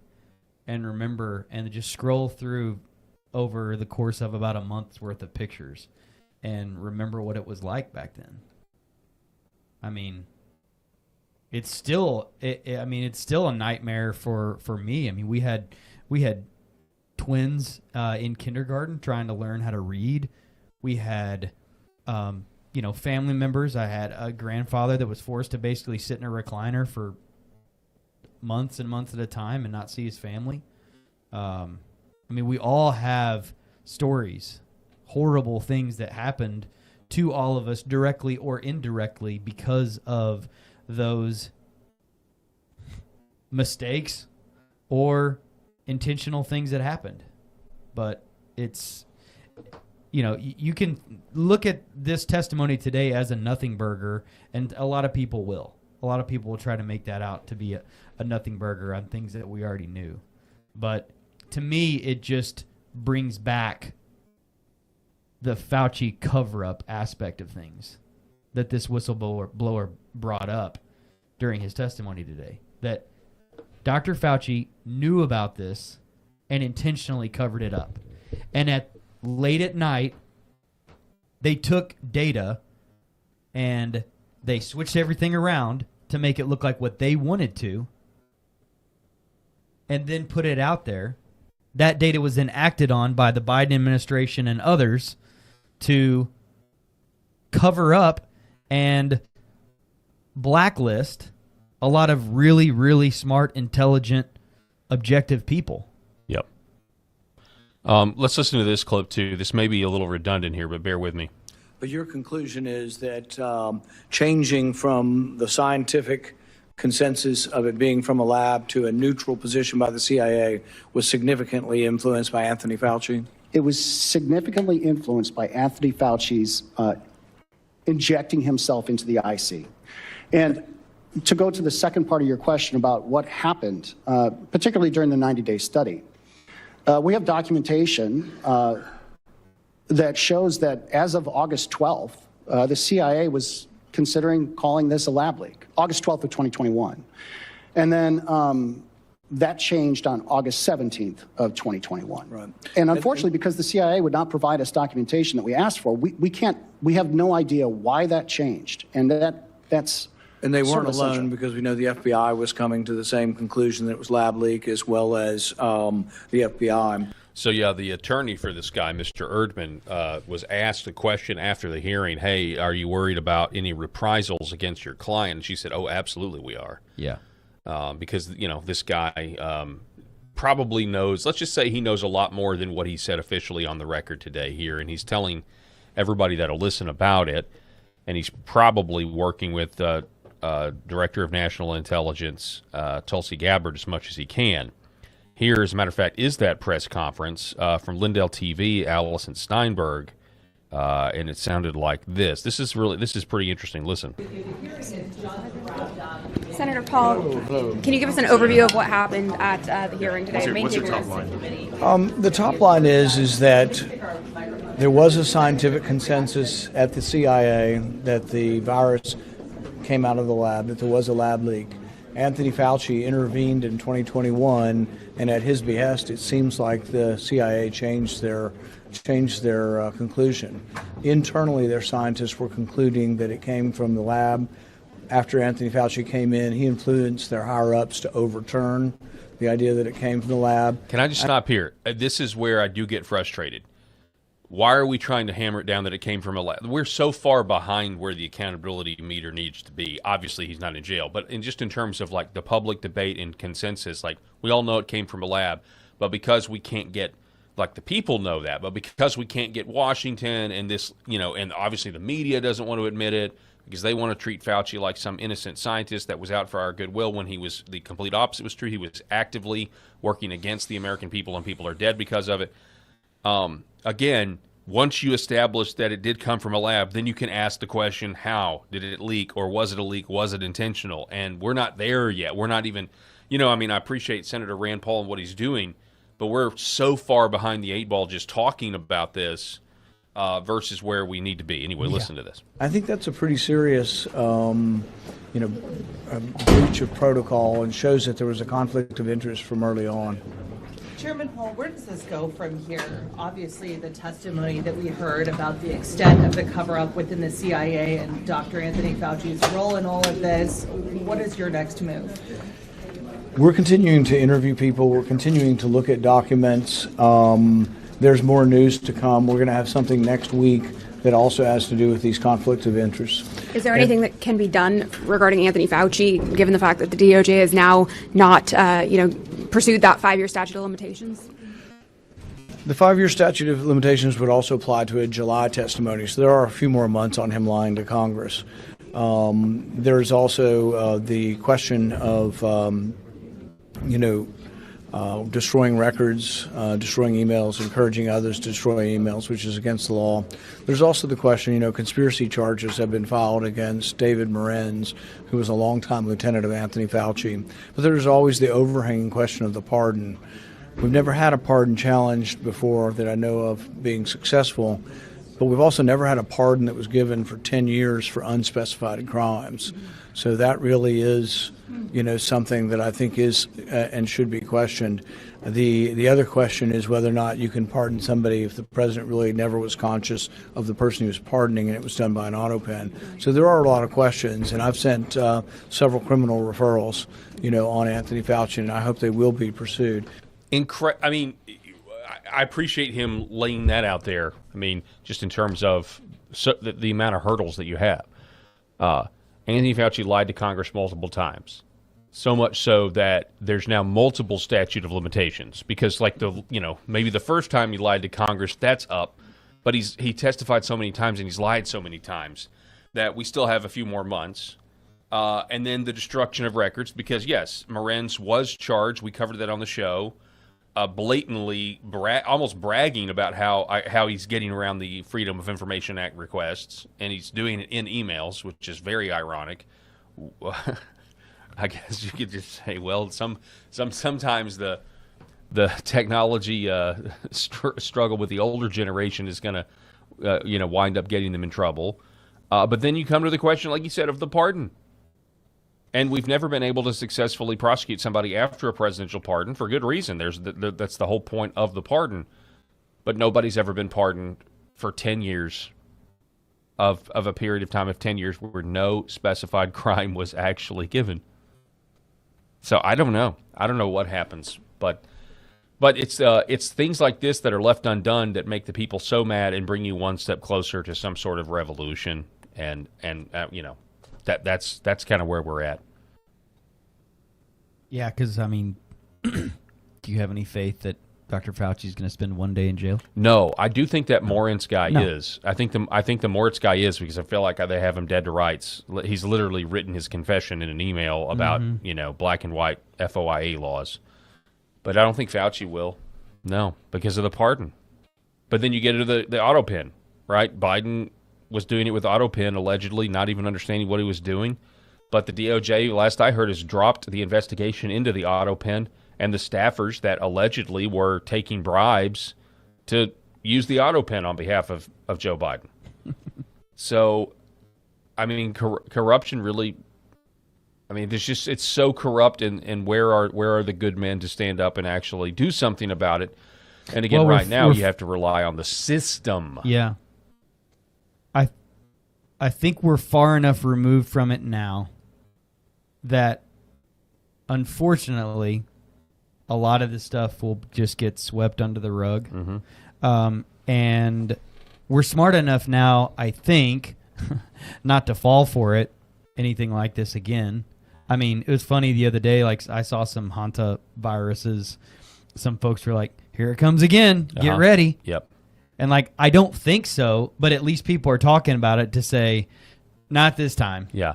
You're not going to use this. You're not going to use this. I agree with you. I agree with you, but I was also enraged that Deborah Birx has been making the rounds on TV talking about the hantavirus. And I saw her, and, I was triggered. I think most people are triggered because she's in a position still to do this all over again. And the fact is, people like her and Fauci, I first of all, they shouldn't have any credibility left, but they do with the leftist media. But there hasn't been any action to make sure that if another, fake pandemic is launched against the people, that people like Deborah Birx aren't behind bars, or Anthony Fauci's not behind bars, to where they are not the talking heads that are going to go on TV and try to lie to everybody and convince us to radically change our lives again. They're not the ones that are, they may be able to do it again, but it won't be those talking heads that are going to be used. But to see that she's back with her scarves talking about, the hantavirus, it just flies all over me. Yeah. And you just get to the point where it's like, yeah, we care. We care more than the DOJ cares. And again, the DOJ still got way too many communists working there that haven't been fired. So that's also a problem, huge problem. But here's the lead. We don't want to bury the lead.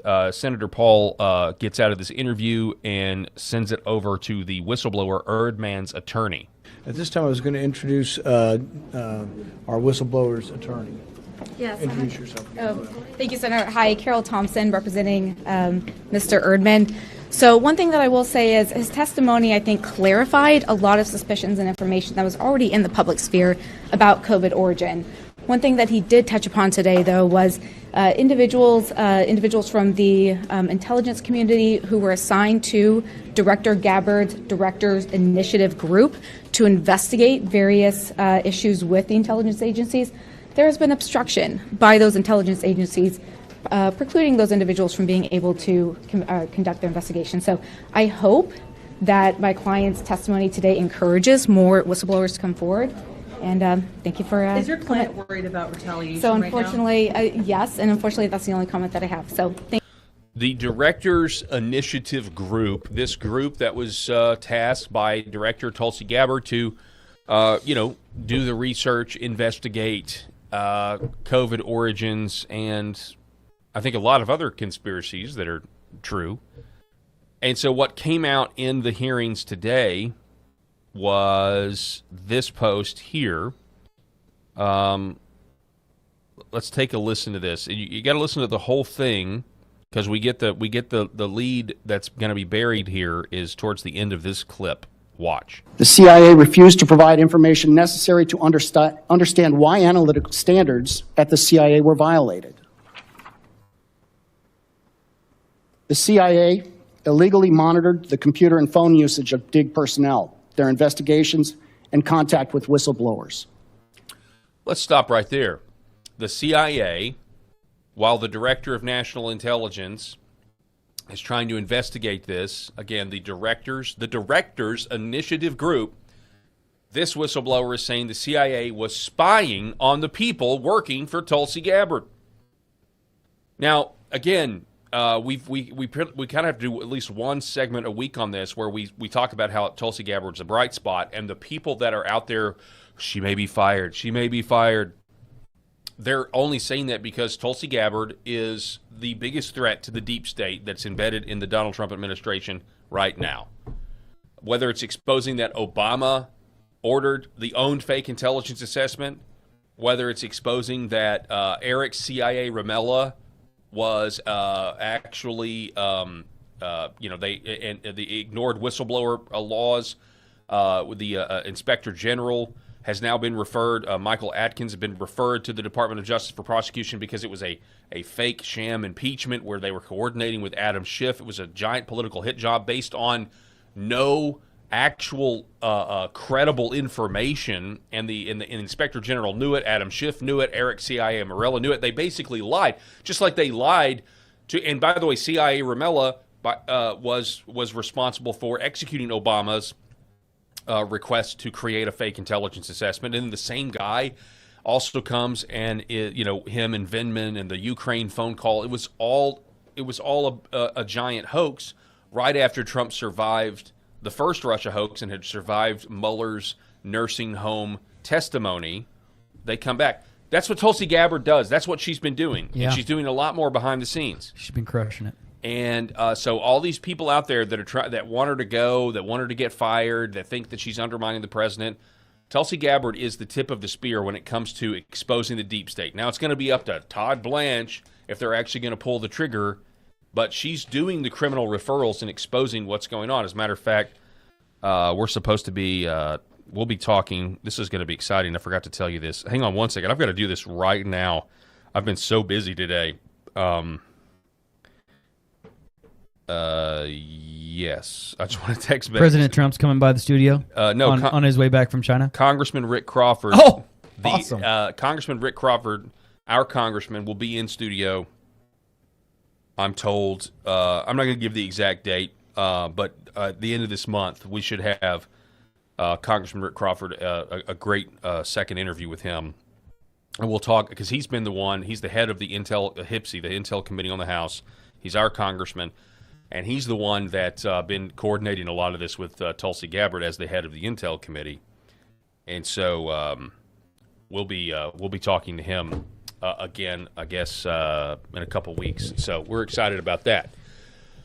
So let's get back to this. These were Americans being spied upon illegally while executing duties directed by the President and under the authority of the Director of National Intelligence. One CIA contractor assisting with the Diggs investigation into the events. By the way, if they're spying on Tulsi Gabbard's investigators, those same CIA personnel are also leaking fake stories to influencers and the media saying, we got to get this girl out of here. I hear she's going to be fired. I hear she's not supporting Trump here. I hear this and that. Like, that's what's going on here, folks, just so you know. That transpired between 2022 and 2023 was fired by the CIA one day after meeting with the DIG. Let's back that up. Let's hear that again. When the DIG, the CIA in 2023 inspired investigation into the events that transpired between 2022 and 2023 was fired by the CIA one day after meeting with the DIG. Okay. So the CIA guy meets with Tulsi Gabbard's group. The CIA then says, you're fired. You're fired for meeting with the Director of National Intelligence, Director in Initiative Group. When the DIG ceased operations, the CIA also took back 40 boxes of JFK files and MK Ultra files being processed for declassification by DNI Gabbard. The CIA refused to provide information necessary to understand. That's the lead that's going to be buried, is that the CIA... 40 boxes. The CIA is at war with Tulsi Gabbard. The CIA, she had the boxes. She was going to declassify not only more JFK files. So, by the way, if anybody says, that all the JFK files are declassified, that's not true. CIA, literally, this guy's saying, no, the CIA took boxes back. And MK Ultra, and that one is a doozy. That's the doozy. That's the one that shows you how evil our own government actually is. That's where your bodies are really buried. That's not a figurative statement, by the way. That's a literal statement. That's what the MK Ultra files, in my opinion, will show where literal bodies are buried. Probably a lot of kids. As I was telling you offline, because I know you were saying, I don't really not familiar with MK Ultra. Yeah, you helped me understand MK Ultra a lot. Well, it just kind of I think this audience probably knows, but it's essentially a secret program of brainwashing. And go watch the movie Zoolander. It's closer to the truth than it is fiction. Kill the Malaysian Prime Minister. Remember that? Just the idea. Go watch that Britney Spears interview with Diane Sawyer where she says the word strawberry to try to snap herself back, and then she can't finish the interview. The idea is trauma-based mind control, Operation Paperclip, where we got a lot of these Nazi scientists to work for us. There's congressional documents that back this up that came out in the 70s. They said that the CIA quit doing the MK Ultra programs that were revolving around it revolves around torture. It revolves around, also it's called monarch mind control. Sounds science fiction-y, but you can actually do it. You can splinter somebody's psyche into a dark place. You do this with torture. You do this with horrific things that they have to witness. So especially if you've got a young mind, you're now compartmentalizing all of these horrible traumatic things that then can be switched on after appropriate training, and the technology to do this is probably a lot more sophisticated than old school electric shock or murdering your dog in front of you or whatever it might be. It's probably a lot more sophisticated now with technology, frequencies, and everything else. I don't know that for a fact, but I'm just. Tim Burchett claims that Tim Burchett the other day was he on Rogan? Congressman Tim Burchett says that. The guy that bum rushed the White House Correspondents' Dinner, MK Ultra. I mean, Thomas Crooks. Why don't we know anything about Thomas Crooks? Well, probably because he was some MK Ultra stooge. The CIA went and took the boxes that Tulsi Gabbard was reviewing for declassification about MK Ultra. They went and they took them to continue the cover-up. So the idea that this country is free when it is dwindling before our eyes, ladies and gentlemen. It is a new neo-feudal economic zone run by intel oligarchs that have no problem weaponizing their intelligence technologies against the American people through psychological operations, if not, kinetic violence. You just gave me a great idea. What? What we'll do is I'll do a segment after Graham Watch. After every Graham Watch, we'll do a Burchett-ism. I'll have a Burchett, Tim Burchett clip prepped. Now let me do it, and I'll this is Tim Burchett here. He was obviously some MK Ultra stooge. I mean, the people around here that we get it like here back, but it's up there in DC. They just don't even care. They don't even know what the average person actually goes through. Let me do the impression, man. I think I can nail it. I got to write something up. I got to write something up for you to say it in either Burchett's voice or we'll just do a clip of him because everything he does, I mean, he's a national treasure. Just put a microphone, a lapel mic on him all day, every day, and let him go around and do his job, and the world will be a better place. The stuff I've seen, Eric, UFO. They took me up in a UFO the other day. I'm just telling you, but if we can't get them to be honest with us on that, real life biologics, interdimensional. Oh, Lindsay wanted them to take him up with him, but they said, no, they don't do anal probings on Wednesdays. And then old Lindsay, he was just upset because, he found out that they quit doing the violating part of the alien abductions back in the 40s. And then Lindsay lost his interest about going to the mothership.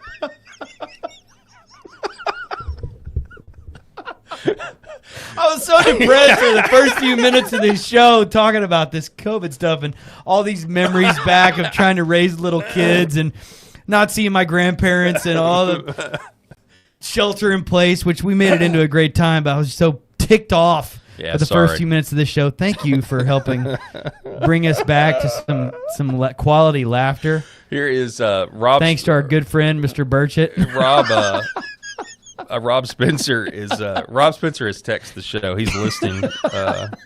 All right, hang on a second. I want to read this. He said, "That's the best Burchett I've ever heard." He says, but he does. But he said this. He said, "How could anyone ever put any Democrat in charge after the utter criminal attempt to control the population known as COVID restrictions? It was successful in many ways too. Many would have willingly got on the train, and that's scary." Yeah, that's true. And you would hope, we do have to recognize, though, that, obviously this all happened when Trump was in power. You can make the argument that, I think it's clear that the whole COVID PSYOP operation was an attempt to run President Trump out of town. How the president handled it is an arguable point. Did he get in front of the mob running him out of town and try to act like he was leading a parade? I kind of feel like that is what happened with the press conferences and everything else. He was on his way to, sailing towards the election. Here's the deal, though.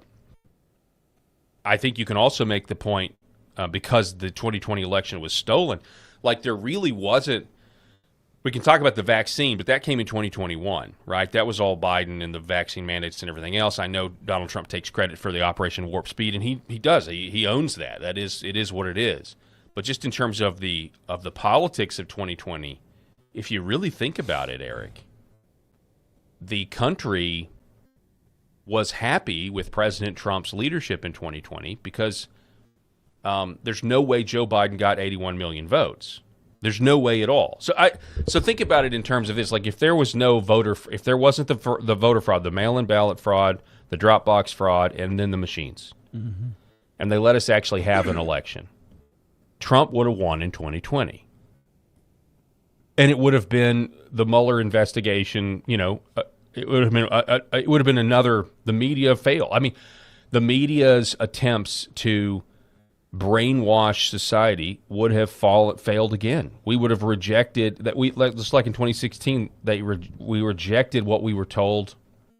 Vote for the reasonable candidate, Hillary Clinton, right? Mm-hmm. And then in 2020, we would have rejected all of their attempts all of their attempts to brainwash us into, you can't vote for Trump. He wants you to inject bleach in his body. All of that would have failed again, if you think about it. I guess I'm trying to make the point of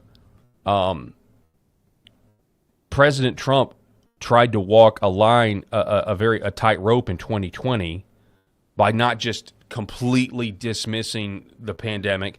Now, again, remdesivir was poison, but he did say hydroxychloroquine, which worked, ivermectin, which worked. Like, he put this other stuff out there in the news, and it actually helped my family because once he put it out there and was attacked for it, I instantly knew it worked. I mean, that's you talk about, a lot of times people don't take journalists seriously or whatever, or they think that we're just going to sensationalize this, that, and the other. But I've done this long enough, and this is what I told people back in the day with COVID. I was saying, hey, I know you're trusting some doctor that says that we need to keep locking people down and wearing masks because he went to medical school. But I've been in this business for 10 years. At the time, I'd been in for 10 years, analyzing headlines, knowing when the media was lying. And I said, the media is lying about this. And I had proof after proof after proof. Little things like saying that a New York hospital was overrun. But then when the video footage came out of the New York hospital, they were using a video from Italy. And I said, that's not a mistake. That's not an error. You don't make that mistake on purpose. That doesn't happen. That only happens if you're intentionally trying to stoke fear. So I knew they were lying. And so when they came out and attacked Trump on hydroxychloroquine or ivermectin, I said, oh, these therapeutics must actually work. And we tried it. And we tried it in veterinarian form. Tried it in not the horse paste, but the pig and cow ivermectin in saline solution, where we measured it out by body weight, whatever it was, 4.8 milliliters per 150 pounds. I think that's that was the high dose if you actually were infected. And I've said on this program, it saved my dad's life. It also made you furious once you realized that how quickly it worked too. By the way, because when I finally got COVID in 2021, in April of 2021, I finally got COVID, and it was terrible, worst fever I've had than I can really remember in my adult life. But after that first dose of ivermectin, I still had problems. But after that first dose of ivermectin, 6 hours later, no fever. Didn't have fever the rest of the time. It was gone. It was over. Just had to deal with body aches after that. But I guess I don't know where I was going with all that, other than to say, it was all a psyop. It was all about trying to rig the election. It was all trying to run Trump out, and then they took advantage of this of the steal. They took advantage of J6, and they tried to run another psyop saying that it was as bad as 9/11. We got to kill populism. I mean, this country has been through so much, but it really all kicked off in 2020. It really all kicked off in 2020. Back to Anthony Fauci, and I can't believe it's been 6 years. Honestly, yeah, it's crazy. Every year about this time, something will pop up on my phone, some sort of a memory on either social media or whatever, just randomly on my phone, and I'll start to look back at those pictures and just remember the lengths that we went to when we didn't know anything, and then when we started to kind of figure out some things weren't making sense, and then when we started saying, what the heck? And my photo timeline follows that progression. And we'll have a whole bunch of family pics in between there, but I will have snapshotted some certain news things. I will have snapshotted some conversations, topics and stuff like that. And I'll watch that timeline play out, Paul, and it's wild. Yeah. Every year from that year in 2020, starting back from January and February, when a lot of folks in even hospitals around and rural hospitals in this area started saying, hey, we're hearing a few things about something that's going on over in China right now. We're not really sure what's going on. I can still remember exactly where I was and when it happened, when the first case hit the U.S. and then when the first case hit Arkansas. Yeah. And you see that play out, and it's Yeah, it's a sobering reminder every year about this time, but what we all went through. Thank you, Dr. Fauci. We appreciate you. Yep, you belong in your jail. Contribution to society, sir. He honestly, because we're talking about crimes against humanity and some people that have died, I mean, he really needs to be tried, investigated, tried, and I think sentenced to death. So glad you could give all of these viruses a super strength, turn them into the Ultimate Warrior from WWF, and make them into giant hyperbugs. Thank you very much. I mean, we've seen the movie. You've seen the movie V for Vendetta. Yeah. You know, virus, and then it's all about the vaccine. It all comes from the same place, and we're going to make our bodies little spike protein factories, and it was just absolutely nuts. I did pull a few quotes. These things can hover for hours on end. then they can just shoot straight up. They can do these angles. Something as big as a football field. Something as big as a football field has been traced on our sonar that went over 200 miles an hour. Joe, it's about control. It's arrogance. It's everything that runs Washington D.C., man. I think I was in the zone better a couple of minutes ago now, but I can work on that. I can definitely work on that. I can do the Tennessee. I can do the Tim Burchett. All right, we're going to take a break. I'm going to reset here. Don't go anywhere. This is the Paul Herrell Program, broadcasting on LFA TV, Paul Herrell Program, YouTube, also Facebook, X, and Hometown TV. Thank you so much for being with us. Back in just a moment. For centuries, light has been used to heal.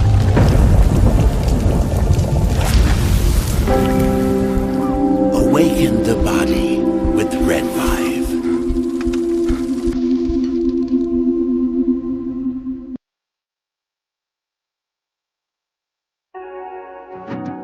Why is Red Vibe different? What sets it apart? What sets us apart from the standard red light panels? This is a medical grade device, and what that means is the red light bulbs and the near infrared bulbs have very specific wavelengths. If you think about the wavelength as the medicine, the 635, the 670, the 810, the 850, those were specifically chosen because those are the most powerful effectors of the cells. So those specific wavelengths, when they get into our body, when they affect our tissue, they spike energy production, they help with nerve pain control, they increase stem cell counts. There's very specific mechanisms that those specific wavelengths work at, and that's the medicine. So if you think of, say, medicine as an Advil or a specific steroid or a blood pressure medication, the wavelength is the medication. The other part of that, whenever you take a medication, is dose, right? So you have the medication. So if you take 1 milligram of Advil and the average dose of an Advil is 200 milligrams to 800 milligrams, it's not going to work. That doesn't mean the medicine's bad. It just means you didn't take enough. Right? And so even if you have the right wavelengths, first you have to have the right medicine, and then you have to have the right dose. And to have the right dose, you have, in light therapy, you have to have enough energy. So you have to have a powerful bulb. The LED bulbs, or light emitting diodes, have a specific wavelength, and that wavelength is the medicine. And the wavelengths that have been studied and published on that are the most powerful in affecting healing and the changes that we want to see with our bodies and our health are the 635 wavelength, the 670, 810 nanometer wavelength, and 850 nanometer wavelength. Those are all going to affect the mitochondria, the cytochrome C oxidase, and affect those powerful long-term changes and affect that downstream pathways. And that's what you get with Red Vibe devices. The highest efficacy, the best wavelengths, concentrated to help your health. My name is John, and this is my beautiful wife, Lori, and this is our Star Wars Ewok. His name is Scout, and we have Scout for about 11 years now, and we started noticing about 3 years ago he started slowing down. He was unable to jump on the bed. He was kind of a little bit grumpier, and when my daughters, Macy and Mariah, would take him on walks, he would walk for about 30 yards, and then he'd lay down, and they'd carry him the rest of the way. So I heard about Pet Club 24/7 and about the products from a gentleman that I really trust and share a friendship with. And he mentioned to me that they have products that are going to help him with his arthritis, help him build his immune system. And I said, okay, no problem. Let's try them out. And I kid you guys not, within about 2 to 3 days, we started noticing a little difference. And then we took Scout on a walk probably about a week after we started using the products, the mush puppies, and he would walk the entire way. He would walk at least a mile, and it's just been completely amazing. He's a new dog. He's 11 years old, which is around 80 years in dog years, and he's just happy. He's more energetic. He's not the grumpy old man he used to be, and we're just so thankful. And it was perfect timing because we lost our boxer Yankee about a year and a half ago, and it was really hard on us. So I'm so thankful for Pet Club 24/7 for the products that they offer. Imagine if you could have your best friend around one more day or one more week or even one more year. I'm so blessed and thankful that we were able to find this company and find these products for Scout. So thank you guys. Give it a shot. We appreciate you. God bless everyone.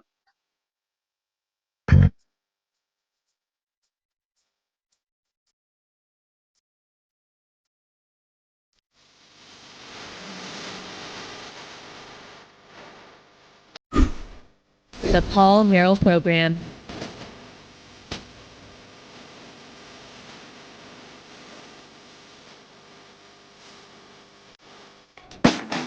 Welcome back, ladies and gentlemen. Thanks so much for being with us. Really do appreciate it. Broadcasting live from the great state of Arkansas here with Eric Haynes. And it looks like, Eric, we have a situation with Rumble. The entire website appears to be down right now, although the live chat is still going. And some people are saying they're still getting the feed. Our stream is strong to all of the places that it goes. But it is... it's interesting. The people in the chat... Well, what did the people in the chat say? Well, we started talking about... what was it again? MK Ultra? MK Ultra. Sorry, I'm folks, I'm learning. I'm a little behind on that one. I need to work on my... If you want to go down that rabbit hole, do it, but just... See, I have to choose my rabbit hole... Just be careful, because it's a dark place. See, I have to choose my rabbit holes carefully these days, Paul, because it can get pretty wild pretty fast. But anyway, all of a sudden the live feed on my laptop just kind of went black, and then a couple of folks commented in. I thought it was just me. I kept refreshing, but we're still talking with everybody in the chat. But yeah, it was weird. I've just got a completely black screen. Yeah. It looks like totally up on live. I can see that everything's on, and lots of folks are watching and tuning in, but I can't see anything. Yeah, and it's not just the it's not just the desktop. I mean, apparently Rumble, the app, is not working for me either on my phone. So it's one of those things that I'm sure will get resolved. Surely somebody said strawberry, and then it just the things went black. That is crazy. Somebody said strawberry. Okay. Yeah. Now, Rumble pulled the Britney Spears. Now I've got to look it up. Because I don't remember what you're talking about. I just remember her shaving her head and going after people with like an umbrella. It was super Or was it a cane? Weird. No, it was an umbrella. It was super weird. Let me see if this is it. There's a few videos here. Bless her heart. But a lot of people thought that this was her, like, breaking her programming or having... Just take a listen to this. She'll be on OnlyFans in no time. Sure. Test a lot of people. Illness in the family. A breakup. The spasm of publicity about what happened from Mexico to London. It was pretty rough. Yeah. Yeah, it's kind of weird. Weird. Hello. Oh my goodness. Hello. Ew. Strong Brittany. What? Yeah. It didn't say strawberry, did it? Well, maybe Did that she's sound saying like strawberry. Maybe straw Brittany. I always heard strawberry. Oh, but yeah. whatever. Strong Brittany. Strong Brittany. That's maybe. what I thought. Okay. Right? Like, be strong. Strong Brittany. Yeah. Do you hear what... Now let's go with strawberry. Do you hear what... yeah, so I'll amend my comments. I just always thought it was strawberry. After listening to it, it doesn't really sound like strawberry. Yeah. But I think people are always trying to figure out what she said. But after this, look... Ew. I'm embarrassed. Can we stop? Okay, so they aired it anyway, but she has this breakdown after Diane Sawyer asks a question. Now, I mean, I've done a lot of interviews, probably not as many as Diane Sawyer.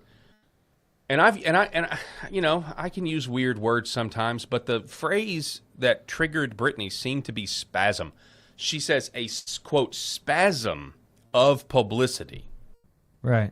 And then Brittany immediately has her episode. Watch it again. That would test a lot of people.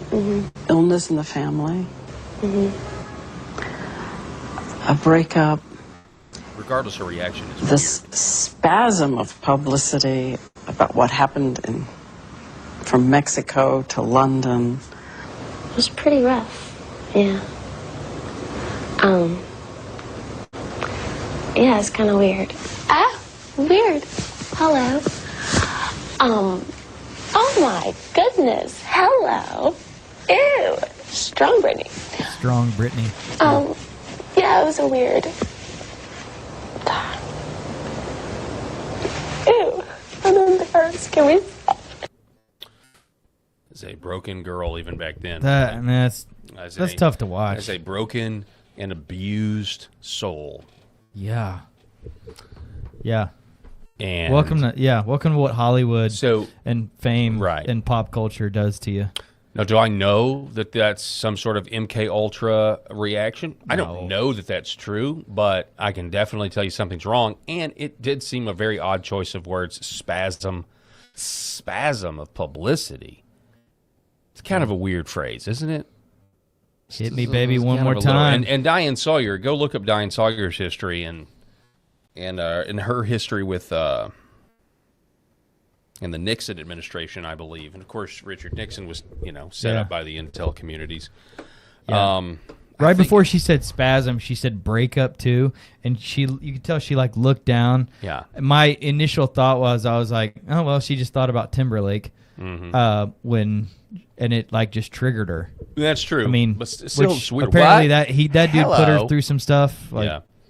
We're not. I don't think I'm qualified to go there Yeah. as far as analysis of her mental health, other than just say there was a lot of things wrong with her, and sadly there still are. I feel bad about that because it's like every few months you'll see something come up on social media where she'll just be having a freak out and just doing wild, crazy dance stuff, and it's like completely inappropriate. I know, and I'm just like, oh, and by the way, dear, please, to me, and I know women age, but that doesn't even look like Britney Spears to me. It doesn't even look like the same person. And I know that's an actual conspiracy out there that's not even her, but it just doesn't even look like her to me. Yeah. And as somebody who grew up when she was famous and this American Idol or whatever, she just doesn't look like she's the same person.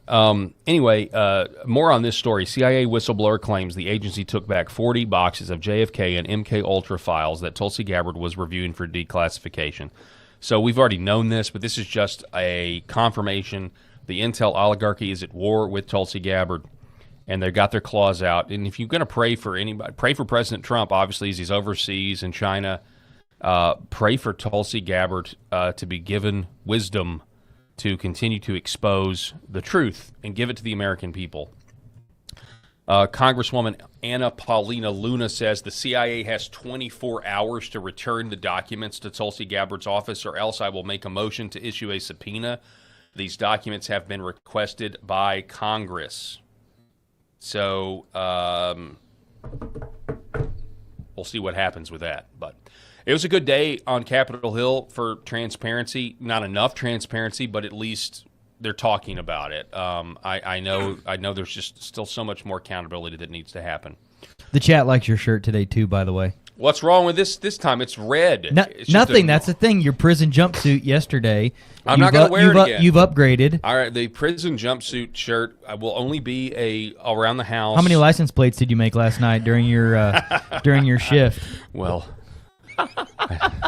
we'll see you in the laundry, Paul. Do you have a? I first met Andy Dufresne. Yeah, give us some Shawshank. The walls of this prison are quite high, but not if your mind can rise above the oppression. I don't know if that's an exact quote, but you know what they say: get busy living or get busy dying.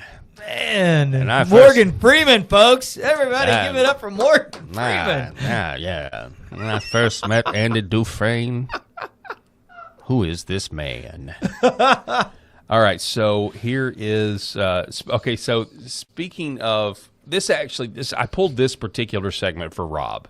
R-Star, you like that license plates comment, don't you? But Rob is not here today. I know, yeah. But we're gonna get into it anyway. But yesterday we had a discussion, Eric, about crime statistics, specifically how majority of violent crimes committed by black men. We compared the statistics. 13% of the population. It's actually less than that when you consider take the women out of it. 50% of the violent crimes. Well, so here's a guy, a leftist by the name of Joe Bartolozzi,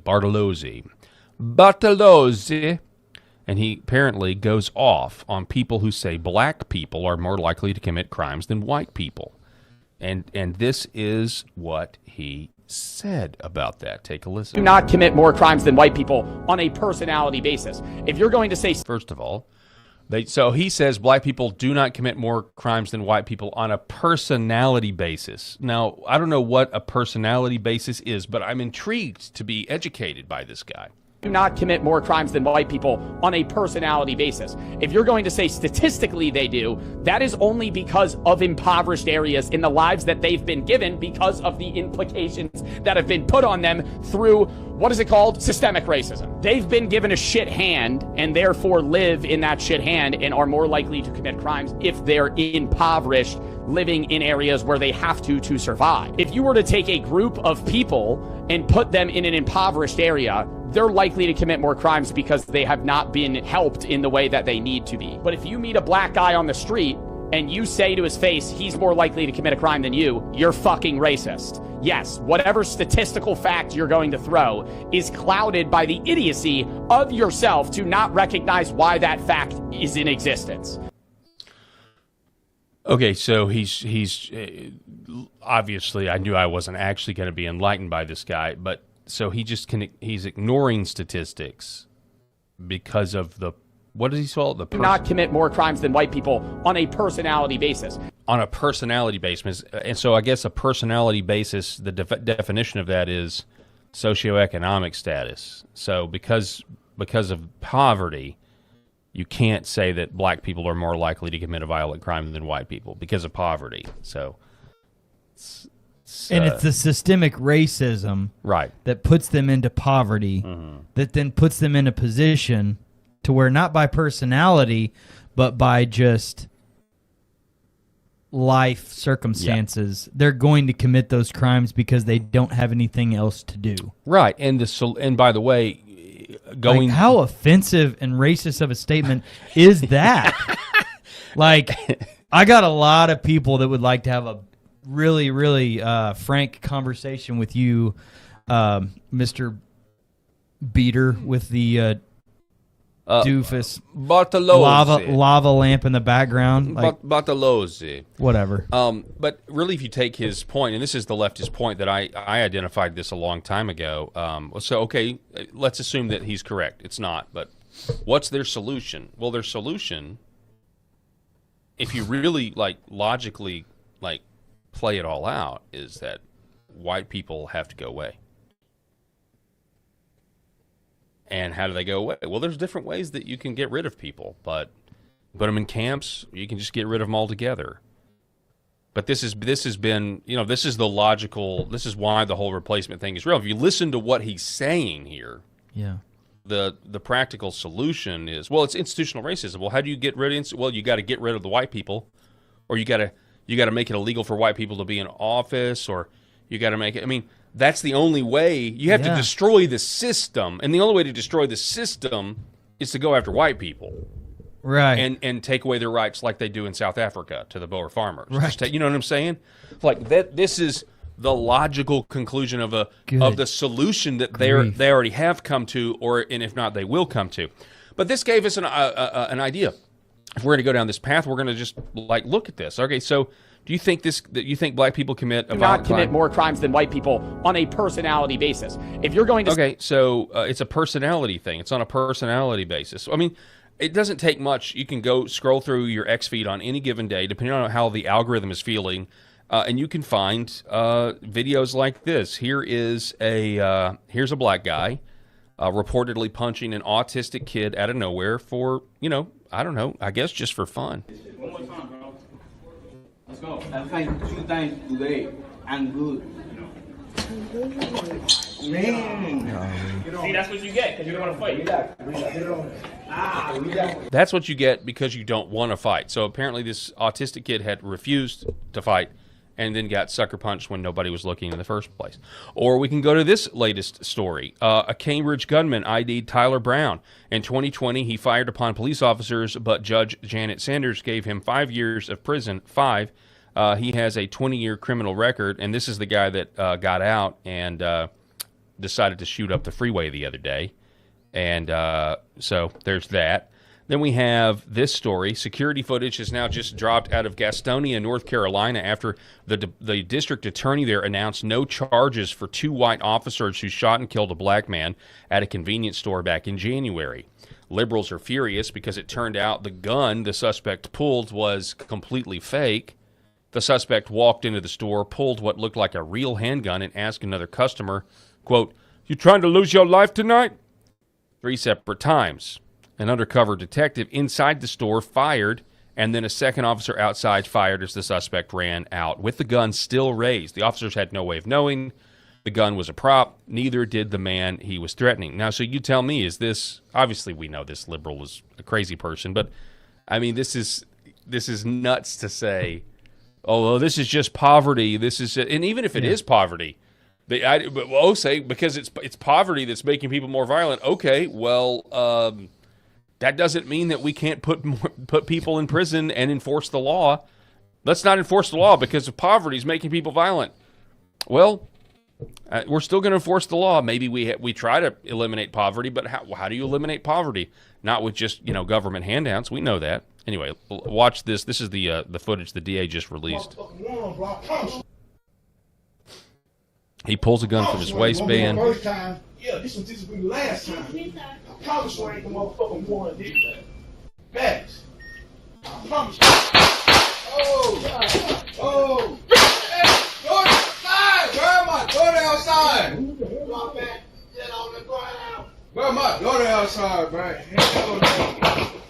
Bro, you trying to lose your life on your mind. I'm watching something like that. All right, bro. I ain't the motherfucking one, bro. I promise you I ain't the one. I promise you I ain't the one. The first time. Yeah, this will be the last time. That is allegedly a fake gun. Who carries a fake gun? Let's talk about IQ for a second. Who carries a fake gun that looks real? That's just incredible to me. Like, why would you ever carry a fake gun? I mean, if you're going to carry a gun, you've got to be willing to use it, or you're putting yourself in a lot more danger if you're carrying a fake gun. Yeah. I promise you I ain't the motherfucking one, nigga. Facts. I promise you. Oh. Hey, daughter outside. Grab my daughter outside. There he is with the gun raised. So the second officer is the one that eventually took him out. Anyway, we don't have to watch it again, but it's just it's racist. Yeah. It's not only racist to say that 50% of the crimes are committed by 13% of the population. It's also just, I think, according to the left, they're going to say it's racist to plan your life based on those statistics. Are you laughing at me or what somebody said? You're laughing at what somebody else said. The red outfit. This guy in this video. What? I don't understand. What is this wrong? guy's repping your clothes? He's you and him are. I don't know, guys. I don't know. I'm going to be real. I get it. I get it. Yesterday it was the jumpsuit. Today it's the red. We want to rip on the host. I get ripping on the host, but I don't think this is. We need more. We need more than just. Hey, that's red and that's red. It's connected. I think we need a little bit more. We can do better. We want to rip on the hosts. That's great. Bring it on. But like, that's a. You're doing great. We need just a little bit more than that if we're going to rip on me. I mean, now if I was wearing a For Us, I don't even have even have video to confirm. If I had a FUBU That's shirt, why on, it got me. If I had a FUBU shirt on, yeah, is Rumble back? These up? are low IQ individuals, though, too, man. Like this is just not the people in the chat. No. I'm just talking about in that video you shared. It's like, Rumble's still golly, down. like this is the stuff that goes on in America on a Tuesday night. Yep. All right, let's do some redistricting. Neighborhood 7-Eleven. Redistricting updates. Yesterday we told you the news. People were so mad about this. South Carolina leader Thomas Massie blocked 2026 redistricting because in his words, we'll just play them for you. I believe that our state is stronger with vibrant parties. Vibrant. I think we as a whole are stronger when we have a clash of ideas. I think that's true at the national level. I think it's true at the state level. We are stronger when we have a clash of ideas and we can discuss those policy goals. I will tell my Listen, dumb. You do have a clash of ideas within the Republican Party itself. The Republican Party right now is full of a clash of ideas. Yeah. People that want a total moratorium on immigration. People that want to secure the border, but they want us to let people come here. People that want to totally get rid of H-1Bs. People that want to, we need to have H-1Bs for extraordinary market, labor market shortages. Like there's plenty of debate. maybe I should point to some more examples. But the point is, the fact that this guy wants to even nod legitimacy to the ideas coming from the left, and even create the chance that we would have to live under their ideas ever again in the modern context is a criminal. We talk about speech is violence. This is a violence against your own voters, putting us in a position where we have to live under these crazy Democrat ideas again. It is a violence against us, and I think you're an insane person. To call their platform vibrant. Yeah, vibrant. Come on. And that we need to clash with their ideas. No, I'm sorry. Some of their ideas need to be totally eliminated. Men and women's sports, totally eliminated. I'm not talking tax policy with somebody that believes a man can become a woman. I'm not going to do that, Mr. Republican South Carolina Senate Majority Leader. You are a complete moron who has no idea what time it is. And you want your own voters to suffer, all for the glorification of your massive ego. Name that episode. Great Seinfeld episode right there. What is that? Oh, yeah. That's the New York Yankees. That's the Steinbrenner. Nice to meet you. Yeah, nice to meet you. Well, it's Bizarro World, too, yeah. right? He does the opposite. Yeah. Or the opposite. Yeah, the opposite. Yeah. I wish I could say the same. Yeah. Our beloved Yankees. Nice to meet you. Yeah. Well, I wish I could say the same. Hire this man. Oh, yeah, that was great. All for the glorification of your massive ego. Anyway, we're going to keep that in the repertoire. We're putting that phrase into the repertoire. But we have good news in South Carolina. The governor there, Henry McMaster, he is the master of his domain. Henry McMaster is expected to call a special session to defeat the Rhinos and redraw the 2026 congressional map as a 7R0D per Representative Adam Morgan. Okay, so that is what was reported by Eric Daugherty, and this was before lunch. I don't think anything has changed on that. And then we have this out of left field. Georgia Governor Brian Kemp has officially called a special session to redistrict the state's congressional map by the 2028 election as a result of the SCOTUS ruling. He says this could result in 2 blue seats being fully wiped out, leaving the map 11R3D. This is great, but Georgia should also be trying to redraw for 2026. Not just 2028. Okay, so that's really not as good. My apologies. I thought he was trying to redraw in time for 2026, not 2028. So I amend everything I said. Brian Kemp, you're really dropping the ball here, buddy. You're not Lord of the Manor. But don't worry, we don't need Thune anyway. We can fix all this stuff. You think so? Yeah. Thune? Yeah, we don't need him anyway. Well, Thune is actually, let's see, do we have Thune up here? Oh, good. Yeah, we've got that with Mitch McConnell. Yeah, let's go with these back to back. President Trump just demanded the firing of Never-Trumper Mitch McConnell.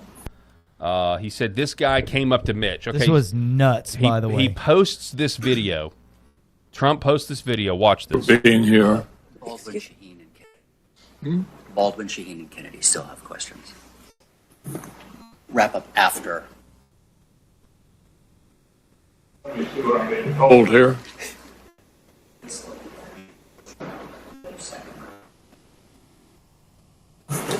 Yeah, obviously there's not a whole lot of time for a second round, so we'll get through everybody. And Senator Murkowski, I appreciate your taking over. Yeesh. Dude. I mean, I haven't lost all my humanity where I can't just say like I pity. I pity. That is embarrassing. All the power, all the clout, all the money in the world, and this is how you go out because you don't have anywhere to go. You don't have a place to retire to. You don't want to retire. You don't want to spend time with your grandkids. You don't want to enjoy. It's just all the powers consume you. Or you're an MK Ultra victim. Maybe Mitch McConnell himself is an MK Ultra victim. Strong Mitch. Goodness. Strong Mitch McConnell. President Trump says the guy that came up to Mitch McConnell in that video, when McConnell thought the hearing was over and started speaking into his ear for Mitch to belatedly introduce some other people, all Democrats, and by doing so made Mitch look foolish and completely out of it, should be immediately fired. This was a case where Mitch wasn't confused. He just didn't understand why he was being asked to do something when it was too late and people were wrapping up to leave. They wanted to go home. His name is Robert Karam. He is a never-Trumper and was grandstanding, trying to show how important he was. Karam has tremendous Democrat support, far greater than he should have, and is praised relentlessly by Obama's people. He is probably the reason why Mitch McConnell is stupidly opposed to terminating the filibuster and refuses to help with the... I can't read what that says. Thank you. Secretary Hegseth. 97% issue the Save America Act, fire the bum, President Donald J. Trump. Interesting how he's not criticizing an old man who clearly is totally out of it. He's criticizing his handler. Oh, and by the way, in MK Ultra, you always do have a handler somewhere. Somebody that can give you I'm just throwing that out there. I think that is interesting. It's a big deal. You think I'm not too far off. It's really embarrassing. You think that's kind of crazy though, and I'm not saying Mitch McConnell is MK Ultra necessarily, but if you think about just the technology in general, like if it is real and does exist, and so many, we think about it in terms of false flag shooters and that sort of thing. But if the technology really truly existed, why wouldn't you also use it to control heads of state and politicians? I mean, you would be kind of dumb not to. Do you remember the old Disney movie, The Great Mouse Detective? Yeah. That was about creating a robot queen mouse to play the real queen, but she was mechanical. You remember that? I'm still just shook by this. Like, you would think if somebody came up to, Ted Cruz or Holly or, one of these, they'd look and be like, what the heck are you talking about? Sit down and shut up. You mean to the staffer? Yes. Yeah.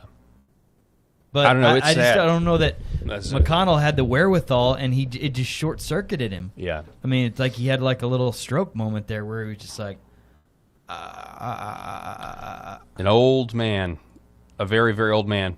But we're not too much better off than with John Thune. Here is John Thune saying there's nothing he can do to pass the SAVE Act. On that currently, would you reconsider getting rid of the filibuster to get it across the finish line? We don't have the votes to get rid of the filibuster. We called it up on the floor March, I think, 17th. We were on it for several weeks and had a very spirited debate. In fact, I think with the exception of maybe a couple of Republican senators, made more speeches on the floor in support of the SAVE Act than almost any other senator. And we had some votes on it. And we voted on the narrow issue, which is the most popular one, of voter ID. And we put the Democrats on the record. Every single Democrat voted against it. We added, and one of the other elements, also popular, was whether or not biological boys ought to play in girls' sports. We had that vote, and every Democrat voted against that as well. So we've taken what I think are probably the two issues, in my view, that have the broadest public support and put the Democrats on record, and every single one of them voted against it. So we'll look for opportunities to get other votes. There was a vote on the budget resolution, an amendment that Senator Kennedy offered that didn't even get 50 votes on the floor. And so we're continuing to look for opportunities to advance that legislation, obviously. Oh, man. It's a nightmare, really. When you listen to it, it's absolutely one of the most discouraging things that you can listen to. R.N. McIntyre writes, the GOP is just failure theater. It's not that they can't get it done. It's that they don't care. I don't know if you agree with that. And again, I think Thune is actively playing for the other side, personally. But, you know, if you were to try to give him the benefit of the doubt, he just can't get Lisa Murkowski and these other Republican women to just fall in line. He just can't do it, you know. And now he's getting all the blame. I mean, you know, we could take that route too, but I'm just to the point where I think these guys don't want voter ID. They don't. If you get voter ID, you mail-in ballots, and when you get all these things, you eventually get towards the election machines. You eventually get to the machines. It's like it's a gradual thing. They won't pass something that will make it more likely that Republicans get into office, and they're Republicans. And that's not because of some principled stand. It's because they need the elections to be easily manipulated, and which I think Republicans benefit from the rigged elections just as much as the Democrats do. So that's where I'm at with it, Eric. I don't know. What do you think? What do you think about John Thune? Is this failure theater? Somebody said in the chat that's subversion, and I think that's a really good word to describe it. I'm trying not to go too far with it out of spontaneous frustration and anger watching that right there, because I've always tried to say that one of the things that he's notorious for is under-promising and then over-delivering, to then take a bigger victory lap than if he just said from the beginning, "We got this." That's why they chose me as leader. I'm gonna take take care of this. I'm gonna get this thing through. But I'm being more and more swayed to the dark side. Thank you. Thank you, Eric. Not that you're Darth or anything like that. I'm just saying that I have I don't want to lose faith. Pray I don't alter it. You guys know me as like this, perpetual optimist, and I don't mean to do it at the detriment of reality and objectivity. I don't. You are a perpetual optimist, I don't. But look at what your lower third says today. You're just ignoring gas prices today. Because I can't do anything about it. Right. It's like people are asking me around, like, if you see them, like, yeah, and there's literally nothing I can do about it. Mm-hmm. I can't sit here and blame the Strait of Hormuz. I can't sit here and blame every Billy Bob Thornton landman in Texas right now. I don't know who to blame, but I know that I do not have control. But I've got to get from here to Little Rock today. Yeah, there's nothing else. I have no other bandwidth up here than I can expend to try to be frustrated about something beyond my control. And we've talked about this before too. Like, I was just raised that way. Like, don't come to me with problems. Come to me with a problem that has a potential solution attached to it. I try to teach my kids this every day. It's like, don't just come and tell Dad, like, what's wrong. Like, tell me what you think might help the situation as well, and then we'll talk about it, and we'll see if we can get this thing figured out. I can't get gas prices figured out. I do trust President Trump, and President Trump says that when this thing is settled out, that gas prices are going to absolutely plummet and really fast. Great.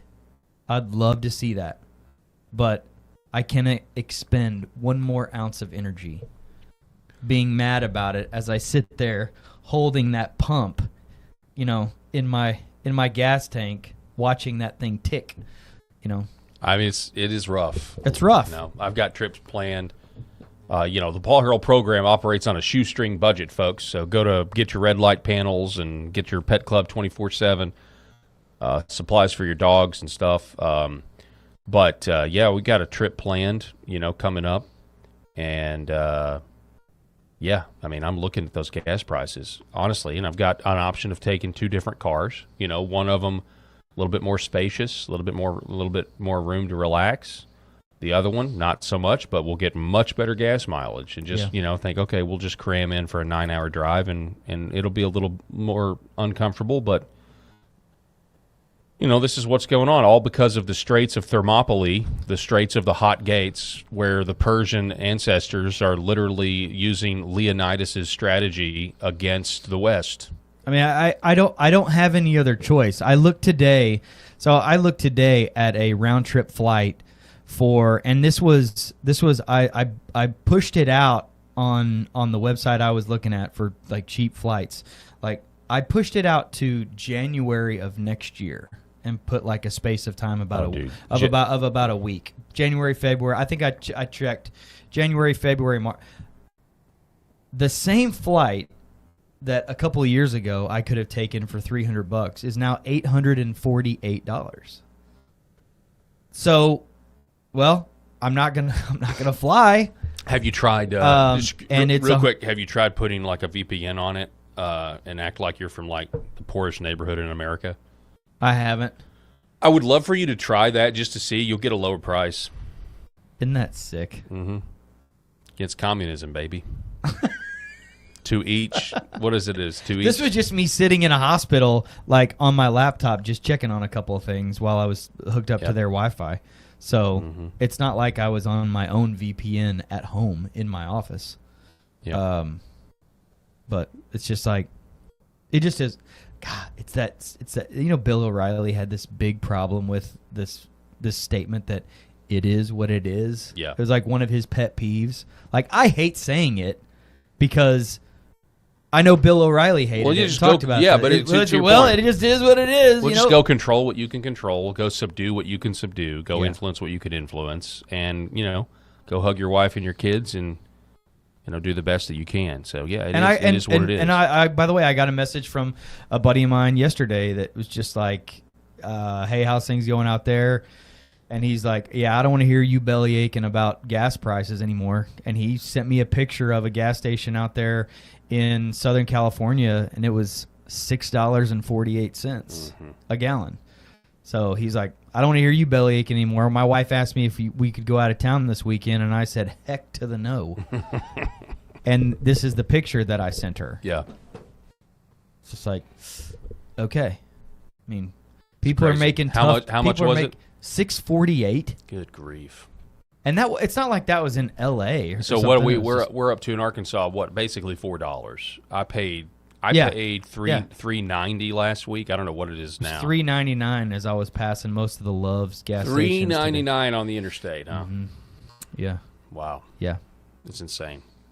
Well, we went from an old white guy, Mitch McConnell, to not as old of a white guy, John Thune, and now we're going to go to back to a very old white guy. Do you think they'll take out the federal gas tax though to give us relief of about 20 cents a gallon? Yeah. Wouldn't that be about 20 cents a gallon? That's what that would take out. I heard that President Trump floated that idea. Senator Hawley wrote up the bill on it yesterday, I think, to try to get it voted on. I'm sure Democrats won't vote for it. Here's King Charles. Doesn't he look ridiculous? I mean, he really does. Looks ridiculous. Here's King Charles.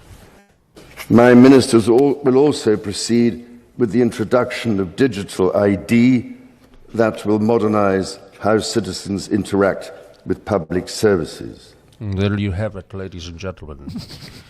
My ministers will go forward with digital ID so that we may construct the Death Star and blow up the planet of Alderaan for anyone who dissents. So this is what Britain has to I mean, this is going to come here if we're not careful. This is my obligatory look for the next AI crisis. Look for a manufactured artificial intelligence crisis where somebody's likeness or voice or something is, and it may be something else. It's probably something else I can't quite imagine, but some sort of AI crisis in America where the solution will be, well, if we had digital IDs, then we wouldn't have had this anonymous person do this, and it'll be something like that where it's AI and it'll end up harming people to where people like you and me will consider, oh, wow, maybe a digital ID would be good, so it prevents this thing that was manufactured from happening, and when it was a false flag to begin with. I'm just telling you that's the one way they're going to get a digital ID here in America. Be very concerned with it. And that brings me to this. This is the second clip we've had from the Milken Institute. This is a conference they're putting on, the Milken Institute. What is the Milken Institute? I don't really know, so I looked it up.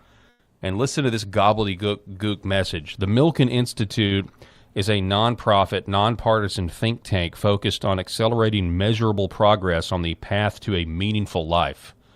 Boy, if that doesn't sound like the creepiest thing ever. Like, I don't think we need your help to tell me what a meaningful life is. What is the chief end of man? To have a meaningful life. To worship God and glorify Him forever. But these people don't want to do that, I can guarantee. They say they have a focus on financial, physical, mental, and environmental health. We bring together the best ideas and innovative resourcing to develop blueprints for tackling some of the most critical global issues, like white people. Oh, that's not in there. Sorry, I added that. Through the lens of what's pressing now and what's coming next. So that is a really convoluted way to say they just exist as a James Bond villain organization. That's who the Milken Institute is, from what I can tell. Here's a guy by the name of Bruce Flatt, the CEO of the Brookfield Corporation at the Milken Institute conference. By the way, look at that logo. Look at that logo on the screen, Eric. Look at the logo behind him. That's the Milken Institute logo. Now, I'm just throwing this out here, but goodness, I think you could tell where I'm going with this. Oh, I 100% can. Because if you just had just at a glance, if you had a couple of more lines on this weird design that intersected the other lines at a perpendicular angle, you would have a swastika real quick. Really what's happening is that we have been, and we still are, and for the next 10 years we will be, rewiring the global economy to lay the networks that we laid before, which were highways, utilities, railways, and now we're laying cloud, artificial intelligence factories, and data centers. And on the fundamental basis, that's what's happening. So there will be $10 trillion from power, AI, factories, data centers, and fiber build-out laid to basically rewire the world for the new economy that's coming. And it's been slowly coming. Like you end up, things happen and you think they're too much, but we're just rewiring the world. And that's probably the most fundamental thing that's going on in the world. It's going to be the most important thing for the next 2 years. So I think the important thing is, don't think that this is it too much hype? Yes, there's always too much hype in some different thing, but we're just rewiring the world, and there's going to be enormous investment, and it's not 1 year, 2 year, it's 10, and maybe it's 15, and maybe it's 20, but it's an enormous amount of capital going into these things. Well, there you have it. Totally rewiring the economy.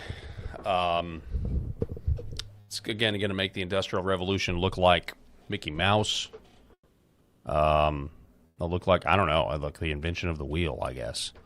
By the way, thanks, Eric, for being on the show. We appreciate it. Sorry I didn't give you a proper sign-off. I started that clip of that new segment too early, but this just kind of builds on our AI segment that we did on Monday and the one we did a follow-up the other day where, people are getting their homes stolen via eminent domain, and governments, we're not stealing them. But, they're paying people for their land. At least you've got to do that, but... the AI data centers are coming, right? And they just say this is the future. We got to get on board, and if you don't like it, then you're against progress. But that's pretty crazy stuff. And again, many people don't even know what these data centers are for. I mean, they just say, well, we need it. We need the processing. We're in national security priorities, in an arms race. I guess you could say that all of the social media that we use right now, as much as, many of us are more, depending on it more and more, somewhere that's going to a data center, somewhere. Obviously we know the NSA story and everything, in data centers, but just in terms of the servers and the capacity and integrating all this, making everything AI, eliminating your desk jobs. I was talking to somebody today, now they've got these vocal simulators, and, I could talk into a simulator for 5 minutes, and then it would allegedly be able to perfectly capture my voice. And then I could just use my voice if I wanted to, and I could, make fake videos of myself. And it's weird. And I've got people on TikTok that think this show's not even real. I've had some people say this is an AI show. But they don't even think that I'm a real person. And it's just what's coming is we can't even imagine. Now, in the past, every time something like this happens, there's a lot of new jobs created. But the whole purpose of AI is to eliminate jobs. And I get it. They would say, well, the factories, we were eliminating jobs there, but it created all these other jobs. Every time in history we've had these big technological advances, it creates other jobs. But that's not what the elites are saying. The elites are saying we don't know what to do with you. Once we get this technocracy, once we set on this path to immortality, because that's what a lot of this is for, is transhumanism, people wanting to try to upload their consciousness into the cloud and all this weird stuff, terrified of death, terrified of meeting their maker. And by the way, you should be terrified if you do not have faith in Jesus Christ, if you are not a child of God who has been born again, then you should be terrified to meet your maker.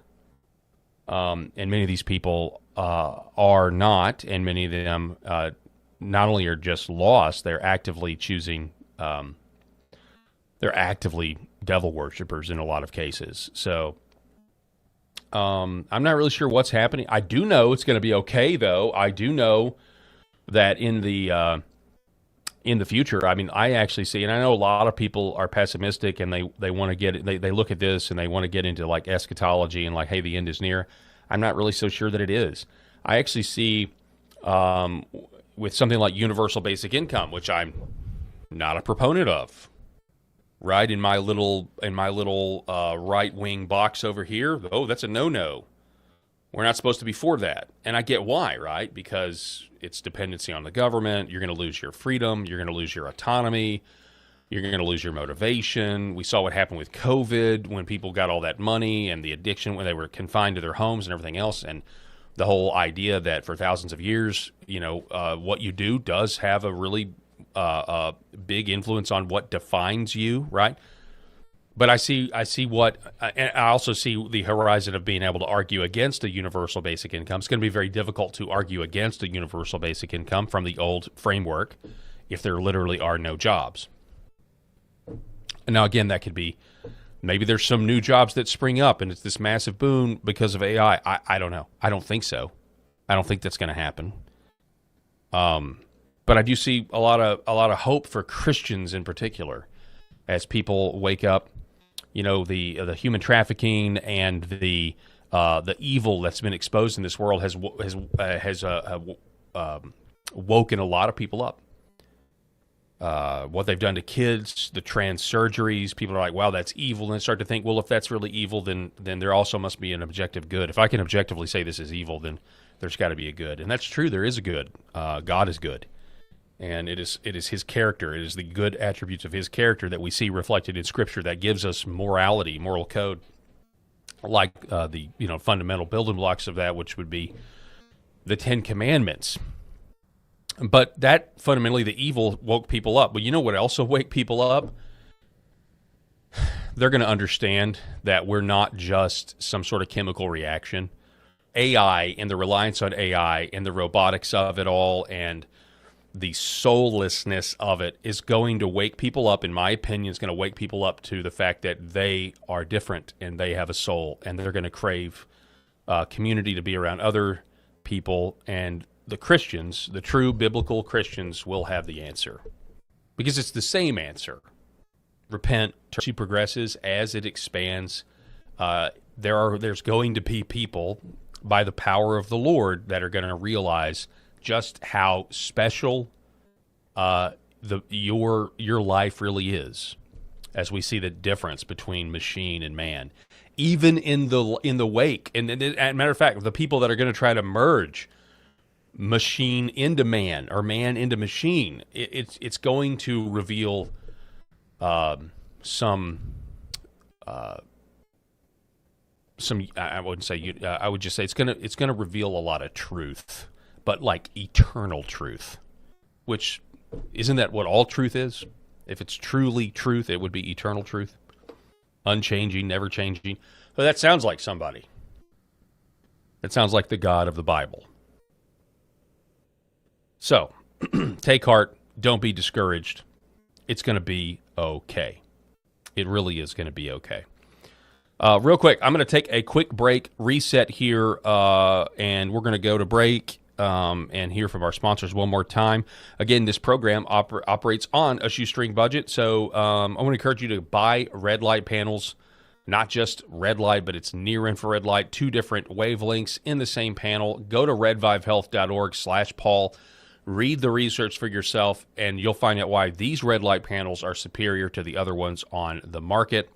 Back here in just a moment. For centuries, light has been used to heal.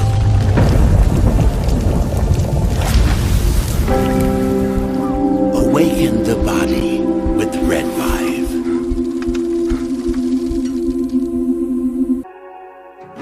The other things that we're seeing, more and more use for is even vascular issues. So one of the mechanisms that red light, near infrared light, or Red Vive works is stimulation of the mitochondria and stimulation of nitric oxide production. So when nitric oxide is released in cells, it vasodilates cells. It reduces inflammation. It moves blood. It brings blood flow to areas. So if folks that have issues with ulcers or burns or wounds, it can help stimulate increased blood supply, and you need blood to heal. So that can open up different avenues for peripheral artery disease, for neuropathic pain syndromes. And so that's one of the other areas for nerve injury or nerve pain that we can leverage this type of medicine. This is our family dog, Bubba. He is a Shorty Jack Russell, and he brings a lot of love and laughter into our home. We just want to thank Pet Club for making healthy food and treats for our animals. Bubba has been on Pet Club food for a little over a year now. He really likes the Sequoia dry food, and then I put a scoop of the Sequoia wet dog food in there with some hot water and stir it up, and he absolutely loves it. And he likes the mush puppies, but his ultimate favorite is the antlers. Those keep him busy for a really long time, and he really likes them. It makes us feel really good that the food and treats that we give him have healthy ingredients in them, because we want him to be around for a really long time. Our previous dog was a lab, and his name was Titus, and we fed him in bulk, and we would just get his food from the big box grocery stores. And unfortunately, that food wasn't very healthy for him, and he ended up getting cancer and passing away. So we didn't want to make that mistake with Bubba, so we were really fortunate to find Pet Club and find some really healthy food for him to eat. So we would just like to thank Pet Club, and we just really appreciate the healthy food that they make, so we can keep this guy around as long as we can.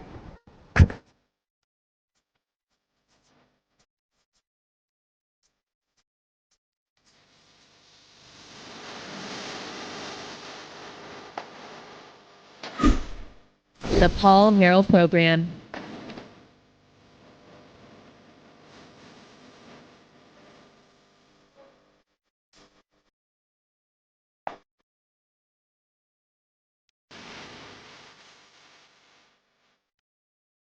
Let's do a little follow-up here on Eric Swalwell. Of course, we know Democrats got rid of Eric Swalwell because of their jungle primary system. He was taking up too much of the vote, and so they used the he refused to get out of the governor's race.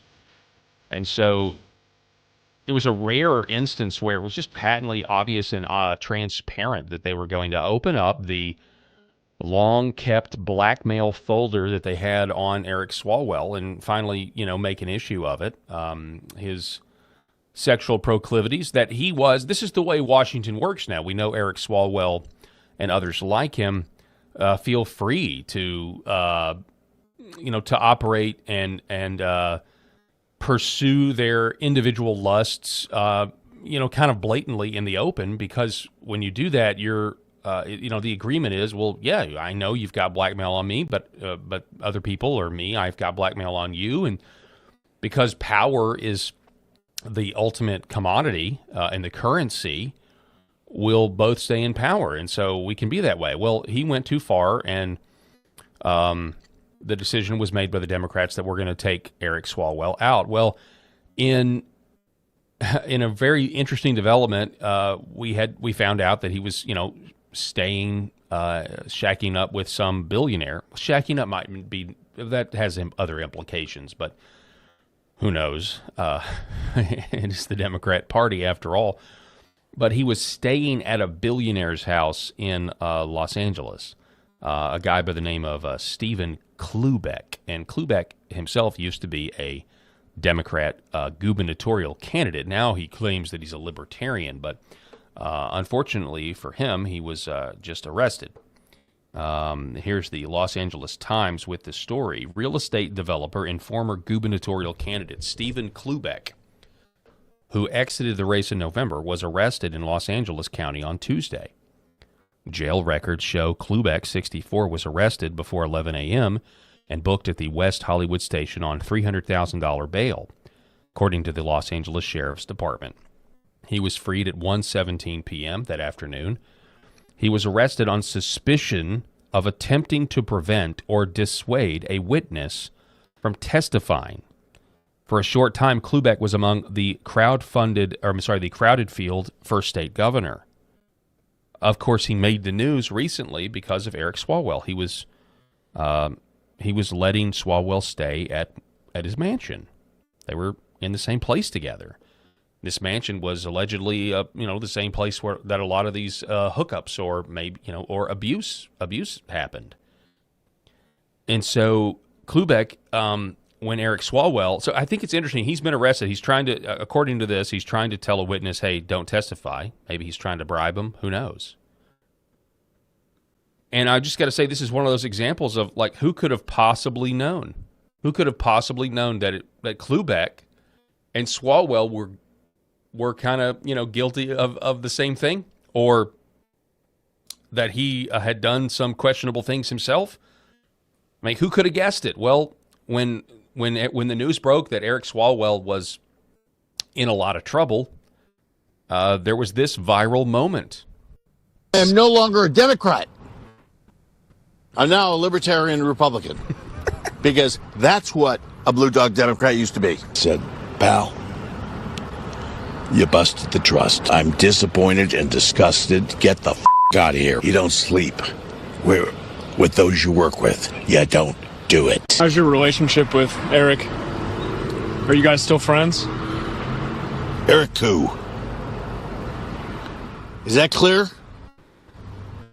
Don't bust the trust. You bust the trust, okay? You don't exist in my life. I am no longer a Democrat. So who could have guessed that this guy... Who could have guessed it?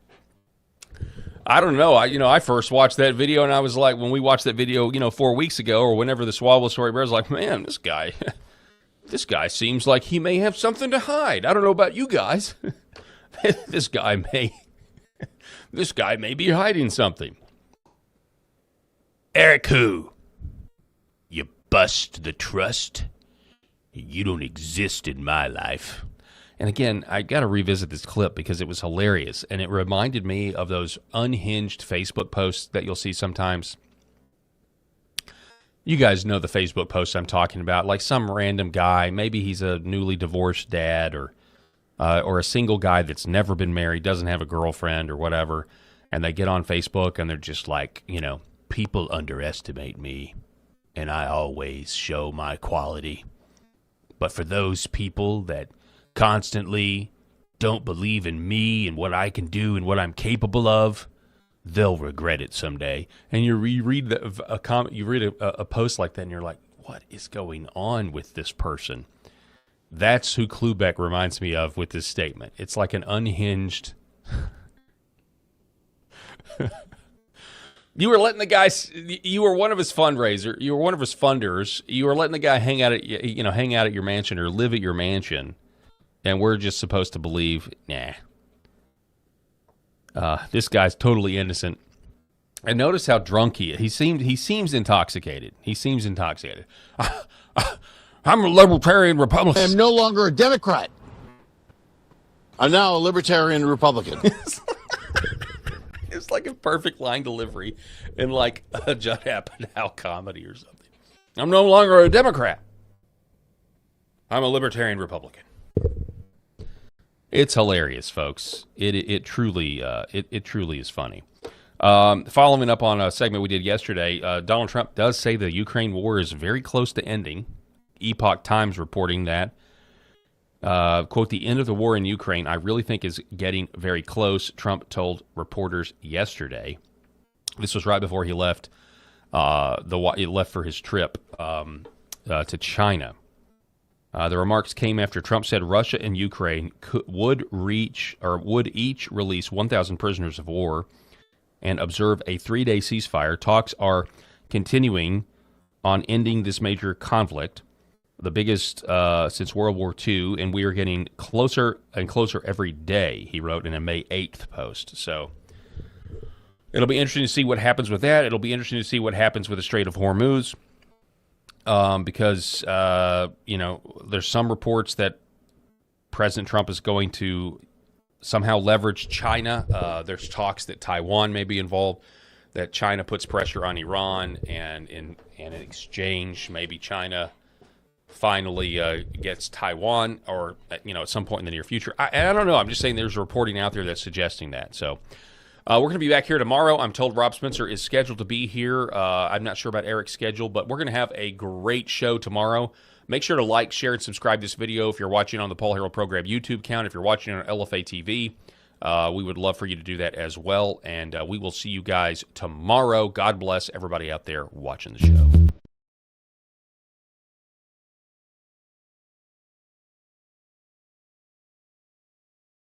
The Paul Herrell Program.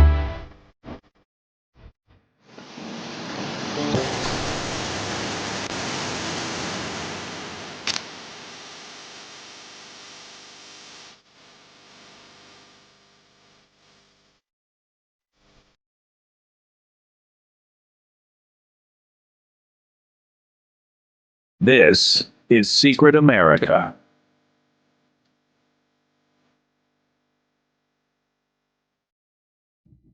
Welcome, everybody. I am Jack Danger along with Jay Gatling, and we have, excuse me, gosh, something got in my throat. We have some very crazy things to talk to you about today. Okay, we have uncovered secrets that most people do not know about. And I'm talking the deep, dark shit. That's why, if you know our thumbnail, actually, I'm going to go ahead and show you our thumbnail because, like I said, Eli makes our thumbnails. I give him ideas of what I want. He makes the thumbnails, and he does an extraordinary job. This is our thumbnail for today.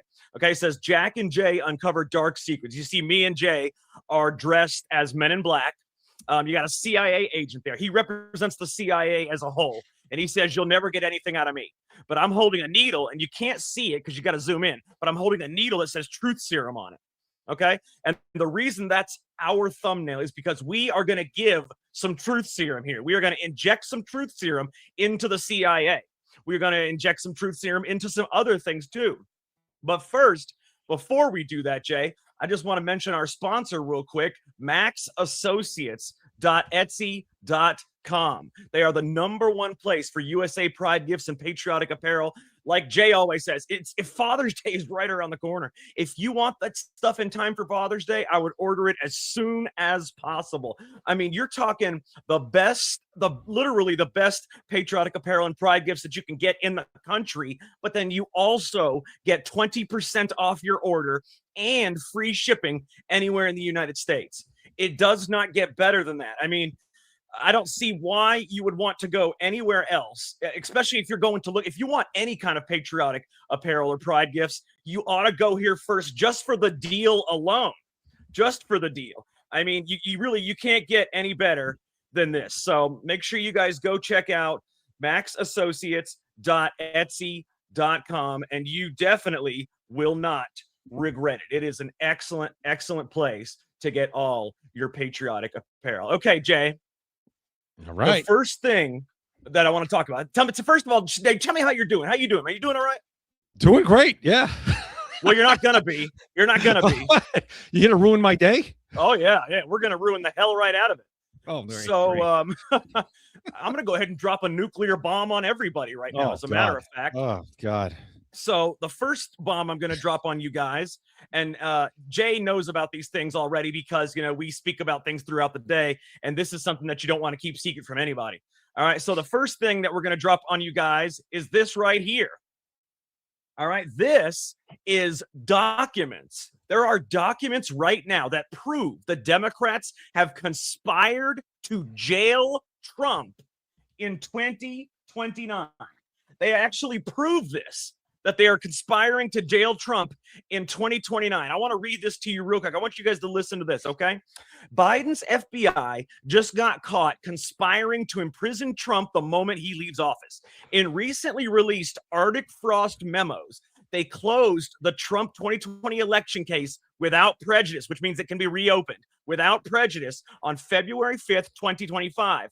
But they slapped a litigation hold on everything. That means search warrants, secret recordings, grand jury transcripts, the full evidence stash, and they locked it away until February 2030.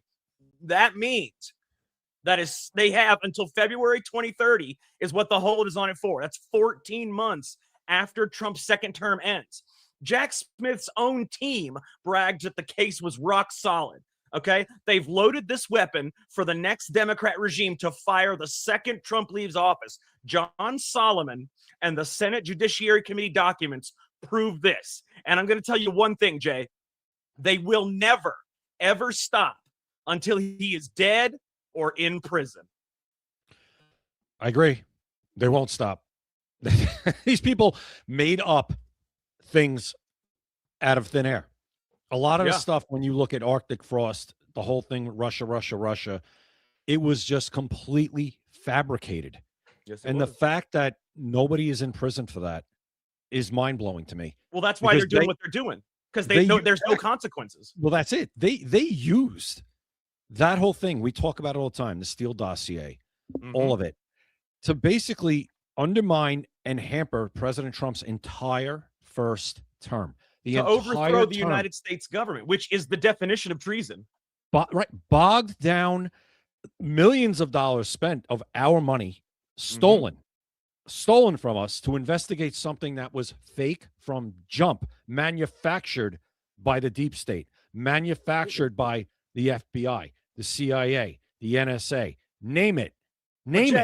Jay, these Arctic Frost memos that just came to light prove, I mean, first of all, the case against Trump, the case that they were putting against him for conspiracy and all these other things was for the election interference and all this other stuff. The case that they're trying to throw him in prison for the rest of his life for, they actually put a hold on it. They dismissed it without prejudice. Now, if it's dismissed with prejudice, that means it cannot be reopened. It is done for good. But they dismissed it without prejudice. Right. And they put a hold on every bit of that evidence, meaning that they have until 2030 to do something with it. And as soon as Trump gets out of office, that is their plan. That is what the memos just showed, the Arctic Frost secret memos that were never supposed to get out.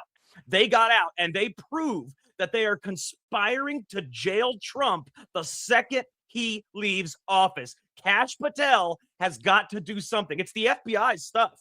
FBI, he runs the FBI now, supposedly. And if he runs the FBI, he should burn down every single one of these files, memos, every single one of things got to go in the incinerator. Because if not, if the Democrats, God forbid, if they win, he will go to prison the second he steps out of office. Yeah, they're going to try to do it again. That's why we'll see what happens. We still have about 3 years left. You can't see what happens. You've got to get it done now. I don't know if he's going to get it done now, but as long as it happens before President Trump is out of office. What about the midterms? What if they remove him after the midterms, then what? They're not going to be able to remove him after the midterms. If they win the House and the Senate, they can. They won't. They won't have enough still. First of all, I don't think they're going to win the Senate. Actually, if you look, the markets have actually flipped on that now. I never thought the Republicans were in real danger of losing the Senate no matter what, because the map is just not there for the Democrats. It just isn't. But now the markets have actually flipped on that, where now they're saying Republicans are going to retain the Senate. But even if they took the Senate, they're not going to have a 60, a super majority. Even if they got the 57, I would be shocked. Well, see, I don't see it happening. You're thinking on the basis of just Republican and Democrat. They have rhinos on their side too, so you got to add in an extra 5 or 6 seats for them. I understand. You're right, but I don't think you'll have enough that are willing to risk their political career to get Trump. Remove Trump. That TDS is tunnel vision. There is no other purpose in life when you have TDS except to destroy Donald Trump. No other purpose. I know they're rhinos. I don't know that their TDS is that bad on the Republican side. Oh, the Democrat side, we know it. I'm just gonna think about it as he's not gonna be removed after the midterms. They can impeach him if they win the House. They could do all that nonsense Let's again. Just hope they don't win the Senate. As long as they don't win the Senate, he can't be removed. Win anything. Let's hope they don't win anything. Please. Well, I mean, obviously we can hope all we want. Yeah, of course. I'm not hoping that they win. No, obviously not. But for Deborah, she actually just brought up, what about Radcliffe with the CIA? This is more of an FBI thing. But if you want to know about the CIA, we have an even crazier secret that we uncovered about the CIA. If you guys want to see something interesting about that, now you're going to see something. If I could just find out which one it is. I mean, I got 10,000 different things here. What is this? Now, look at all these different ones we got right here. We got the COVIDs. We got the hantavirus. Where is it? Look at all these different cool things we got here. Man, we got a ton of them. That's it. Here we go right here. Check this out. So the CIA recently, so first of all, JFK and the MK Ultra documents were being declassified as we speak. They are supposed to be, put out for the public to be able to see. But get this, the CIA, and you were talking about Radcliffe. He is the current director of the CIA. But this CIA is different from the CIA that Deborah is thinking about. This is the underground CIA. This is the black ops CIA. This is the rogue CIA. There are 2 different CIAs, okay? But this CIA just seized 40 boxes, not 40 documents, 40 boxes of JFK and MK Ultra documents that were actively being processed for declassification by Tulsi Gabbard's National Intelligence Team. The American people were this close to possibly seeing something that the CIA didn't want them to see. So they reportedly swooped in and took the files back. So I ask you, Jay, what is in those boxes that they're so terrified of releasing? MK Ultra, JFK, mind control experiments, assassination files, deep state operations. Representative Paulina Luna is threatening subpoenas if the documents aren't returned within 24 hours. But see, that's the problem. If they have the documents for 24 hours, who's to say they don't change them and give you back something else? Who's to say they don't burn the documents? Who's to say they lost the documents? What are you going to do? Are you going to try to arrest them if they say they lost the documents? You're not going to do a damn thing. And they know. And Jay, that's where this gets really bad. Okay. The CIA knows that the government is not going to do a damn thing if they take those documents and burn them. They're not going to do anything. There is no accountability. So that's why they are this bold. They just took from their boss. Okay. They report to the director of national intelligence. The CIA reports to Tulsi Gabbard. They seized boxes of those documents from Tulsi Gabbard's office. That tells you right there. They know, A, there's no accountability, and B, they can do whatever the fuck they want. Well, I said to you today, Jack, I think there was just a few typos that they wanted to fix. Yeah, right. Yeah, they're gonna the 40 boxes worth of typos. Yeah, they got a lot of whiteout, and they're gonna fix some typos, make sure the grammar is correct. Yeah, cross the I T's. heard that the black bars weren't dark enough.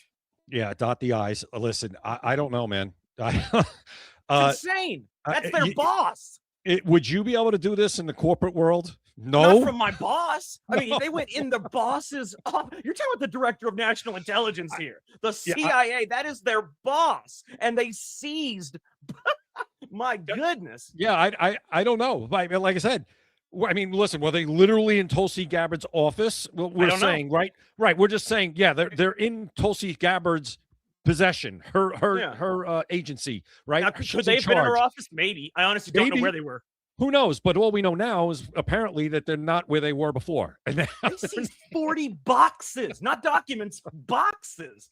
I don't know. I know, how long does it take to remove 40 boxes? I mean, it's not like you think it would take a good little while. I mean, right. You need like a few people to go in there and probably make a few trips back and forth. Hand trucks. I mean, you can only get like 3 of those boxes on one hand truck. I'd like to know, when did this happen? Did this happen in the dead of night, or did this happen in the middle of the day with, hey guys, what's up? Oh, nothing. We're just here to pick up some boxes. What boxes? Don't worry about it. You go back to work. I mean, what is going on? But the balls, Jay, the balls, the CIA knows that even their own boss won't do shit to them, that there's no accountability. So they go in there and they can steal whatever the hell they want. Whatever they want, nothing will happen to them. Man, do you think, I mean, Tulsi Gabbard, she doesn't seem to be the type to just accept that, does she? No, but you got to be forceful. When this kind of shit happens, they are stealing from you. Well, yes, and John Ratcliffe, he is the head of the CIA. Yeah, and she's are we going to hear boss. anything? Oh, are we going to hear anything from John Ratcliffe? We ain't heard a damn thing from him. And I mean, Luna wants to subpoena them. What? What's going to happen? Come on. It should, Jack, it shouldn't be subpoena if you don't return the boxes. Actually, you know what? We're just going to arrest you anyway and take the boxes. They That's would the way this should automatically work. be, if I'm the DNI, they are getting arrested as we, there's no warnings. There's no, hey, please bring back the boxes. No, you are being arrested. Right. If this is what, and we're reporting, right? This is the reports we're getting. If this is what actually happened and they went into someplace that they probably shouldn't have been and took 40 boxes. Luna herself said that happened. They should be arrested. They should. Because that's what happened to you. Capital and me. crime. I mean, what is that? We would be arrested. Oh my God. Classified they've been trying to get all the presidents with classified documents. Now you got the CIA stealing 40 boxes from their boss's boss. Their boss is the CIA director. His boss is Tulsi Gabbard. So it's their boss's boss. They broke into Mar-a-Lago because, and President Trump is the only person in the government basically that can unclassify whatever he wants. Exactly. And they broke into his house. And what if he was just like, I hereby unclassify these documents? What, then they got to leave? What if he did? I mean, they broke into his house, went through Melania's underwear drawer, but that's okay. But these guys, and that was fine. And nobody, but now they're just able to go into Tulsi Gabbard's office, I guess, maybe her underwear drawer, I don't know, and take 40 boxes. It's insanity. It is, and nothing. This is the thing. If you don't swiftly punish these people, this is going to happen again and again. That's why there's shoplifting all over the country now. That's why there's transgenders going into women's bathrooms all over the country now, because nobody is being punished for anything. This is not, just a man going into a woman's bathroom. This is not just some minuscule thing that's happening. This is serious. They just stole 40 boxes of documents that the president himself told the director of national intelligence to declassify and put out to the public. That means for them to do that, for them to risk prison, for them to risk sedition, for them to risk being fired, for them to risk being arrested, that means there's something in those documents that is absolutely massive, something that nobody is allowed to know. You would think logically, right? That's the logic. Yeah. It's a logic train. That train's on the rail. It's on the tracks. Didn't fall off. Has to be. And here's the thing that's scaring me. I feel like maybe we're actually finding out. Jack, I'm thinking that if it wasn't the way it is now, where we have a Tulsi Gabbard who seems to be more transparent or whatever, it seems to be. But if she wasn't there, would we even know that this even happened? Well, if she wasn't there, they would have never declassified these documents in the first place. Right. Or would it have been a behind the scenes thing where maybe they would declassify and then they took them? At least, you know what? I guess we got to be grateful. Well, it was Luna that put this out there because she was pissed off. Now, if there was no if there was no committee that was declassifying this, then even with Tulsi Gabbard, we wouldn't have known about it. But Luna was the one that put it out there. Well, Luna, yeah, all right. Listen, I get. Oh God, people get pissed. The people get pissed at Luna, like, oh, she's.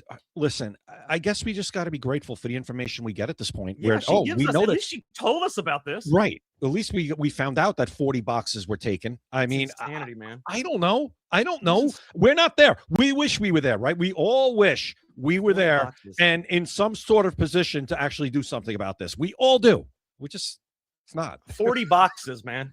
That's a lot. That is a lot. You have to have a U-Haul truck for 40 boxes of documents. Right. And hand trucks, like you said. So they You're not just pulled going up there like, to the director of National Intelligence's office. 20 people went in there and each got a bunch of boxes with a U-Haul, loaded it into the back of the U-Haul, and then left. Yeah, that's not like they're picking up pizza. All right. Yeah. I just, it's crazy because this is something that you could not possibly fathom if there was accountability. But Jay, let me tell you right now, the whole world is watching this. And guess who else is watching this? The deep state. I'm talking about the Black Ops NSA, the Black Ops military intelligence, the Black Ops defense intelligence, and including the Black Ops CIA. Everybody is watching this. If there is no punishment, if nothing happens, just bring them back in 24. Do whatever you want with them, but bring them back in 24 hours. So how do you know if something's missing? How do you know if something's been changed? How do you know if they just burn the shit? And Jay, what if they said, we burned all the documents? What are you going to do? You ain't going to do nothing. And Jay, the whole world is watching this. You better believe if nothing happens to these people, it is open season. It's been open season. Now it's just open season. Yeah, because this is out for the whole world to see this. This is egregious, man. You're talking about actually have a president the CIA stealing from the director of national intelligence. Yeah, and we actually have a president who wants this stuff out, and that's why he has these people that Tulsi Gabbard. I want this stuff out. I want it out. I want it out, and we still get this. He needs to direct them to arrest these people now. I agree. Listen, whatever they could be charged with, or whatever misconduct they could be charged with, whatever it is, they need to be charged with it. That's all I got to say. That's all I could say. Imagine knowing that not only can you do this, you steal from not the CIA director, the CIA director's boss. Okay, and you're also stealing from the president, by the way. So you know that you can go in there, steal 40 boxes of classified documents from the president, from the director of national intelligence, and nothing is going to happen to you. You know that. Imagine the kind of things that are going to happen now inside of our government when they absolutely know that even the most egregious violations are not going to be punished. I don't know what to say, Jack. This is outrageous. What can we say? I don't know what to say. I want these boxes back, and I want them back now. It's really bad. Even if you get them back, if you don't punish these people, you've got to. Well, I'm looking now, and I'm trying to and about Tulsi Gabbard, exactly her authority. Yeah, and it says she is not the boss of the CIA. She's a DNI. We know that. Okay. She's the boss of the entire group. Right. Gabbard is and here we go. I just want to put that out there so everybody knows that this is correct. Yeah. Gabbard is Ratcliffe's boss in the sense that the DNI coordinates the entire intelligence community. Yeah. Now, she doesn't run the CIA day to day, but that's she's the CIA in charge. director that runs right. it. Yeah. She's in charge. So Jack is right when he says they're basically stealing from the person in charge of the entire thing. It's unbelievable. It's insane. And they stole from the conspiracy committee. There was a conspiracy to steal from the conspiracy committee. You can't make this up. You couldn't make this up. If you were trying to write a movie, you wouldn't have been like, no, that's good. The people are never going to believe this. Absolutely not. For a couple people that just came in, I'm gonna pull it up one more time. Yeah. Right here, the CIA actually seized 40 boxes of JFK and MK Ultra documents so the public couldn't see them. They seized them from their boss's boss, not the CIA director. They went in and seized them from the director of national intelligence. They walked in to it's like, let's say you work for Coca-Cola, okay? You work for Coca-Cola. You're the driver of the Coca-Cola trucks. Okay, you drive the Coca-Cola trucks. Your boss is the regional manager.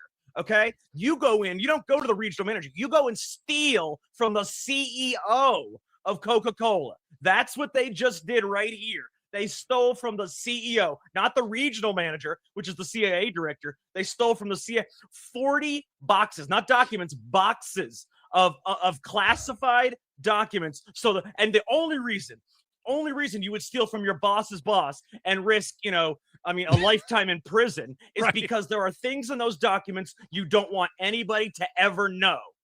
Yeah, tell us you're worried without telling us you're worried. And Jack, I'm just gonna, so people that just came in, here's the deal here, okay? These boxes contained, right, Jack said, JFK assassination, MK Ultra. They were being processed and reviewed by Tulsi Gabbard's team for declassification following an executive order from the president. So as we said, it's not only her, they're stealing this from the president. This was his order to get done. Okay. Luna says the CIA took them directly from Gabbard's office. She's given them, as we said, 24 hours to return them, or she'll push for a subpoena. She said, oh, here, Jack. She also sent preservation requests, which I guess means that they don't want them to, they can't burn them. What she did was she sent them a card that said, please don't destroy the documents you stole. That's what she did. That's what preservation request means. Oh, God. And it says it fits into ongoing tensions with the ODNI that has been aggressively pushing for declassification of historical intelligence file, JFK, RFK. And the CIA doesn't want that. Right. Sometimes clashing with the CIA over access and speed. Think about, how far. Imagine what they're hiding, man. Imagine what they are hiding. It's crazy to think about. Steal from their boss's boss. You got to know there's something big in there. Steal from their boss's boss on an order from the president of the United States. That they are literally carrying out the orders of the president, and they're going in there and saying, no, not these. You're not doing that. That's wow. The president might be the president, but he's not getting these. What are you freaking kidding me? And these are CIA agents. It's not like this is the freaking director of the NSA going in there and trying to. No, these are just rank and file agents that went in there, and it's unbelievable. It's unbelievable. Okay, let's move on for a second. We talk about this all day. Jack, they need to face something. They need to. There has to be punishment. Has to be. This would be when I was a member of the NYPD. This would be like me going into one police plaza and just going in there with a bunch of other cops and going like, "Oh, we want these records. We're just going to take these." Are you out of your mind? It's like you stealing from the mayor, not the commissioner, the mayor. Insane. Yeah. Go ahead. That's crazy. It's wow. That's all I can say. It is absolutely wow.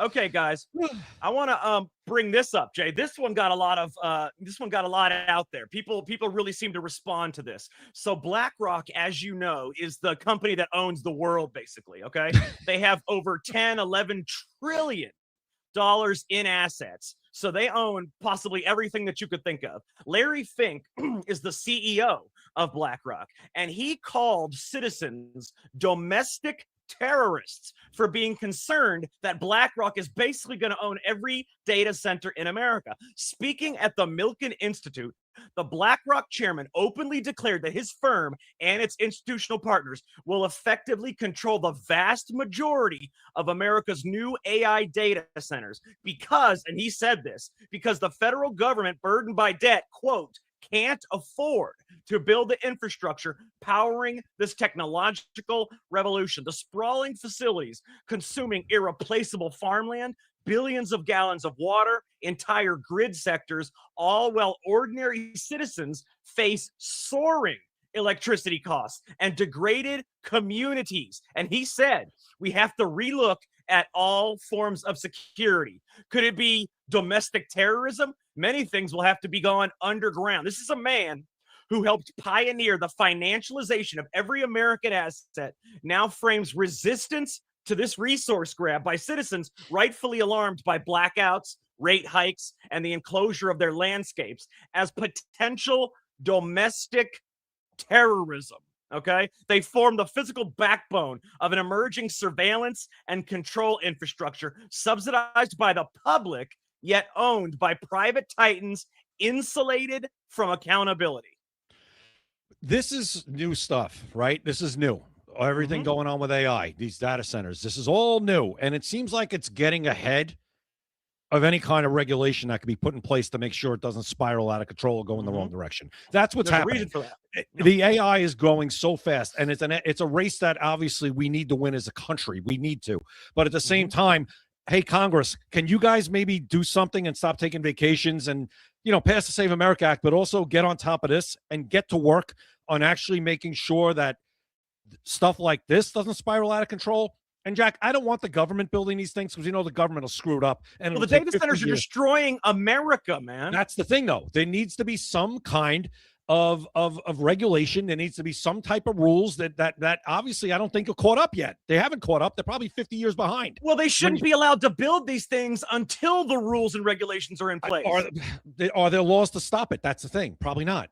So that's what I'm talking about. They haven't. It's outpaced the way our government, the way legislation works. So that's why we're in a tricky situation. We're at a catch-22 where we need to win. We need to win AI. We can't let China beat us in AI. That's why all those people went with President Trump over to China, guaranteed. It's not worth the cost, Jay. The data centers are destroying America. I want to show you something. That's a tough call, Jack.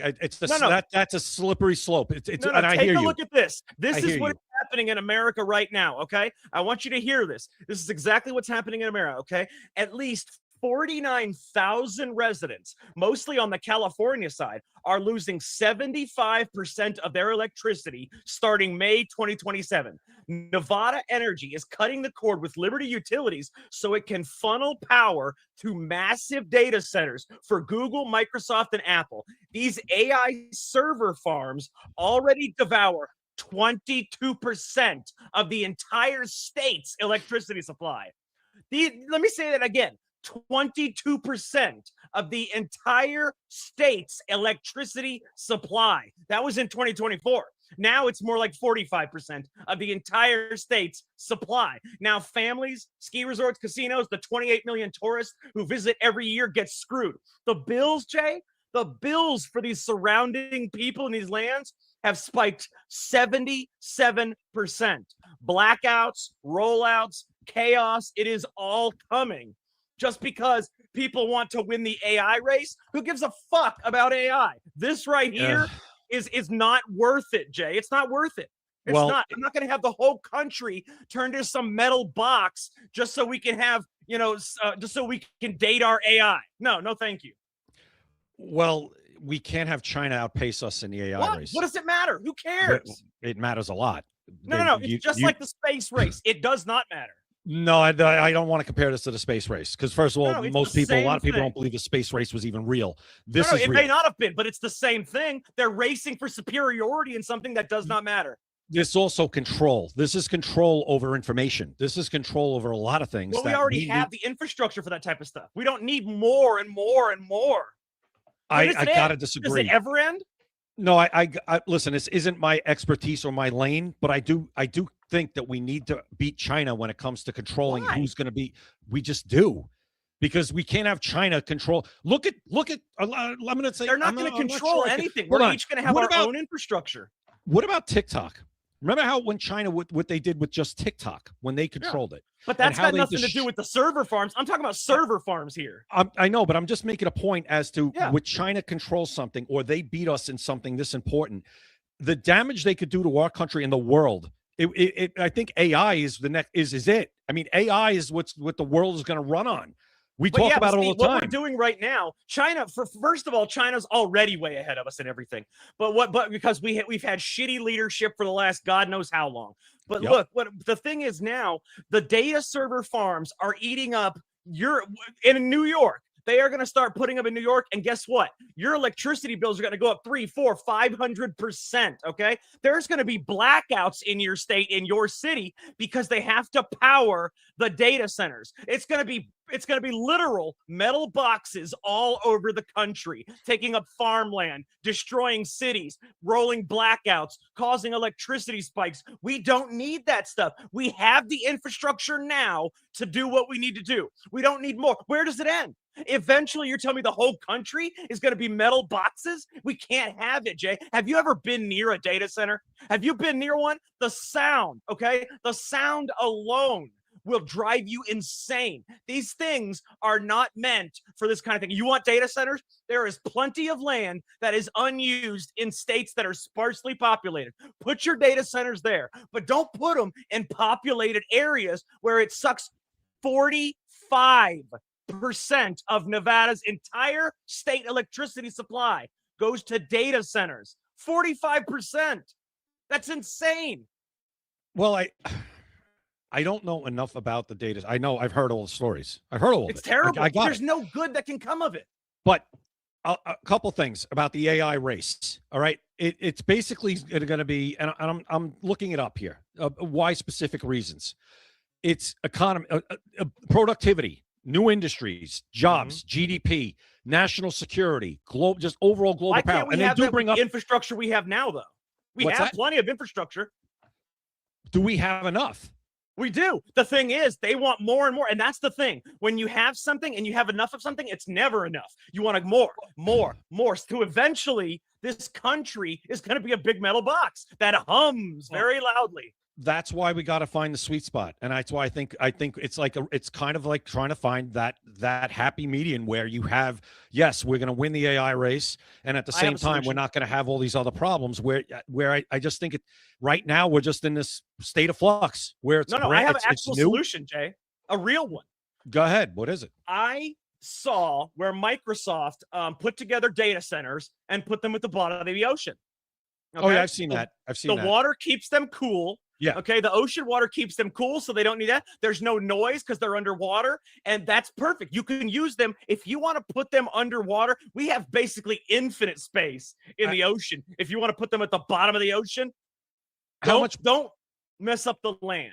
How much more expensive is it? That I'm not sure, but I can tell you one thing. I'll say, look, you can either put them on land and you can't put them here. You can't put them there. You can only have your noise decibel level has to be this high. You can only suck this much electricity. But if you put it underwater, I'm going to deregulate it and let you do whatever the hell you want. Here's the thing too. As I said, this is all relatively new, right? I'm worried. You're talking about power, and that's all legitimate concerns. What about not health? Just power? No, what about the health of people that live around these things? Exactly. That's another all thing. that radiation. That's bad. Absolutely. So those are other things that, again, like I said, this is all happening very quickly because it is important to win this race, Jack. It just is. It is absolutely more important than the space race. It just is. This is going to be the next century, the next 2 centuries of who's going to control. We don't need to win it. All we need to do is have the infrastructure. Yeah. That's all we need. We don't need to win it. Why do we need to win it? I don't want to lose to China.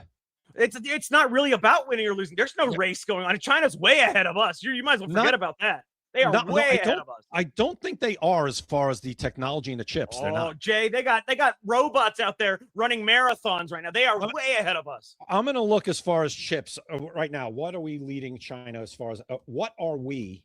Why don't you ask what China is leading USA, America? what is the USA leading? But Jay, I want to show you something while you're doing that.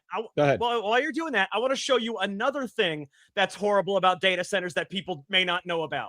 This right here. Okay, let's say, Jay, you're near a data center, right? Okay, and it's turning into nighttime, right?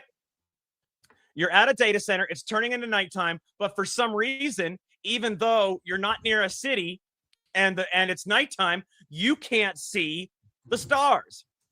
Why can't you see the stars? I'm going to show you why you can't see the stars. I want you to see this real quick, if I can pull it up, because this right here is another thing that people do not know about what's going on with data centers. And I don't know why the hell it's not pulling up here. That's odd, because there's a data center in, see, now I can't even find it because it's not coming up for some reason. Data center light. Why is it not coming up here? This is ridiculous, man. I tell you, sometimes X will really piss you off, dude.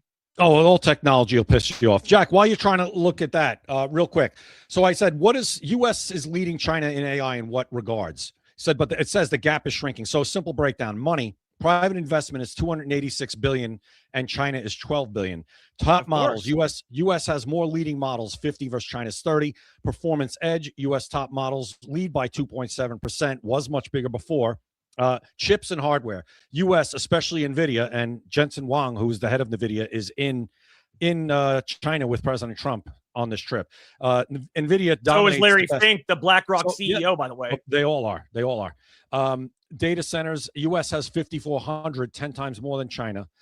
This is key to training big models. Bottom line, America leads on cash, top quality models, chips, and infrastructure, the foundations for staying ahead. China is catching up fast on efficiency and volume. So that's where we are right now as far as AI. And we'll see what happens. Yeah, they're ahead of us. But no, we're ahead in all those things. That's what they say. I don't believe it in a second. You've seen the stuff that China has. I've seen it, but I also, you got to triple check AI. But let's not worry about that. I double checked it. Well, I want to show you something, and this is real. I'm going to show you a picture. Okay, so Jay, there is a data center right now in a rural town called Crowell, Texas. Okay, it has artificial light that literally leaves the residents under a 24/7 industrial glow. Do you want to see what that looks like? Actual pictures of it? I'm going to show you, Jay. So take a look at this. This is what a data center looks like at night. Take a look at that right there. That right there is an artificial. You'll never see the stars again. Imagine if you live within a country mile of that place. No. This right here, this picture was taken like 10 miles away. Now, why is it doing that? I have no idea. Like, I don't even know why they have need lights on a data center at night. That looks like a stadium, like with a game going on. Exactly. It's insanity.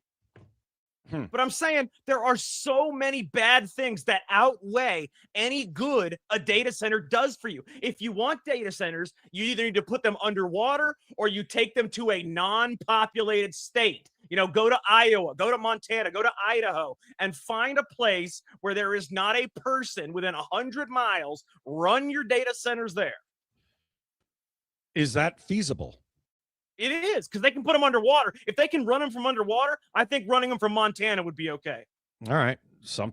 Questions to ask. Like I said, this is all new. This is all new to me. We need to have a hearing on this shit, man. Yeah, they need to do a lot about this stuff. Why aren't we having a hearing on this? I don't know. Data centers destroying America. I don't know. Maybe there will be. I would think there will be. Fast. I would think, and I'm like I said, I'm talking about like when there's too many power lines around you. You have like these clusters, cancer clusters. We don't even know what these data centers might do to people and what the radius would be, how far, how big the radius is. And the humming, do you hear that? It'll drive you insane. But Jay, the worst part about all of this, forget the humming. Forget the constant artificial glow to where it's daytime for you all the time. Okay. The worst part, the spike in your rate for energy goes up 200%, 300%, 400%, 500%. Why? Because your area is using so much electricity that now, in order to give you extra for you to be able to do your home, it goes up 400%, 500%. The data center doesn't care because they have hundreds of millions of dollars on those servers. Okay, they should have to pay. They should have to pay. Should. Yep, they should have to pay. Absolutely. Why we got to have hearings? We've got to have hearings on this. Yeah, they should have to pay. Absolutely, they should have to subsidize. What people are. Paying extra because they're there 100% at the very least. At the very least. It's horrible, Jay, what they're doing to these people. And then get this. This is even the worst part, Jay. Right now, right this very second as we speak, there are data centers all over the country that are stealing land, eminent domain. They are using government's eminent domain to steal people's childhood homes, knock down their houses, and put up a data center in a populated area. They are literally using eminent domain to steal your land and your home to put up a data center. Right as we speak. What else? I mean, right. But how else are they going to do it? Unless, like you said, they go into the ocean. I'm going to look. I want to see what the difference is of building one of them on land or in the ocean underwater. even let's just say forget the ocean for a minute. They can. I told you there are states where half the freaking state is not populated. You can put all of your data centers over there. All right, so here we go. Eminent domain, first of all.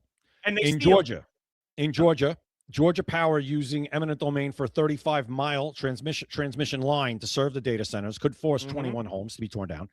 Wisconsin, residents, including 83-year-old artists, fighting eminent domain for power lines tied to big AI data center project.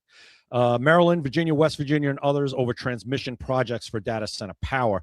So let's see. They rarely use eminent domain to directly seize land for the buildings themselves. They usually I gotta show land. you then. I gotta show you. Yeah, no, go ahead. Real quick, I'm sure it happens. I'm sure it happens. Yeah. Real quick though, Jay, I want to show you something that Deb sent me. Go ahead. Check this out, okay? Yep. So, what I'm about to show you guys, and she sent this to me in the X. Okay, so this guy lives in Florida, okay? He lives 53 stories above the data center and a block away. So he's a block away from the data center and 53 stories up in the air, okay? I want you to listen to this. This is what it sounds like even when you're far away, okay? 53 stories is a long way, and then you're a block away. Take a listen to this if this is your neighbor. And Jay, this is in a highly populated area. Take a listen to this. I want you guys to hear this and tell me what you think.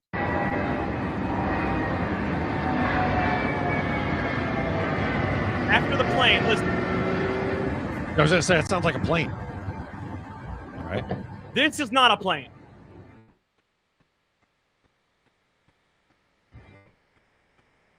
The entire city sounds like that. City looks nice. That is insanity, Jay. We can't have that, man. They are ruining the country. Jack, it's just like a train. If you live near a train, after a while, you don't even know what's going by. No, you notice it when it's 24/7. Okay. It's ridiculous. You don't even know. You won't even know it's there. Just give it a couple days. Oh yeah, no. I won't know it's there until I get my $600 electricity bill. No, that's ridiculous. Apparently the power lines are what the eminent domain affects the most, because they got to run the power lines through a bunch of neighborhoods. So that's but it's the same thing. It's the same thing, and they still steal your land for the data center. But let me show you the actual case that I was talking about. I'm gonna see if I can find this woman's case real quick. She is a kid. Oh, here it is. Perfect. All right, take a look at this. This girl can't be, I don't know, maybe 17 or something. Anyways, maybe she's younger than that. She might be 13 or 14. I don't know. But anyways, take a listen to what she has to say right here. I want everybody to hear this. Hey, you guys. My name's Ansley. I live in Coweta County, Georgia. I wanted to come out here and show you guys firsthand what is happening to our county. So as you can see behind me, we have these power lines. Georgia Power is going to expand these lines to support power to the data center. What they're doing to homeowners is they're taking their homes. This is my childhood home behind me. It is being taken by force by Georgia Power. Homeowners in this county do not have a choice. It is called eminent domain, and they will take it. They are stealing, and yeah, it's for the power lines, but that's for the data center. They are stealing people's homes. It's bad enough that the data center ruins everything that it touches, but now they're stealing people's homes, Jay. Stealing them. You have to accept the offer. You have to. Jack, they're paying well above market value. So that means I should just give them my home because they're paying above market value. They're probably not paying above market value. They're probably paying market value. But that was what I was saying. It's not the buildings themselves. Usually, okay, we could find land and we'll buy the land, right? It's the lines that have to run through neighborhoods. Exactly. Well, I mean, it's still for the data center. It's part of the data center, 100%. I just, let me see what I got here. Underwater data centers are typically 25 to 35% more expensive to build than equivalent land-based ones as of this year. Well, that's their own fault. If they want to do a data center, we got to have a hearing on this, Jay. The data centers are destroying America. If we don't have a hearing on this, before you know it, we're going to be surrounded by loud metal boxes.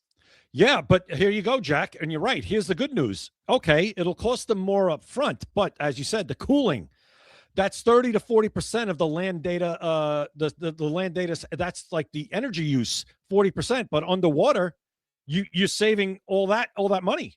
Exactly. Because it's being cooled. So it says costly to build, but potentially cheaper over 5 to 10 years due to the energy savings and not having to cool it. Microsoft and China still testing, pursuing them, especially near coasts with renewable power. I was just gonna say China has one right here, Jay. I was gonna show everybody real quick. Take a look at this. This is China's data center, underwater data center that they're doing right here. Pull it up. Come on, come up there. There you go. This is China's underwater data center right here. Take a look at that. Look at a fish don't mind. No. Well, that's because they're not hearing the humming and the light. It doesn't matter to them. What I'll tell you also is that you're right, Jay. It saves them tons of money on cooling. It's actually a lot cheaper for them to end up doing it underwater because they don't have to spend the money on the cooling. True. Here's one problem we're going to run into, though, Jack. And no matter what, you know that, we're going to build it underwater. We're going to put it in the ocean. And you know what's going to happen? Every climate freak, environmental lunatic. No, you can't do it. And I'm sure there are legitimate concerns, but you know what? Even non-legitimate concerns, they're going to try to kill anything like that from happening. That's a problem. We know that. What about the legitimate concerns of the land data centers? Yeah, they probably are there too. But listen, they'll be more happy if people lose their homes than but they will just want to save some fish, like they did in California with that smelt fish. When that's why California burnt down. That's how crazy these people are. So, if they try to go, no, we'll put them underwater. It's going to save us money in the long run. We don't have to go through anybody's neighborhoods. It's not going to cause noise. It's not going to cause bright lights, all that stuff. But you know what's going to happen. These lunatics are going to try to stop it because they're going to save some sardine that, might go extinct. I don't know. No, you're absolutely right. And this is right here what I was talking about with Microsoft. They are doing underwater ones right here. Okay, this is one that was pulled out of the water. See, he's inside. This is inside the underwater one. See how it's got all the servers? Yeah. It's got every single one of the servers in the data center, and that's what it is right there. It's the underwater server. See, they pull it up every once in a while, power wash it, put it back down. Right, you got to clean off the barnacles. Yep.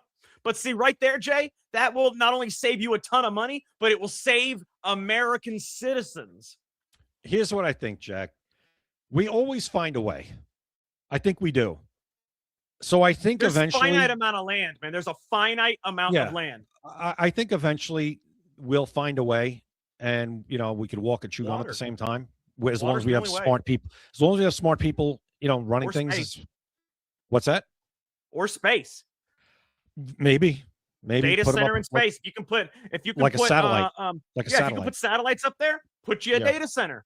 There's infinite space, apparently. Maybe. We'll see. We'll see what happens. Like I said, this is all happening very quickly because it has to. There has to be a hearing, man. There has to be. I mean, even if it's happening quickly, they are killing us, Jay. That poor girl is losing her childhood home for a fucking power line.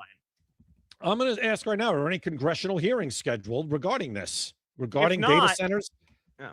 We're going to ask Tim Burchett. I'm going to ask Tim Burchett if they're going to schedule one. He's part of the House Oversight Committee. He's got power. Yeah. Well, hopefully they don't cancel it like they... Oh, it says Congress has held multiple hearings on data centers this year, mostly focused on energy demand, power grid strain, cost to consumers, permitting, and AI infrastructure needs. So nothing to do with the environment that they're doing with these people. February. There's one in February. There was one April 1st. One April 29th. Did it come of any regulations? Did any actual regulations come out of this? No, okay, so here you go. Active bills. Data Center Transparency Act, Data Center Moratorium Act, Protecting Families from AI Data Center Energy Costs Act. These are bills. As of now, no new major hearings are scheduled in the immediate next few days, but the topic remains active. Committees, and this would be the Energy and Commerce and Science Committee. Continue oversight. That committee? What's that? Who's the chair of that committee? I'll ask right now. We're going to contact that person live. Well, we can't because they're probably not there at 7 o'clock. But we're going to start contacting. I'm going to contact the chair of that committee. And I'm going to say, you know what? We need to have a I'll call him every day on live video. And we will play right here. I'm going to call every day. And we're going to get that person to do some kind of freaking hearing about this. All right. So maybe he's from Kentucky. It's Brett Guthrie. He's been the chairman. Brett Guthrie. Brett Guthrie. He's from Kentucky. Maybe Congressman Burchett's people know who we can get in touch with for that. Very possible. Close by. You know what I'm going to do? I'll tell you what to do, Jay. I know how to get in touch with each of these congressmen schedulers. I'm going to get him on the show. What was his name again?